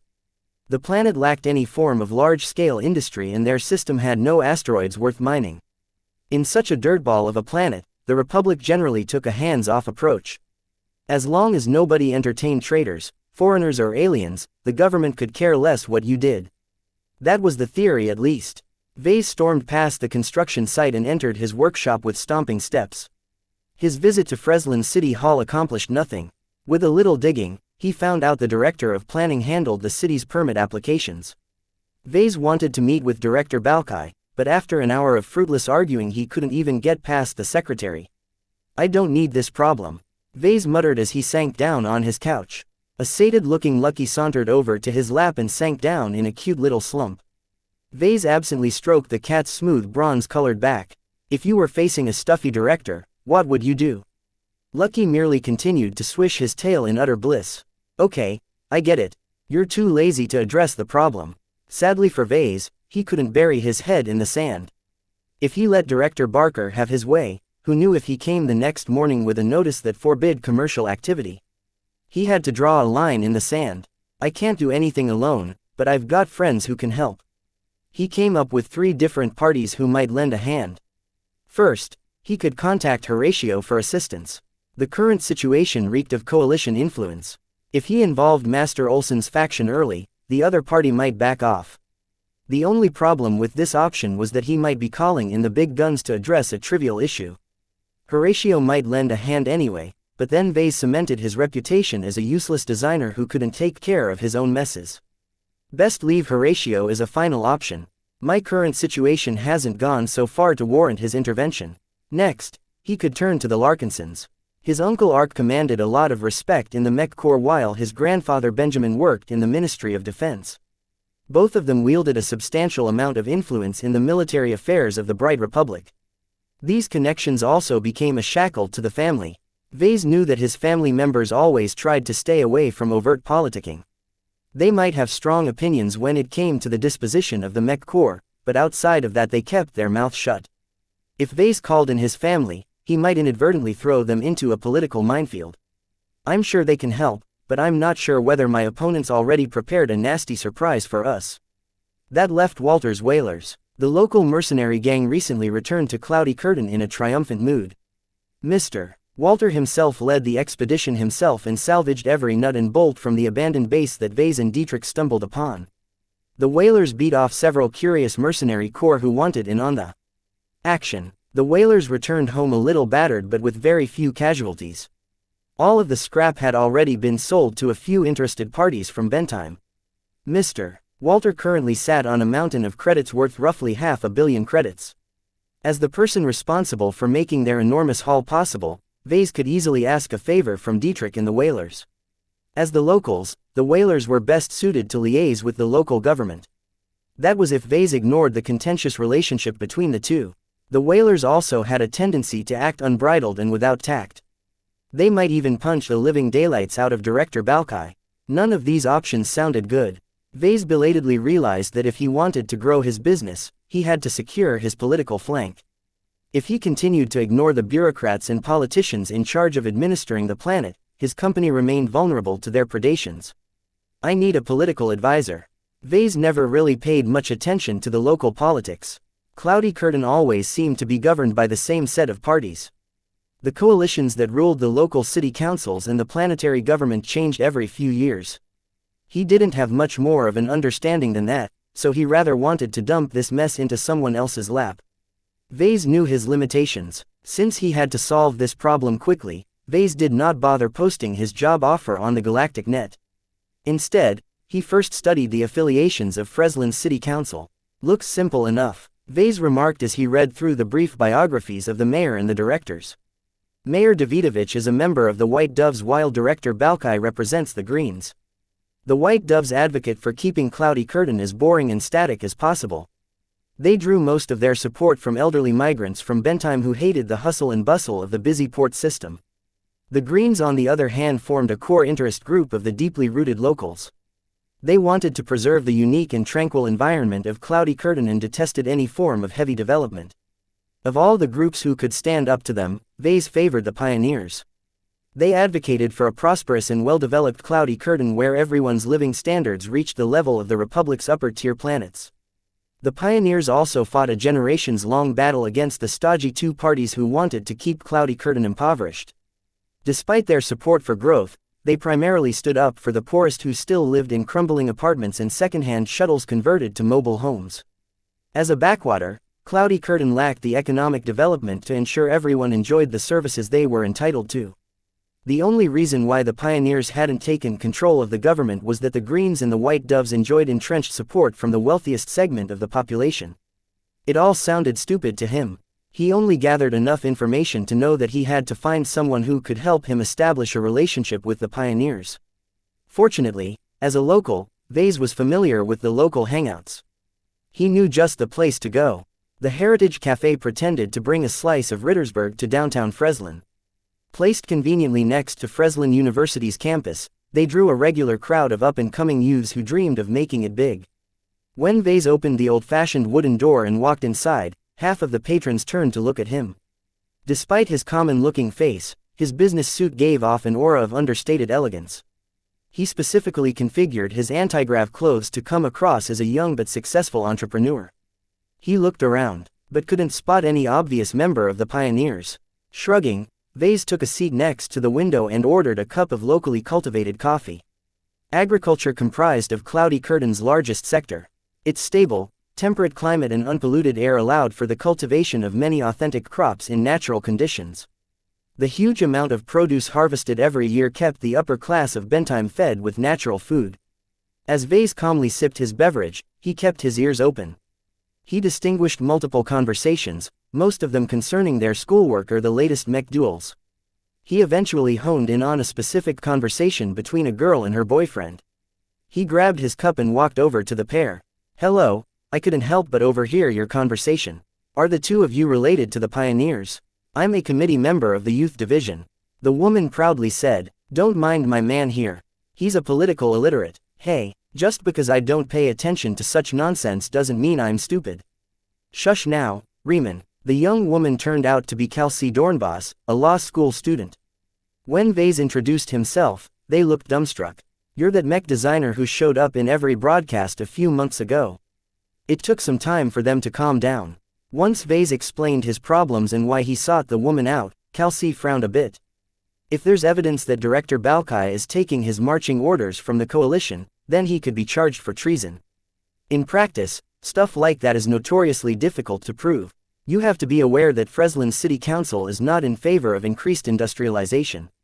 They can truthfully say that they are enacting their existing policies. They aren't rejecting my application outright. They are delaying it endlessly. That means that they still have scruples. If they deny you a permit, then they'll be leaving a record that others can use to whack them over the head. You're one of our planet's most prominent new citizens. It doesn't look good for them if they appear to be picking a fight with you. Kelsey possessed a good awareness of what went on in these circles. Vase wanted to make use of such an astute and knowledgeable person. "Are you willing to work for me?" "Excuse me." Both Kelsey and Riemann were stunned that Vase offered the woman a job out of the blue. "I'm honored, Mr. Larkinson, but I'm not sure it's a good idea. I'm still a student. I still have some years left before I graduate. I'm not looking for a lawyer, not yet at least."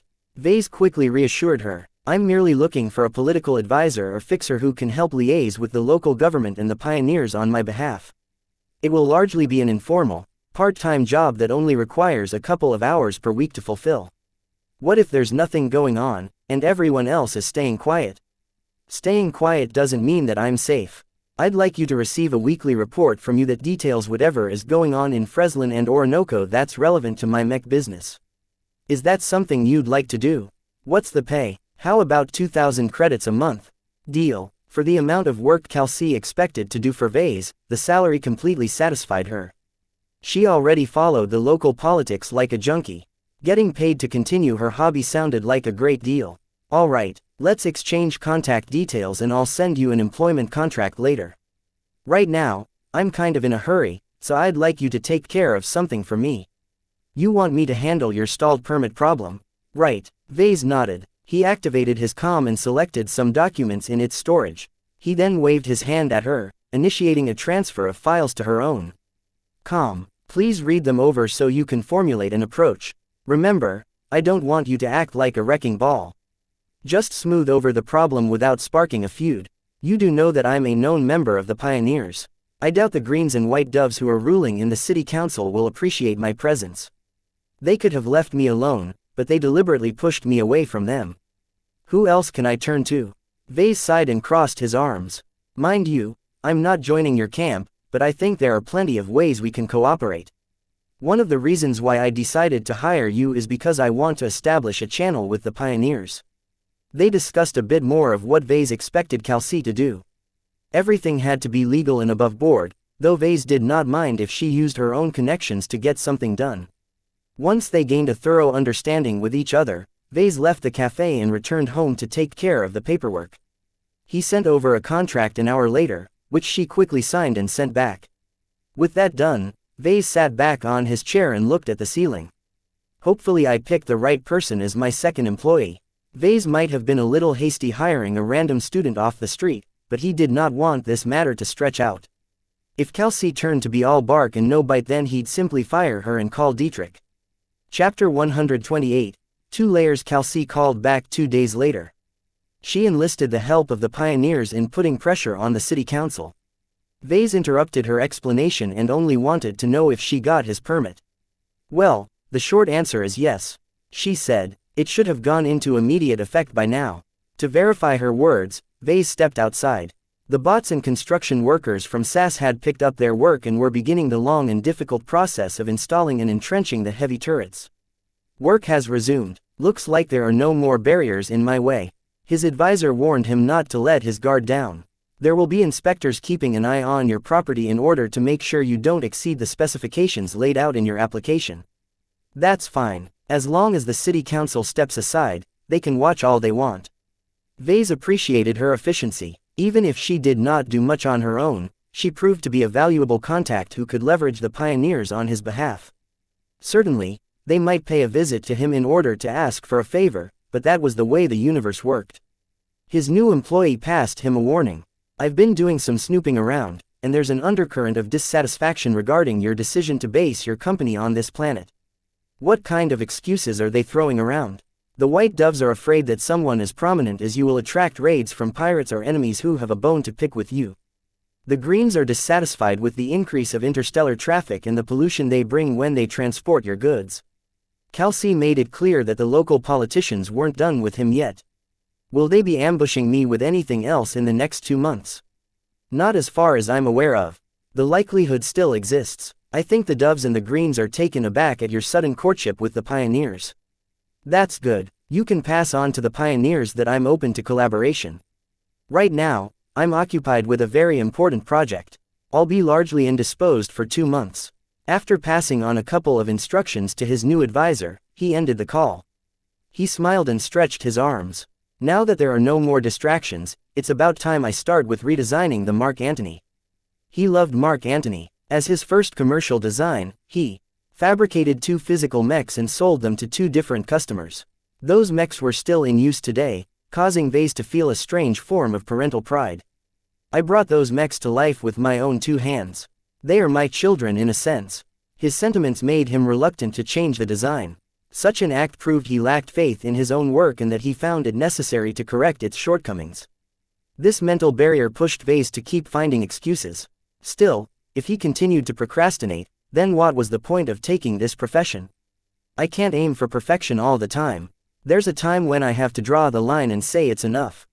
Vase did not have the luxury to indulge in endless study and indolent diversions. He had to run a business. No matter how many virtual mechs he designed, the real universe only cared about physical mechs. Let's get to work. First, I'll have to draw up a schedule. He opened his terminal and split his redesign project into several chunks.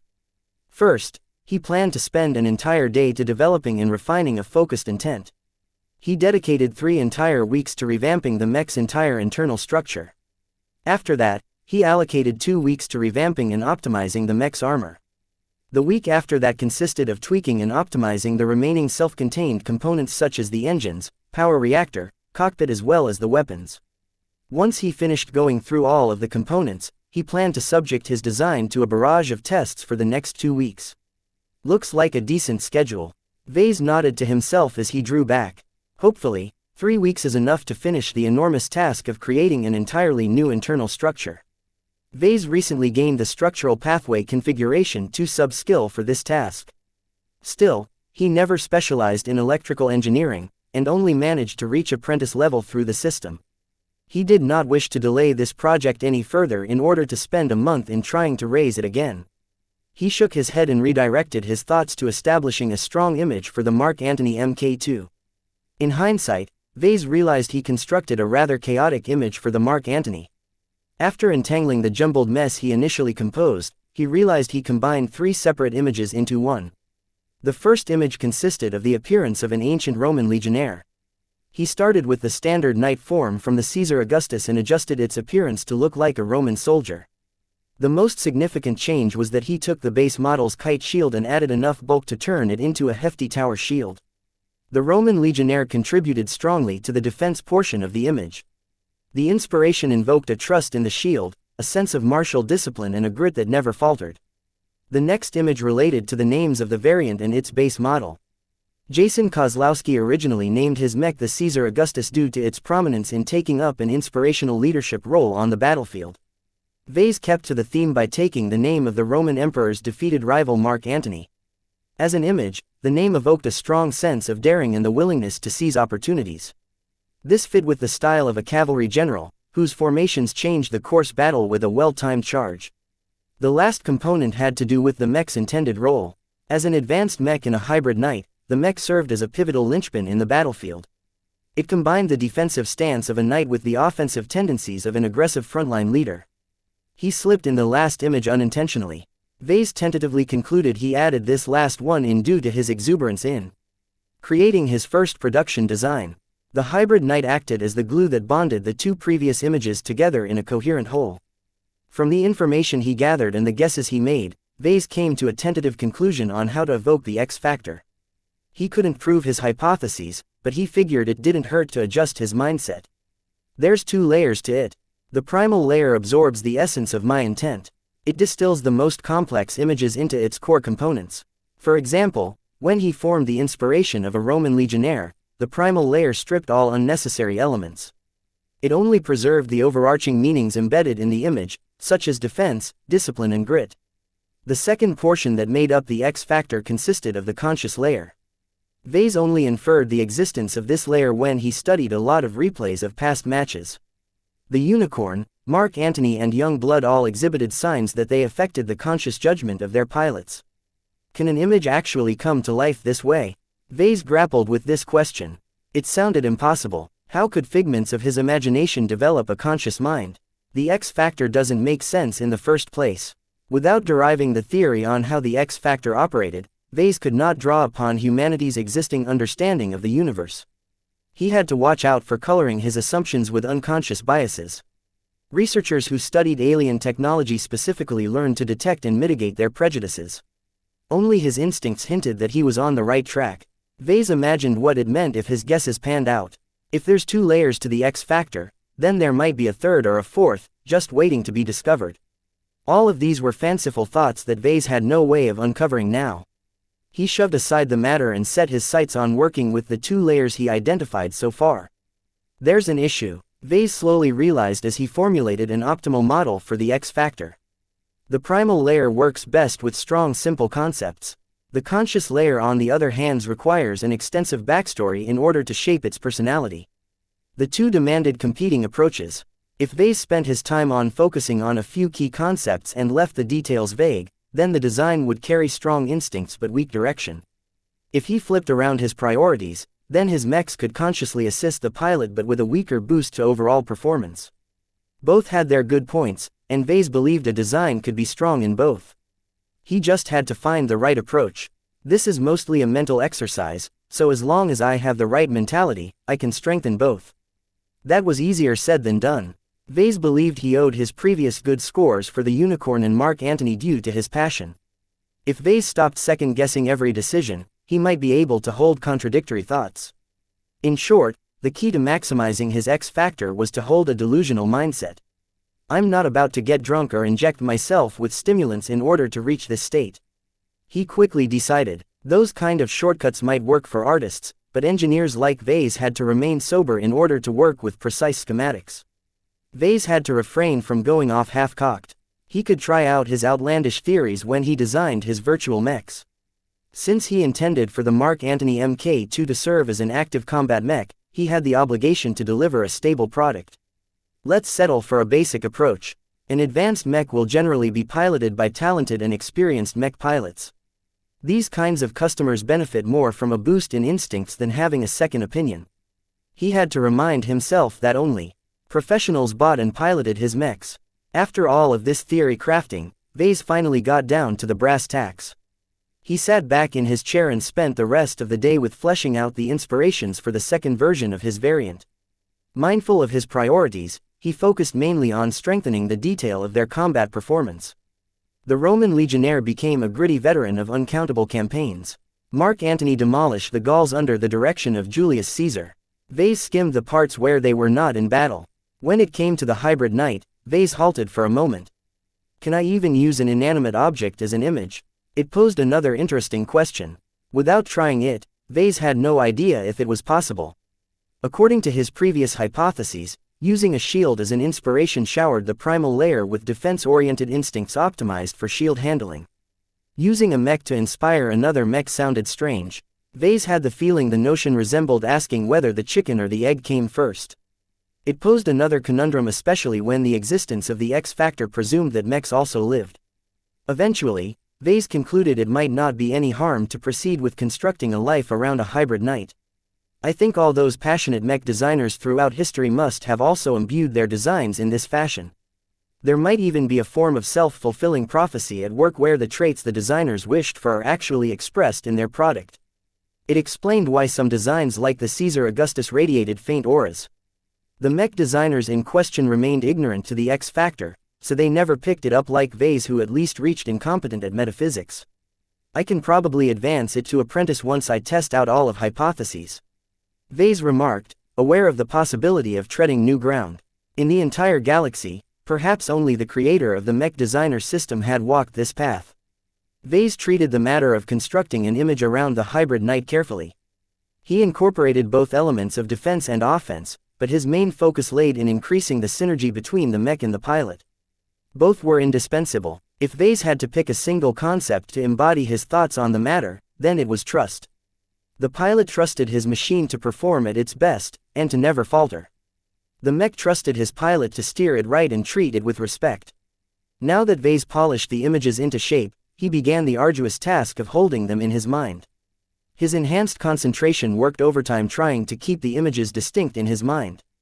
He wrangled the three sources of inspiration into place and condensed them into a beam of focused intent. He managed to hold this strenuous state for an hour, but no more. Vase had to rest his mind so that he could piece together his frayed concentration. That took at least 10 to 15 minutes. Looks like I'll be taking regular breaks once I start with the next phases. Chapter 129. Architecture. Patricia set down her data pad that displayed the Herald's interview with Vase. She sat back on her perch overlooking a peaceful garden at a private island on Lemar. The woman glanced at the projection of a familiar mech as it endured a ferocious missile bombardment. Now that you have studied the young blood, what are your thoughts, Patricia? A female voice asked from the side. Leary Raywind, a foreign journeyman mech designer under the employ of Master Null, popped a cultured grape-like fruit in her mouth. Since Patricia acknowledged the famed mech designer as her master, Leary brought her up to speed. Patricia improved remarkably as she supplemented her solid foundation with a couple of intermediate skills. The construction of the young blood is not remarkable, though it is well built. Patricia answered after organizing her thoughts. The overall complexity of the knight type is fairly low, so it is not a large accomplishment for an apprentice mech designer to achieve this result. I can only say that Vase has a strong foundation. Is that all you can perceive from his mech? If it is merely a good construction, then it shouldn't be generating the modest amount of buzz in the news. The weapon is solid but nothing special.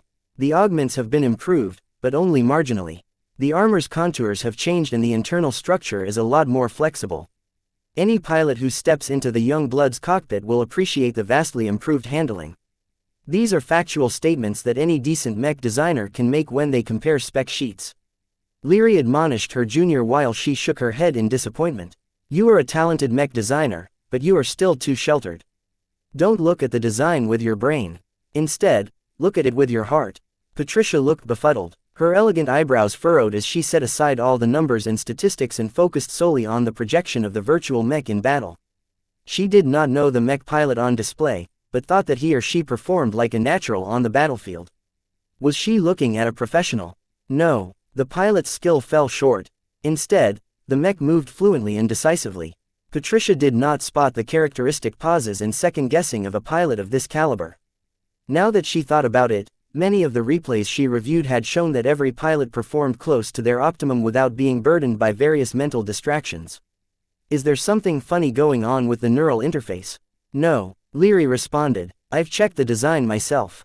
The neural interface is a bog-standard model that hasn't changed a bit from the original hoplite design. Think, what can affect a design's performance that does not show up in the schematics or spec sheets? Design philosophy. That's impossible. He's only an apprentice, far from the level where a design philosophy should manifest. The human race is endlessly varied. There are many exceptions to the rule. We lump in everything unexplainable into a concept called design philosophy because only few of us are able to exhibit phenomena beyond our understanding. Master Olson has a good eye for her to spot such a gem in the wild. Normally, novices and apprentices have only vaguely heard about design philosophy. From their basic textbooks, design philosophy embodied a mech designer's understanding of mech design and signified their unique insights that no one else could imitate. In truth, design philosophy embodied much more than simple understanding. Patricia knew a little more about the concept. Only those who developed their design philosophy past a certain point broke through to senior and master mech designers. All others stopped their advancement once they reached the limits of journeyman. Don't be discouraged, Patricia. Design philosophy comes with experience and learning. One must first learn to crawl before they can learn to walk. At what stage is Vase right now? I'd say he's actually running the 100-meter sprint right now. There's no way he can keep this up without damaging his foundations. Then we should warn him. Patricia yelled and brought up her comm. Leary cut the air with the palm, shutting off all signal traffic on the island. Stop. Why? Do you think his master is unaware? A lesson only hits home when it hurts. When little Vase inevitably falls and trips, Master Olson will be there to pick up the pieces. Despite her concern, Patricia had no right to interfere. Every mech designer had to seek their own truths and find their own path to greatness. Back in Cloudy Curtain, Vase prepared to resume his efforts to revamp his outdated production design. This next step is going to be a pain. The second phase of his redesign project consisted of revamping the internal structure or architecture of the Mark Antony. Vase did not intend to replace any of the existing components stuffed inside the mechs, though they were also the source of the problem. The Caesar Augustus used some of the best Corentgen componente available for licensing. The engine, power reactor, weapons and more performed quite well compared to the competition. However, performance often correlated with size, so they all took up more space than average. For a medium mech trying to stay within its weight class, this created an awful situation. What Vase learned from his newly gained structural pathway configuration sub-skill helped him understand the issue at hand. He got a sense of what the base model tried to accomplish. Mech designers learned fairly early in their studies that they were brought up to design war machines. These mechs not only had to perform at their optimum when fully maintained, they also had to endure various debilitating conditions. If a mech got its arm cut off, its systems adjusted by enacting some form of damage control. For example, the mech adjusted its balance and cut off any feeds and systems designed to interact with the missing arm. If a shot snapped an important power feed to the arms, then the mech adjusted by routing power through an alternate path. These backup lines may not be able to bear the full load, but it at least ensured the limb maintained a basic amount of functionality. Both mech pilots and mech designers consider redundancy important. An easy but misleading way to determine a mech's overall redundancy was to look at their redundancy factor. Expressed in percentages, the RF summarized how much damage a mech could take before it started to lose performance. Any mech certified by the Mech Trade Association had to meet a minimum standard of redundancy. Heavy mechs always reached a minimum of 100% RF. This proved that all of its basic systems could be run on a parallel internal structure with no loss of functionality. This took up a lot of a heavy mech's internal space, but since they often acted as punching bags, pilots always wanted more. Medium mechs only had to meet a 50% RF. The mech's critical systems such as its basic feeds between the power reactor, cockpit, engines had fully functional backups that could take over the transfer of power and data. Less essential systems had to make do without these redundancies. Light mechs always had to do more with less, so a 25% RF already strained an average light mech. These kinds of paperweight mechs relied entirely on speed and evasion, so it did not have much use for redundancy in the first place. A single heavy hit could easily wipe out the main feed and all of its backup feeds at the same time. Other factors also mattered when it came to mitigating damage, the most important of which was compartmentalization. When a particular section of a mech sustained a hit, ideally the damage only affected that portion. A well-designed internal structure contained the spillovers from both the source of the damage and any cascading faults such as follow-up explosions. Same as redundancy, an MTA-certified mech also had to meet a minimum standard of compartmentalization, expressed in CF. Unlike RF that for some heavy mechs reached as high as 300%, CF only had reached a theoretical maximum of 100%. The MTA mandated a CF of 10% for light mechs, 15% for medium mechs and 50% for heavy mechs. Regardless of CF and RF, the MTA mandated minimum only barely met the needs of mech pilots. Those who wished to purchase a more secure mech always sought out mechs with significantly higher margins of safety. What Jason Kozlowski decided to do when he ran out of internal space astounded Vase. Instead of addressing the root of the problem by replacing his core components with more compact versions, he started cutting into his CF and RF. Between the two, Jason evidently valued redundancy more. He tried to keep as much redundancy intact as possible by optimizing his design's internal architecture for space. He basically removed a lot of internal dividers and active suppression systems that localized the damage. He also filled up the buffer space with more junk, causing many cables and feeds to squeeze together. What a self-obsessed idiot. Vase quietly cursed. If Mr. Kozlowski's design team only had one fellow mech designer with a spine, then this travesty might never have come into being. He had to make do with what he got. With the same core components already taking up a substantial chunk of space, Vase had to puzzle out an entirely new architecture that could somewhat raise the base model's dismal 17% CF while maintaining its 85% RF. A medium knight is considered decent if its redundancy factor is 100%. A hybrid knight is also expected to draw the enemy fire, so at a 50% RF is wholly insufficient. Vase allocated 3 full weeks to come up with a cleaner internal structure.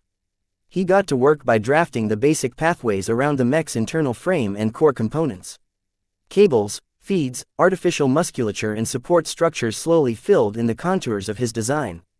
Even this simple chore turned strenuous due to his need to maintain 3 images at once in order to nurture the X factor. He shortened his sessions to 45 minutes in order to prevent his mind from slipping into an abyss each time he overdrafted his focus. The changes in the routine succeeded in lowering his stress. Vase tentatively added more details to the schematic when he overlaid the primary channels with additional ones. He only started straining his mind once the gaps started filling in. Vase had to be a little more inventive and a lot more patient to figure out his solutions. Most of the work at this stage involved a lot of trial and error. Every time he came across a bump, he had to try out 999 different solutions before obtaining one that didn't suck. It also happened to be the ideal whetstone for Vase to get used to holding 3 images at once. As 2 weeks slowly went by, Vase became more proficient in flexing his mind. He did not increase his intelligence or concentration attribute in any measurable way. Instead he learned to utilize his existing strengths closer to their full potential. In the final week, Vase finished over 98% of his desired end state. Sadly, the final 2% seemed incredibly tough to complete. His completely revamped internal architecture looked neat, clean and incorporated a lot more buffer space. Along with employing some other tricks, his design used up about 5% less space while raising its overall endurance. Vase managed to raise its compartmentalization to 29% while maintaining a redundancy of 81%. The vastly increased CF ensured that any damage his mechs sustained remained limited to the affected portion. The original Caesar Augustus did not have to worry so much about this issue due to its excellent compressed armor. Since the Mark Antony incorporated the cheap and disposable HRF armor system, Vase had to ensure it kept running if the mech sustained severe damage. After hundreds of thousands of simulations, I'm finally done with this matter. He sighed as he released his concentrated state. By now, had become accustomed to holding 3 thoughts at once, though it always remained somewhat challenging. He already invested much of himself in this project. The Mark Antony Mark II had to exceed everyone's expectations in order to generate sufficient sales. Only through selling physical mechs could he earn enough money. No matter how many virtual mechs he designed, they never earned him more than 1,000,000 credits. Chapter 130. Mark II. Calci walked past the newly installed walls and turrets with a nervous gait. No one stayed calm when they had to face those ferocious defenses. Various bots patrolled the grounds, making sure to inspect the college girl when they hovered close.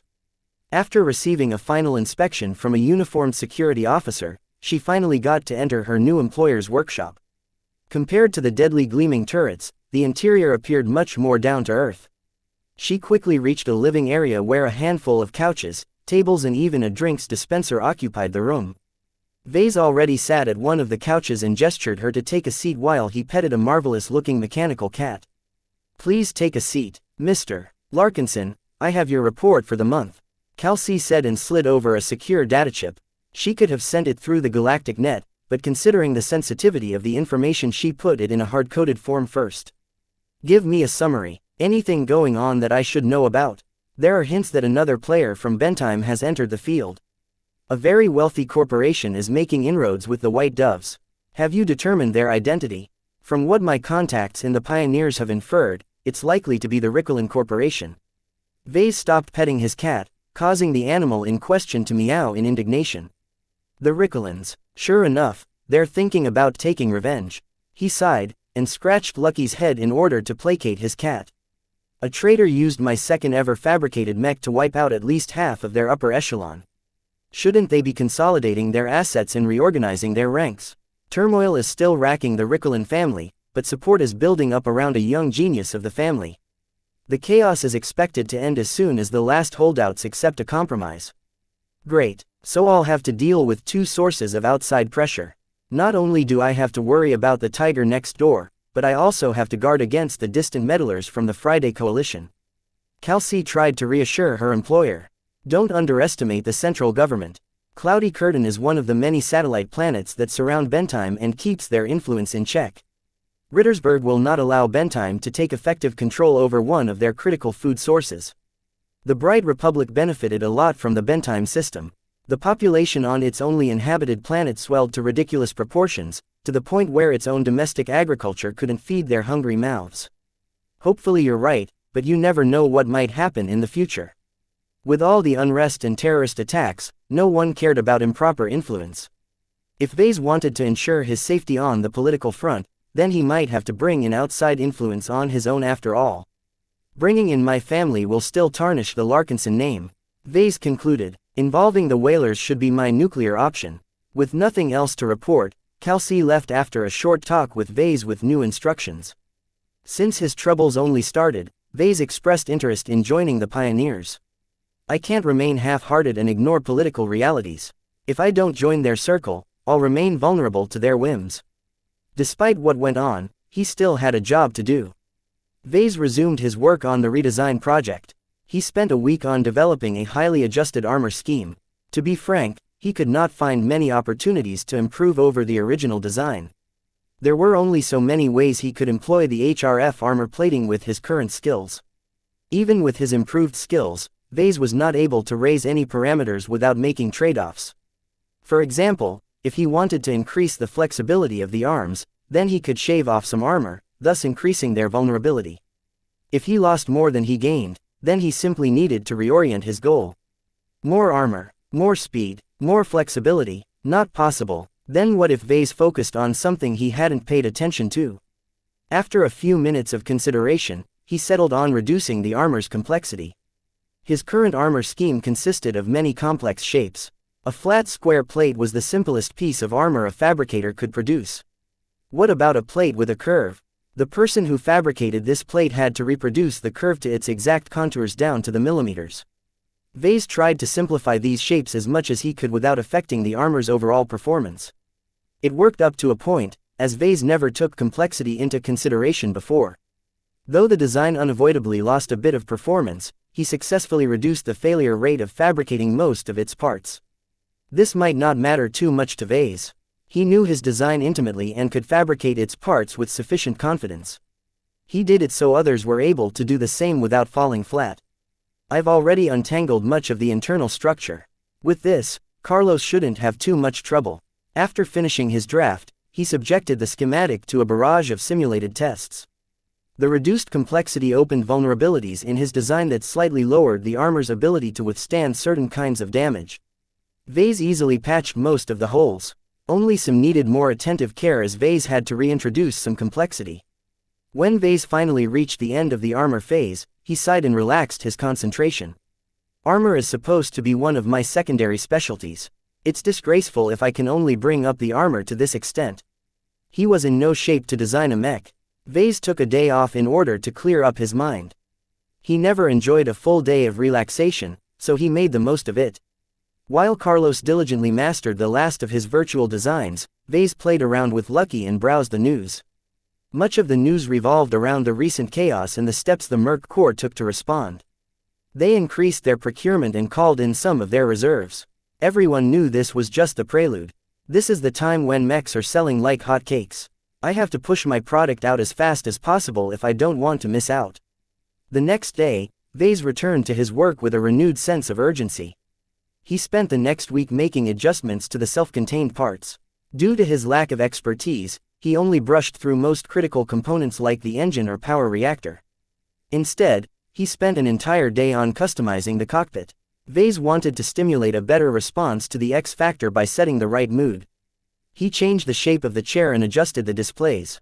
He also carved the entire metal compartment with ancient-looking sculptures that alluded to the inspirations for the design. If nothing else, his customers might appreciate the luxury. With that done, he turned his attention to the Mason shield. His new melee weapon optimization sub-skill allowed him to recognize that he made a lot of mistakes with the weapon. He deleted the mace and brought back the CA1's original sword.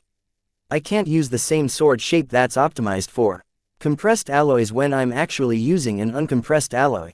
Vase drastically modified the basic sword shape until he made it shorter but thicker. Without access to a compressor or better performing alloys, he had to resort to various tricks in order to make the most out of the uncompressed HRF alloy. After finishing the sword, he touched up the shield. He introduced a moderate amount of complexity by applying some creative layers, but other than that it remained a simple rectangular slab of metal. He tweaked the other weapon systems as last. He adjusted the contours of the missile launchers so that they meshed a little better with the shoulders. The wrist laser cannons required a lot more work. With his newly acquired directed energy weapon optimization sub-skill, he recognized various vulnerabilities. The laser cannons faced a major issue. The HRF's heat capacity simply couldn't compare to the original armor system. Vase had to thicken the wrists in order to prevent the wrists from overheating too quickly. It took 2 entire days to graft new heat channels in order to spread out the excessive heat generated from a rapid-fire rate. At the end of the phase, Vase dedicated the last hours to optimizing the festive cloud generator. He reduced the size and energy consumption of the joke component in order to minimize its impact to the mech's performance. He also distinguished the vapor crest on the head by running the distinctive pressurized mist through some lights. I'm finally done with this phase. All the components are in place. Up next is comprehensive testing. After more than a month of redesigning, the revamped Mark Antony looked substantially more refined. The subsequent simulations subjected his new design in various brutal conditions. Vase extensively employed the system's models in order to find every possible fault.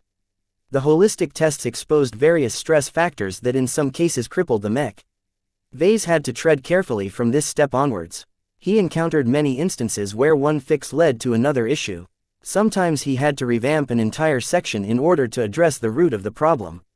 2 whole weeks of simulation, and it's still not enough, he declared after an enormous amount of repetitive testing. By now he only caught minor glitches that only really came into effect in extremely rare conditions. Without a better proficiency in modeling, Vase reached the limits of what he could expose. He had reached the end of the road. Vase not only invested 8 whole weeks into designing the Mark Antony Mark II, he did it while maintaining 3 separate images in his mind. Vase looked forward to the evaluation. He squirreled to his toilet and set up the privacy shield before bringing up the system. Tell me system, what's your verdict? Design evaluation. CA1C2 Mark Antony Mark II. Variant name. CA1C2 Mark Antony Mark II Base Model. Caesar Augustus CA1 Original Manufacturer. National Aeromotives Weight Classification. Medium Heavy Recommended Roll. Shock Trooper Armor. C+ Carrying Capacity, D. Aesthetics, A. Endurance, D. Energy Efficiency, C. Flexibility, E+ Firepower, B. Integrity, B. Mobility, C. Spotting, C. X Factor, C+ Deviance, 62% Performance Improvement, -23% Cost Efficiency, plus 62% Overall Evaluation, an acceptable variant of the Caesar Augustus. Though very lacking in its armor compared to the base model, it has achieved an admirable amount of cost savings over the original model. The second version of this variant has turned it into a commercially viable design. No rewards are issued when updating an existing design. Yes, I did it, he celebrated. Not much had changed at first glance, but Vase instantly recognized the differences. The deceptively unexciting evaluation hit a lot of surprising bombs. First, he successfully raised the X Factor's rating. From C to C+, it indicated that holding 3 images at once and using a mech to inspire his design did not result in catastrophic errors. It's still a pain to repeat this method without improving my concentration. I'm also unsure if I'm heading in the right direction. If I increase the amount of inspirations, it becomes increasingly difficult to meld together. At some point the X Factor will simply scatter. No matter the case, Vase uncovered a lot of avenues for further research. Previously, his total lack of understanding prevented him from doing any focused research. Now, he was brimming with questions. Integrity also received a major improvement. After all the work Vase had done to increase the Mark Antony's compartmentalization, he deserved the compliment. His design could finally tough it out in the field. Even if its armor got breached, the Mark II could still fight on, though Vase didn't recommend such a reckless act. The third surprise came from the final 2 ratings. His various optimizations reduced the material needs to fabricating the mech. Most of the cost savings came from developing an improved internal structure. Reducing the complexity of the armor also helped out by reducing the frequency of producing faulty parts. In the end, it came down to performance. The Mark Antony Mark II thoroughly eclipsed the base model except for armor. Vase still found it a pity to miss out on compressed armor. Still, my mech is a solid performer now. It might not compare to a genuine advanced mech, but it's still a decent bargain. Since the costs hadn't grown at all, Vase could go in 2 different directions with regards to pricing. If he raised the asking price, he could earn a lot more credits per sale. If he kept the price the same, then he'd surely be able to generate a lot more sales for his improved mech. Vase shook his head. Marcella is in charge of my sales. It's largely up to her to set the price. Now that he finished the arduous task of designing the Mark II, Vase deserved a well-earned rest. He basically took no notice of the outside world for 8 straight weeks. It was time to stretch his legs and see how everyone fared. Chapter 131. Pre-production. Vase woke up with a slight headache the next morning. He started suffering from pain at the end of the project. He never spent so much time holding on to an inspiration, not to mention 3 at a time. He still suffered from the aftereffects of his exertion. It's worth it if I can obtain a C+ rating for my design, he muttered as he popped a pill inside his mouth to clear his head. The medicine actually didn't help much, as if the pain originated from something other than a purely physical reaction. Nonetheless, Vase expected the strain to fade now that he had no need to concentrate for hours on end. After finishing his morning ritual, he entered the workroom to see Carlos up at work. Yesterday, Vase checked in with Carlos and became satisfied with his progress. He mastered all of his 1-star and 2-star virtual designs. Only the young blood gave him a bit of trouble, but a success rate of 90% proved that he hadn't slacked off. How's your progress with the Mark Antony Mark II? It's a lot better than the Mark I, that's for sure. His employee responded with a chipper tone.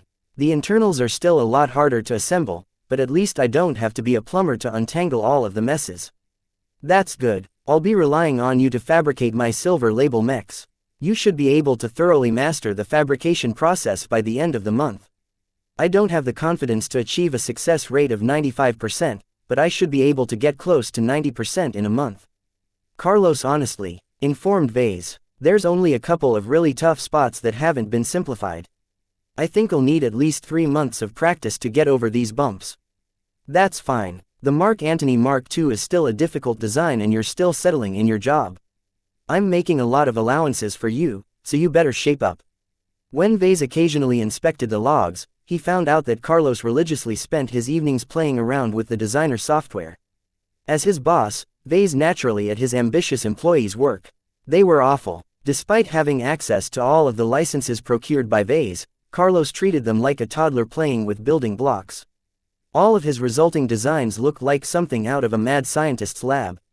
Work hard, Carlos. He left his minion alone and entered his own cubicle. He turned on his terminal and loaded up his finished design. The variant's pronounced shape and its intimidating black and red colors radiated an eagerness for battle. The golden frills and the dynamic vapor crest both gave the mech an aura of leadership. In short, the Mark Antony Mark II aimed squarely at the middle segment of the mech market. Hopefully he already generated enough buzz to attract a couple of orders upon releasing the design. Vase called Marcella now that his design was ready for sale. Her tired face popped up from the projection. I haven't heard from you in a long time. Have you finally completed your work? I finished my design. For a moment, his mech broker thought she heard wrong. Are you referring to your update to the Mark Antony? I haven't been fooling around with any virtual designs. It's true. The Mark Antony Mark II is officially done. I've been dying to hear that. I already put the word out, you see. Once you release the specs, I'm sure I can make them bite.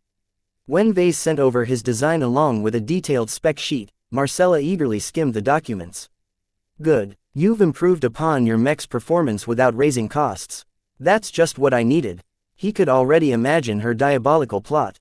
She'd pass off the Mark II as a more expensive design even if the fabrication costs hadn't budged.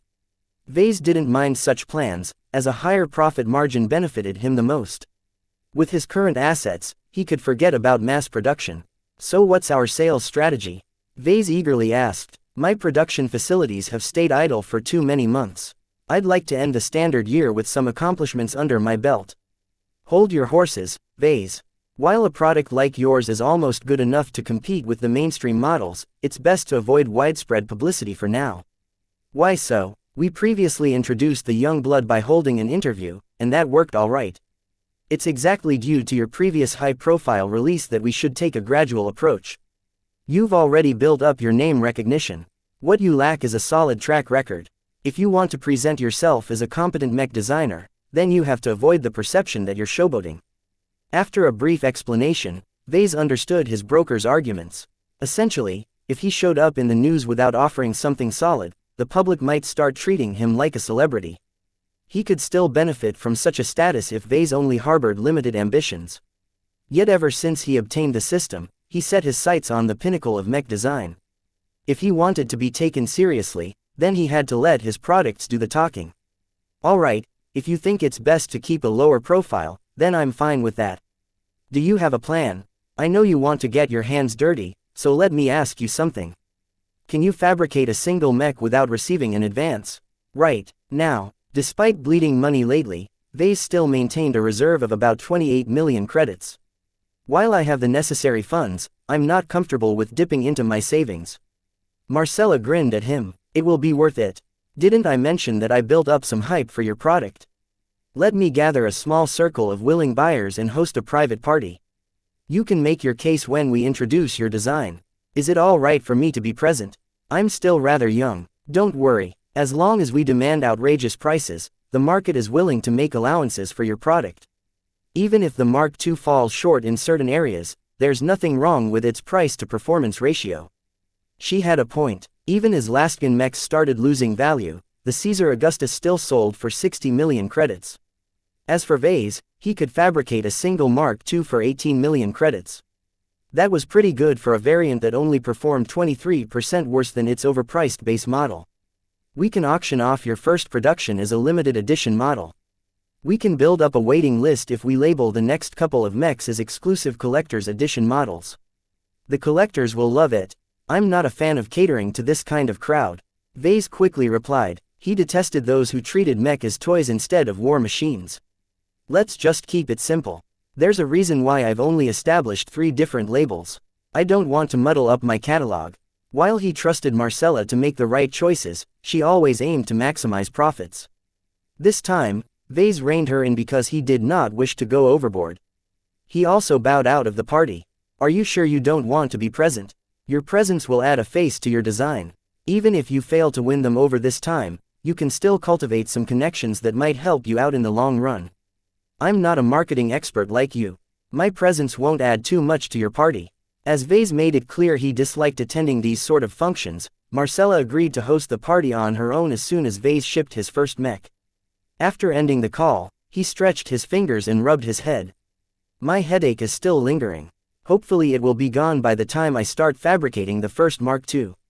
Vase reluctantly ordered a batch of materials from the MTA's open market for around 18 million credits. He noticed that he paid a little more this time for the same amount of goods. Prices have risen. It made sense. Everyone smelled a war, so the manufacturers started running their production lines around the clock. The mech industry devoured more resources than before. This cut into the excess supply that the mining corporations routinely dumped in the open market. The big manufacturers benefited from long-term supply contracts, so they had nothing to worry about. Only the little guys like Vase who had to resort to paying the full market price started feeling the pinch. If prices rise by a third, I won't be able to make a profit. The upward trend in prices doused his enthusiasm. Vase suddenly realized his business was dangerously exposed to every fluctuation in the resource market. It's not worth it to engage in options right now. When my business grows, I'll expand my overhead and hire a financial wizard. Right now, Vase wanted to fulfill a couple of important goals before the end of the standard year. The Larkinsons always returned to their ancestral home in Rittersburg to celebrate the new year. Of course, most of the Larkinsons who served in the military were unable to ask for leave in these tumultuous times. Vase expected this year's gathering to be a more subdued affair. It will be good if I can prove my worth. Grandfather and the other elders don't care about virtual mechs. The older generation still looked down on Vase.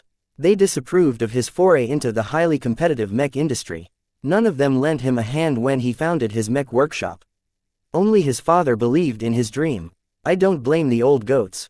While I've benefited a lot from my father's help at the start, I only got to this point through my own hard work. I'm not like those other designers who only managed to stay afloat with outside money. This was a particular point of pride for Vase. As long as he sold a couple more mechs, he could show off his substantial cash flow to his relatives and earn their respect. Let's start practicing. Vase logged into his designer account in Iron Spirit and entered its virtual workshop. In the 3 days it took the transports to deliver his latest order of materials to his backyard, he attempted to complete a virtual copy of his new design. The virtual workshop's excellent facilities substantially increased his precision. His increased proficiency in both the 3D printer and assembly system also boosted his capabilities. Both factors ensured he created a flawless mech in less than 2 days. Once he received his shipments, he sought to duplicate his success in the real universe. He slowed down his pace and carefully double-checked his actions due to using inferior second-hand machines. Vase grew increasingly frustrated at being shackled by his outdated 3D printer and assembler. If I successfully reconstruct the Dortmund, then I won't have to worry about replacing it for a very long time. Good assembly systems are a lot cheaper to buy, though ones that can match a Dortmund in quality will still cost more than 1 billion credits. Unlike an industrial printer, an assembly system never lost its value over time if properly maintained. They merely required occasional firmware updates in order to keep up with the latest techniques. More expensive assemblers worked faster and more precise. Heavy mechs required extremely robust assemblers in order to lift its various parts in place. In any case, Vase encountered plenty of tight spots, but he resolved without issue. He worked as conservative as possible and took 5 days to complete the mech. The Mark II's revamped internal architecture allowed Vase to keep up his pace as he purposely eliminated the knots that confounded him in the previous version. The fabrication process ended when the assembler finished applying coating to the entire frame. Vase looked up at his creation while holding Lucky and smiled. It's almost perfect. I only need to climb inside the cockpit to install a golden label and a gem. Still, Vase had the feeling that his model lacked something essential. Something that stamped the machine as his own personal creation. When he compared his freshly fabricated mech to other models, he quickly realized what it lacked. It was time for him to design a logo for his brand. Vase looked down at Lucky and scratched his head. What do you say about lending your likeness to my logo? The mechanical cat meowed, more in response to his scratches than his question. I'll be sure to stylize the symbol. I don't know if your product series actually exists in the galaxy. The last thing I want is to step on someone's copyright. Frankly, Vase hardly believed another copy of Lucky existed in the galaxy. His gem excretion skill alone defied his understanding of the universe. Chapter 132 Viable Mech. In the end, Vase took a few hours to draft his logo. While his artwork might not satisfy any critics, it looked sufficiently distinct. It looked like a curling bronze cat resting atop a cartoonish rainbow cloud. Vase had to admit the design lacked the traditional kind of maturity that most serious arms manufacturers favored. "I hope you don't mind lending your likeness to my brand." Lucky continued to paw at the projection of his finished work. He uploaded the design to the assembler system and allowed it to paint over his newly designed logo to the mech's left chest. Vase took a major step in his career now that he implemented a logo. As the coating finally set, Vase stepped on a platform that hovered up to the cockpit. He entered its luxurious interior and sat down on the seat. He studied the reliefs he carved to the sides and at the top. If anyone paid close attention, then they'd realize that they told 3 separate stories. Vase took a deep breath. It smells good here. Nothing beats the smell of a newborn mech. Once he got over his infatuation, Vase installed the final parts of his design. He first attached the golden plate to the underside of the central console. CA1C2 Mark Antony Mark II designed solely by VES Larkins on hand fabricated solely by VES Larkins on made in the Bright Republic production number 1. The plate looked nearly identical to the one inside Captain Carruthers' mech. This was his first do-over of a design after fabricating only 2 copies. Vase found it a sad state of affairs to update a design after achieving so few sales. The Mark I is officially history now. How times fly. He installed one of Lucky's gem before he exited the cockpit. Before he set it in its place, he first retrieved his system-bought anonymizer stamp. After applying the exclusive ink, he carefully stamped a brilliant piece of honey-like citrine. In order to make sure the stamp actually did what the system claimed, he took out his handheld multiscanner. After carefully subjecting the gem to a host of scans, the machine stubbornly insisted that Vase held nothing but a shiny rock. It works. As expected of the system. The mech designer system might be greedy and capricious, but it never lied. Vase focused on the citrine, and after a few seconds of focusing, the description showed up in his view. Citrine of warmth increases the safe heat capacity of a mech by 2% when installed. Vase retrieved the gem a couple of weeks ago. The yellow gem was part of Lucky's post-transformation droppings. His recent upgrade and the premium minerals he enjoyed both caused the quality of his gems to quadruple. After scanning his mech to make sure he hadn't missed any faults, Vase arranged it to be shipped.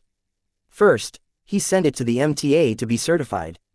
Once they confirmed that Vase hadn't screwed up, the mech would be sent to a heavy-duty transport ship to be brought to Bentheim. As Vase watched a heavy shuttle take off from his workshop, he let out a breath. 5 days is a little long to fabricate a single mech.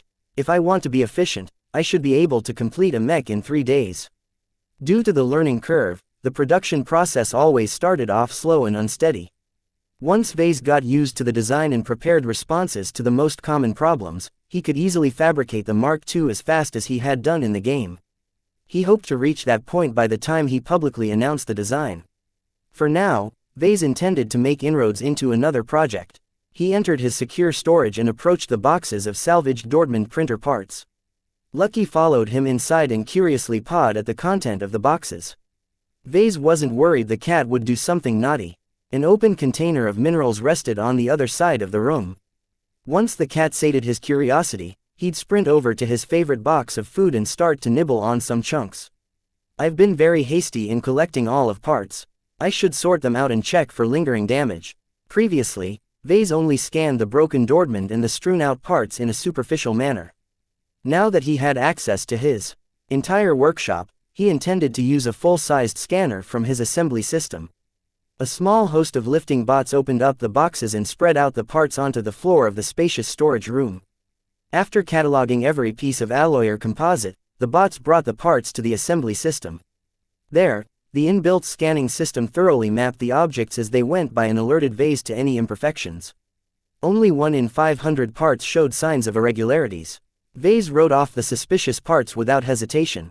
He put them into a mid-sized container and sent them to a recycling facility to be broken down to their base components. Since he had to remake the components, he might as well use the materials he had on hand.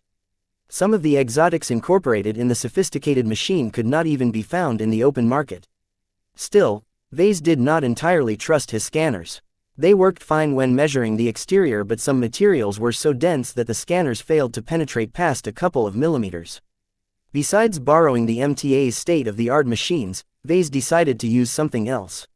He carefully retrieved an archaic-looking lantern from a locked compartment.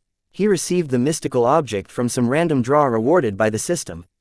He inspected it carefully. Lantern of imperfection, light the lantern and shine it against a mech or component to reveal structural flaws.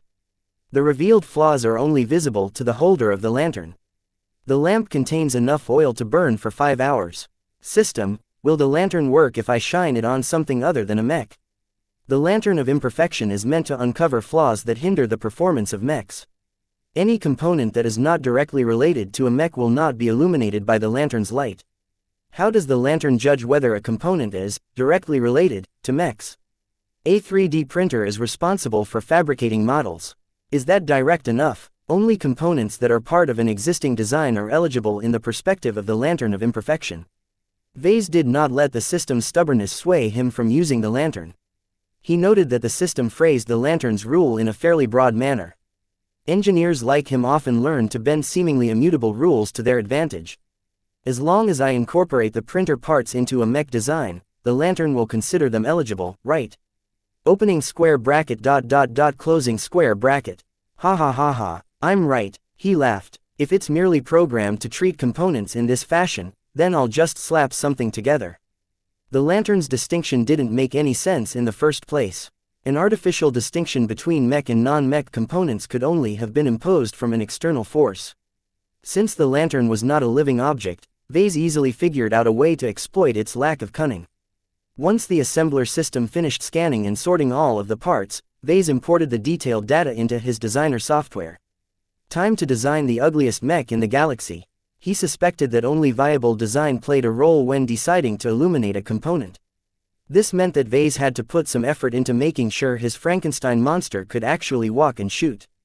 The Dordman weighs as much as 2 heavy mechs. It will take a lot of effort keeping such a massive monstrosity on its feet. Replacing the feet with wheels or treads didn't work, as Vase had to stick to the definition of a mech. Since he didn't have to actually fabricate the mech, Vase chose to start from the default Caesar Augustus frame since it used the best materials. First, he stripped the limbs and expanded the torso. He added a crude hollow section to the underside and filled it up with redundant power reactors and engines. He then duplicated the default legs by about a dozen times before adding them to the expanded portion. It took a few hours to rig the artificial muscles that transferred motive power from the engines to the legs. The mech so far looked like an oversized centaur, spider hybrid with a wheelbarrow-like hollow at its rear. He started to build an elaborate lattice around the mech and gradually started to attach the lighter Dordman parts to them. They hung from the lattices like leaves on a tree. Once Vase used up all of the small-scale parts, he started to using up the heavier components. He welded them together and stacked them up inside the hollow he left out. It made the monster mech look like an old-fashioned truck with legs. To top off his mech, he added a single laser cannon to a random surface. He quickly finalized the design and handed it over to the system. Here's my latest design. I call it the piece of junk on 12 legs. Design evaluation. Piece of junk on 12 legs. Model name. Piece of junk on 12 legs. Original manufacturer. Vase Larkinson. Weight classification. Ultra heavy. Recommended role. Target practice armor. F carrying capacity. A aesthetics. F endurance. F energy efficiency. F flexibility. F firepower. F plus integrity. F mobility. F spotting. F X factor. F cost efficiency. F project involvement. 100% original component composition. 3% overall evaluation. The piece of junk on 12 legs barely meets the definition of a mech. This walking disaster fails in every possible role except for holding up its own prodigious weight. You have received no design points for failing to design a practical mech. The system must have been having a seizure when it marked his design. Vase had to suppress his grin. The piece of junk could barely move, let alone stand in place without collapsing in on itself. Still, as long as it held up for a minute, he succeeded in making a viable mech. Vase returned to the sorted pile of printer parts and brought out the lantern. After carefully igniting the wick, the lantern released a brilliant golden glow that nearly blinded him for a moment. The brightness dimmed into a gentle glow. Whenever the orange light encountered one of the components laying on the ground, it flared and sought to sink in deep. Vase merely held up the lantern and waited for something to happen. He spotted a couple of signs 10 minutes later. Part of a large alloy sheet started glowing red. They looked like tiny hairline fractures. Their presence proved that he successfully fooled the lantern's programming.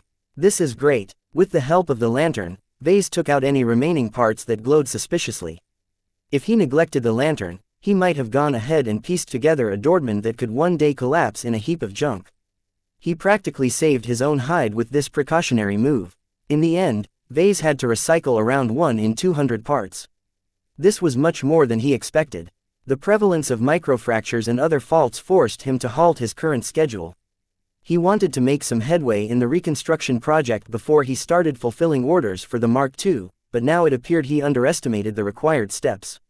I can replace most of the parts at home, but these high-grade processors are a different matter. Luckily, I picked up plenty of spares. Out of the many sets of chips, Vase found only a couple of them still remained pristine. While he gathered an entire set of functional chips, their security measures probably blocked them from establishing a connection with each other. Their serial numbers and individual settings didn't match. I'll have to find someone who can hack these chips, he concluded. Due to the questionable legality of his current project, he couldn't just walk into the MTA or something. Besides resorting to the black market, Vase could only think of the Clifford Society to ask for help. I don't have a lot of merits left. He winced. I might need to complete a short mission before I can afford a hacker. Before that, he also needed to clean house. The latest shenanigans from the Greens and the White Doves prompted Vase to request a meeting with the Pioneers. Kelsey recently sent him a message that she successfully arranged a meeting with an important member of the Pioneers. Looks like I'll be heading to downtown Freslin tomorrow. Do you want to come with me, Lucky? The gem cat continued to munch on his crunchy dinner. Chapter 133 Chamomile Tea. Vase took a seat at table in an upscale tea house. The urban noise of downtown Freslin made its way through the open window by his side. Lucky lazily sat down on the windowsill, staring out at the harmless birds and critters darting about between the neatly planted trees. Minutes later, Kelsey climbed the stairs of the Oriental establishment. This time she brought a guest with her. The older gentleman by her side looked like a bureaucrat that never transitioned into the upper ranks. He also appeared to be rather frazzled. "Mr. Larkinson, it's good to finally meet you." The old man greeted Vase while offering his hand. "The name's Lyndon Royce. I'm the Deputy Director of Stakeholder Relations of the Initiative for Pioneering."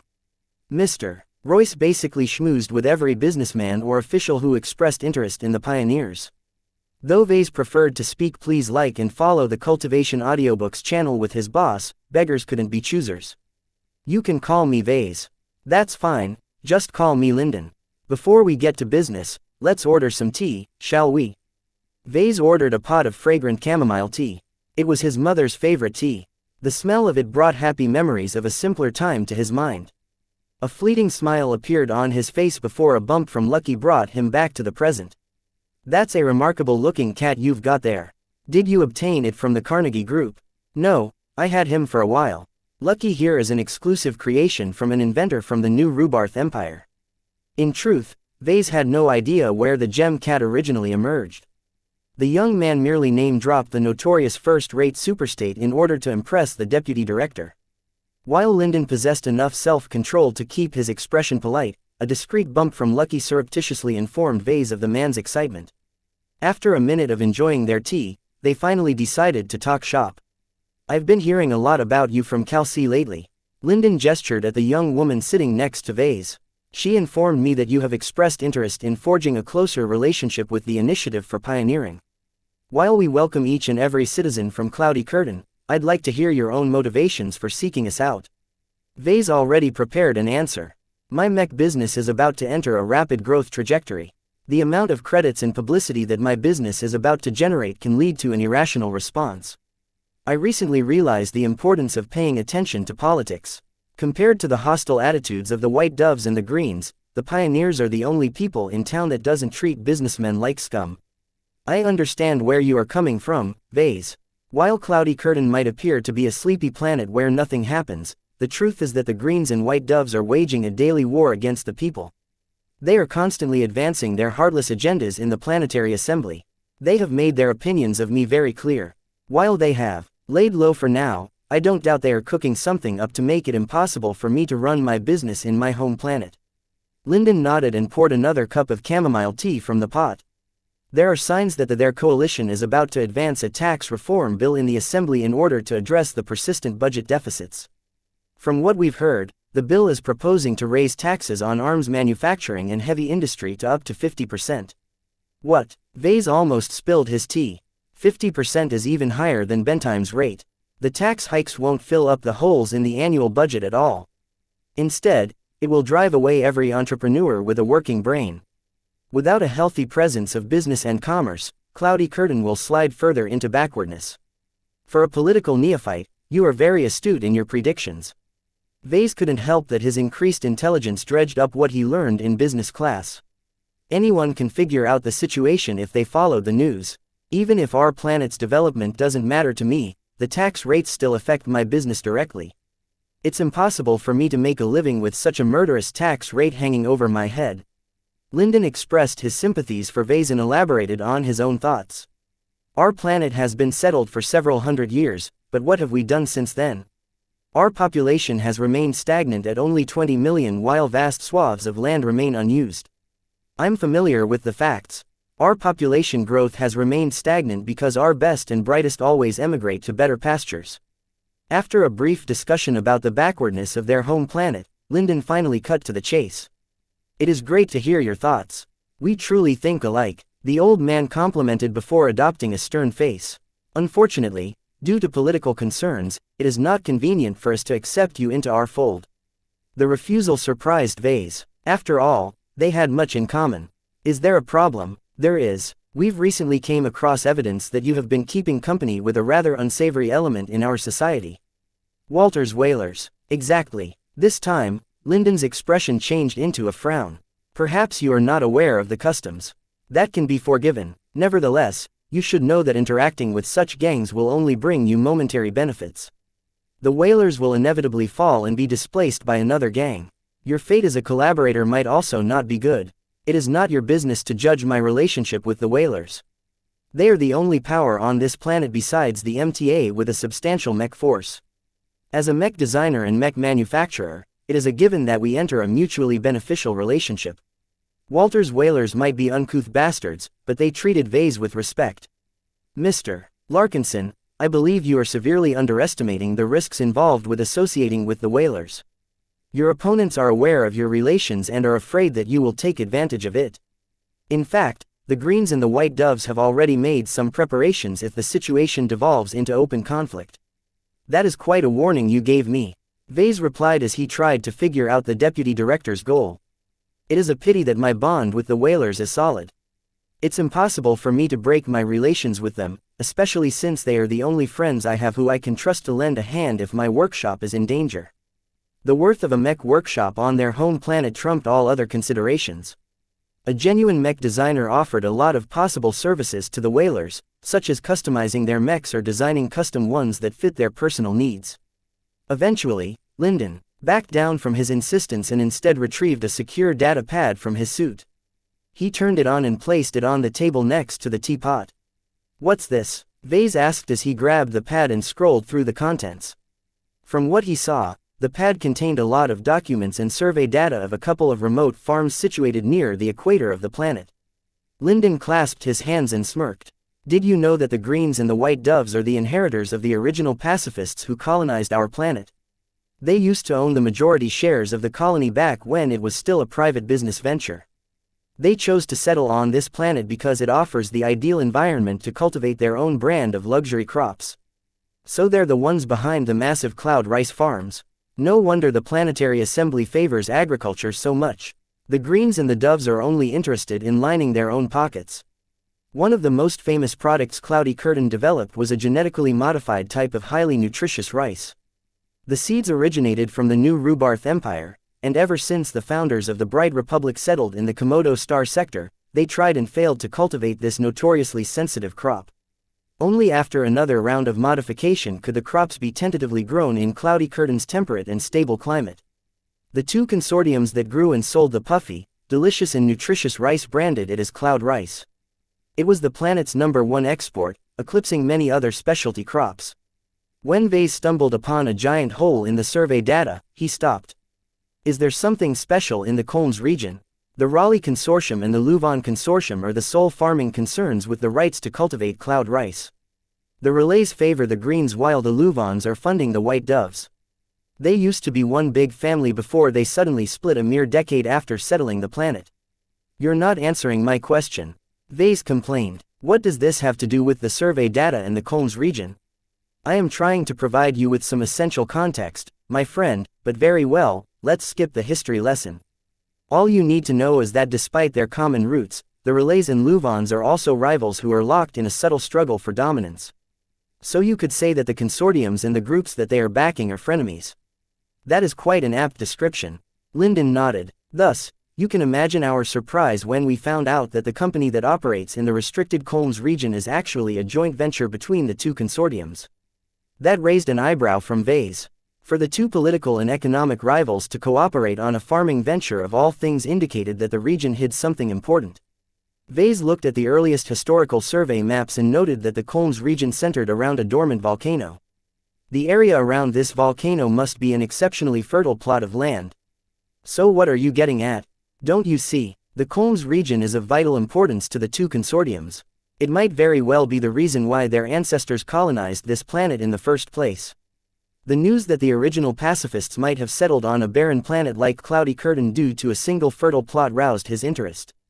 The farming consortiums must be cultivating something much more valuable than cloud rice. This is interesting and all, but why are you telling me this? I am merely a mech designer. The farming sector has nothing to do with me. Perhaps you are correct, but consider the situation. Walter's whalers routinely extort the local businesses. They even claim a cut from the incredible profitable export cloud rice. What do you suppose might happen if some of their mechs decided to stroll into the Kolms region? Lucky stopped the swish of his tail and stared at Lyndon with a focused intensity. Vase quickly stroked his back in order to forestall any aggression. Mr. Royce, you've given me a very dangerous suggestion. Is there some reason why you've mentioned it to me instead of acting on your own intelligence? The deputy director shrugged. What can I say? The pioneers are not an armed gang of thugs. We don't have the habit of acting like a bunch of hooligans with mechs. More importantly, the whalers are a remarkably cohesive group. Say what you will about Mr. Walter, but he has a natural talent for leadership. It is impossible for any of us to engage in a dialogue with their cadre due to their disdain for politicians. You could leave an anonymous tip. They might not act on the information if it comes from a suspicious source. Vase rapped his fingers against the table and considered the situation. The pioneers refused to let him join their little club due to his undeniable connections to a mercenary gang. Then they passed him a request to leverage those same connections to deliver a punch to the most important supporters of their political rivals. Vase didn't need Lucky to tell him that the deputy director reeked of hypocrisy. I'm certain an incident will benefit the pioneers. Lyndon gave him a smile. What's good for the pioneers will also be shared to allies such as you. When the greens and the white doves are thrown in disarray, we can forestall the pending tax reform bill that's currently under consideration. What if nothing happens at the Kolms region? Will you let the bill go through? We can delay the procedures, but we can't prevent them from passing the bill. If the greens and the white doves retain their political momentum, then our assemblymen have no choice but to compromise with the ruling coalition. I imagine they will bargain their support for the bill if they can obtain an exemption for our key businesses. Naturally, the pioneers would obviously leave out his mech workshop in that list. Let me think about it. A delicate matter like this should not be decided over a cup of tea. Can I keep this data pad? Feel free to keep it or show it around to your friends. Lyndon waved his hand and stood up. I'm certain that it will make for interesting reading to anyone with an interest in farming. The deputy director chuckled as he left the tea house. Chapter 134 Status Quo. Vase turned his gaze towards Kelsey, who kept her mouth shut throughout the entire conversation. I did not expect this meeting to turn out this way. Sorry, Vase, I really thought they'd welcome you with open arms. It's not your fault. The pioneers have a point. It's too unseemly to approach the pioneers when I'm already cozying up to Walter's whalers. If he had to make a choice, then he'd pick the thugs with mechs over politicians who schemed against their own mothers. The conversation with Lyndon Royce thoroughly disillusioned Vase to politics. What do you suggest I do? To her credit, Kelsey did not immediately shill for the pioneers. No matter what you decide, you should assume that any incidents will be traced back to you. It's not a good idea to antagonize any influence. That was nice of her to say, but Vase couldn't afford to sit around and let the tax reform bill be signed into law. If the pioneers treated him with sincerity, then Vase did not mind inducing Dietrich and his friends to poke around the Kulms region. Instead, Director Linden came to him with a false mask and a vague offer of reciprocity that may not even be fulfilled. "What do you think about the deputy director, Lucky? Is he a good person?" The gem cat hissed and kept his posture low. After Lucky leveled up, his intelligence received a substantial boost. Vase found out that Lucky became very proficient in reading other people's body language. Even if the cat did not understand what people said, Lucky could still determine whether a person lied. According to Lucky's current posture, Director Linden harbored suspicious intentions. Vase tried to figure out what the pioneers really wanted. The Kulms region farms might hide something incredible, of that Vase did not doubt. Yet what could they gain if another supercrop got exposed? If pioneers only wanted to use him, then Vase could imagine the sequence of events.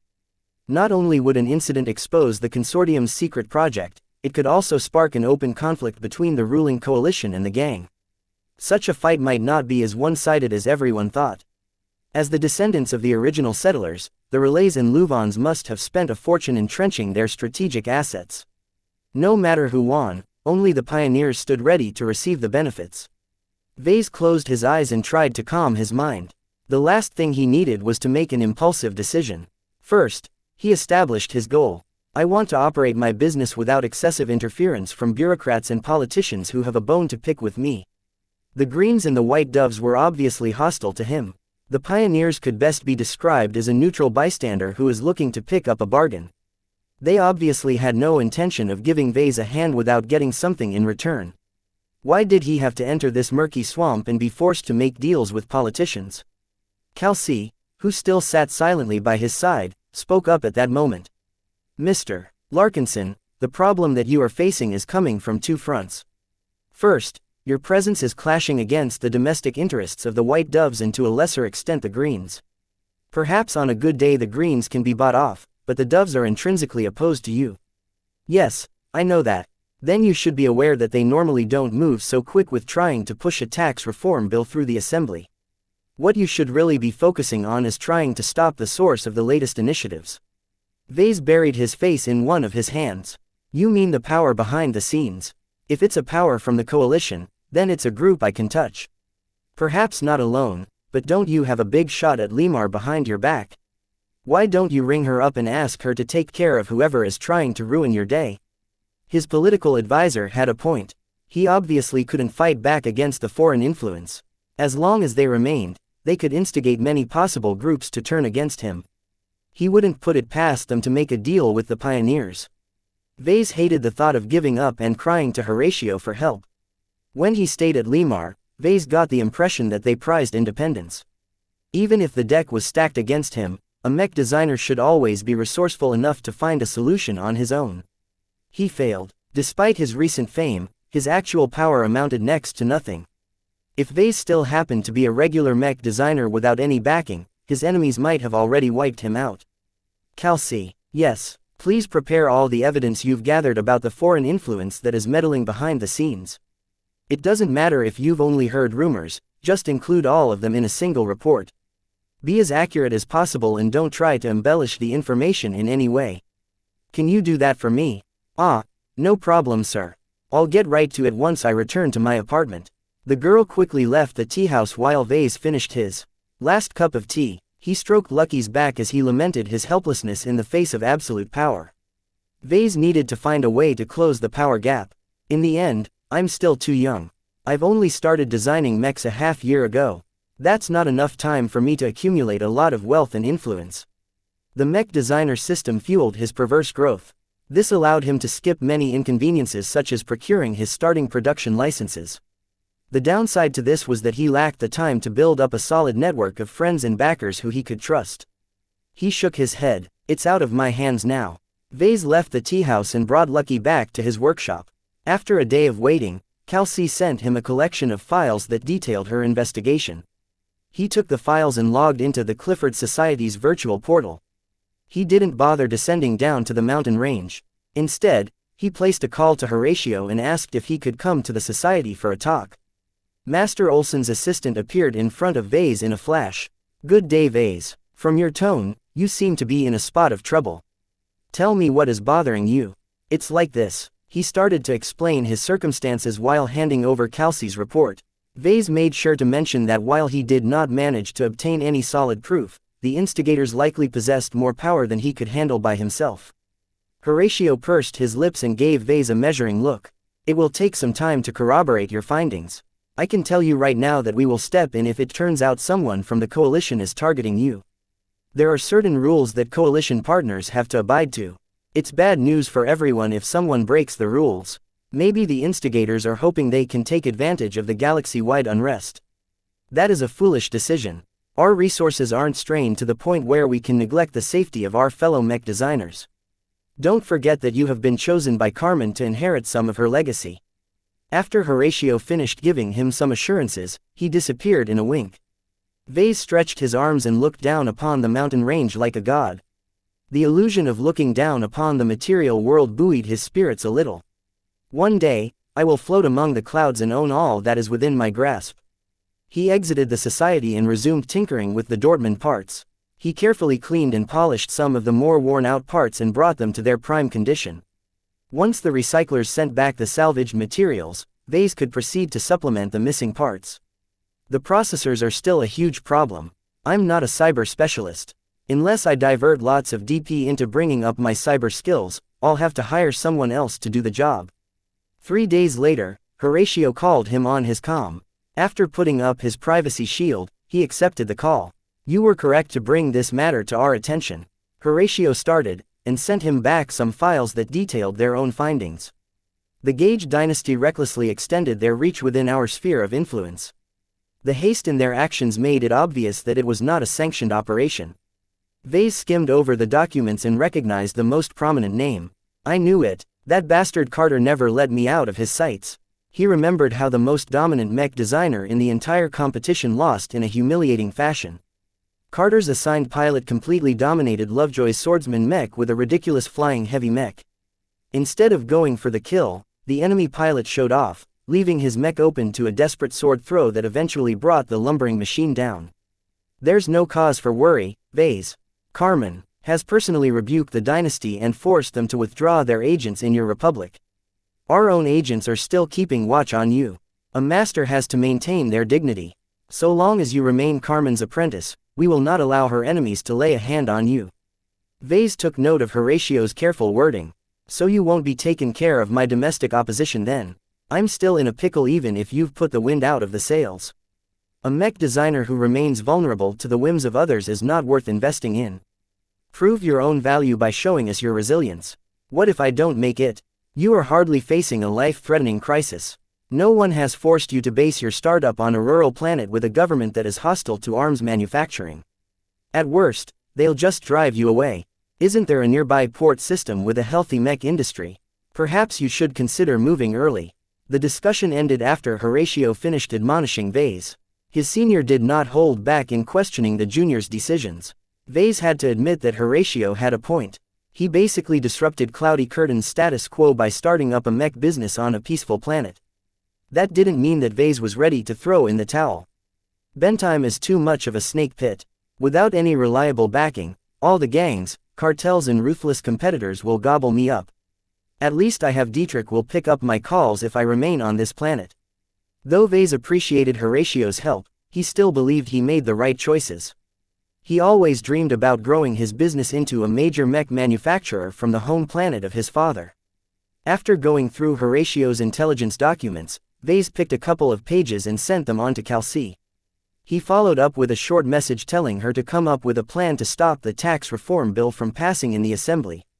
Hopefully she could come up with something smarter than taking Director Royce's offer of instigating an incident at the mysterious Kolms region. "Even if the consortiums are cooking something up, it's none of my business. He should really be focusing on his upcoming projects." Vase expected a call from Marcella any time now. In the meantime, he resumed polishing the Dortmund parts. If Vase wanted to obtain more power, then he had to expand his capabilities. Restoring an industrial printer to full readiness vastly increased his production scale. If he supplemented his expansion with a compressor and a CTM, he'd be able to run 2 production lines around the clock. The money will really start rolling in if I can get to that point. That was difficult. Not only did he have to procure a couple of expensive machines, he also had to expand his workforce and train another fabricator. Not to mention that he relied on Marcella to keep the orders coming. The Mark II I fabricated last week should already be unveiled today. Vase recalled as he looked at the calendar. I wonder how her private gathering will go. Chapter 135 Showcase. Colonel Aries Huntington was an old friend of Marcella Bollinger. They came from the same crowd, and while a war wound forcibly put an end to her piloting career, Aries hung on for 20 more years until his age caught up. Nowadays he fought behind a desk. You've got them wrapped around your finger. Aries casually spoke to Marcella.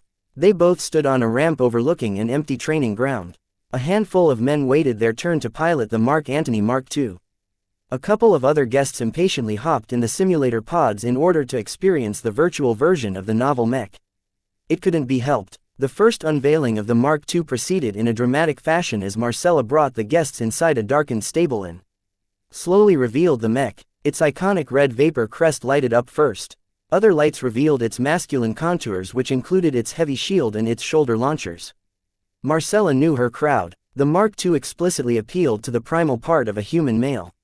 Most of her guests were men. The only women present either specialized in piloting knights or represented wealthy individuals who couldn't come in person. Vase has come a long way, Marcella said to her old friend. I always knew the Larkinson family had a talent with mechs. Even if Vase lacked the aptitude, the love for mechs is buried within his bones. Aries snorted at Marcella's fawning tone. Don't pretend you spotted his talent back then. The Larkinson name is overrated. You merely took him on as a client because he got bamboozled into signing that ridiculous 10-year contract. Hey, you're only grumbling because Ark Larkinson stole your posting. Now he's stationed at the border to the Visions while you are stuck reading data pads in Bentheim. He's too young to command an entire base. I don't care if he's been promoted to colonel, he doesn't have the experience to lead the vanguard. The incident still rankled Aries. He possessed all the right qualifications to be stationed at an important conflict zone, but some golden boy a dozen years short his age snatched his promised posting. Technically, Aries received a higher ranking posting, but for a veteran of the previous Bright Vija War it might as well be death by torture. Marcella shook her head while rubbing her camouflaged artificial limbs. You're always chomping at the bit to smash their noses. I bet HQ passed you on because you're a little too eager to start the war early. I'm a professional, I don't let my personal feelings get in the way of duty. The argument went nowhere, so Marcella shut her mouth. Instead, both of them watched the lumbering Mark II navigate the obstacle course and defeat a handful of flimsy projections of mechs. So what do you think about little Vessie's latest work? The colonel scratched his white-bearded chin as he evaluated the performance of the Mech. There's something funny about this model. I can't quite tell what's going on. Whatever it is, it made your guests turn into instant fans.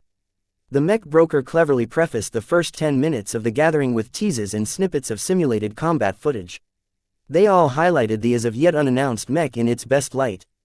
The heavy tower shield, the versatile missile launchers, the deadly short-ranged laser cannons, they all combined to present an image of indomitability in the face of overwhelming forces.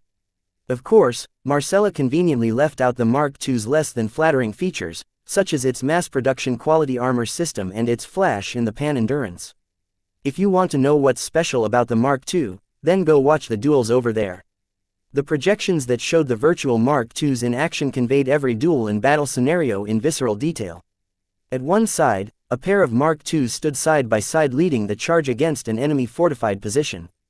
The hybrid knights used their heavy shields as disposable cover, trading protection for distance. Their shoulder launchers occasionally fired missiles that exploded in a cloud of smoke and sensor-blocking particles. Another projection displayed a tense and even duel. A blue-striped Mark II tried to run circles around a green-striped Mark II and fired back with its wrist lasers. The defending Mech easily blocked them with its shield and retaliated by firing a full salvo of homing missiles. While the other Mech defended against the sudden barrage, the green-striped Mech closed the distance and bashed its shield against its counterpart. The sudden disruption of balance left the blue-striped Mech vulnerable to an incoming chop. The lack of momentum caused the sword to leave only a shallow wound that hardly impacted the stricken Mech's performance. The anticipation grew among those who waited their turns. While they had all seen better mechs, most of them came with exorbitant price tags. This baby is more responsive than the Caesar Augustus. That's natural. The CA1 is 2 decades old. As long as the price is right, I don't mind ordering one for my son. It's a great mech for the younger generation to let out some steam. Careful with that, the armor of this variant is not as good as the original model. At least the cockpit's ejection system is still just as good. Marcella didn't even had to steer the conversation directly. Her usual style of setting props to influence the mood generated an organic discussion about the Mark II's many merits. She turned to the only guest who hadn't become entranced. So, will you consider purchasing a model or two? Not a chance, Ares huffed. The Larkinson boy is too wet behind the ears to design a mech that can withstand the rigors of a genuine war. The only reason I'm here is because I'm assigned to the Domestic Designers Support Program. As a remote, third-rate state, the Bright Republic often had a hard time keeping grasp on its talents. Most of their most capable mech designers studied abroad at institutions like Limar. Once they graduated, the majority became enamored with living in a sophisticated second-rate state and never returned to the poor and underdeveloped republic. The Mech Corps instituted the support program in order to keep their talents at home. Perhaps you should do your job for once. From what I've gathered, most of the participants of the Fusion Cup have already left the republic. The support program failed to attract the latest generation of promising mech designers. While it was too much to hope that Edwin McKinney would stick around, even second-tier talents like Michael Dumont and Patricia Schneider had left the republic. What about the boy? When can we expect his departure? He's a Larkinson, Marcella declared. Every Larkinson I've met are unwaveringly loyal to the republic. Vesey is no different from his family. The colonel reluctantly nodded. I'll give you that, but he's still too young to play a role. If the boy started his career a few years earlier, I might be convinced to lend him a hand. Right now he can't compete against the journeymen we're already keeping an eye on. So you'd rather prepare for the war today than invest in the future. Marcella summed up the program's current priority. I can't say I blame you, but you're missing a prime opportunity to build a relationship with a future star. Anyone who caught the attention of a master will surely soar to greater heights. I've seen a lot of kids rise up like rockets traveling up the sky. Most of them fell after running out of juice. Instead of continuing the argument, the two turned back to the crowd. Everyone gained a decent impression of the Mark II, including its flaws. The lack of compressed armor put a limit to the application of the mech. The model's limited operating time put a lot of constraints. Despite the reality check, everyone who personally piloted the physical model praised its excellent handling. Such a quality couldn't be expressed in numbers, so the gathering of guests eventually divided into two. Those who missed out wondered whether they misjudged the Mark II. Marcella cleverly ended the trials at that point and proceeded to hold an auction immediately afterwards. She purposefully timed the auction when their curiosity reached its height. This led to a feverish round of bidding by competing collectors. Most of them eyed the first production run of the Mark II as an investment. They did their homework on Vase. If the young man one day became a senior or master mech designer, the value of the first ever Mark Antony Mark II might balloon to 10 or 20 times its current value.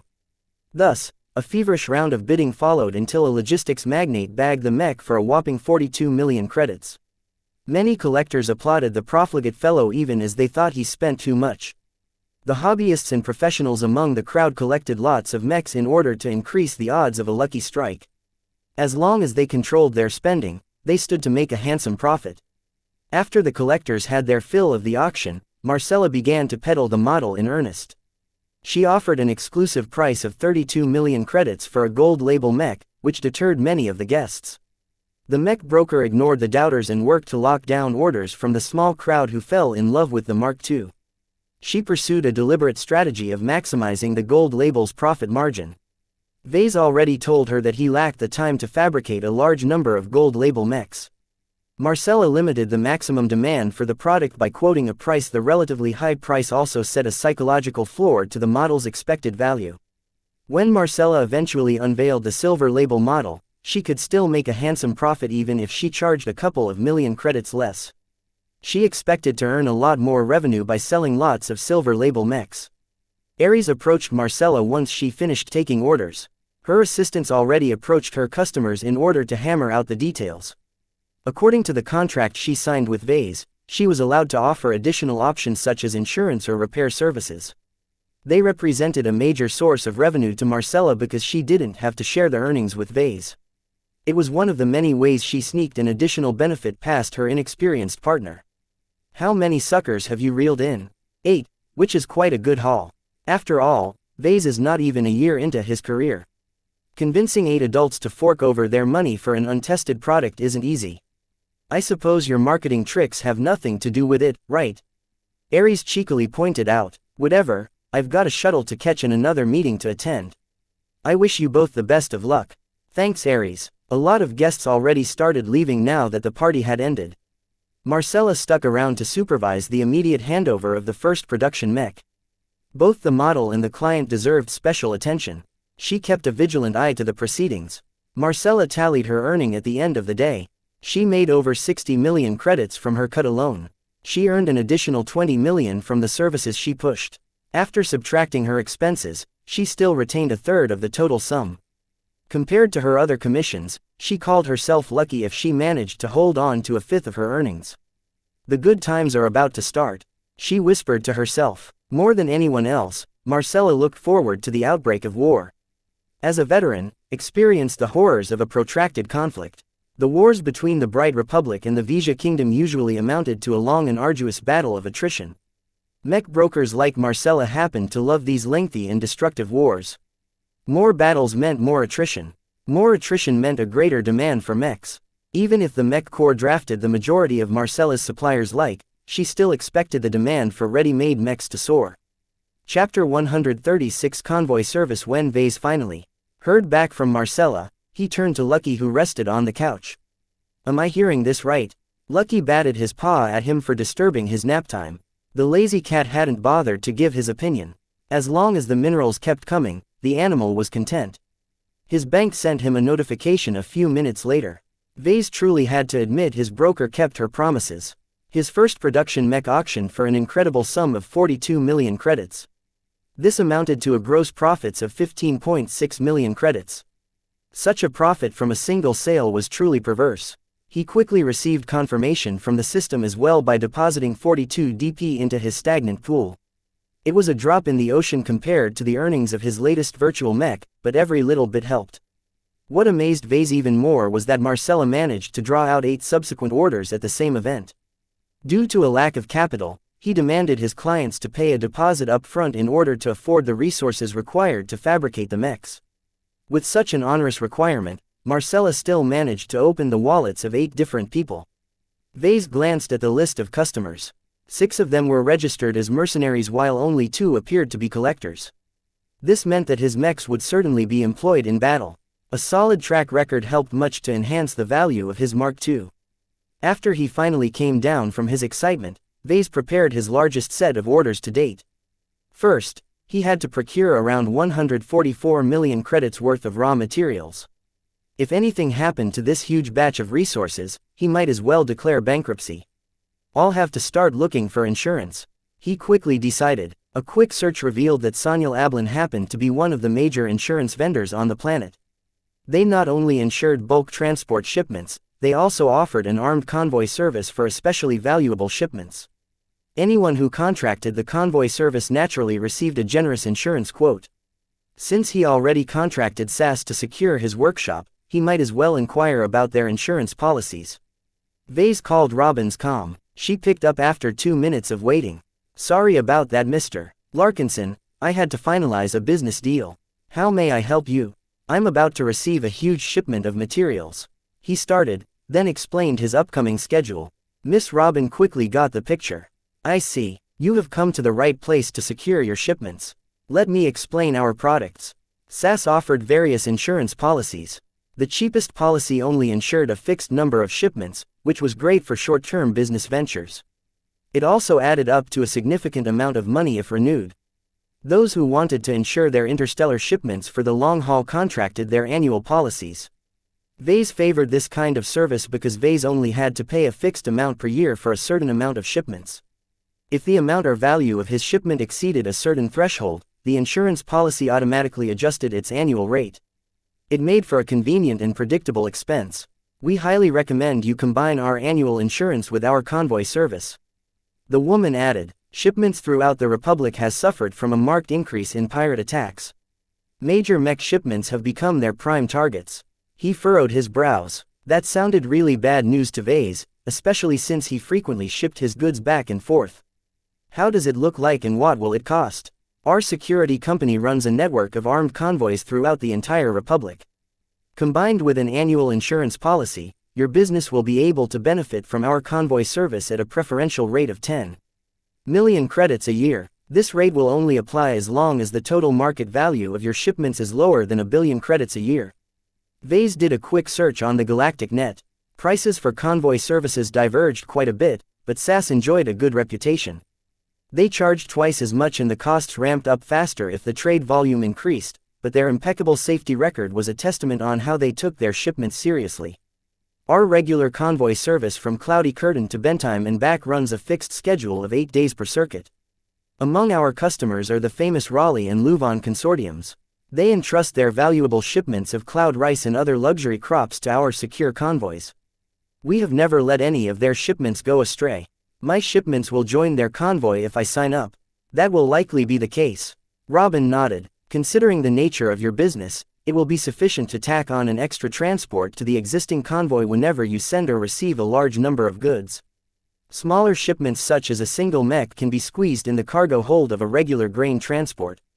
After a round of discussion, Vase decided to sign up for their combined insurance and convoy service package. He had to cough up another 10 million credits in exchange for some peace of mind. Robin actually complimented him for signing on before the company raised its prices due to the increasing frequency of pirate attacks. To be honest, Vase did not fear any pirate attacks. Cloudy Curtain was just a small hop away from Bentheim and thus somewhat fell under the port system's sphere of influence. Any pirate captain that decided to hijack a transport in this area might as well commit suicide. Instead, he wanted to guard against sabotage. The recent troubles with the local politicians as well as the Gage dynasty warned him that it was best to take precautions. Even though the convoy service deducted twice as much as his annual interest payment, Vase deemed it worth the cost if he could push all responsibility onto Sanyal Ablin. A ruined shipment won't hurt me very much. SAS will reimburse me for any losses their convoy incurs. His overhead costs had increased again, but Vase considered all of them a necessary price for doing business in this day and age. Once he signed the contract and supplied the necessary paperwork, SAS granted him access to a virtual site that allowed him to register his shipments. Vase immediately made use of the service by ordering 144 million credits worth of raw materials and routed it all through Sanyal Ablin's fixed convoy schedule. The next wave of convoys departed about 2 days later, giving Vase about 5 days of preparation. Carlos, he called after finishing his arrangements. Yes, boss. What's your current success rate for the Mark II? I'm still getting stuck on a couple of tight spots. I've been making strides, but I won't be able to master the fabrication process until the end of the month. As the designer of the Mark II, Vase knew where Carlos struggled with the process. His employee had tentatively mastered the printing process, which impressed him quite a bit. Vase even considered letting Carlos take charge of the 3D printer, but quickly pushed the notion aside. A gold label mech deserved his full attention in order to strengthen its X factor as much as possible. Tell you what, I've received a substantial amount of orders for the Mark II. 5 days later, I'll start fabricating 8 of them in sequence. You can accompany me when I start to work, but you can only watch and ask questions. Is that all right with you? The chance to see Vase in action should be a golden opportunity for Carlos. His employee eagerly nodded. Thank you, that's just what I need. I'll be sure not to bother you. In the meantime, Vase prepared his workshop for the upcoming fabrication run. He pre-configured his assembly machines with optimizations that sped up their processes and reduced the risk factors. He also corresponded with Calci about the tax reform bill and any other possible threats. According to the student, the Greens retracted their support for its immediate passage. The White Doves were forced to follow suit. For now, the Planetary Assembly bounced the bill back to a committee that intended to submit a modified version of the bill at the start of the next standard year. Looks like the abrupt departure of the Gage dynasty has thrown the ruling coalition into disarray. Vase noted with glee. He turned back to Calci. Have you made any headway in your plan to sink this bill? I'm pursuing a couple of potential prospects. I'm currently in talks with a handful of interested parties. Once I've received their assent, I'll unveil my plan to you. It sounded kind of vague, but Vase gave the woman a chance. Alright, you can take your time as long as you have something solid. Once he ended the call, he called up his agenda. If Vase wanted to attend the annual New Year celebration with the Larkinsons, he had to speed up his fabrication run. I can only afford to spend 4 days to complete each mech. He calculated after running the numbers. I also have to take the travel time into account. He could save a lot of time if he repaired the Barracuda. However, Vase already blew a large portion of his savings. His remaining liquid funds still fell short of covering the cost of repairs. He shrugged and went back to his preparations. 5 days later, the convoy from SAS touched down on Cloudy Curtain Spaceport. A swarm of smaller cargo shuttles transferred over 2,000 tons of goods to his workshop. Vase patted himself on his back for expanding the perimeter of his workshop. If not for his foresight, he might have run out of room. Unfortunately, his secure storage room lacked the space to accommodate the entire shipment. Vase only stored the most valuable exotics while he left the bulk materials in their original containers. Once his hauler bots brought the first set of materials to his 3D printer, Vase summoned Carlos to his side. This is it, Carlos.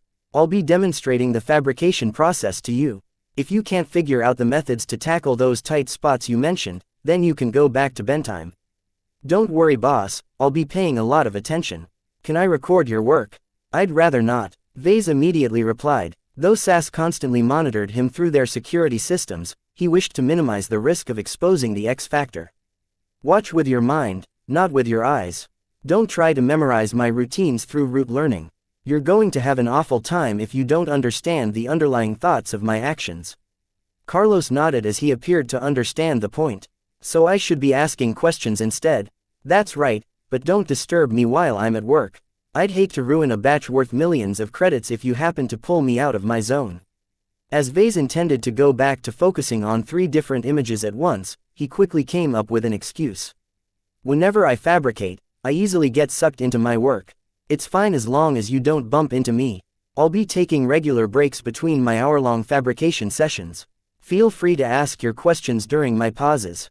Understood. Before you start, can you tell me if you intend to fabricate the mechs one by one or by batch? Each gold label mech is an individual creation. They deserve to be treated as a single entity instead of an assembly line product. Vase quickly made up in order to cover the fact that he needed to fabricate them one by one in order to maximize their X factor. While it's not as efficient, the method ensures that each mech is a good fit for my customers. Will I be obliged to do the same if I start doing my job? It's not necessary for you to take the same approach, Vase answered after considering the amount of mechs Carlos might fabricate one day. That said, in the long run, I think it will greatly benefit your results if you learn to adopt the same mindset. Once Carlos finished asking his questions, Vase began to focus his mind. He summoned the 3 inspirations and sharpened them into a combined intent. He successfully formed the unique mental imprint that was intrinsic to his Mark II design. Let's begin. Chapter 137. Teaching. Vase already possessed enough skills and experience to fabricate a flawless mech in 6 days. In order to compress the fabrication time to 4 days, he had to drop his excessive caution.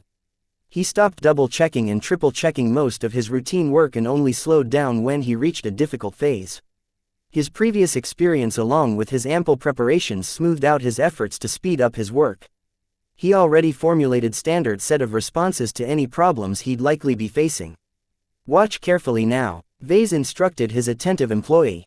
The fabrication of mech components is usually the most challenging portion of the fabrication process.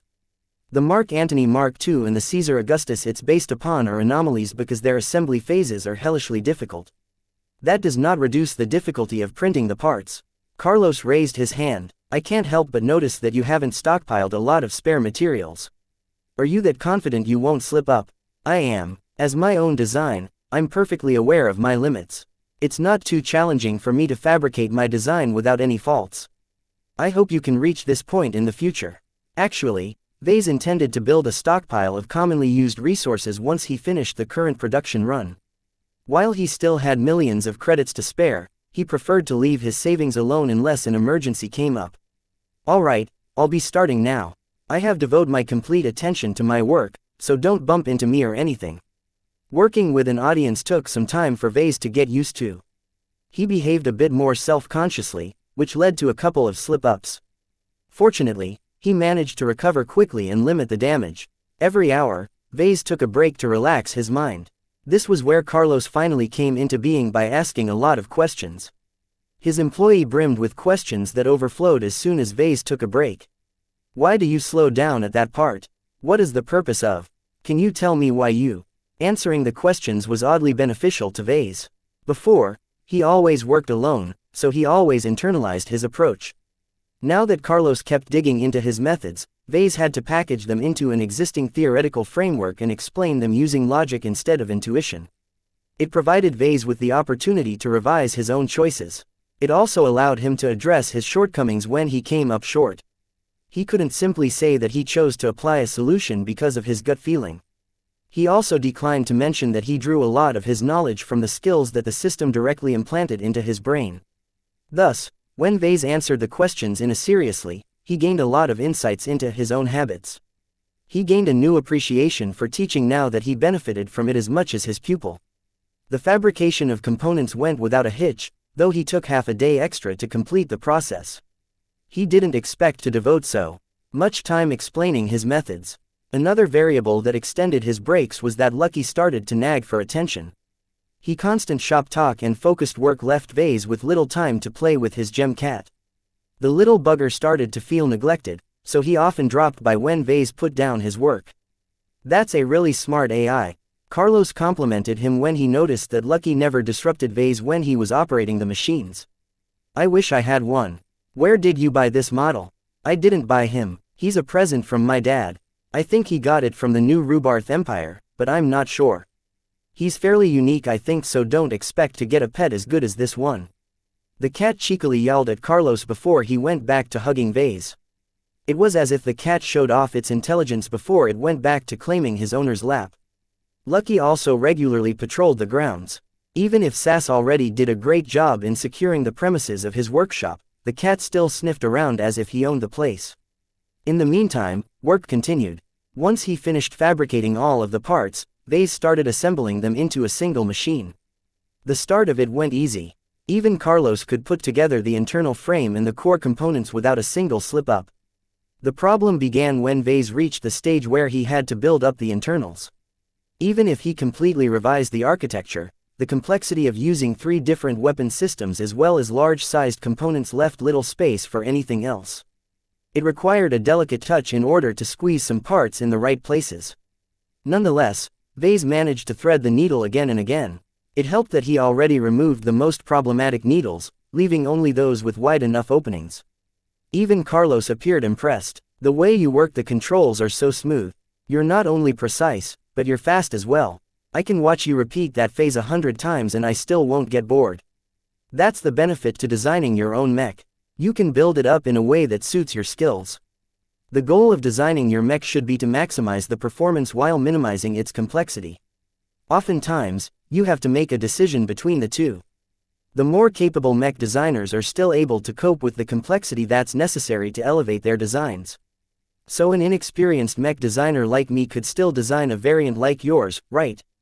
Yes, but you'll need a really good fabricator to turn your design into a reality. Vase shook his head. It's best not to go beyond your means. A design that is too complex for you to fabricate will likely include a lot of design flaws that aren't obvious at first glance. Vase worked a little more briskly this time but failed to keep up with his schedule. He completed the assembly another half day late, which meant that it took about 5 days to fabricate his second gold label mech. This really won't do. I need to work faster. Hence, Vase forced his employee to curb his curiosity and only ask a single question per break. This helped a lot by the time he started fabricating the second mech. He worked more briskly now that Carlos spent most of his time observing. Most of the pertinent questions had been answered already anyway. Time flowed like water down the stream. Vase fell into a routine where he discarded almost all of his distractions and focused solely on completing his mechs. Even his interactions with Carlos changed into something of a routine. He gained so much practice in splitting his mind that he could actually hold a conversation with a third of his mind. The realization didn't sink into Vase at the time. While the first model still incorporated a couple of minor flaws, the second one looked much better. By the time he fabricated the third mech, Vase managed to suppress all of the recurring flaws. Anomalies continued to happen, but Vase was able to address them as they occurred. His mastery of the Mark II improved by leaps and bounds. Something has to be said for repetition. Vase noted one day after he completed the 5th model. It doesn't matter how smart you are or how many books you've read. Getting your hands dirty is the best way to round up your ability. Some mech designers believed that they should specialize in drafting up designs. They never bothered to fabricate a mech in person. Perhaps they were forced to do so during their studies, but as soon as they got loose they never touched a fabrication machine for the rest of their lives. Mostly affluent designers subscribed to that philosophy. They considered the fabrication process to be beneath their status. They cheerfully left the job to their minions while they already started cooking up their next designs. In contrast, poor blokes like Carlos had to work beneath their station in order to make a living. While he certainly benefited from mastering the fabrication process, it only offered a single perspective. If Carlos ever wanted to advance his career, he had to supplement his learning on his own. Many tried and failed to excel because they lacked the resources and opportunities to compete against those who enjoyed a head start. That was something Carlos also knew deep down in his heart. As Vase tackled the remaining orders, he started getting headaches again. The pain slowly escalated, causing him to hurry up and rush his production. Fortunately, Carlos satisfied his curiosity by the time Vase built up his 7th mech. He stopped asking questions and merely watched on as Vase worked his magic. The last 3 mechs rolled off the assembler without a hitch. Vase fulfilled all 8 orders with only 1 day behind schedule. He easily managed to hit his goal of taking 4 days to fulfill an order. If not for the headaches, he might have only taken 3 days to complete a mech. A human isn't supposed to split his mind all day, he muttered as he sunk down on his couch, unaware that he almost bumped into a dozing Lucky. Oops, sorry about that, buddy. The cat hissed at him and slinked away to find a safer spot to settle down. Vase scratched his head and thought it was almost time for Lucky to deposit another gem in his litter box. Remember, don't do your bathroom business without me. He always made sure to erect the privacy shield when Lucky excreted another gem. Perhaps the security monitors from SAS thought he had a weird fetish for accompanying his gem cat's bathroom breaks, but Vase didn't care. He eagerly intended to elevate his mechs with Lucky's special gems. That reminded Vase of an unpleasant fact. It cost at least 100 DP to mark a gem with his anonymizing stamp. If he only had to stamp once, then he could easily bear the cost. If he had to stamp 8 mechs at a time, then his stagnant DP suddenly received a stagnant reduction. He could choose not to use his gems, but that did not sit well with Vase. It was a waste to ignore Lucky's utility. The cat might also start to grow grumpy if he thought that Vase treated his gems like garbage. 8 mechs stood in a row. All of them gleamed in the lights with their shiny coating and intimidating bulk. Every Mark II also sported the distinctive logo of a stylized cat lounging upon a rainbow cloud enclosed by a V.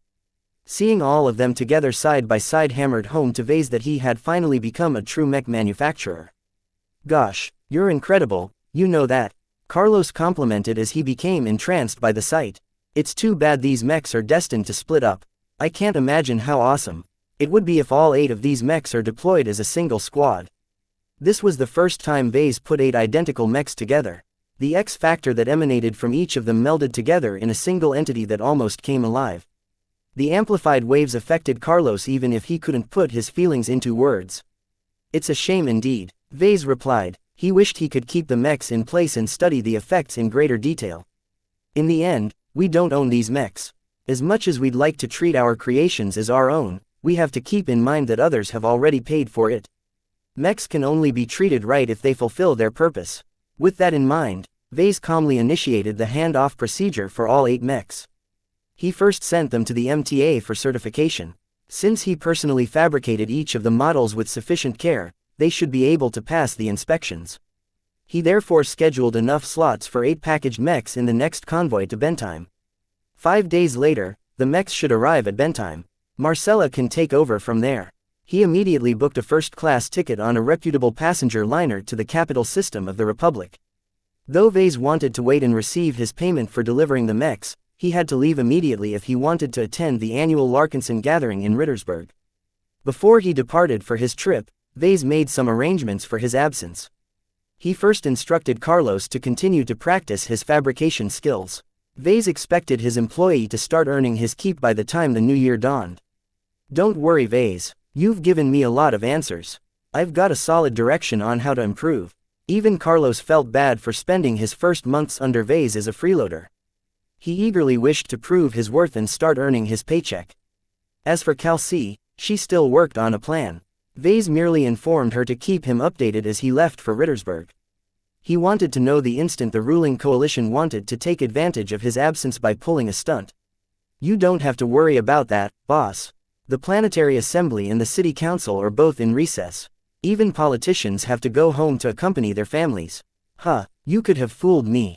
Am I wrong to assume that most of them are bastards? Well, Calcie trailed off. A lot of influential people are hosting parties at this time of year. It's the perfect opportunity to mingle with the rich and powerful. Figures. Just keep an eye on the big three and track who they are talking to. I'm curious to know who among the locals are supporting their shenanigans. Will do. After tidying up his workshop, he sent a brief message to Marcella that he was taking a break. While Vase liked to meet with her face to face, his flight schedule was already tight. Hopefully she'll be placated by the plans I have in store. Chapter 138. Freedom fighter Vincent Rickelin did not suffer fools gladly. Sadly, encountered many fools in the cause he had shackled to. If the rebel had anything kind to say about the Bentheim liberation movement, it was that at least a third of them believed in the cause. The remainder consisted of a mix between disgruntled pirates looking for a thrill and foreign provocateurs wishing to destabilize the Republic. He did not have a beef with either of them. Vincent pretty much turned into a pirate himself when he vaporized half the elders of his family. Also, the foreign agents from the Vija Kingdom and elsewhere generously bankrolled their entire operation. This meant that Vincent should be able to get along with everyone in the movement. The reality proved otherwise. The separatists wanted to fight the Mech Corps directly, which was suicide. No matter how well funded, a group of rebels could never match up against the might of a proper army. The pirates wanted to keep hitting soft targets. Their bloodthirsty instincts pushed them to ever greater acts of ***** and pillage, the opposite of how a rebel group ought to behave. As for the foreign agents, they barely managed to rein in the worst of the group by threatening to cut off the money. For all their smarts and secrets, they barely knew how to. From this motley crew of bandits and rebels, Vincent only trusted his old butler. Johnson stood by his side, armed and armored like he meant it. The former wastrel found Johnson's deathly presence to be an effective deterrent against the more lawless types in the crew. When they told me the BLM actually stood a chance of freeing Bentheim from the Republic, I never believed the spy for a second. His elder butler concurred. The port system is a strategic asset. If the Bentheim system actually manages cast off the Republic's yoke, the kingdom will simply step in afterwards, thereby adding a third port system to their considerable territory. Such a drastic change fundamentally affected the power balance in the region. The Vesians didn't even have to conquer the rest of the Republic. They could simply starve the remote systems into submission by cutting off access to cheap and convenient trade. Not that Vincent cared about any sides. He always reminded to himself that he worked for himself. The BLM provided him with an escape route from his slowly worsening status with the Rickelins. Now that they served their purpose, Vincent increasingly inched towards the exit. Not that General Vasil or Agent Orion ever let him out of their sights. The leader of the resistance movement along with the head liaison from the Vesians both invited Vincent for a meeting. The young man navigated the crudely tunneled corridors of the movement's asteroid base and entered a conference room, or whatever passed as one. Compared to the stellar interior of the Rickelins, the current room left much to be desired. Empty crates served as their seats while an empty stack of mech-sized magazines acted as their table. "Can't you whip up something better?" Vincent questioned with an exasperated tone. "We've been staying here for months. You don't even need a printer. Just let one of the boys whip something up with a welder and some scrap." The great military general closed his eyes in ecstasy as he injected his veins with a smuggled stimulant. "Our means are not much. This ain't your old daddy's operation where you can shower everyone with money. We are barely keeping up our maintenance. Enough. Let's not waste Mr. Ricklin's time." Agent Orion interrupted as he looked up from his work at disassembling a faulty spy drone. "Vincent, we've called you here because we have a major operation in store. You're cooking something other than a mindless killing spree. Every act has a purpose. The constant terror bombings has succeeded in frightening the Republic. It has made them retract their defenses just the way we like it. In fact, their feeble response directly enables us to proceed with the operation we have in store. Just as the agent was about to enumerate their goals, an alarm engulfed the entire base. The loud sirens and red flashing lights interrupted everyone rebel in the giant asteroid base. The general gestured with his palm, cutting off the alarm. Vasil summoned up a projection of the asteroid base and its perimeter. A large amount of large red dots surrounded the base. This didn't alarm him as much as a section of the asteroid itself beginning to take on a crimson color. "We've been infiltrated," the general roared and slammed his fist against the top of his makeshift table. "They've already launched a regiment of mechs at Sector Gamma and established a beachhead. They're splitting our mechs from our ships. Their asteroid base mainly guarded against sabotage. With the kind of crew they were running, the possibility that a drunk pilot might one day go crazy and shoot everything in sight was a distinct possibility. Therefore, the base placed the mech stables at the opposite side of the ship bay. Which meant that none of the mechs could escape so long as the hellhounds blocked the passages in between. More intelligence started to stream in once the invaders stopped hiding. It's the third infernal hellhounds. Everyone's faces soured even further. The third was one of the most stubborn and scrappiest regiments of the 2nd Bentheim Division. They embodied the principle of eschewing complicated tricks and schemes in favor of charging over and punching mechs in the face. For them to end up in the middle of their base was a disaster. The ship bay is holding on for now. Our exterior defensive grid has finally been brought online. No one will be able to approach our base for now. We can hold for an hour, maybe two. Fixed defenses such as turrets and autonomous defense bots could never hold out for long against a large force of mechs. It quickly turned out that the infernal hellhounds brought half a regiment's worth of mercenaries along for the ride. The rowdy mechs for hire didn't possess the level of organization of a disciplined unit, but their numbers sorely pressured the defenders. "Vincent," General Vasil called and pointed at a particular intersection. "A squad of mechs is inching towards the power plant. They don't have the numbers to overcome our guards, but I don't want to leave any chances for them to employ a trick. Get back to the stables and gather your subordinates. I want you to intercept these mercs." "On it," Vincent acknowledged and ran back to the stables where he and his crew of elites stowed their mechs. He tried to call up his subordinates through his comm, only to encounter nothing but static and junk. Those stupid hellhounds. Since when did they gather enough brain cells to operate a jammer? It's obvious the third is not acting alone. Either some clever mercenaries or another regiment has provided them with support. While Vincent loved springing traps on others, he hated being on the receiving end of one. The corridors started shaking as scores of mechs rampaged inside the only halls large enough to accommodate mech traffic. "Whatever's the case, we won't be going anywhere without our mechs." They quickly reached the mech stables. Vincent sighed in relief when he saw that most of his men had already arrived. Johnson quickly shed his armor in order to don a piloting suit while Vincent started to organize his elites. "I'm sure that everyone knows what's going on. The incompetent numbskulls manning the sensor arrays have dropped the ball. Right now, half a regiment of mechs along with a horde of mercenaries are rampaging inside our halls, cutting us off from our ships. Let's fight. Kick those bastards off our rock." "Silence," the young man called. Leadership always came naturally to him, and despite his youth, he already earned his crew's respect.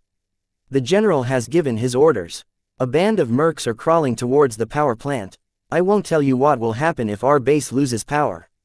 Everyone understood the gravity of the situation. Vincent and Johnson quickly boarded their mechs and powered them up.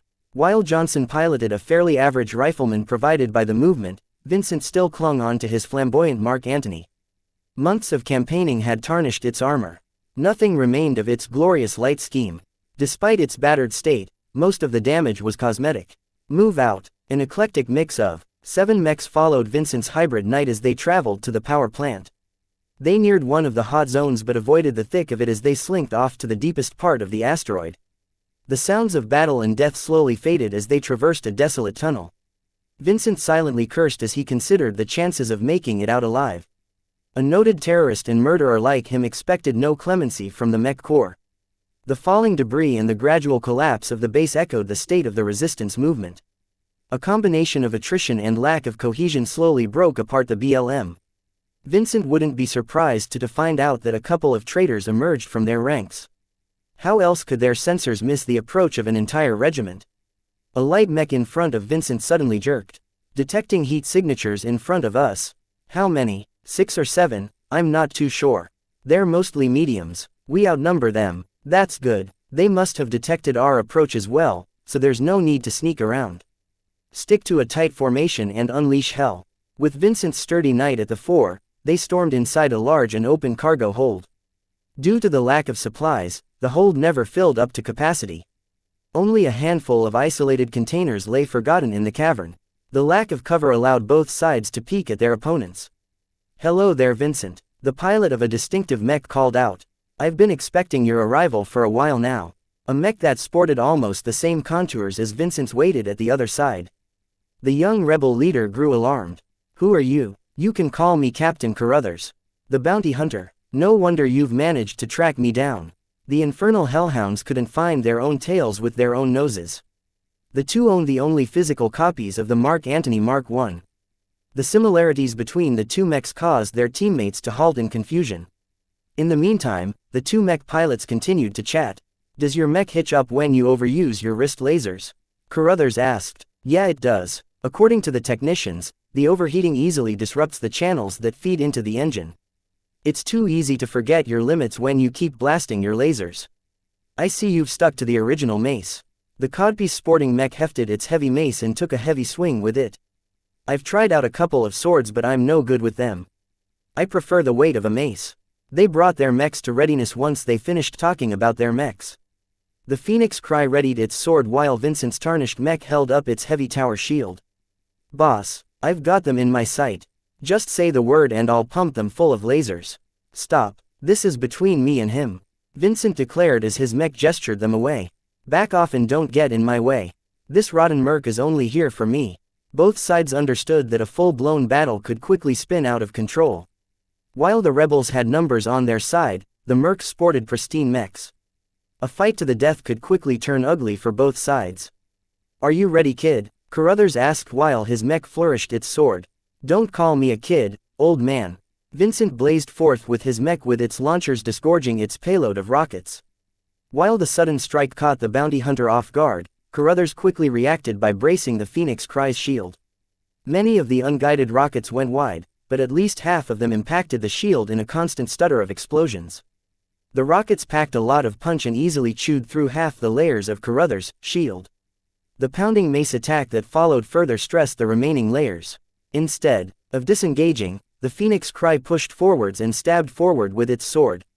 Vincent awkwardly blocked the strike with his shield, but his mech suddenly staggered backwards as the Phoenix Cry kicked the slab of metal. As the distance opened up, the two sides started to pepper each other with laser beams. "Why have you sought me out?" Vincent asked between breaths. "Your mech is too ugly, that's why," the captain responded as his mech closed in again for a frontal clash. "I'm sick and tired of my mech being mistaken for yours." The two mechs braced their shields as they collided against each other. The impact rang throughout the entire hall. Chapter 139 Chaotic. As the duel raged on, both sides started to suffer. Vincent's aptitude was quite good. He controlled his mech with enough fluency and precision to outmaneuver his opponent. Carruthers on the other hand possessed years of experience. His advantage in years polished his moves until they flowed seamlessly despite their deliberate speed. The contrast between young and old affected their battle in many ways. While Carruthers kept pulling off tricks, Vincent always managed to avoid the damage by taking advantage of his superior reflexes. The two hybrid knights eschewed all their other weapons in favor of their melee weapons. The beams fired from their wrist lasers splashed ineffectually against a shield while Vincent already expended his missile complement. The younger combatant carefully noted how his opponent still hadn't launched any missiles. Vincent was wary of anything the captain's mech might disgorge, so he kept his mech on its toes and never fully committed to a single attack. This caused the battle to drag on in an even matchup where both mechs suffered similar amounts of damage. Vincent gave up on striking his opponent's mech directly and instead worked to bash its damaged shield apart. "You've built up a lot of pent-up anger, I see," Carruthers remarked as his mech accepted the hit but retaliated with a chop that Vincent barely managed to block. "Going pirate isn't doing your stress any favors." The Phoenix Cry suddenly changed its pattern by unleashing a bewildering assault. Sword after sword struck the battered rebel's mech, with at least half going through the young man's clumsy guard. The mercenary leader gave Vincent absolutely no reprieve from his furious strikes. Instead of panicking, Vincent patiently endured the constant attacks. He knew the model intimately and was aware the Mark Antony couldn't sustain such an aggressive pace. "Haha, How long can you hold on, old man? Long enough to make you cry. The seasoned bounty hunter fought like an old but prideful lion while the young rebel held off the attacks like a patient turtle. Though Vincent fared relatively well, he still missed a couple of blocks, allowing his opponent's sword to chip away at his vulnerable joints. Once the Phoenix Cry ran out of steam, Vincent finally gained the opportunity to dish back the hurt. His mech resumed hammering its mace against the bounty hunter's increasingly wretched shield. All of the damage it absorbed so far had not done its integrity any favors. Its durability was at the end of its rope and both sides knew it. Despite his seemingly inevitable defeat, Carruthers still made use of the shield while it lasted, trading blows for blows. Unlike his younger adversary, the bounty hunter ignored his opponent's shield and sought to damage the mech directly. Vincent only exposed his openings briefly, so most of the attacks glanced off his durable shield. Whenever the Phoenix Cry succeeded in landing a blow, it often lacked the force to punch through the model's substantial armor. A huge crash echoed throughout the cavern as Vincent finally bashed an ugly hole through his opponent's shield. The Phoenix Cry staggered back and fired off a wrist lasers to cover its retreat. The beams splashed harmlessly against Vincent's shield.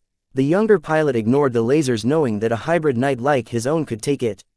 He did his best to pursue the wily bounty hunter only to find out his opponent clearly his tactical retreats. "You coward, get back here," Vincent yelled as his mech fired off its own laser beams in response. The situation changed abruptly when additional forces arrived at the cargo hold. Vincent broke off his pursuit once he spotted that the mechs varied wildly in appearance. Vincent finally realized why Carruthers dragged out the duel. "You honorless dog, you were buying time. Did you think treacherous scum like you deserved to be treated with honor?" Ha ha ha ha. The mercenary captain laughed as about 20 mercenary mechs fanned out to surround Vincent and his crew. "Your little sister Caitlin sends her regards. His dreaded sister must have put a massive bounty on his head. Certainly it must have been quite a sum, or else the mercs would have competed against each other for his head." Just when things couldn't go worse for Vincent, Carruthers finally unleashed his missiles. Vincent's mech quickly braced its shield, but the streaks of death flew right over its head and impacted the exit leading to the power plant. Everyone momentarily lost their footing as the missiles detonated their non-standard high-explosive payloads against the cavern. The large amount of successive explosions weakened the rocks and dislodged a significant amount of chunks that piled up in front of the exit. Carruthers just cut off their escape route. "Fight," Vincent uttered and pushed his mech into a thundering charge. The sudden act propelled the rest of his men to resist to the end. There was no point in surrendering, as the Bright Republic never forgave the rebels for its many bombings. With their lives on the line, the rebels fought with no reserve. Their sudden ferocity pushed back the complacent mercenaries who thought the bounty was already in their grasp. The mercs all held back for fear of damaging their expensive mechs. They mostly focused on containing the aggression and preventing the rebels from breaking through their lines. Compounding their disparity was that the mercs fielded cheap, disposable frontline mechs.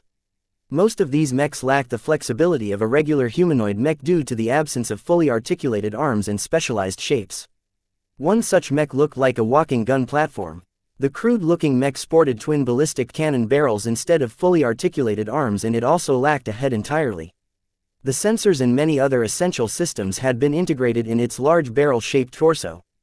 Such a design might not be versatile, but when fielded in large enough numbers they made for an intimidating sight. The large number of frontline mechs kept peppering the outnumbered rebels with their prodigious firepower. Meanwhile, Carruthers and the handful of other melee mechs tried to slow down their desperate opponents. Two crazy mechs focused their wrath on Captain Carruthers. Even as the mercs continued to shoot apart the rebel mechs, they both hammered the Phoenix Cry with axes and lasers. The bounty hunter barely fended them off using his threadbare shield. He still managed to take a peek at the overall situation and discovered something disconcerting. Where is Vincent? The young rebel's mech had left the fight and approached one of the containers. It bashed apart the hatch with its mace before stowing the weapon to free up its hand. It retrieved a large, reinforced barrel that barely fit in the mech-sized hand. "You think you got me? Think again," Vincent roared as his mech threw the barrel in the middle of the fight. The mech quickly repeated its actions, causing half a dozen barrels to spill a strange, fluorescent fluid over some of the mechs. "What's this? Heavens, that's high-density shuttle fuel. Who the hell stores flammables in a random container like that? Pirates and rebels aren't big on safety, you know. Stop fighting," Don't ignite the fuel. The mechs belatedly stopped fighting, but it was too late. Vincent's mech raised its arm and fired off its laser cannon. The thick beam instantly hit a patch of fuel, causing it to ignite in a massive blaze that overloaded everyone's sensors. By the time their systems compensated, they realized that half of the mechs erupted into flames. The inferno didn't distinguish sides as the fuel splashed both mercs and rebels alike. Most of the mech pilots followed their training and quickly ejected once they realized they couldn't put out the fire. Those who remained performed all kinds of shenanigans, such rolling their mechs over the ground. While the mercs fussed over their friends, Vincent quickly took the chance to flee. His battered Mark Antony charged forth with its shield and slammed into one of the lighter frontline mechs. The impact crunched aside the flimsy mech into an awful heap. The rebel leader quickly took advantage of the opening and slipped past the mercs. "Boss, traitor, General Vasil won't let you get away with this." Vincent felt no regret in leaving his subordinates behind. He only cared about saving his own hide. Besides, the general likely wouldn't fault him as Carruthers conveniently collapsed the route to the power plant. The only way to get past that obstacle quickly was to use a digger module, which none of the mercs possessed. "Get back here, Vincent," Carruthers yelled as he and a couple of mercs followed on his heels. They quickly neared the conflict zone where the third infernal hellhounds stubbornly blocked the routes to the ship bay. The chaos of battle quickly engulfed Vincent's fleeing mech, causing the pursuing mechs to lose track of their prey. Despite their best efforts, the mercs failed to sniff out their bounty. The rebels and pirates who desperately tried to punch through the hellhounds increasingly brought more mechs to the fore. Carruthers and the rest of the mercs were forced to drop their search and help the hellhounds withstand the latest wave. Captain Carruthers gnashed his teeth as his mech moved into position. "I'll get you for this, Vincent. You haven't seen the last of me." As a significant portion of the Bentime liberation movement fought for their lives, Vase leisurely ate his lunch aboard a fairly expensive passenger liner. Though impressive in the standards of the Bright Republic, the vision of Astoria did not measure up to the floating resorts of the Friday Coalition. Unlike the Torch of the Vanguard, the Vision used an older generation FTL drive that forced the ship to jump further from the edge of a star system. Every time the passenger liner made a stop, she had to spend a large amount of time to reach the inner system and dock at a station. Vase patiently endured the stops as this was already the most direct route from Bentime to Rittersburg. The two core star systems were located at the opposite ends of the Republic's borders. It made for a lengthy and somewhat boring flight. Even Lucky stopped exploring the ship. The lazy gem cat simply sought out Vase and slept on his lap whenever possible. "We're almost there, Lucky. Our ship is almost out of FTL." After finishing his lunch, Vase brought his cat to the upper deck and entered the observatory. Many other passengers had already arrived to take a seat or grab a snack from one of the vendors. A shipwide alert informed the passengers of the Vision's imminent transition back to normal space. Vase quickly took one of the dwindling seats and looked upwards at the swirling gray confusion beyond the ship's transparent windows.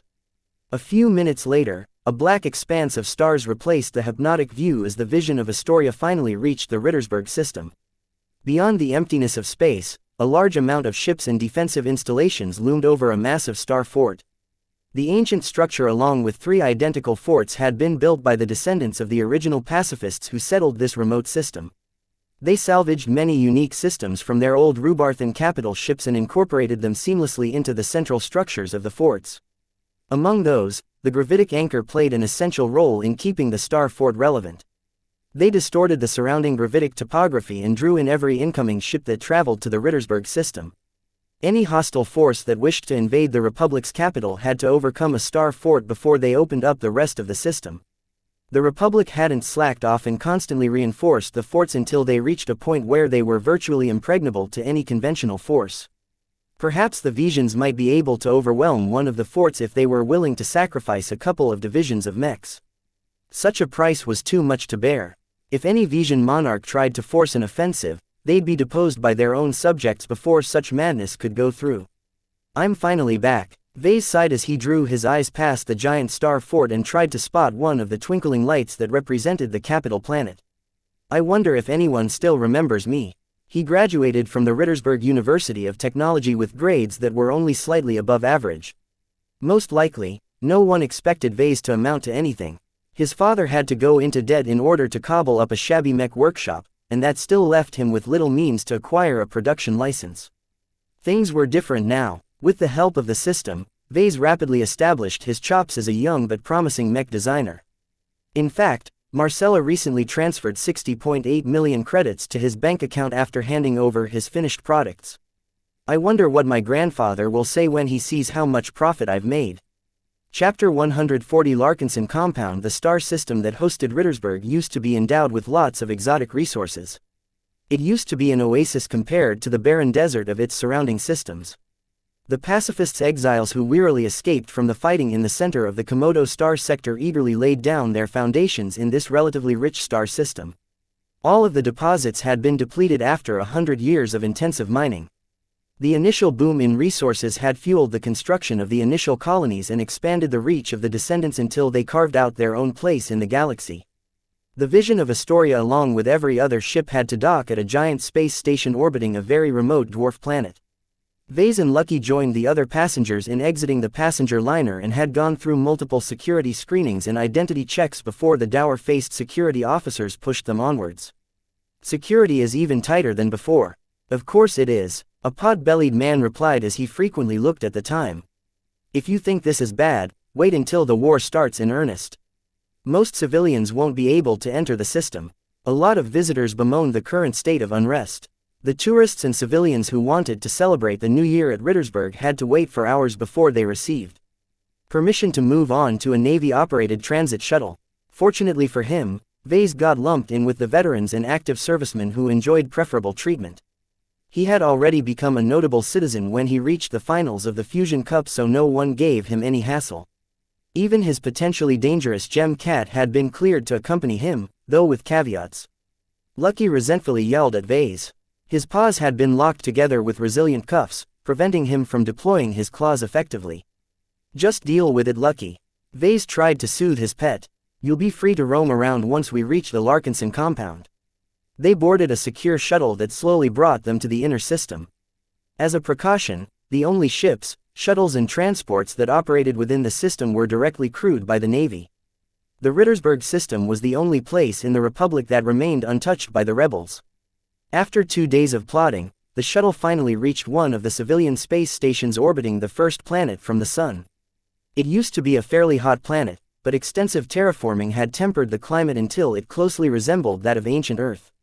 The space station itself looked spectacular as well. Designed for form as well as function, the triangular construct offered a spectacular view of the green jewel below. A harmonious ensemble of trees and flower graced its elegant interior and enchanted many first-time visitors. Only the abundant patrols and the heavy-handed security measures marred the tranquil sight. The visible security presence was actually a lot more blatant than he expected. Did something happen? He asked a crowd of random visitors. Didn't you hear? The third infernal hellhounds found and attacked the headquarters of the BLM. Vase immediately stopped and turned towards the woman who answered. The Bentheim Liberation Movement, truly, how did it go? Don't know for sure yet, but we've given the rebels a bloody nose all right. The Republic is keeping a tight lid on the news. Even after Vase browsed the galactic net on his comm, he found nothing useful. The Mech Corps released a short statement that they considered the attack a success, but warned that the BLM still possessed a lot of assets and that they might retaliate in the coming days. The news was ominous and it explained the tension hanging in the air. Hopefully they took out Vincent. I should have never customized a mech for him even if he paid an extravagant sum. He still suffered from the fallout of Vincent's madness. Strictly speaking, an arms manufacturer like Vase should not be held responsible for the crimes committed by his customers. If this were so, then almost every major mech and weapons manufacturer he still felt bad about it nonetheless. For a long time, he only sold 2 mechs. A decent bounty hunter bought his first model, while the other went to a mass-murdering terrorist. Vase still carried that cross to this day. Fortunately, he already redeemed himself to the authorities. With Master Olson from the mighty coalition vouching for his name, no government agency dared to bring him into custody.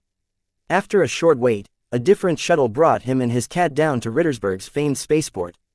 Its construction resembled a crane about to take flight. The shuttle landed onto one of its many feathers before disgorging its passengers. Once everyone stepped out, the shuttle lifted off and headed to a different destination in order to pick up those who wished to depart. In the meantime, the feather everyone stood on suddenly detached from the base of the main construction. Whoa, what's going on? Are we falling? Many of the passengers already expected the platform to detach and float to the surface. A few of the friendlier ones reassured the first-timers that this was nothing special. As the feather platform floated downwards, it flew past several marvelous sights. The transparent crane in the center gave everyone a good view of its many shopping boulevards and exquisite restaurants. Those who stood on the other side got a good view of the surprisingly low-rise metropolis called Kelnar. Only a couple of high-rise structures dominated its carefully designed urban planning. The most notable of which consisted of the massive eternal lighthouse that was supposedly lit by an undying flame. Even at this distance, Vase could see the white marbled structure as clear as day. Once the feather touched down on the ground, everyone picked up their luggage from a nearby hall and hailed an aircar. Vase did the same and boarded a fairly swift but expensive car in order to reach his destination faster. The aircar zipped away and flew away from Kelnar. The densely populated city made way for elegant parks and stately-looking manors. Those who earned the right to live in those mansions were all bigshots of the Republic. Some of them even formed an entire dynasty of civil servants who all worked in the same branch of government. After a half-hour flight, the aircar finally reached one of Kelnar's satellite cities. Varlton was home to a military base along with several other related facilities. A lot of families with ties to the military settled down in this quiet city. The Larkinson compound was situated in a tranquil privileged community that housed many mid- and high-level military personnel. Many Larkinsons who for one reason or another wished to carve out a life on their own resided in the compound. In fact, most of the residents consisted of elders along with some orphans and widows. Death could happen at any time. Any Larkinson who signed up for the Mech Corps might one day return to their families in a coffin. The last bright Vija war had reaped the lives of several uncles and aunts. Vase was fortunate that his father survived the war with his hide intact. "We're finally home," he said while stretching his arms. Lucky curiously stepped forth and sniffed the alien grass. Once they exited the spaceport, security finally removed his restraints. The cat eagerly flexed his limbs throughout the entire shuttle ride. "Come on, little buddy. Let's go inside and meet the family." The Larkinson compound might look like a peaceful manor complex on the surface, but it hid a deadly array of defenses. A couple of guards personally inspected Vase and his luggage before they cleared his identity. After stepping inside the courtyard, a dozen kids immediately scampered over. "Vase, you're back, yay," a little girl named Janie celebrated.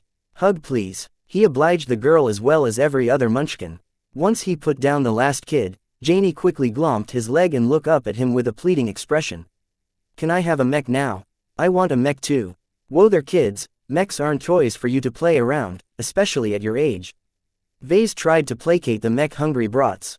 "Wait until you're 10 years old." Everyone moaned in disappointment. Vase didn't want to make them cry, so he thought quickly until his gaze landed upon Lucky. He walked past some of the kids and picked up Lucky by his chest. "Look at my new pet. Isn't he cool? His name is Lucky, and he's a very playful cat."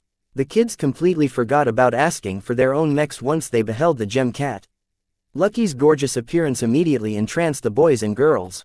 When the cat released a questioning meow, Lainey started to squeal. "He's so cute, so shiny, I want a dog like that too." Some of the kids had their own mechanical pets.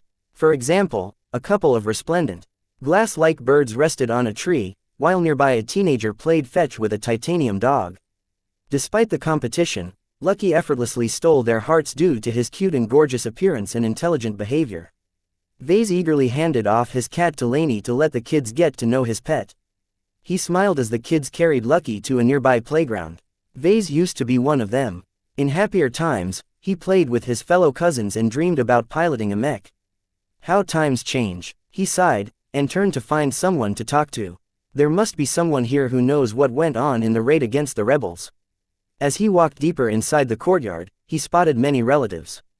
Some were related to him by blood while others had married into the family. The latter earned the same status as the former as long as they carried the Larkinson name.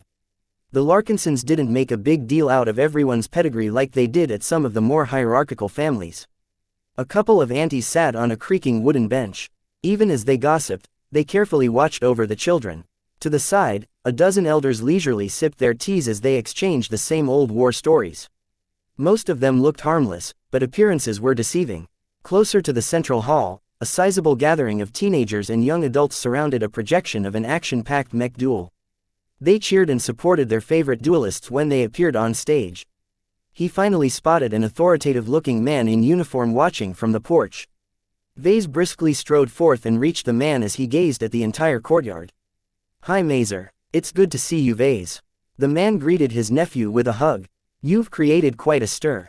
Imagine your grandfather's face when he picked up his data pad one day and read the Rimward Star Herald. An interview with the renowned Herald definitely caught us off guard. You're kind of a big deal now." Vase couldn't suppress his grin. He finally starting turning the Larkinsons around. "It's been a challenging journey so far, but I couldn't have done it without my father." The mood turned melancholic once he mentioned his still missing father. Mazer Larkinson turned to Vase and stared at him with a measuring gaze. "The patriarch told me they found traces of your father. Wrinkle is keeping very dangerous company these days. We aren't sure of anything, but there are several indications that suggest he's still alive and well. Is Grandpa around?" The minister recalled him to take part in an emergency session. "I bet it's about the recent attack on the BLM. Nasty buggers, all of them. I'm glad we finally stomped on their faces for once." The patriarch of the family was his grandfather Benjamin. Besides taking charge of the entire family, he also worked as an advisor at the Ministry of Defense. His current position brought a lot of prestige to the Larkinsons, though the workload also took a toll on him sometimes. "Don't worry Vase, the patriarch will be back in time for the celebration. By then you can ask him about your father's whereabouts." Vase really hoped he could hear some good news for once. He really missed his father. Chapter 141 First Nigh his first day back at the Larkinson compound reminded him why family mattered. About 70 different relatives gathered around in a dining hall that could more than 200 people. Many wives, children and elders settled into their seats. Vase was one of few young men of working age present in the gathering. Only a couple of other nephews matches his age. They were mostly Mech cadets if they were potentates and regular cadets if they were not. The Larkinsons possessed a fairly strong aptitude for piloting mechs. A military family like theirs with several hundred years of history of piloting mechs built up a very robust foundation in their genes. What distinguished families like theirs from the rest was that the chances of obtaining an acceptable aptitude was very high. Through the use of targeted fertilization techniques and various other methods to induce the right genes, around 70% of all the kids could expect to become a potentate when they reached 10 years old. It made the ones like Vase who failed their aptitude tests feel like they've let down their parents. Some could never get over the shame. Luckily, the Larkinsons were generous and they went out of their way to keep the norms feel welcome. As a mech designer, he sat at a table with all the other norms. Their table might be a little less extravagant, but no one said a word of complaint. The mech pilots who bravely risked their lives deserved their due. And unlike many other people, the Larkinsons who tested positive always served in the mech corps instead of settling for the reserves. Once everyone took their seats, one of the elders stood up. Vase easily recognized his grand-uncle Oberon Larkinson, the brother of the patriarch. The man had a wheezy voice due to some severe scarring that he never bothered to remove for some reason or another. "Ladies and gentlemen, I'm glad to see you've all arrived. We are still expecting a couple of family members, but by and large we will only be celebrating the new year with half of our usual numbers." The mood turned somber at Oberon's foreboding words. "The bright Republic has been generous with us in good times. Now that ill times are upon us, it is time to reciprocate their care by dedicating our lives to the state that nurtured us from birth." Even the rowdiest kids agreed with his words. Every Larkinson had been brought up to appreciate the Republic. Those who disagreed for one reason or another chose to leave the Larkinsons and take up another family name. This usually occurred when the children of fallen heroes blamed the family and the Republic for driving their parents away from them too soon. This was why the Larkinsons never numbered more than 200 people even after many years of prosperity. Now, we have several announcements to make. First, with the onset of war, I can imagine that some of you might wish to relocate. If you don't mind parting with your friends and neighbors, you can take up residence in our compound. Some of the Larkinsons sighed in relief at the offer. No one expected the prelude to war to be so dangerous. A terrorist attack could happen at any place and any time outside of Rittersburg. Oberon continued on with his second announcement. "Next, we'd like to bring the young ones to a tour of the capital. Some of you have never stepped foot in Rittersburg before. You'll be missing out on a lot of fun if you've never seen the Eternal Lighthouse, the Republican Assembly or the founding flag." Some of the 4 to 7-year-old kids cheered with delight. Laney, who still kept hold of a hapless Lucky, cheered with her distant cousins even though she grew up in Rittersburg. Finally, I'd like to bring a promising young man to everyone's attention. None of us has ever thought he could make it, but Vase has established a nascent mech workshop that is completely independent. Oh, it sounded like his grand-uncle was talking about Vase. He adopted a nervous smile as everyone's eyes started to scrutinize his dashing form. His recent genetic touch-ups along with his expensive anti-grav wardrobe drastically improved his image. Last year he turned up to the celebration as an average student with no accomplishments. This time he looked like a consummate professional or a successful entrepreneur who already made it big. Vase started to enjoy the appreciative stares he received from his uncles and aunts. He has already achieved many notable accomplishments such as entering the finals in one of the Young Tigers exhibition's sub-tournaments.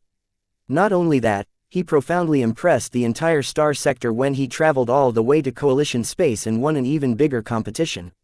Everyone, please give Vase a round of applause. Many Larkinsons stood up and clapped. Vase saw that most of his relatives wished him well, but some appeared to be harboring ulterior motives.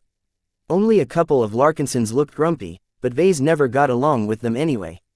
Uncle Overin quickly ended his little speech for the night. Everyone started to dig in including Vase. He filled his plate with steak along with some yummy vegetable couscous. The Larkinsons employed a professional chef among other staff. An uncle who sat close to Vase started to strike up a conversation. So Vase, how is life as a mech designer treating you? It's a lot more difficult than I expected. My father and I started up a business with our own efforts. I'm saddled with a lot of debt at the moment. The perils of running a business. In this day and age, it's rare to see a man like you succeed where many mech designers have failed. I'm a lucky man. My father did most of the work before he disappeared. I only picked up where he left off. His answer was short on details. Vase didn't care, as he felt he already said enough in his recent interview with the Herald. His uncle pressed on. Surely you're receiving help from somewhere. I can't imagine your little mech business is able to stay erect without some form of backing. What kind of help did you enlist, and how much did it cost? My answer hasn't changed, Vase reiterated while he took a bite out of his juicy steak. My father funded our initial investments by taking a boring loan from a small-time planetary bank. He also spent a lot of effort getting in touch with a grant institution from the new Rubarth Empire. The production licenses I received from them are old and nearly outdated. Frankly, he started to grow annoyed at his uncle's persistent questioning. Was he working for an intelligence agency or something? Regardless of the truth, Vase considered his uncle to be a pest and stopped responding to his asinine inquiries. I was just asking, he moaned. Who was he anyway? Vase never learned his name even as he spotted his face from time to time. You should loosen up some more and share some of your bounty. Us norms should stick together and give each other a hand. I've got 2 mouths to feed back at home. 3 if you count your wife. The man harumphed. She can take care of herself. The conversation slowly shifted away from Vase. The people around the table discussed their own ventures and how the recent unrest disrupted their lives. I can't imagine what is going on in the heads of those who joined the BLM. There's no way that Bentheim can stand alone. Even if our republic is beaten back, the Visions aren't going to miss the opportunity to snap them up. Everyone who lives in Bentheim needs to stop polluting their minds with credits and develop some common sense. Half of the Larkinsons at this table had never moved away from Rittersburg. They all grew up on this opulent planet. Like many locals, they developed a superiority complex to the point where they considered the rest of the Bright Republic to be a backwards territory. For example, they still considered Bentheim to be a second-class system filled with greedy merchants. A mature-looking ant added an important fact. If I recall, Vase here lives right next to the Bentheim system. If anyone knows what the rebels are up to, it's someone like him. Most of the norms turned to Vase. Forced on the spot again, he hesitated for a bit before trying to explain the many grievances Bentheimers held. Sadly, none of them fully understood how much the citizens of the port system disliked the policies imposed by Rittersburg. It's par for the course for Bentheim to share their massive wealth. His annoying uncle interjected. We've invested a lot of manpower and resources to build up the Bentheim system into one of the star sector's premier launching points into alien space.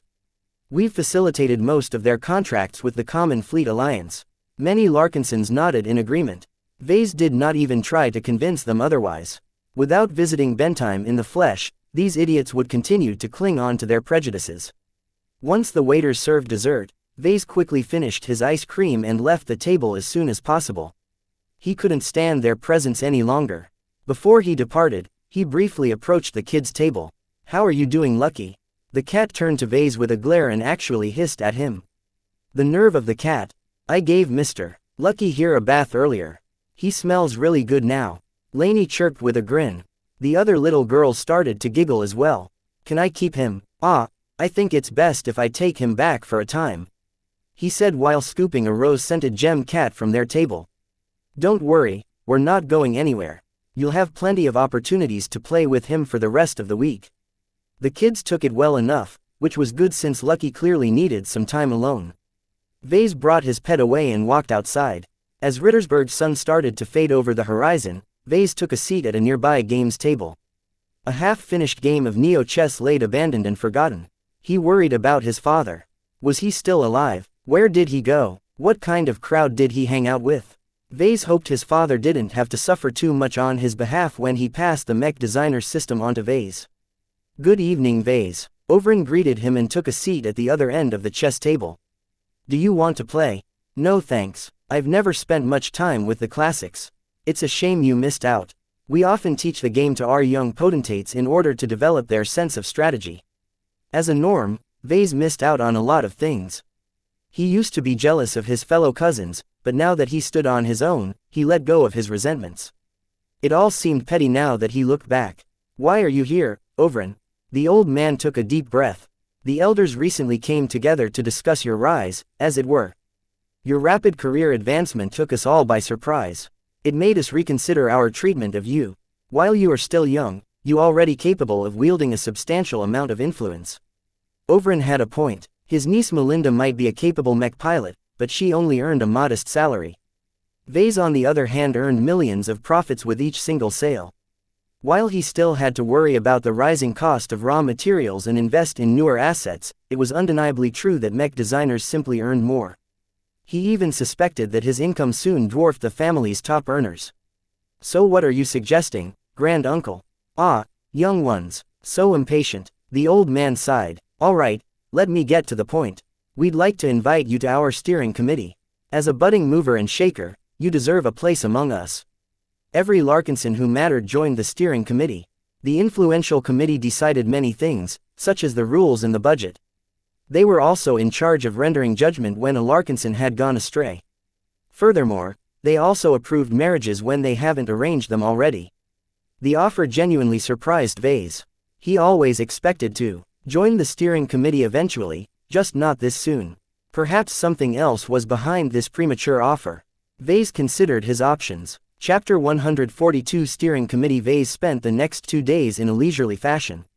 He played with the kids and awed them with his mechanical skill by cobbling together a few toys. It truly warmed his heart to make his cousins giggle and laugh. Besides amusing himself, he also caught up with the news when he talked to the more informed elders. Now that he joined the Larkinson family's steering committee, he received access to their modest database and intelligence network. He already skimmed through the most recent files, but they only painted a scattered picture of current events. Even the Larkinsons suspected that there were other influences at work. The amount of pirates and rebels rampaging through the entire star sector appeared to be too numerous and well-funded to be a homegrown phenomenon. Despite these indications, the Bright Republic focused most of its efforts on the upcoming conflict with its irreconcilable neighbor. No matter what outsiders were up to, the Republic had to beat back the Vija Kingdom first before worrying about the bigger picture. The kingdom happened to be a little bit larger and wealthier than the Republic.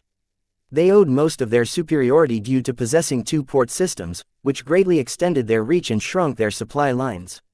Unfortunately for the Vijans, their port systems were poorly located and had little strategic value other than a convenient relay to ships looking to transit elsewhere. The Vijans have always been jealous at how much trade is diverted to the Bentime system. Vase concluded, the upcoming war would likely revolve around trying to conquer the Bentime system.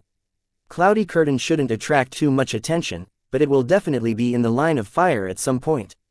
In fact, throughout the wars, when the Vijans succeeded in punching through the border, they often occupied the surrounding territories. An underdeveloped system like Cloudy Curtain only merited a tiny occupation force. They usually swept away the gangs and ensured none of the locals tried anything funny while their main forces proceeded to siege the Bentheim system. Sadly, it appeared the Visions made ample preparations this time. The kingdom is actually grappling with fewer unrest than us, Elder Overin explained. Their control over their society is much stricter than ours. More importantly, the so-called nobles and the royals actually came to a rare agreement to put down most of their disputes and focus their animosity onto us. Vase frowned at the news. The dysfunctional rivalry between the nobles and the royal family is the only reason why the Visions have never fought at their best in the past few wars. Oh, don't worry about that, Vase. They can draft up a fancy paper all they want. Whether the Visions will actually stick to it is another question. Still, it's rather uncharacteristic for the Visions to shake hands and get along with each other. The nobles always wanted to depose the royal family and rule their state as a council. The monarchs always wanted to strip the nobles of their private armies. Their interests simply don't align. We have reason to believe the secret agreement is imposed by the same outside force that's been stirring the Star Sector. Their influence is substantial, but I don't think they fully realize how quickly the Vision nobles are willing to stab each other in the back. Both of them shared a knowing look. The Visions were capable of fielding a terrible army, but they always screwed up in terms of leadership. In comparison, the Bright Republic usually exerted competent leadership even if its soldiers weren't as hardened. Whatever the case, we expect the different factions to abide by the agreement for a year at the very least. Your home system is at risk if their offensive breaks through our lines. Are you sure you don't want to relocate your assets? He seriously weighed the choice, but eventually shook his head. I think my father made his home on Cloudy Curtain for a reason. I don't want to let go of what he left behind. Fair enough. You're a Larkinson like the rest of us. I'm glad you're brave, but I'm not certain whether you are expressing it in the right moment. The conversation went nowhere, so Vase changed the topic. When will the steering committee convene? The Patriarch will return tomorrow. We'll hold a special session in order to induct you in our ranks. We'll also discuss next year's budget among other administrative decisions. Not a lot of Larkinsons have come this year. Will it be okay to hold a meeting with more than half of the committee in active duty? Oh, it's mostly a matter of routine. Overin waved away the question. Anything that requires a discussion has already been addressed. Besides some technicalities, we've already settled on the major points. It sounded like the latest session before the New Year celebration was just a last-minute check. Now that Vase joined their circle, he got to know that the Larkinsons owned a modest business empire on Rittersburg that earned the family about 50 million credits a year. That might not sound like much compared to his own activities, but they were stable businesses. Vase knew more than anyone else how volatile and innovative the Mech market could be. In contrast, the Larkinson Trust Fund invested in a number of hotels, apartments and other real estate that always maintained a stable stream of profits. We're starting to bolster our pension fund in preparation for the worst. It's always better to get on top of them instead of catching up to it afterwards. Both of them grimaced a bit. The pension fund kept the widows and orphans clothed and fed. If the steering committee proactively put more money in its pot, then that meant they expected that not every Larkinson might survive the war. Vase spent a moment to worry about the lives of those he cared about. Most of the Larkinsons were acquaintances to him, but certain relatives such as Uncle Ark or his cousin Melinda earned a special place in his heart. After another day of fun and relaxation, the entire planet took on a festive cheer. A large amount of construction bots transformed the city of Varlton into a festive paradise full of blinking blue lights and streamers in order to complement the Republic's national color. The smarter Larkinsons noted that the Republic spent a little more effort in this year's party. The government wanted to reassure its citizens by projecting strength and instilling pride. The Patriarch finally returned in the morning. His reinforced aircar actually arrived at the compound with a modest escort of mechs and infantry fighting vehicles. The mechs quickly flew away once Benjamin stepped out, but the infantry remained and started to collaborate with the compound's existing security force. "All right everyone, I'm back," he announced and sent out a command through his comm that alerted every committee member. "We convene in an hour. Don't be late." As a newcomer, Vase had to go through a process before he formally became a member of the committee. First, the Larkinsons confirmed his identity and sampled his hair, blood and other biological material in order to facilitate future checks. Then, he had to sign a pile of documents. They mostly formalized his rights and obligations to the Larkinsons. He also had to sign some NDAs that forced him to keep quiet about the family's more sensitive matters. All of the paperwork was fairly standard, so Vase didn't object. Once they finished the formalities, the committee entered a lengthy square stairway that went deep underground. Vase initially expected to descend a couple of floors, but everyone kept walking down the steps in a monotonous fashion. Only after an estimated 200 meters of walking did they reach an underground hall. The hall resembled a temple in its stateliness and atmosphere. Many banners hung from the arches that extended from the walls and ceilings. Most of them depicted the bright Republic's iconic torch and the Larkinson's iceberg crest. When Vase walked past the golden double doors, he suddenly realized he entered an elevated section of the hall. Everyone adopted solemn faces as they started to take their seats on the cold, stone benches. Vase, grandfather. He turned to Benjamin. What's in the middle? Our history. The old man replied, and gently guided him forward. He recognized the Valiant. The first ancestor of the Larkinsons personally piloted the iconic Heavy Knight and earned the recognition of the young Republic. The Mech was a piece of living history.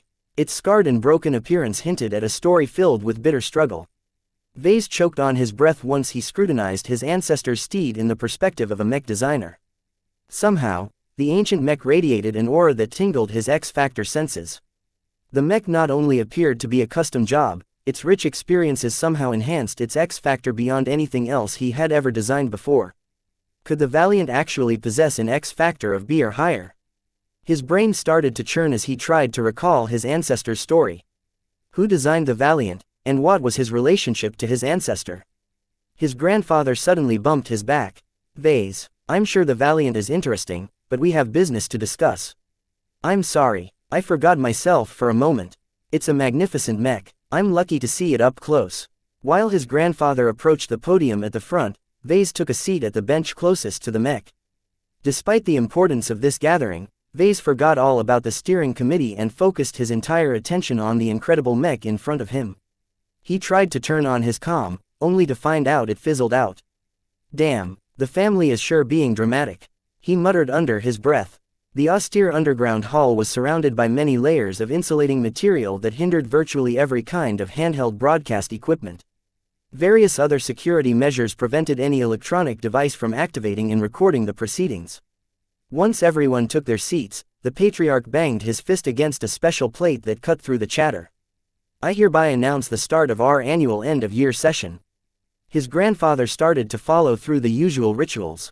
Every Larkinson including Vase offered some tribute to the Larkinson ancestor.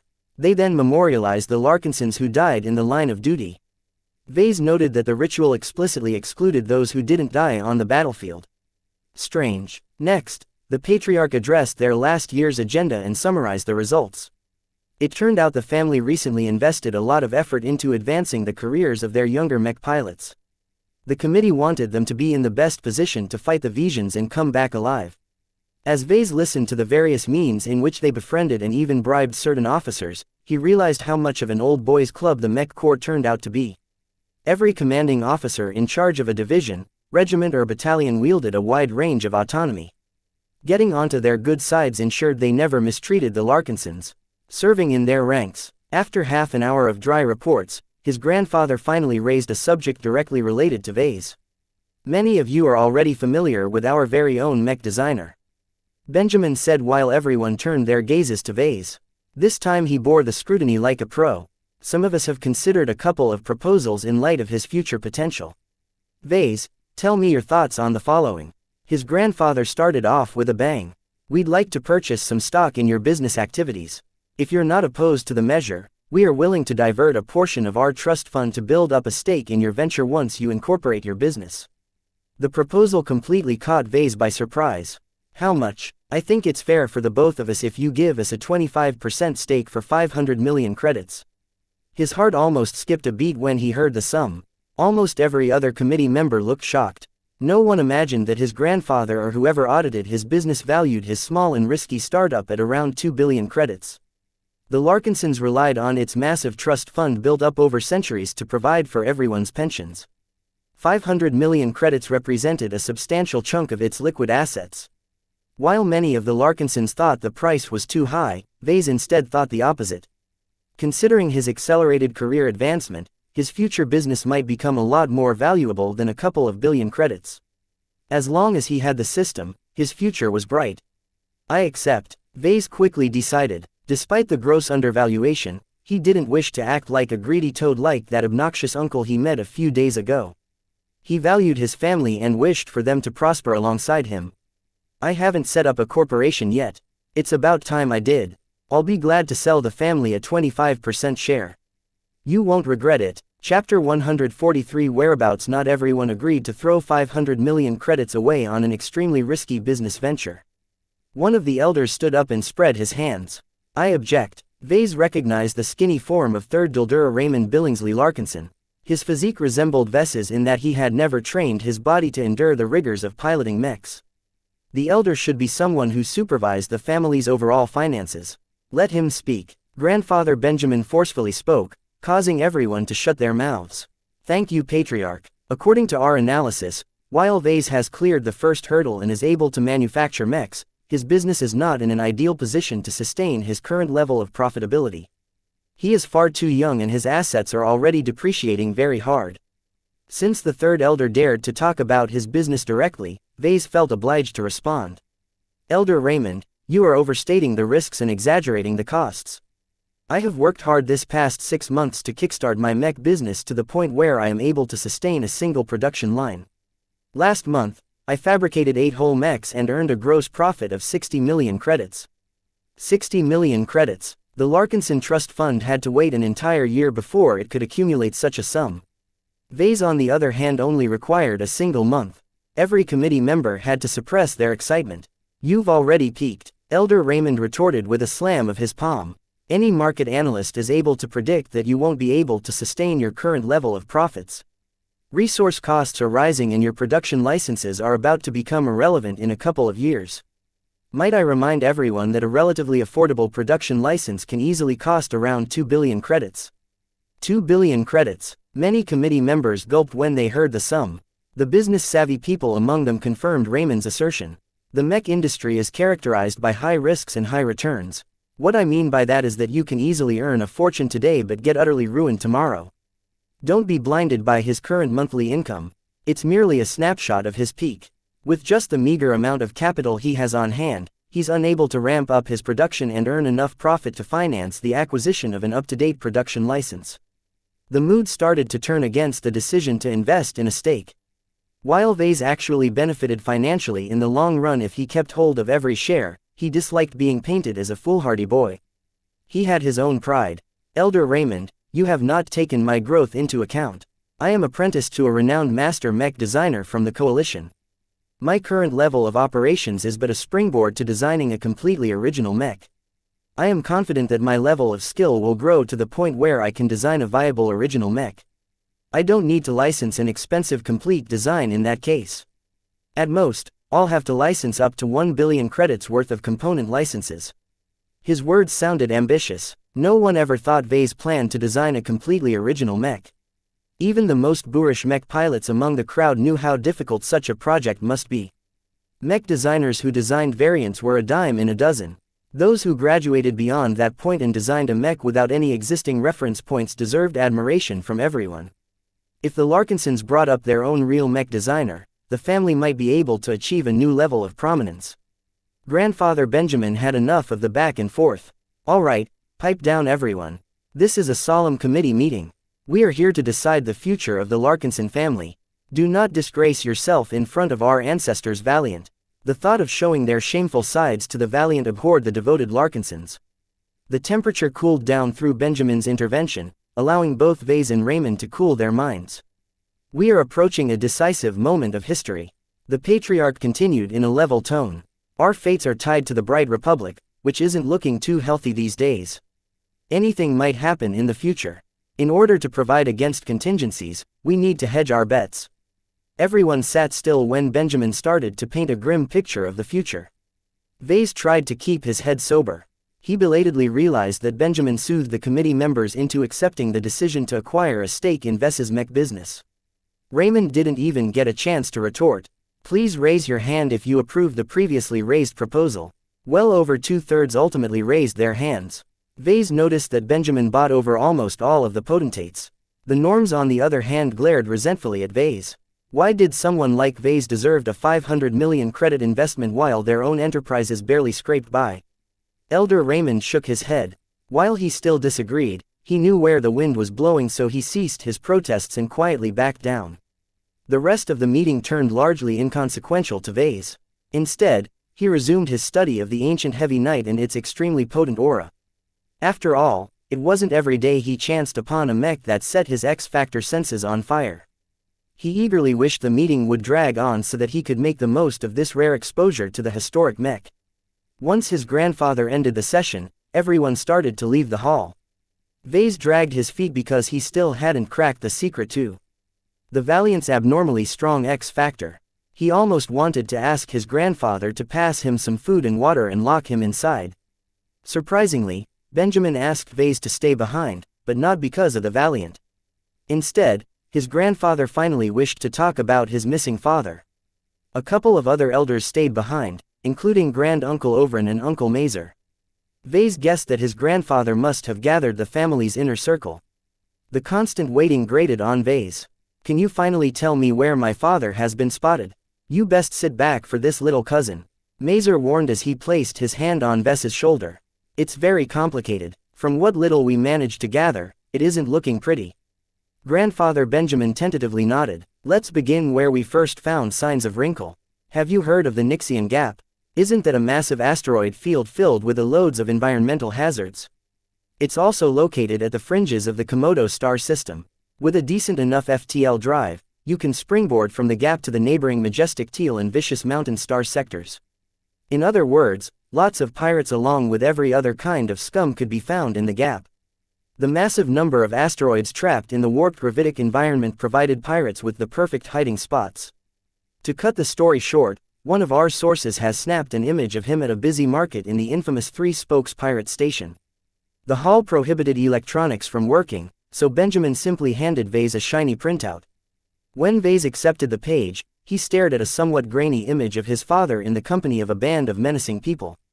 "Are those pirates?" Vase hesitated to ask. "Not quite. Our source has managed to learn that they call themselves the Cobra Cadavers.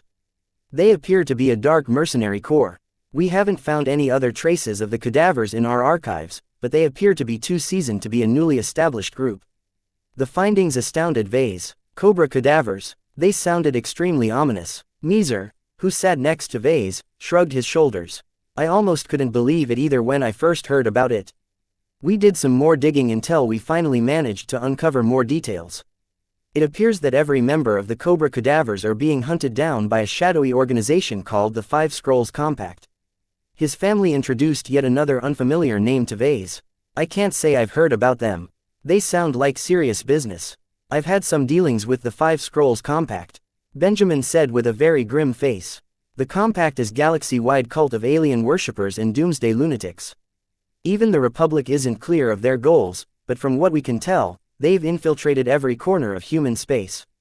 When Vase asked a couple of questions about the Compact, none of the Larkinsons could actually explain what the Five Scrolls Compact actually did. Benjamin only heard rumors about data theft, brainwashing and nuking planets. The Compact definitely didn't play according to the rules. Benjamin explained his suspicions. "We believe your father somehow incurred the wrath of this bunch of crazies. In order to avoid implicating you, he cut off all ties and fled to the Xianxia Gap. Even a massive cult like the Five Scrolls Compact can't hope to find a needle in this massive, spread-out haystack. If this secretive cult is after my father, why haven't they kidnapped me?"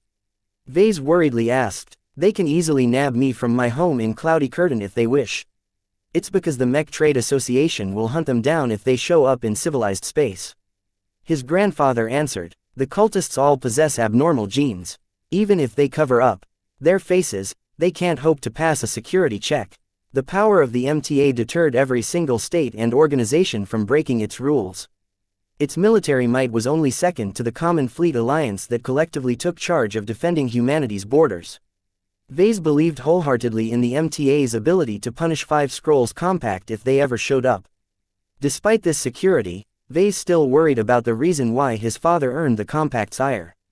Did they know about the mech designer system? Even worse, had they created it in the first place? Vase tentatively ruled out the possibility. If the Five Scrolls Compact paid some attention to his meteoric career, they must have realized that he used the system. For something valuable like that, They'd throw all caution to the wind and overwhelm the entire Bright Republic in order to take back their treasure. Furthermore, he didn't think his father would do something stupid by handing over the system without expecting it to be left in a closet. Wrinkle surely predicted that Vase made use of it in order to fulfill his dream of becoming a mech designer. If the system wasn't safe to use, his father would have never handed it over to Vase. The original owners of the system must be some other organization then. As long as Vase did not do anything too outlandish and attract too much attention, the hapless owners wouldn't be able to distinguish him from other geniuses. Vase resolved to invest more resources into increasing his security and anonymity. He already mentally patted himself on his back for acquiring the anonymizer stamp from the system store. After the other Larkinsons expressed their views, his grandfather smiled at Vase. No matter what your father is planning, I'm confident he'll be able to roll with the punches. Wrinkle has always been a scrappy one. The Xianxia Gap is a region of untold danger, but not to him. He'll be able to cling on to his life if nothing else. The meeting ended in a somewhat depressing note. At the very least, the inner circle didn't blame his father for pissing off a galactic cult of dangerous weirdos. They unconditionally supported Vase and his father and didn't hesitate to offer some assistance. Oberon approached Vase after everyone started to walk up the stairway. Vase, a moment please, what's the matter? In light of the threats arrayed against you, we'd like to take some precautions. When you return home, we'll arrange a pair of mechs piloted by anyone who is available to accompany you on your journey. They'll be in charge of you and your workshop's safety from now on. An actual mech escort sounded very welcome to Vase, but he hesitated a bit once he realized his granduncle wished to man the mechs with full-blooded Larkinsons. Shouldn't every able-bodied Larkinson be serving in the mech corps at this time? Oberon smiled ruefully. Every family has their misfits. There are certain elements in our younger generation who can't quite fit in a military outfit. Don't worry too much. The Larkinsons I have in mind are capable mech pilots. Chapter 144 Growth. Vase reluctantly left the underground hall at Oberon's insistence. While he really wished to study the venerable Valiant extensively, the hall was a sacred place. The Valiant also had its best days behind it. In order to preserve the heavy knight, the space needed to subject it to a host of preservation routines such as reducing its gravity and pumping in some special gas. Though he hadn't studied the Valiant long enough to uncover all of its secrets, he hadn't left without a harvest. As they ascended the extremely lengthy stairway, Oberon asked him a question. Do you know why your grandfather pushed through the proposal to invest in your company? Is the family in trouble? We are tied to the fate of the Bright Republic. What will happen if it falls one day? They'd be miserable beyond belief. As a quintessential military family who served the Republic for many generations, they could never find shelter in a neighboring state. No one would trust the Larkinsons if they discarded their oaths. Vase understood his intentions now. You're using me as an escape route. In essence, the Larkinsons wanted to take advantage of his enviable relations with a venerable master mech designer. As her apprentice in name, Vase could vouch for his family and facilitate their relocation to the Vermeer group. If Master Olsen possessed a heart, she wouldn't object to saving his family. Most likely, such considerations were beneath her notice. It's merely a contingency. Oberon added, there are multiple considerations involved with the decision to invest in your company. Depending on your performance, you'll become a vital pillar to us in the future. Think of our initial investment as an expression of goodwill. Goodwill, huh? Vase internally smirked. If the Larkinsons wished to show some actual sincerity, then they should have only settled for a 1% stake. I'm open to collaboration, but I'd like to remain in charge. You're still the majority owner, so we won't quibble with the way you run your business. While there are some who think you're not up to the task, as long as you are able to deliver positive results, they won't be able to pull any tricks. According to the Republic's laws, a minority shareholder was entitled to several rights. Even Vase couldn't block them from being a nuisance if they wished to. Fortunately, he still possessed an ample majority. As long as he didn't give them up, he'd never have to submit to someone else's orders. When Vase returned to his guest room, Lucky jumped from his perch and brushed his body against his owner's legs. Haha, I told you I'd be back. As Vase sat on his bed, he considered everything he learned today. First, his fears that his father met an unfortunate end was abated. Even if his father had to cut all of his ties and live like a rat, he still retained his life. My father is tougher than anyone. He won't be fazed by the pirates lurking in the Xianxia Gap. The 5 Scrolls Compact on the other hand sounds like real trouble. Any organization that extended its reach across the galaxy had to be a pinnacle organization. If the mighty Mech Trade Association and the Common Fleet Alliance couldn't eliminate the Compact, then Vase absolutely couldn't underestimate them. He still wondered why the Compact hadn't threatened him yet. His logic told him that the conflict between the Compact and his father had no relations to the system. Something as miraculous as the system warranted an immediate and overwhelming response once they figured out that Vase made use of it. If the Compact wasn't after the system, why were they targeting his father in the first place? I don't have enough information, he concluded. He could speculate all he wanted, but he couldn't act on them without proof. The intelligence we've gathered is also a little sketchy. I can't put too much trust in second or third-hand sources. In order to corroborate what he heard, he opened his comm and visited the Clifford Society's online portal. This time, he didn't bother entering its virtual world. Instead, he opened an online archive and tried to find what the Society knew about the Compact. Nothing. Vase couldn't find anything at his level of jurisdiction.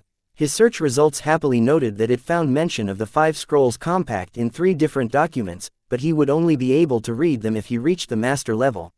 Master level. A master mech designer is not a cabbage that you could find on the road. The insane level of jurisdiction required to read about the Compact spoke for itself. This must be an extremely formidable organization that not even the Friday Coalition wished to provoke. The lack of information made any further speculation useless. For now, Vase had to focus on growing his strength. Just because the Compact hadn't done anything to Vase didn't mean they might change their mind later on. If some shadowy cult started to threaten his life, he wanted to be ready to fight back. Instead, he used the rest of the day to ponder the puzzle that was the Valiant. How could it surpass his own deliberate efforts to induce the X Factor? The mech was several hundred years old. Had its original designer already become aware of this metaphysical element? His search through the galactic net and in the steering committee's internal network yielded little results. The early days of the Bright Republic had been very tough. Many pirates and outside factions frequently preyed on the nascent Republic who still hadn't completely shed its pacifist leanings. They were only able to turn the tide when they started to employ battle-hardened mercenaries. The first-generation Larkinson acquitted himself extremely well as a mercenary, so much so that the Republic rewarded him with land, status and citizenship. The various archives described his ancestors' feats in excruciating detail. Vase already learned about his performance in battle when his father tutored him when he was still a kid. After half an hour of searching, Vase gave up. These stupid archives. None of the historic documents mentioned anything about where the Larkinson ancestor got his mechs. His fruitless search couldn't find a single mention of the mech designer who painstakingly tailored a custom mech for his ancestor. Someone like that must be a supreme existence, but Vase couldn't proceed without further clues. Vase only had his observations to go on in his quest to unravel the secrets of the Valiant. For now, he only had a single bold guess. When he looked at the Valiant, he got a sense of its history. His memories of what he read about the Larkinson ancestors' performance in battle came to the fore. It was as if the mech became the ancestors' living testament. It all comes down to life. What if every mech started as a blank slate? What if these mechs were influenced by their experiences? His perspective suddenly shifted. If mechs possessed life, then they were also capable of growth. Every life started as a newborn. At this stage they were weak and infirm. If nurtured properly, every life was capable blooming into an incomparable existence. A life is never static. They start off weak, but who can say they can't grow up to be giants? When Vase compared his gold label mechs to the Valiant, he got a sense that he was comparing a couple of toddlers to an elderly but grizzled veteran. Their strengths simply couldn't compare. It begged the question whether the Valiant started off this strong. He very much doubted it.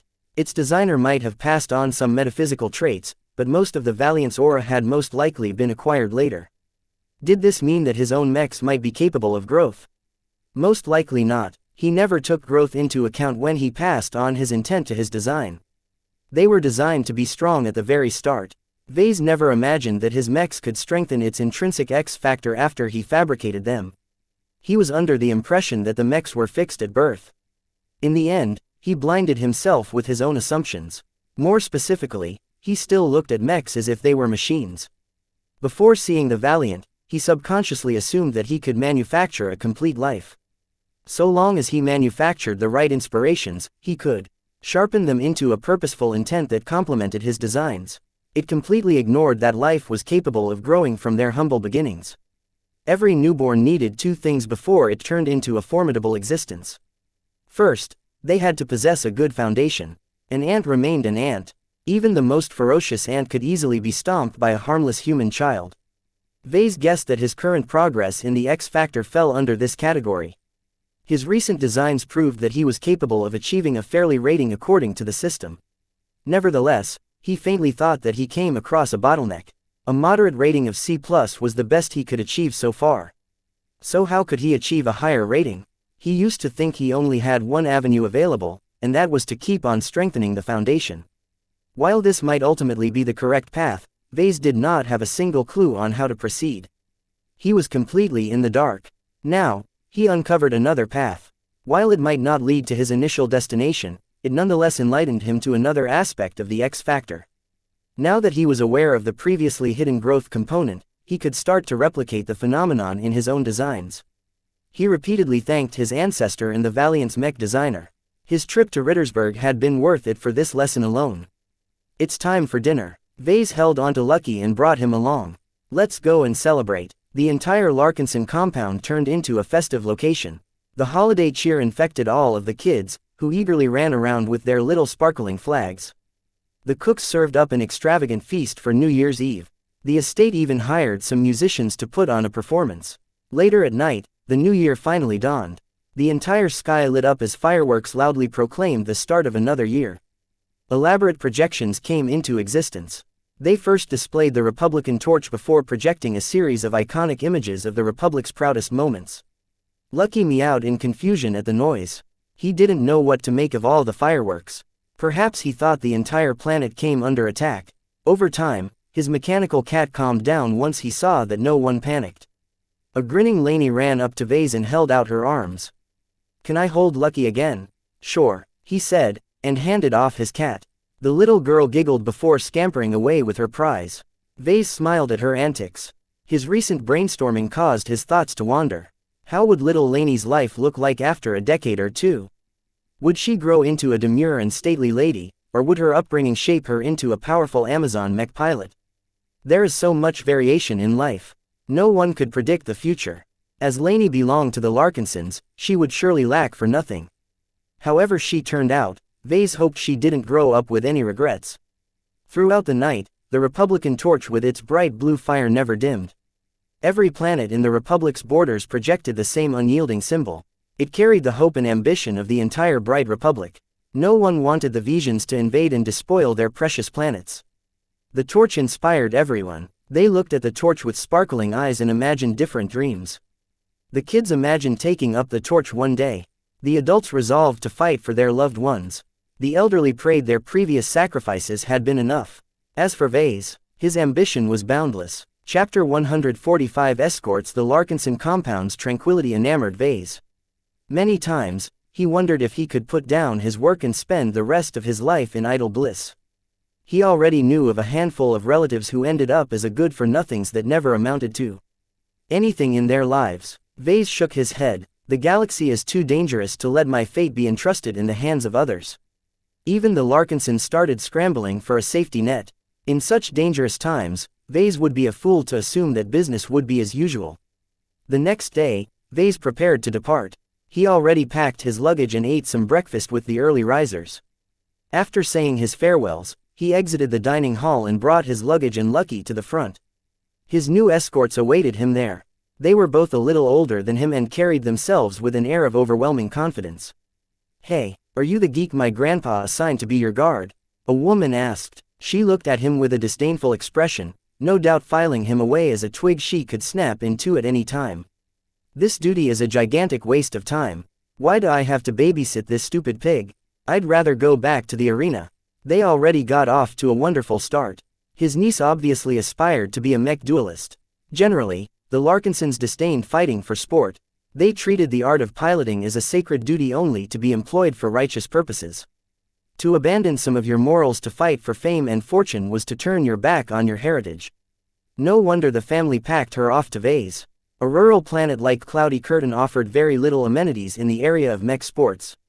Let alone a team, it didn't even have a mech arena at all. Vase ignored her glare and introduced himself. My name is Vase Larkinson, and I'm a mech designer. You'll be accompanying me to Cloudy Curtain and hopefully keep me out of trouble. I hope we can work together for the betterment of the family. The woman twirled her purple bangs and sneered at him. You sound like Grandpa Ovren. Are you on meds or something? That's no way to talk to big sister Rayla here. He could already feel a headache coming. Vase decided to tackle Rayla later and turned to his second escort. The man stood quietly and watched their interaction with bemusement. Unlike Rayla, who dressed like a punk out for a party, his male cousin dressed like an officer of the Mech Corps. From his straight-backed posture to his crew-cut hair, the man looked straight out of a military recruitment poster. Though he was taller than Rayla, his muscles were wiry and compact. He also wore an electronic visor shaded in blue. Melchior Larkinson, mech pilot, the man answered when Vase kept staring at him. I'm just here to fulfill my duty. The visored Larkinson offered little else. Vase gave up on trying to be friendly and boarded the aircar reserved for all three. The vehicle zipped towards Kellner's outskirts and reached the gigantic spaceport shaped like a crane after a quiet flight. Many travelers had already arrived at the busy spaceport. The tourists and visitors finished celebrating the new year and had to go back to work. Vase, Rayla and Melchior had to keep their floating luggage close in order to avoid bumping into the crowd. After pushing their way forward, they reached their platform in the nick of time. The feather-shaped platform lifted off from the ground, carrying its passengers up to the air, whereupon a space-capable shuttle landed onto its surface. The shuttle ascended into the sky and reached a familiar space station. The trio got to enjoy its elegant interior for a couple of hours until a passenger liner called the Greenwind arrived at the station. After the incoming passengers left the spacecraft, the trio boarded the ship along with the other outgoing passengers. The Greenwind was the sister ship of the Vision of Asteria, which Vase previously rode to Rittersburg. He quickly settled into his room as the vessel slowly accelerated towards the system's nearest Lagrange point. After waiting her turn, the Greenwind finally transitioned into FTL. Her long journey to Bentheim had just begun. The family already arranged a 3-bedroom suite. While his cousins settled into their rooms and brooded on their exile from Rittersburg, Vase wanted to spend his time more productively. Fun time is over. It's time to get back to work. Vase wanted to accelerate his company's growth. The family already promised $500 million credits as soon as he registered his business as a corporation. Since all of his assets were back at Cloudy Curtain, he first had to return home before he could start the process. In the meantime, the corporate lawyers employed by the Larkinsons already began to draft the paperwork. Vase knew little about the complexities involved with writing up the formal articles of incorporation. He gladly handed off the responsibility, though he also reminded himself to read over their work once the lawyers hammered out the details. He already relayed his demands to the lawyers. For now, Vase wanted to keep it simple. He didn't wish to deal with a convoluted stock structure where one type of stock has 10 times the voting rights of another stock. He also didn't want to implement a bloated board of directors. For now, he settled with the absolute minimum. Since his company only had 2 shareholders, Vase could simply appoint himself as the chairman and his grandfather Benjamin as the only other director of the board. It sounded a little sketchy, but his company didn't require any oversight. Despite the incredible sums involved with each transaction, Vase operated a very simple business. He only had 1 full-time employee so far. For now, Vase didn't trust anyone else to help run his company. Since he couldn't do much about his matter, Vase turned to another matter he left by the wayside. It's about time I do something with the scavenged Dortmund parts. Carlos should be able to fabricate a silver label Mark II by now. Once his fabricator began to fulfill Marcella's orders, Vase could devote his complete attention on the reconstruction project. He already made good progress on drafting up a plan to restore the missing and broken parts. He left the issue of hacking the salvaged processors for later. The matter required delicate handling and it wasn't exactly legal to mess around with the programming of an expensive industrial printer. Vase pulled up a blueprint of the industrial printer and started to study it in detail. Time flew by. Everyone settled in a routine. His 2 cousins slowly loosened up as the distance to Rittersburg increased. Perhaps it finally dawned on the pair that there was no turning back. One day, Rayla spontaneously approached Vase. Can I hold him? She gestured to Lucky. The cat lounged on his desk next to his work terminal. Even as Vase nodded his head, Lucky already jumped in her arms and started acting cute. Even a bitter woman like Rayla got charmed by the gem cat's wiles. Vase and Melkor both scratched their heads when Rayla acted identical to their little cousin Lainey. Did girls spontaneously lose half of their intelligence when faced with the cat? Huh, I never imagined fake pets like these could be so fun. She smiled. It's a lot better than the stupid parrot my former team leader always paraded. Her remark provided Vase with an opening. So you already competed in the Mech Games? Yup, me and 5 of my BFFs formed a team ever since we graduated from the Mech Academy. We called ourselves the Wailing Witches. It's an awful name, now that I think about it. We must have been getting our rocks off with the good stuff when we registered the stupid name. How did you do in the arena? Oh, we did okay. His niece responded as she sat down on a sofa and rested Lucky on her lap. We frequently fought in the amateur circuit and slowly made a name for ourselves. The frequent battles took a toll on our allowances, but we improved by leaps and bounds. Going professional was just around the corner as far as our team was concerned. Obviously that didn't happen, Vase noted. What went wrong? Rayla's fury returned. Our bitch of a team leader stabbed us in the back, that's what happened. Verma McCullen used to be the linchpin of our circle of friends. She's actually something of a prodigy at the academy and one of the few who got sent to Rittersburg on a scholarship. She could have made it big in the Mech Corps, you know. But she befriended us instead and helped us climb up the ranks. Vase had a good idea what went on now. I take it that Verma couldn't cover the costs of maintaining a competition mech on her own. Right, the scholarship girl couldn't even pay the rent to her apartment in Kelser. The rest of us had to beg our families in order to increase our allowance in order to cover her expenses. Didn't you earn enough from the amateur circuit? Don't you know anything about mech sports? Rayla rolled her eyes. The only way to break even or make a slight profit is if you pilot a cheap second-hand rust bucket. Unlike those losers who wallow in the bottom of the rankings, my friends and I wanted to compete in front of a crowd of billions. The only way to attract a sponsor and go professional is if you win. And the best way you can increase your win rate is if you pilot a good mech. Vase concluded. I never knew the amateur circuit worked like that. How good were your mechs?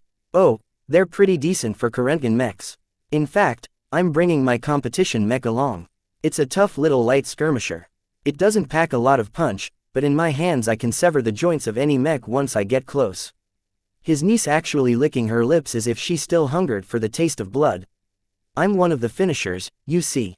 Without me, our team would have a hard time finishing off the wounded mechs. I've gotten pretty good at my job. There were times when you almost totaled your mech. Melkor suddenly spoke up from the other side of the suite. The visored man smirked. Shut up, cuz, Rayla screeched, which scared the cat resting on her lap. Oh, don't go baby. Shush now. Melkor supplement the story. Dear Rayla and her little posse dreamed big. In actual fact, the witches only performed above average. That's not to say she's bad. The competition in the amateur circuit at Rittersburg is very intense. Rayla obviously disagreed, but she didn't bother quibbling. We were on the up and up. Everyone thought we'd be able to win over a sponsor in 3 years or less. We only needed to show we were still growing as a team. Everything went fine. I thought that nothing could stop our rise until Verma signed up with the Silver Chancellors. Even Vase had heard of the Silver Chancellors. As one of Rittersburg's premier mech teams, the Chancellors often showed off their prowess in the various leagues throughout the entire Republic. Bentheim often turned into a gigantic circus whenever the Chancellors played a match in one of their arenas. Did your team fall apart once your prodigy pilot left? He asked with a puzzled expression. Even though you're amateurs, you shouldn't be too far behind, right? Melkor suddenly laughed. Rayla never got the chance to prove she could make it without Verma. You see, she only found out about Verma's transfer after finishing their final match of the season. Our fiery little cousin got so worked up about it that she decided that she threw a fist into Verma's face. The arena even broadcasted it live. The former mech athlete adopted a sour face. If I knew they'd tumble me out, I should have added in some kicks. That two-faced bitch could have never made it big without us. Obviously, Rayla hadn't gotten over her forced retirement from the Mech Games. Vase couldn't do much to placate her anger. He could only hope that time could heal her wounds. After all, if he wanted to employ her as a guard, she better set her priorities straight. There was more to life than the Mech Games. Perhaps a real-life conflict might be able to kick her out of her slump. Vase didn't lack for enemies, after all. Chapter 146 Name. While Vase got to know Rayla better, Melkor remained an enigma. Even though he suspected that Rayla knew his story, his niece stubbornly shut her mouth when Vase sent out a probe. Melkor's story is his own to tell.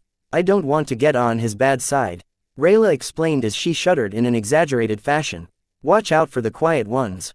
Throughout the entire trip, Vase only gathered a couple of clues that shed a bit of light on Melkor. First, he hadn't shed the habit of comporting himself as a military officer at the start. He slowly stopped moving around in a rigid fashion when he drew too many eyes. A guard should not attract too much attention, after all. Second, Melkor never withdrew his visor. Vase almost swore his older cousin even showered and slept with the visor on. Its large but sleek appearance signified its incredible origins. Vase hadn't even seen such a high-end gadget in the Bright Republic. He wondered what Melkor saw when he constantly donned the visor. Was he constantly looking for threats?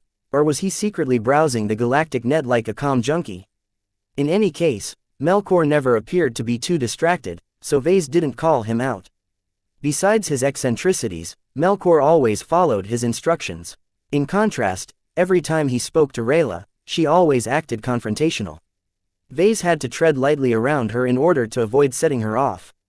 She still harbored revenge fantasies against Verma, and wasn't afraid to be vocal about it whenever the Silver Chancellors played a match. I don't mean to pry, but maybe you should stop watching the Mech games, Vase suggested one day. The Greenwind already passed the halfway mark into her journey to Bentheim. It's not like you can salvage your career. Predictably, Rayla growled at him and left the suite. Vase imagined she intended to vent her frustration in one of the Greenwind's simulator pods. He knew he hadn't been gentle, but she truly needed a dose of reality. The sporting leagues loved their controversies, but Rayla had taken it too far. The sooner she got over this bump in her life, the sooner she could get her head back into the real game. Vase imagined she could be of great use to him once he earned her loyalty. On my own, I'm nothing, Vase admitted to himself. Besides Lucky, he was completely at the mercy to anyone who pointed a gun at him. Even if his feline companion could shred through a squad of infantry, Lucky had no way to threaten a mech. Only mechs could guard against mechs. One of the reasons why Vase assented to selling a 25% stake was because he wanted to co-opt some trustworthy mech pilots. Of all the possible people he could entrust his safety, he could never go wrong with family. For all the frequent internal squabbling, the Larkinsons never resorted to the kind of backstabbing Verma had pulled off on Rayla and her friends. Even though he questioned Rayla and Melkor's reliability, it didn't change the fact that they shared the same surname. Vase could not imagine in a million years that someone could subvert his own family against him. Against the shadowy influences arrayed against them, trustworthy guards were worth their weight in exotics. When the Greenwind finally arrived at Bentheim, Vase departed from the ship along with his two companions. The space station's loaders also brought out their personal mechs and temporarily stowed them away. This time, Vase wanted to conduct some business, so he took a shuttle and descended to the surface. He reached the upscale business district where his mech broker holed up in her lair. After leaving his escort in the office building's foyer, Vase took the elevator to the top floor where Marcella awaited his arrival. Good to see you again, Vase. The hefty woman greeted him with a smile. She offered him a glass of liquor. Want a drink? No thanks, I'm here for business, he replied while seating himself across her desk. I've got a couple of matters to talk about. She passed him a handful of electronic documents that displayed various bits of performance data. None of his customers employed the Mark Antony Mark IIs in an actual battle as of yet, but the results from the various live fire training exercises spoke for themselves. That's some pretty decent performance, Vase contently noted. The mercs who bought his products possessed enough skill to make the most out of its capabilities. What's their feedback? Their technicians are having a hard time maintaining the internals, but they're making do. Overall, I haven't received any significant complaints. Your buyers are pretty satisfied so far. The lack of malfunctions bode well for the Mark II's future. I'll be busy with a project, so I won't be able to fabricate any mechs for the time being. I plan to hand over the production of Silver Label mechs to a fabricator I've trained. While he's not as good as me, he should be able to pass certification, if only barely. Marcella looked a little skeptical. I've always heard the Caesar Augustus and its variants are plagued by constant setbacks during the fabrication process. Are you sure you're ready? My fabricator spent months to master my design. I'm pretty confident he's up to the task. Just to be sure, don't start swamping me with orders. That won't be a problem, We'll delay the public reveal of the Mark II for the time being. I can use these metrics along with the testimonies from your first batch of customers to drum up some sales. Vase hammered out a tentative schedule with Marcella. He also allowed her to correspond with Carlos directly in order to handle these minor matters. So long as Marcella regularly provided his business with orders, he'd be able to earn a constant stream of revenue. I take it you're not here to talk about the Mark II, right? He nodded. There's also the matter of my ship. How is the Barracuda holding up? She's safely stowed away along with the rest of my inventory. Your pretty Corvette is quite a sight, you know. Every time I bring in a customer to deliver their mechs, they always ask me if she's for sale. They both knew that Vase would be a fool to sell such a remarkable spaceship. Haha, they can dream. In any case, I'd like to repair and staff my ship. Are you going somewhere? Not for the moment, but you never know. He carefully replied, there may be times where my services are required elsewhere. The ability to move anywhere I want is bound to be useful once I increase my fame. In fact, he'd been eyeing the missions offered by the Clifford Society for a while now. He never let go of his dream to design an original mech. In order to reach this milestone quickly, Vase planned to amass a lot of merits in order to exchange for a set of quality production machines. As for the Larkinson family's seed money, Vase already put the 500 million credits aside. When the time came to work on an original design, he intended to spend the money on acquiring the necessary component licenses. All of this haste was an effort to make himself more valuable once a war broke out. The Mech Corps treated their called-up mech designers differently according to their achievements. Those who dwelled at the bottom like Carlos could expect to be regarded as disposable cannon fodder. They often assisted the short-handed and overworked mech technicians at major supply points. Mech designers who possessed practical experience in designing and selling mechs were often assigned as mid-level supervisors. Only designers who designed an original mech had the opportunity to employ their design talents. The Mech Corps always assigned such valuable minds to one of their many design teams.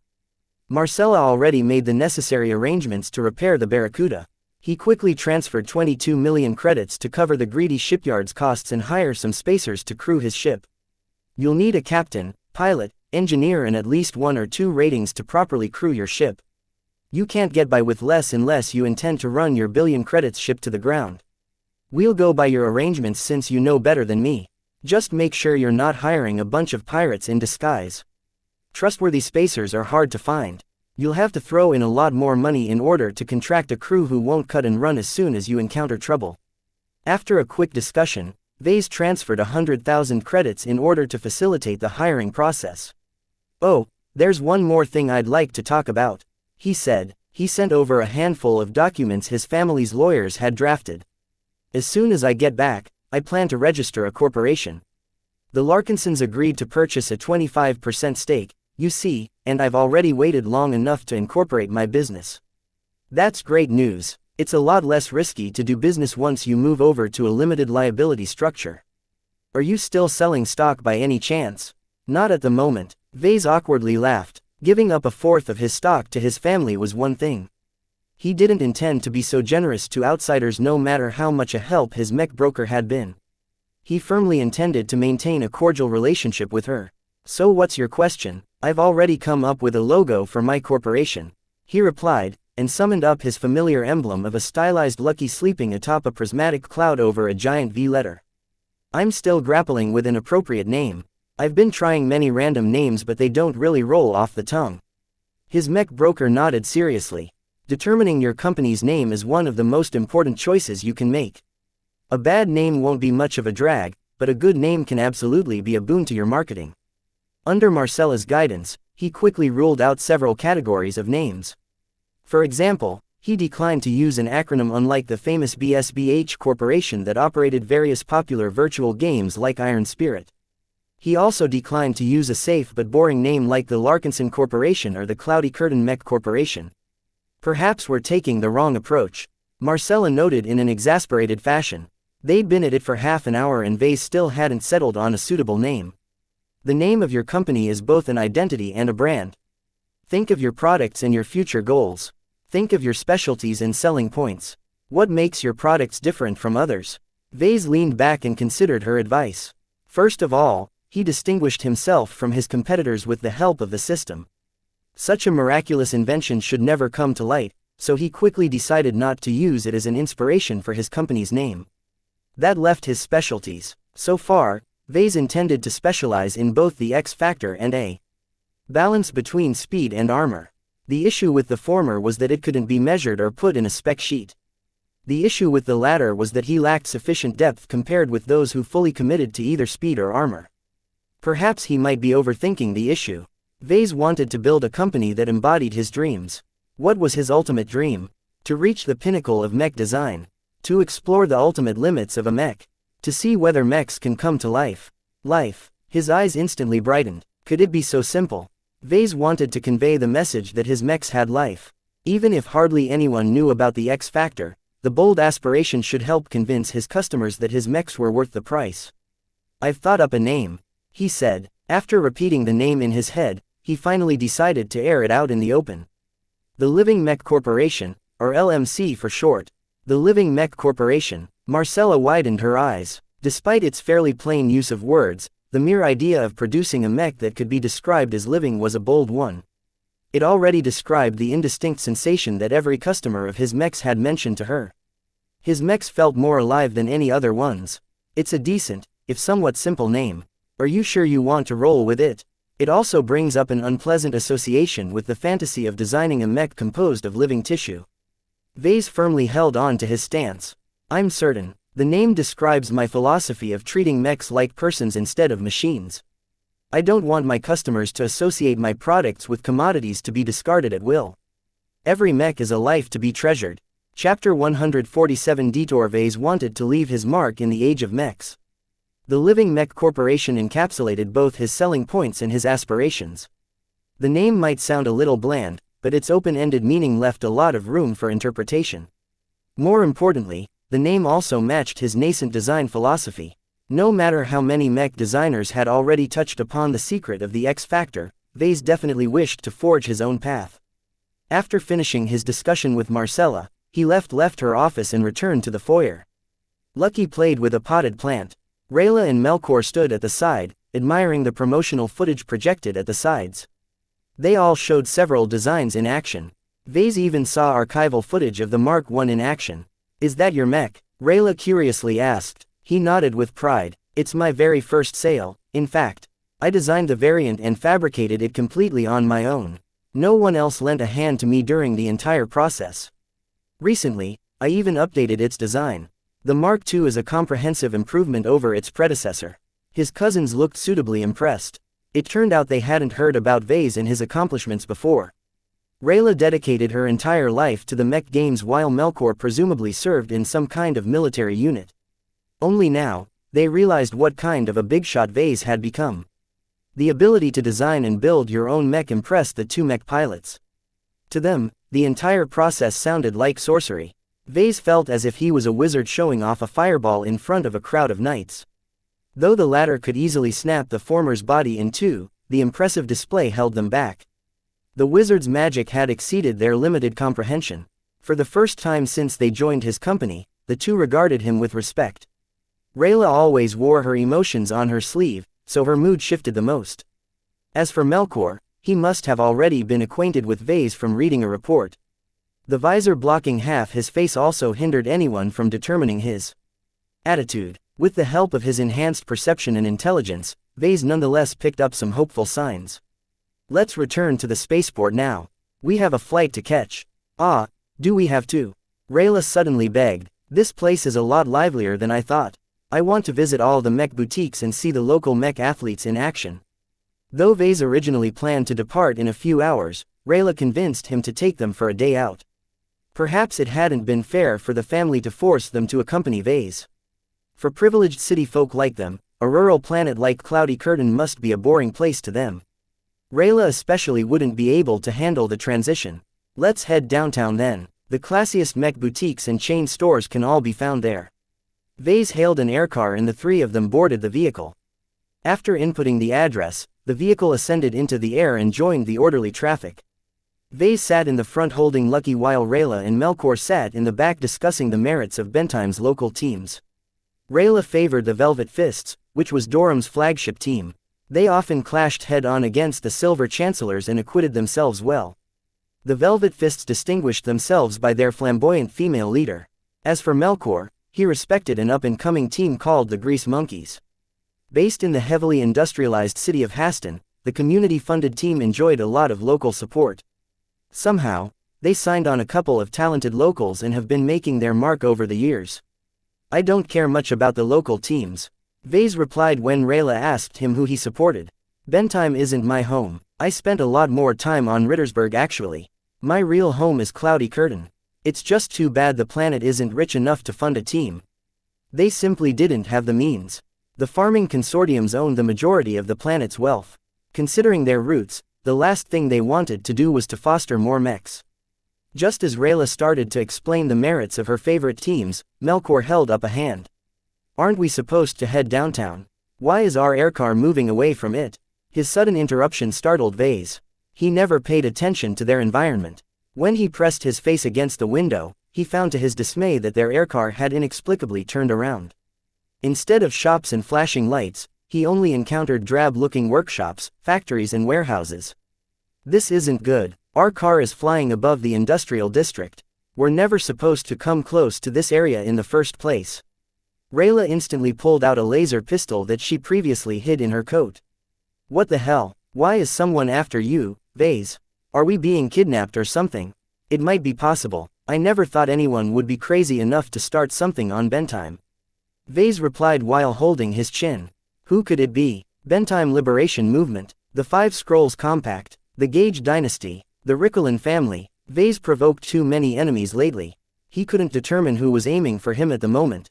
He needed more information, but first he had to solve their current crisis. While everyone still tried to press down their panic, Melkor reached forward and pressed a conspicuous red button. I don't know much about aircars, but they should all be equipped with a hard override. The car hadn't changed its course at all. The saboteurs disabled the button. What do we do? The only female occupant panicked. She held up her comm and tried to contact an emergency service. My comm is blocked. I can't get a signal. My comm device is blocked as well. Hold on, I can fix this, I think. Since his last adventures, Vase had gotten into the habit of carrying a miniature toolbox. You never knew when something might need fixing. He retrieved a multi-tool and quickly separated the console in front of his seat. They encountered a confusing maze of wires and electronics. Do you know how to hack this aircar? Rayla dubiously asked. I can make sense of some of the components, but I don't specialize in flying vehicles. Vase shook his head. Though he could mess with the autopilot or the altimeter, he could also cause the car to crash. Lucky, can you take a peek and see if there's anything suspicious inside? The cat meowed at his request and promptly stuck his head inside. His cousins looked a little skeptical at his pet. Isn't that a mechanical pet? I thought they are supposed to be equipped with low-grade ice. Lucky isn't one of those bottom-bin, mass-produced mechanical pets. He's a lot smarter than any other artificial pet and he also has a few surprises in store. The gem cat already saved his life more than once. Vase hadn't even mapped his feline companion's full capabilities. After half a minute of sniffing, Lucky suddenly hissed and pawed at an inconspicuous palm-sized backup battery. What is this? The cat continued to hiss at it as if it killed his ancestors. Vase decided to trust his companion and used a tiny multiscanner to inspect the suspicious object. It didn't take much time before his scanner blared in alarm.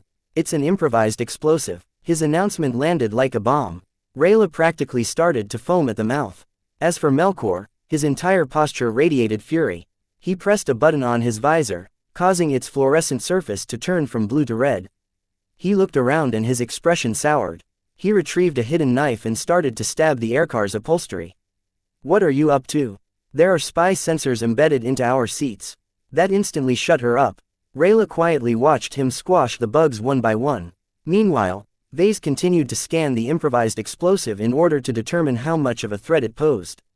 Haven't you done enough scanning? Rayla asked, her face marred with stress. Why aren't you pulling it out yet? It's triggered to blow if I mess with it. Besides tampering, the bomb was also set to blow if it received an outside signal. In fact, Vase already activated his privacy shield. The invisible spherical field encompassed the bomb, preventing any outsiders from detonating it once they realized their targets became aware of the threat. It also blocked their kidnappers from sending out their commands to the aircar itself. Vase didn't want to see their vehicle suddenly nosediving to the ground. Fortunately, the bomb didn't appear to be set to explode once it missed an occasional pre-programmed signal. Bentime's hyper-vigilant security forces would quickly track a suspicious signal to its source. Vase concluded that his assailants this time must not be too sophisticated. It's likely the work of the Bentime Liberation Movement. The separatists. The ones who are always bombing factories and refineries. I'm pretty sure it's them. One of their cadre has a contentious relationship with me.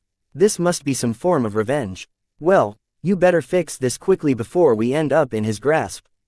Rayla had a point. Whoever sabotaged their aircar could have blown them up as soon as they boarded it. Instead, the vehicle quietly redirected their destination to the outskirts of Durham. Wherever they might end up, it wouldn't be good for any of them. Vase quickly had to ground the car, but before he could do so he first had to solve the bomb. I'm already blocking any signals from communicating with the bomb, he explained while heating up a micro-plasma cutter. The tiny gadget could barely cut a thin sheet of metal, and only worked for 30 seconds at its maximum intensity. He simply had to make two. I've largely figured out its mechanisms. I think I can disarm the bomb by disconnecting this controller and this backup trigger here. His explanation flew over their heads. How sure are you that you won't blow us up? I have no idea, really. It depends on how devious the bomb maker is. From what I can gather, he's not a professional. The bomb's construction actually gives me the feeling he's a washed-out mech designer. Such a figure must have studied mech design in the hopes of designing his own mechs, just like Vase. When he finally graduated, he must have found out that a novice mech designer was worth nothing and that the mech industry had no room for him. Such a bitter and frustrated mech designer must be easy pickings for the BLM. While everyone held their breath, Vase quickly cut through the plating and separated the two essential components. His hand moved with precision as he deftly removed his targets within the 30-second time limit. His micro-cutter sputtered out once it expended its charge. No one moved for a few seconds.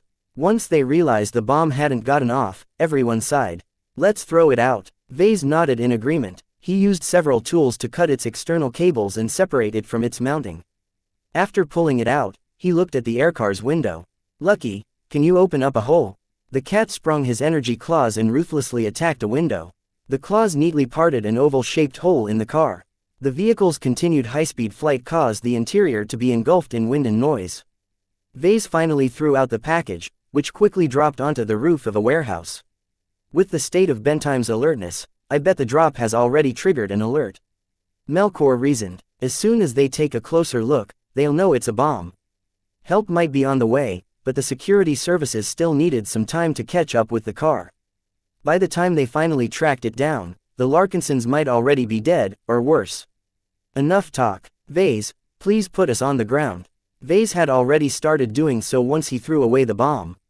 Lucky hadn't detected any other threats, so Vase went to work with forcing the car to descend. After a minute of rummaging, he found the emergency override. While the rebels might have tampered with its programming, any standard aircar had to include a functional mechanical override. Such a device should continue to function even if the car had been subjected to jamming, hacking or an electrical overload. Even the saboteur couldn't do anything about the simple mechanism. The omnipresent sensors around Bentime constantly scanned each car to see if it still worked. Without further ado, Vase pulled a lever. The aircar blared an alarm and blinkered its lights before diving down to the streets. Get ready for trouble, Melkor shouted over the howling wind. Both mech pilots readied their pistols and nodded at each other.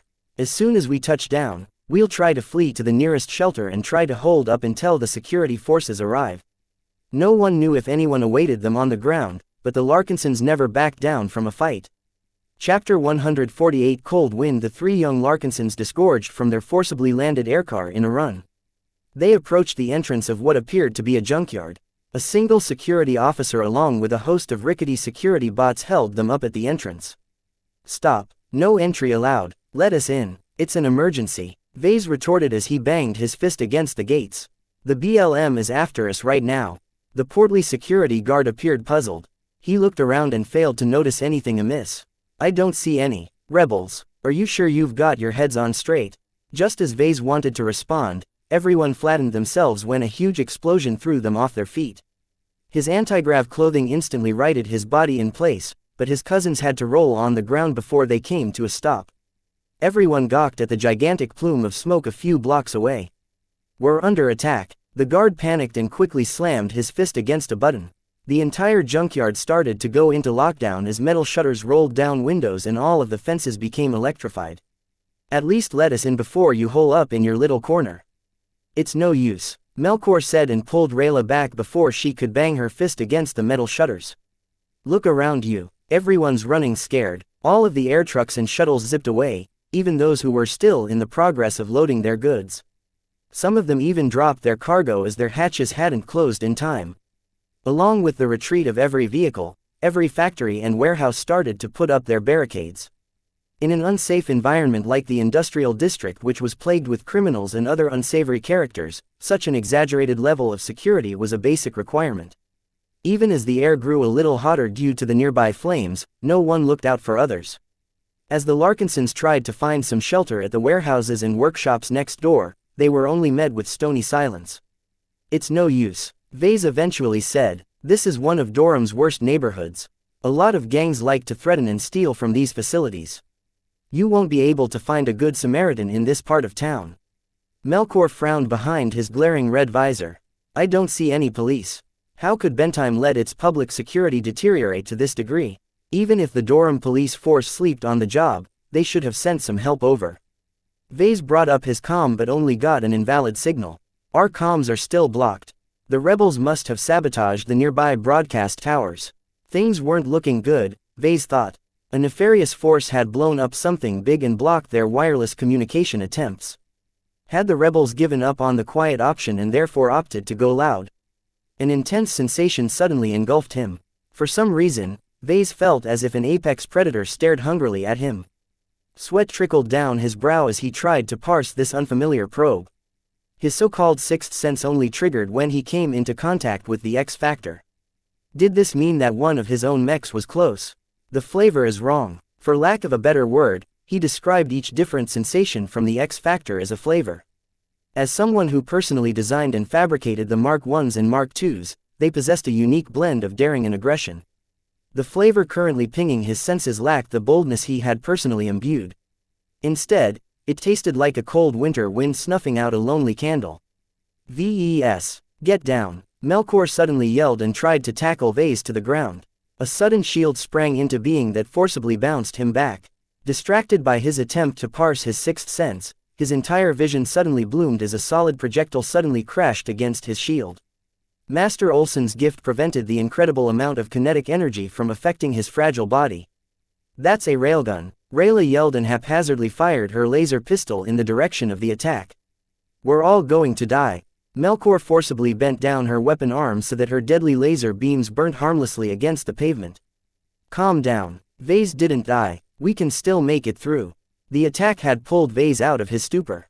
He finally realized that his sixth sense hadn't picked up a mech, but rather an assassin. His heart beat loudly inside his chest as he belatedly learned he just escaped death. He quickly looked at his comm and had a scare. His shield generator just lost 9% of its charge. "Screw it," he swore, and pointed at the barricaded warehouse they were currently standing in front of.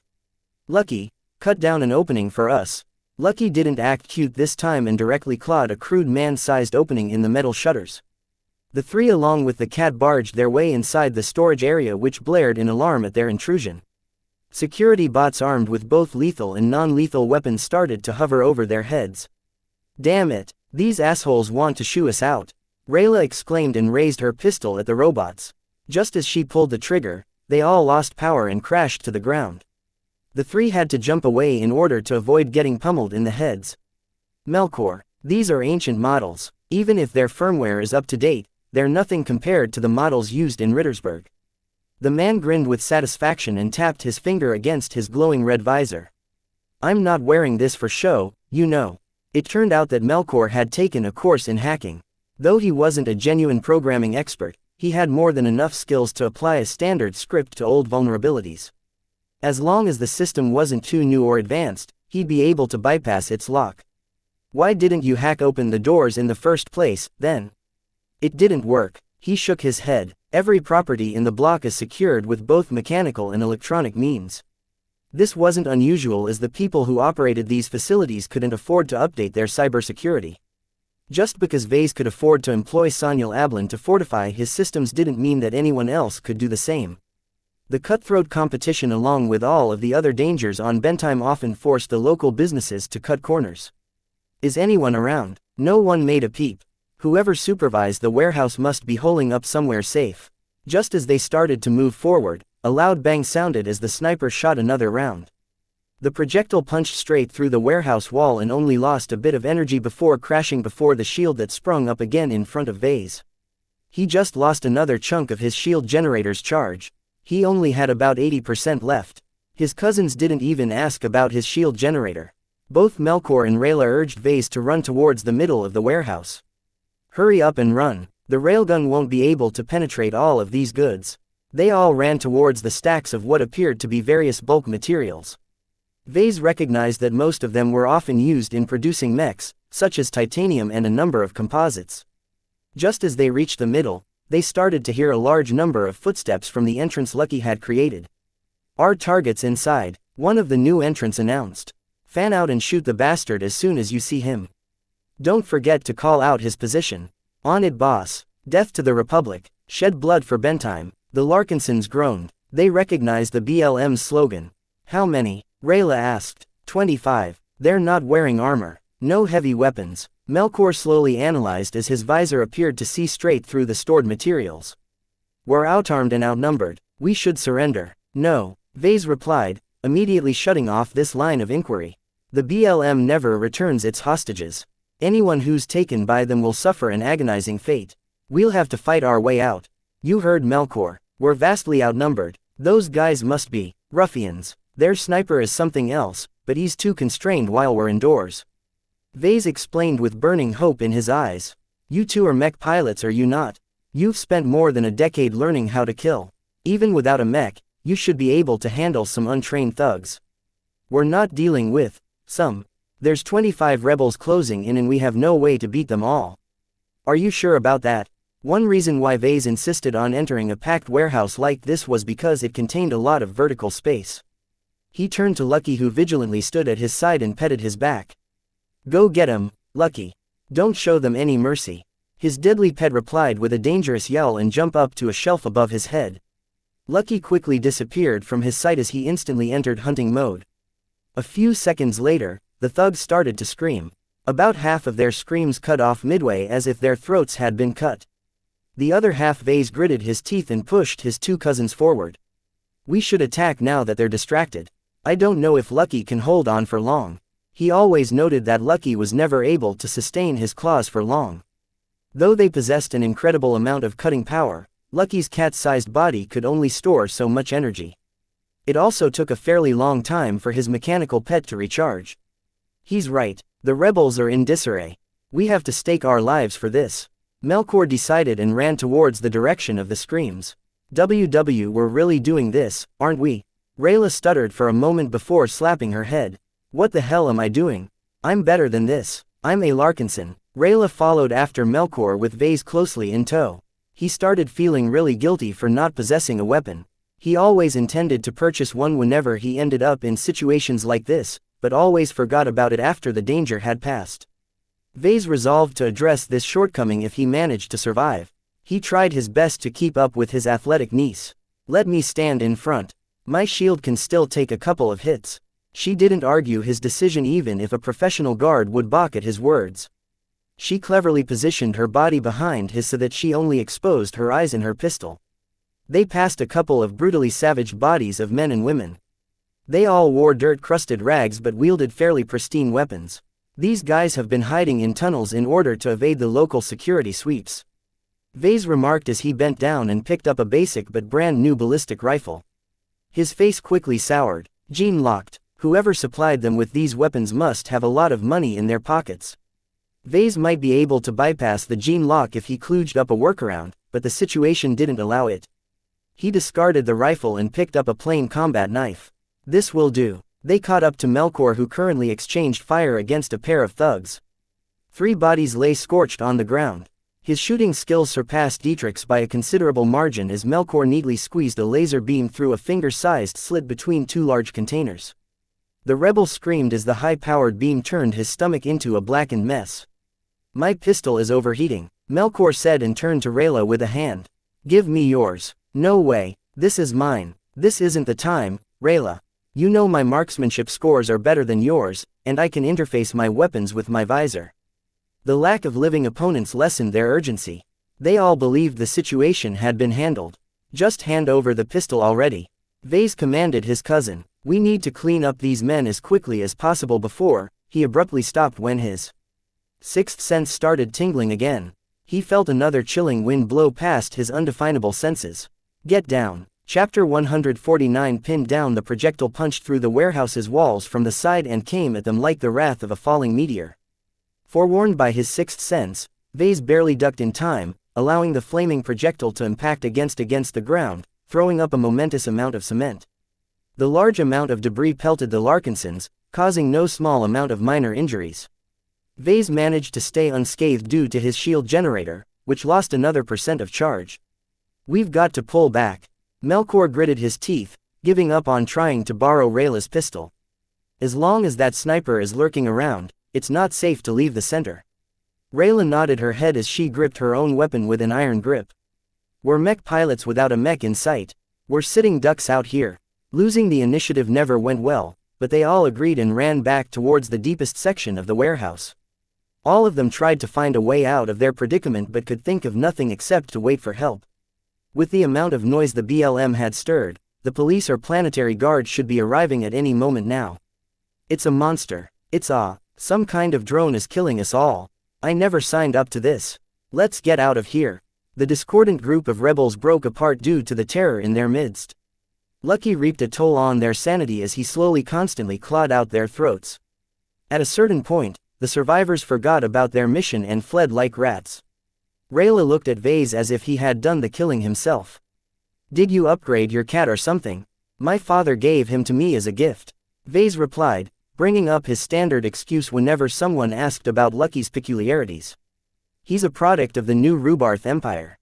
Everything that came from a first-rate superstate might as well be magic." The yokels out in the galactic rim had no cognition of the level of technology employed by most powerful human states. Vase found it to be a convenient prop whenever he had to misdirect the origin of his system's rewards. "Are you sure you're comfortable with keeping a mechanical pet by your side? They're getting out of vogue because they're prone to hacking."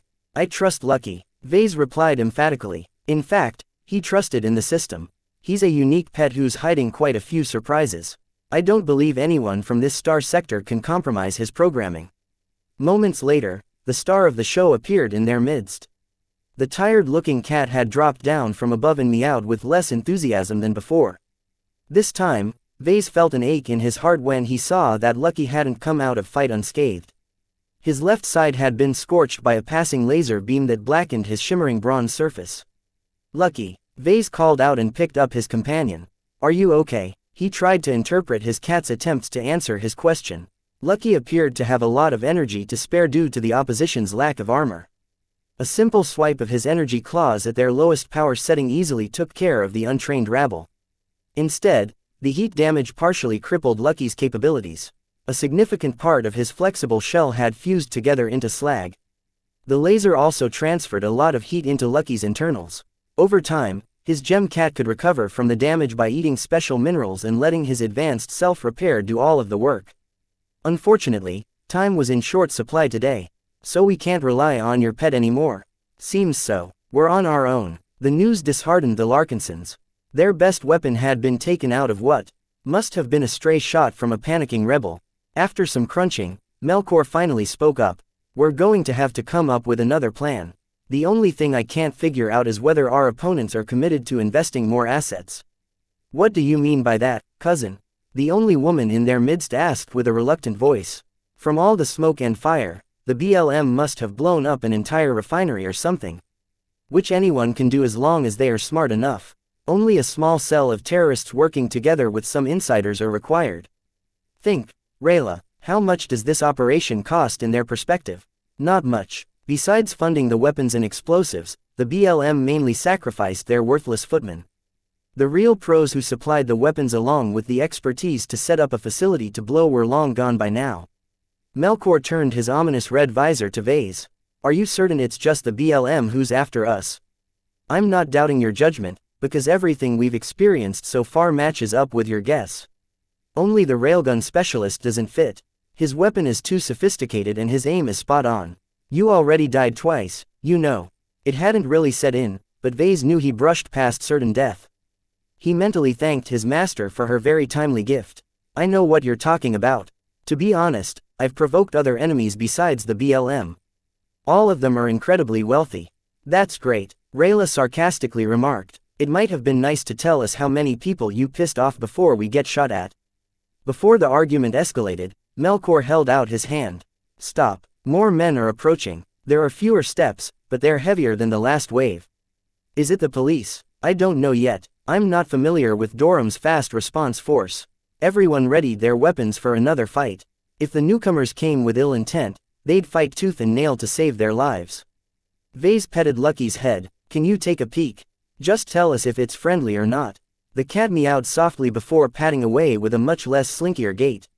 While Lucky scouted out the approaching group, Vase looked around the warehouse and tried to spot anything that might help in turning the tables.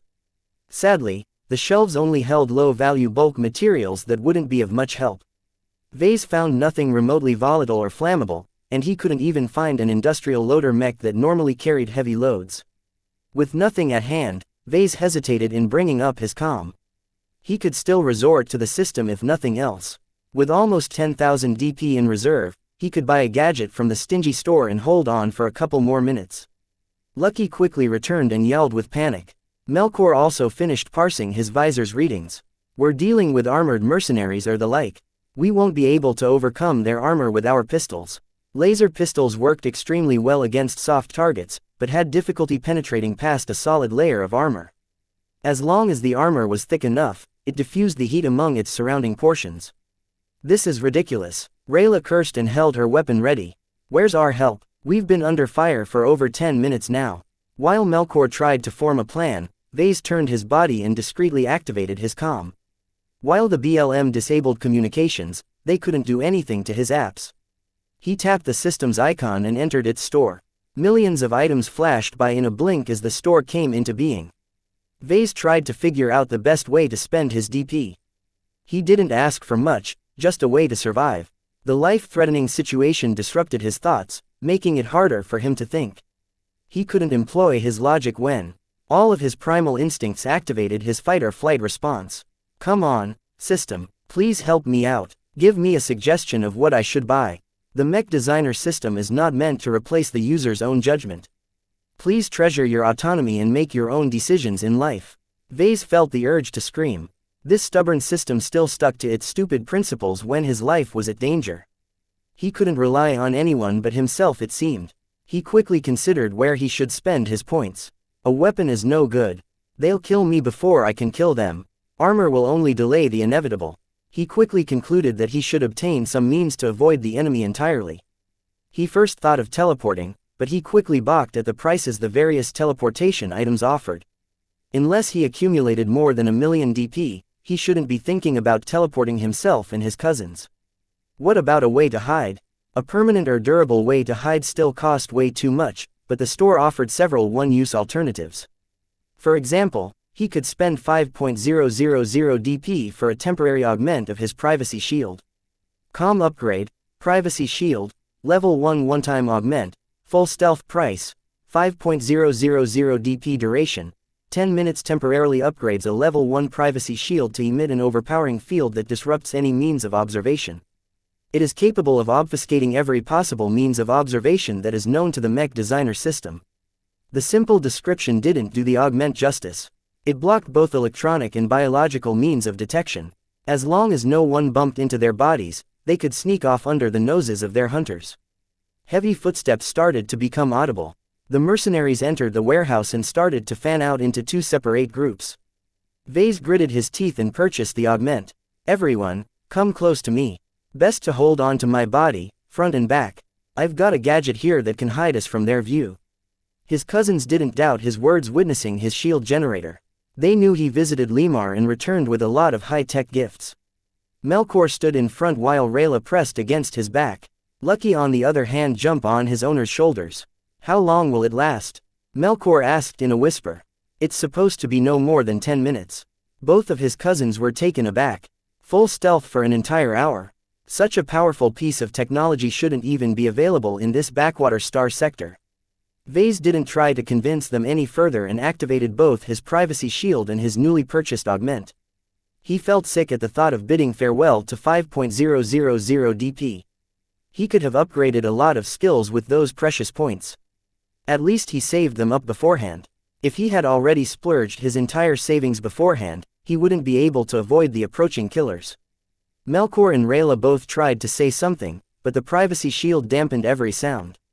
They could still see each other, but those outside the bubble would see nothing but empty space. Seeing that they couldn't talk, Melkor tugged Vase into moving away from their current hideout. They had started moving just in time, as 10 seconds later a grenade landed where they had just been standing. The strange metal cylinder exploded in a white-hot glow of plasma that instantly scorched the fleeing Larkinsons with a flash of excruciating heat. It was a good thing the privacy shield dampened all of their sounds, because everyone except Vase released a cry. Rayla had it worst as she stood behind Vase. Her skin started to well up in red as they desperately fled the scene before the mercs decided to throw some more grenades. In their frantic flight, they almost managed to collide with a squad of professional-looking mercenaries. They quickly pushed to the side and let the menacing squad trudge forward with their deadly rifles aimed at various angles. Even as they stood mere meters away, the Larkinsons hadn't been spotted by the mercs. Vase released a breath. The system hadn't swindled him. The one-time augment worked like a charm. With little more than 8 minutes left to go, they quickly resumed their awkward run. No one knew how long they had to hold out, but anywhere was better than here. Chapter 150 Man against Machine. Using the souped-up privacy shield, they exited the warehouse through the hole Lucky had cut at the beginning. They left the heavily armed mercs behind as they spread out and tried to track their targets down. From their cussing and swearing, they hadn't expected Vase and his cousins to disappear in thin air. During their clumsy flight to somewhere safe, Vase felt a chilling wind brush past his sixth sense. Every time, the feeling went away, but it still frightened him to no end. Could the sniper use his own senses to suss their bodies? The wind suddenly spiked. The streets suddenly boomed as a railgun projectile rocketed towards their previous location. The entire pavement cratered as the solid slug delivered an incredible amount of kinetic energy. Anyone hit by it directly would have no chance of survival. The Larkinsons quickly dashed away. Vase remembered the description of the stealth augment. Its open-ended description didn't explicitly say that the temporary upgrade could block someone's metaphysical senses. Vase always suspected the reason why the system steered him into studying the X Factor was because it didn't have much of a clue how it worked as well. It might be one of the reasons why the skill tree excluded any mention of the X Factor. Even if others figured out some clues, no one had laid down a systemic path to understanding this nebulous field of study. In fact, the skill tree actually lacked a couple of other skills that should have been there. Vase had noted that some of the more advanced specialties pioneered by many famous masters hadn't been included. For now, he urged the group to continue running past some blocks. Melkor appeared to guide them all towards a security checkpoint of some sorts. The small one-story structure usually staffed by a handful of police officers. Now, they only saw death and ruin. The place had been torn up with bullet and scorch marks. The bodies of the fallen police officers were left behind like discarded trash. Vase looked down on his comm. They only had 4 minutes left before the stealth augment ran its course. After looking around, he spotted something interesting. Right across the street, a massive storage area took up an entire block. It must have been the place where larger shuttles and transports deposited heavy containers before ground-based transports picked them up and delivered them to their final destinations. He ignored the large stacks of containers and instead turned his gaze towards the half-dozen industrial loader mechs standing off to the side. Their operators probably parked them to the side once the alarms went off before running away to safety. "Look over there," he said, but quickly remembered that the stealth field dampened his voice.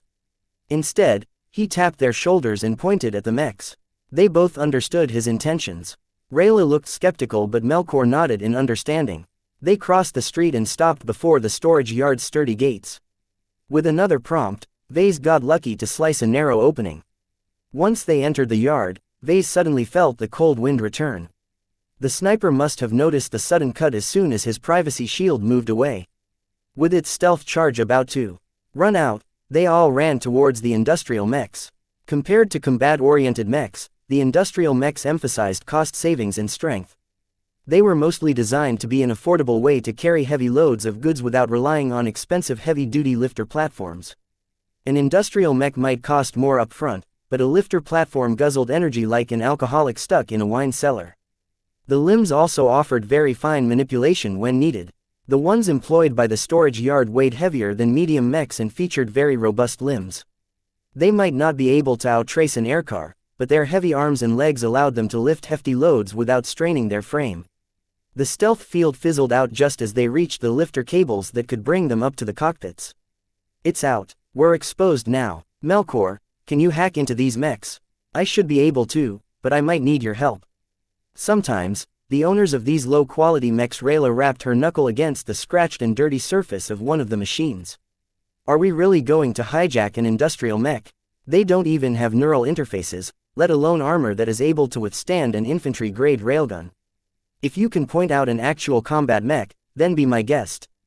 That quickly shut her up. Melkor quickly put his foot down on a step, which promptly zipped up the cable until he reached the cockpit. The step then climbed down, allowing Vase to follow after his older cousin. For now, it appeared the sniper hadn't caught up to them yet. Vase quickly squeezed inside the narrow cockpit and analyzed his surroundings.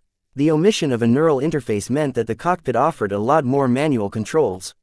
He didn't bother figuring out what they did and instead tried to find out how to force the mech online. After some fiddling, Melkor spoke out. I've cracked the digital codes, but the mech isn't turning on. The owners of the mech must have installed some kind of hardware lock. Vase took over at that point. He swept the consoles until he found a plain mechanical lock underneath the main screen. Using an old-fashioned lock and key was a fairly easy way to secure an industrial mech.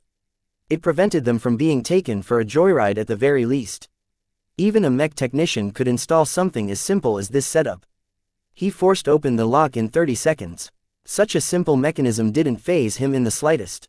As the mech started booting up, the two Larkinsons descended using the same stepper cable. Rayla, take this mech and stand guard for us. On it, the woman zipped up the cable and entered the booting mech. You better get inside your own mechs before they catch up. The hatch in front of the torso quickly closed up. It gave her a measure of safety against a railgun attack, though Vase doubted its worthless armor could withstand such a strike. They're already on their way. Melkor grimly replied as Vase and him climbed inside the cockpit of another mech. We won't have time to unlock a third mech, so get yourself comfortable, Vase. Even if he could, Vase had no doubt he'd probably trip his mech. Even industrial mechs needed a fair amount of training before anyone could pilot them proficiently. An untrained Norm like him had no business trying to turn one into a hazard. After they both disabled the various locks, they settled in as best they could in the cramped space. Vase had to squeeze to the side in order to provide Melkor enough room to operate the industrial mech. The screens showed various settings that Melkor efficiently tweaked to his liking. Once he finished his modifying its settings, the lumbering mech finally started to move. Rayla had already turned her mech towards the incoming enemies. The same mercenaries who tried to corner them in the warehouse had tracked them down to the storage yard. A large number of hard-faced thugs armed with rifles and pistols followed after the heavily armed mercs. Look at that mech, it's moving. They're inside, shoot the rust buckets. While the mercs slinked off to the sides, the thugs simply dove to the nearest cover and started to shoot their guns at the industrial mechs. Most of their weapons simply plinked or seared the surface of their mechs. Vase gripped arm handle of the cockpit seat. The amount of weapons arrayed against them could chew up an entire crowd of people. Yet nothing happened other than scratching their mech. Even if their borrowed machines didn't incorporate any exotics in their armor, they still came out largely unscathed. The Larkinsons finally fought back. The mob of separatists started to grow apprehensive as the two hijacked mechs moved close. Rayla's mech adopted a strange gait that pushed her mech past its maximum speed. Only a truly skilled pilot could manipulate their mech's limbs in this fashion. Though it also strained the machine, it wasn't like they owned it in the first place. As Rayla closed in, Melkor hung back with his own mech and grabbed a nearby crate of goods. His mech threw the crate at the shooting mob. Somehow, the crate landed in the very middle of the crowd, splattering 4 people instantly. Rayla's mech almost tripped due to her shock, but she recovered quickly and reached the closest concentration of men. Her mech grabbed a nearby pipe from a whole stack of them and started wielding it like a blunted spear. Even as Melkor continued to throw all kinds of junk at the frightened mob, Rayla bashed her closest assailants into broken wrecks. Her mech wielded the pipe like a lumbering oaf. Even if she couldn't wield the weapon as fast as she liked, she still reaped a horrible toll due to the incredible power behind each swing. A railgun suddenly fired at her. Vase had no warning this time, as the sniper hadn't aimed at the mech he held up. The railgun burrowed straight through Rayla's mech, boring a small but nasty hole through its torso. The projectile narrowly missed the cockpit due to her amazing reflexes. The single hit slowed down her mech by 20%. "We've got to take care of that sneaky shooter," she yelled as her mech practically went berserk. Her machine moved like a drunken fatty as she employed her piloting skill to the utmost in an attempt to make it harder for the sniper to hit her cockpit. Her dented pipe battered a lot of rebels to death. Their morale and enthusiasm started to waver. The sniper shot her mech again, this time pummeling its leg. The mech lost most of its meager nimbleness as the mech had been forced to its knees. Its damaged leg couldn't handle much weight. "We're getting chipped to death. How long do we have to wait? Help should be coming at any moment," Vase remarked as he looked at the time. "Even if the rest of Bentheim is in flames, they should still send out a squad of mechs by now." Melkor's cockpit started to beep out an alarm. A squad of mercenaries sneaked up to their rear and launched about a dozen plasma grenades at his mech's vulnerable rear. The industrial mech could never dodge in time to avoid getting burned. His mech started to turn its torso while whipping out its arm holding a crate of minerals. Half of the grenades hit the arm or crate, causing it to be engulfed in several balls of fury that crippled the entire limb. The remaining grenades either missed the mech or pelted its torso. Melkor's mech hitched up as its power lines received a lot of disruptions. The mercenaries started to poke out of their cover and fired at the holes created by the grenades. Their powerful weapons were capable of dealing significant damage to the industrial mech's internals. Melkor turned his mech away from the incoming fire as best he could, but the mercs had cleverly encircled them in order to negate such a move. The industrial mechs fared poorly against the infantry, dismantling them piece by piece. A fire broke out in the lower torso of Rayla's mech, while Melkor's hijacked mech showed diminishing power as the incoming fire pummeled its internals into junk. Just as they started to lose hope, a trio of mechs suddenly landed in their midst. Both the mercs and the surviving mob lost their footing as their landing threw off minor shockwaves. All of the aerial mechs that landed sported the black and blue checkered pattern of the Bentheim Planetary Guard. The mechs were kitted out with a shield and a specialized fluid projector that looked like a flamethrower. "Put down your weapons now," a guard mech boomed out. "This fight ends here." Everyone on foot tried to run. As if expecting this response, the guard mech fanned out in 3 directions and activated their fluid projectors. A disgusting-looking slime shot out of their nozzles and engulfed the fleeing men. 2 of the guard mechs continued to engulf every fleeing combatant. Even if they had a head start, they could never outpace a building-sized combat mech. The final mech didn't chase after the rats but instead walked towards Rayla's half-burning mech. Her projector ejected a fire suppressant that stopped the flames. It then turned to Melkor's mech. "I'm sorry about the late response. I hope you're not too banged up." Melinda, the Larkinsons finally put down their guard. Their own cousin arrived to save the day. With her mech standing guard, the sniper probably wouldn't have the opportunity to shoot again. "Better late than never. Thank you for saving us,"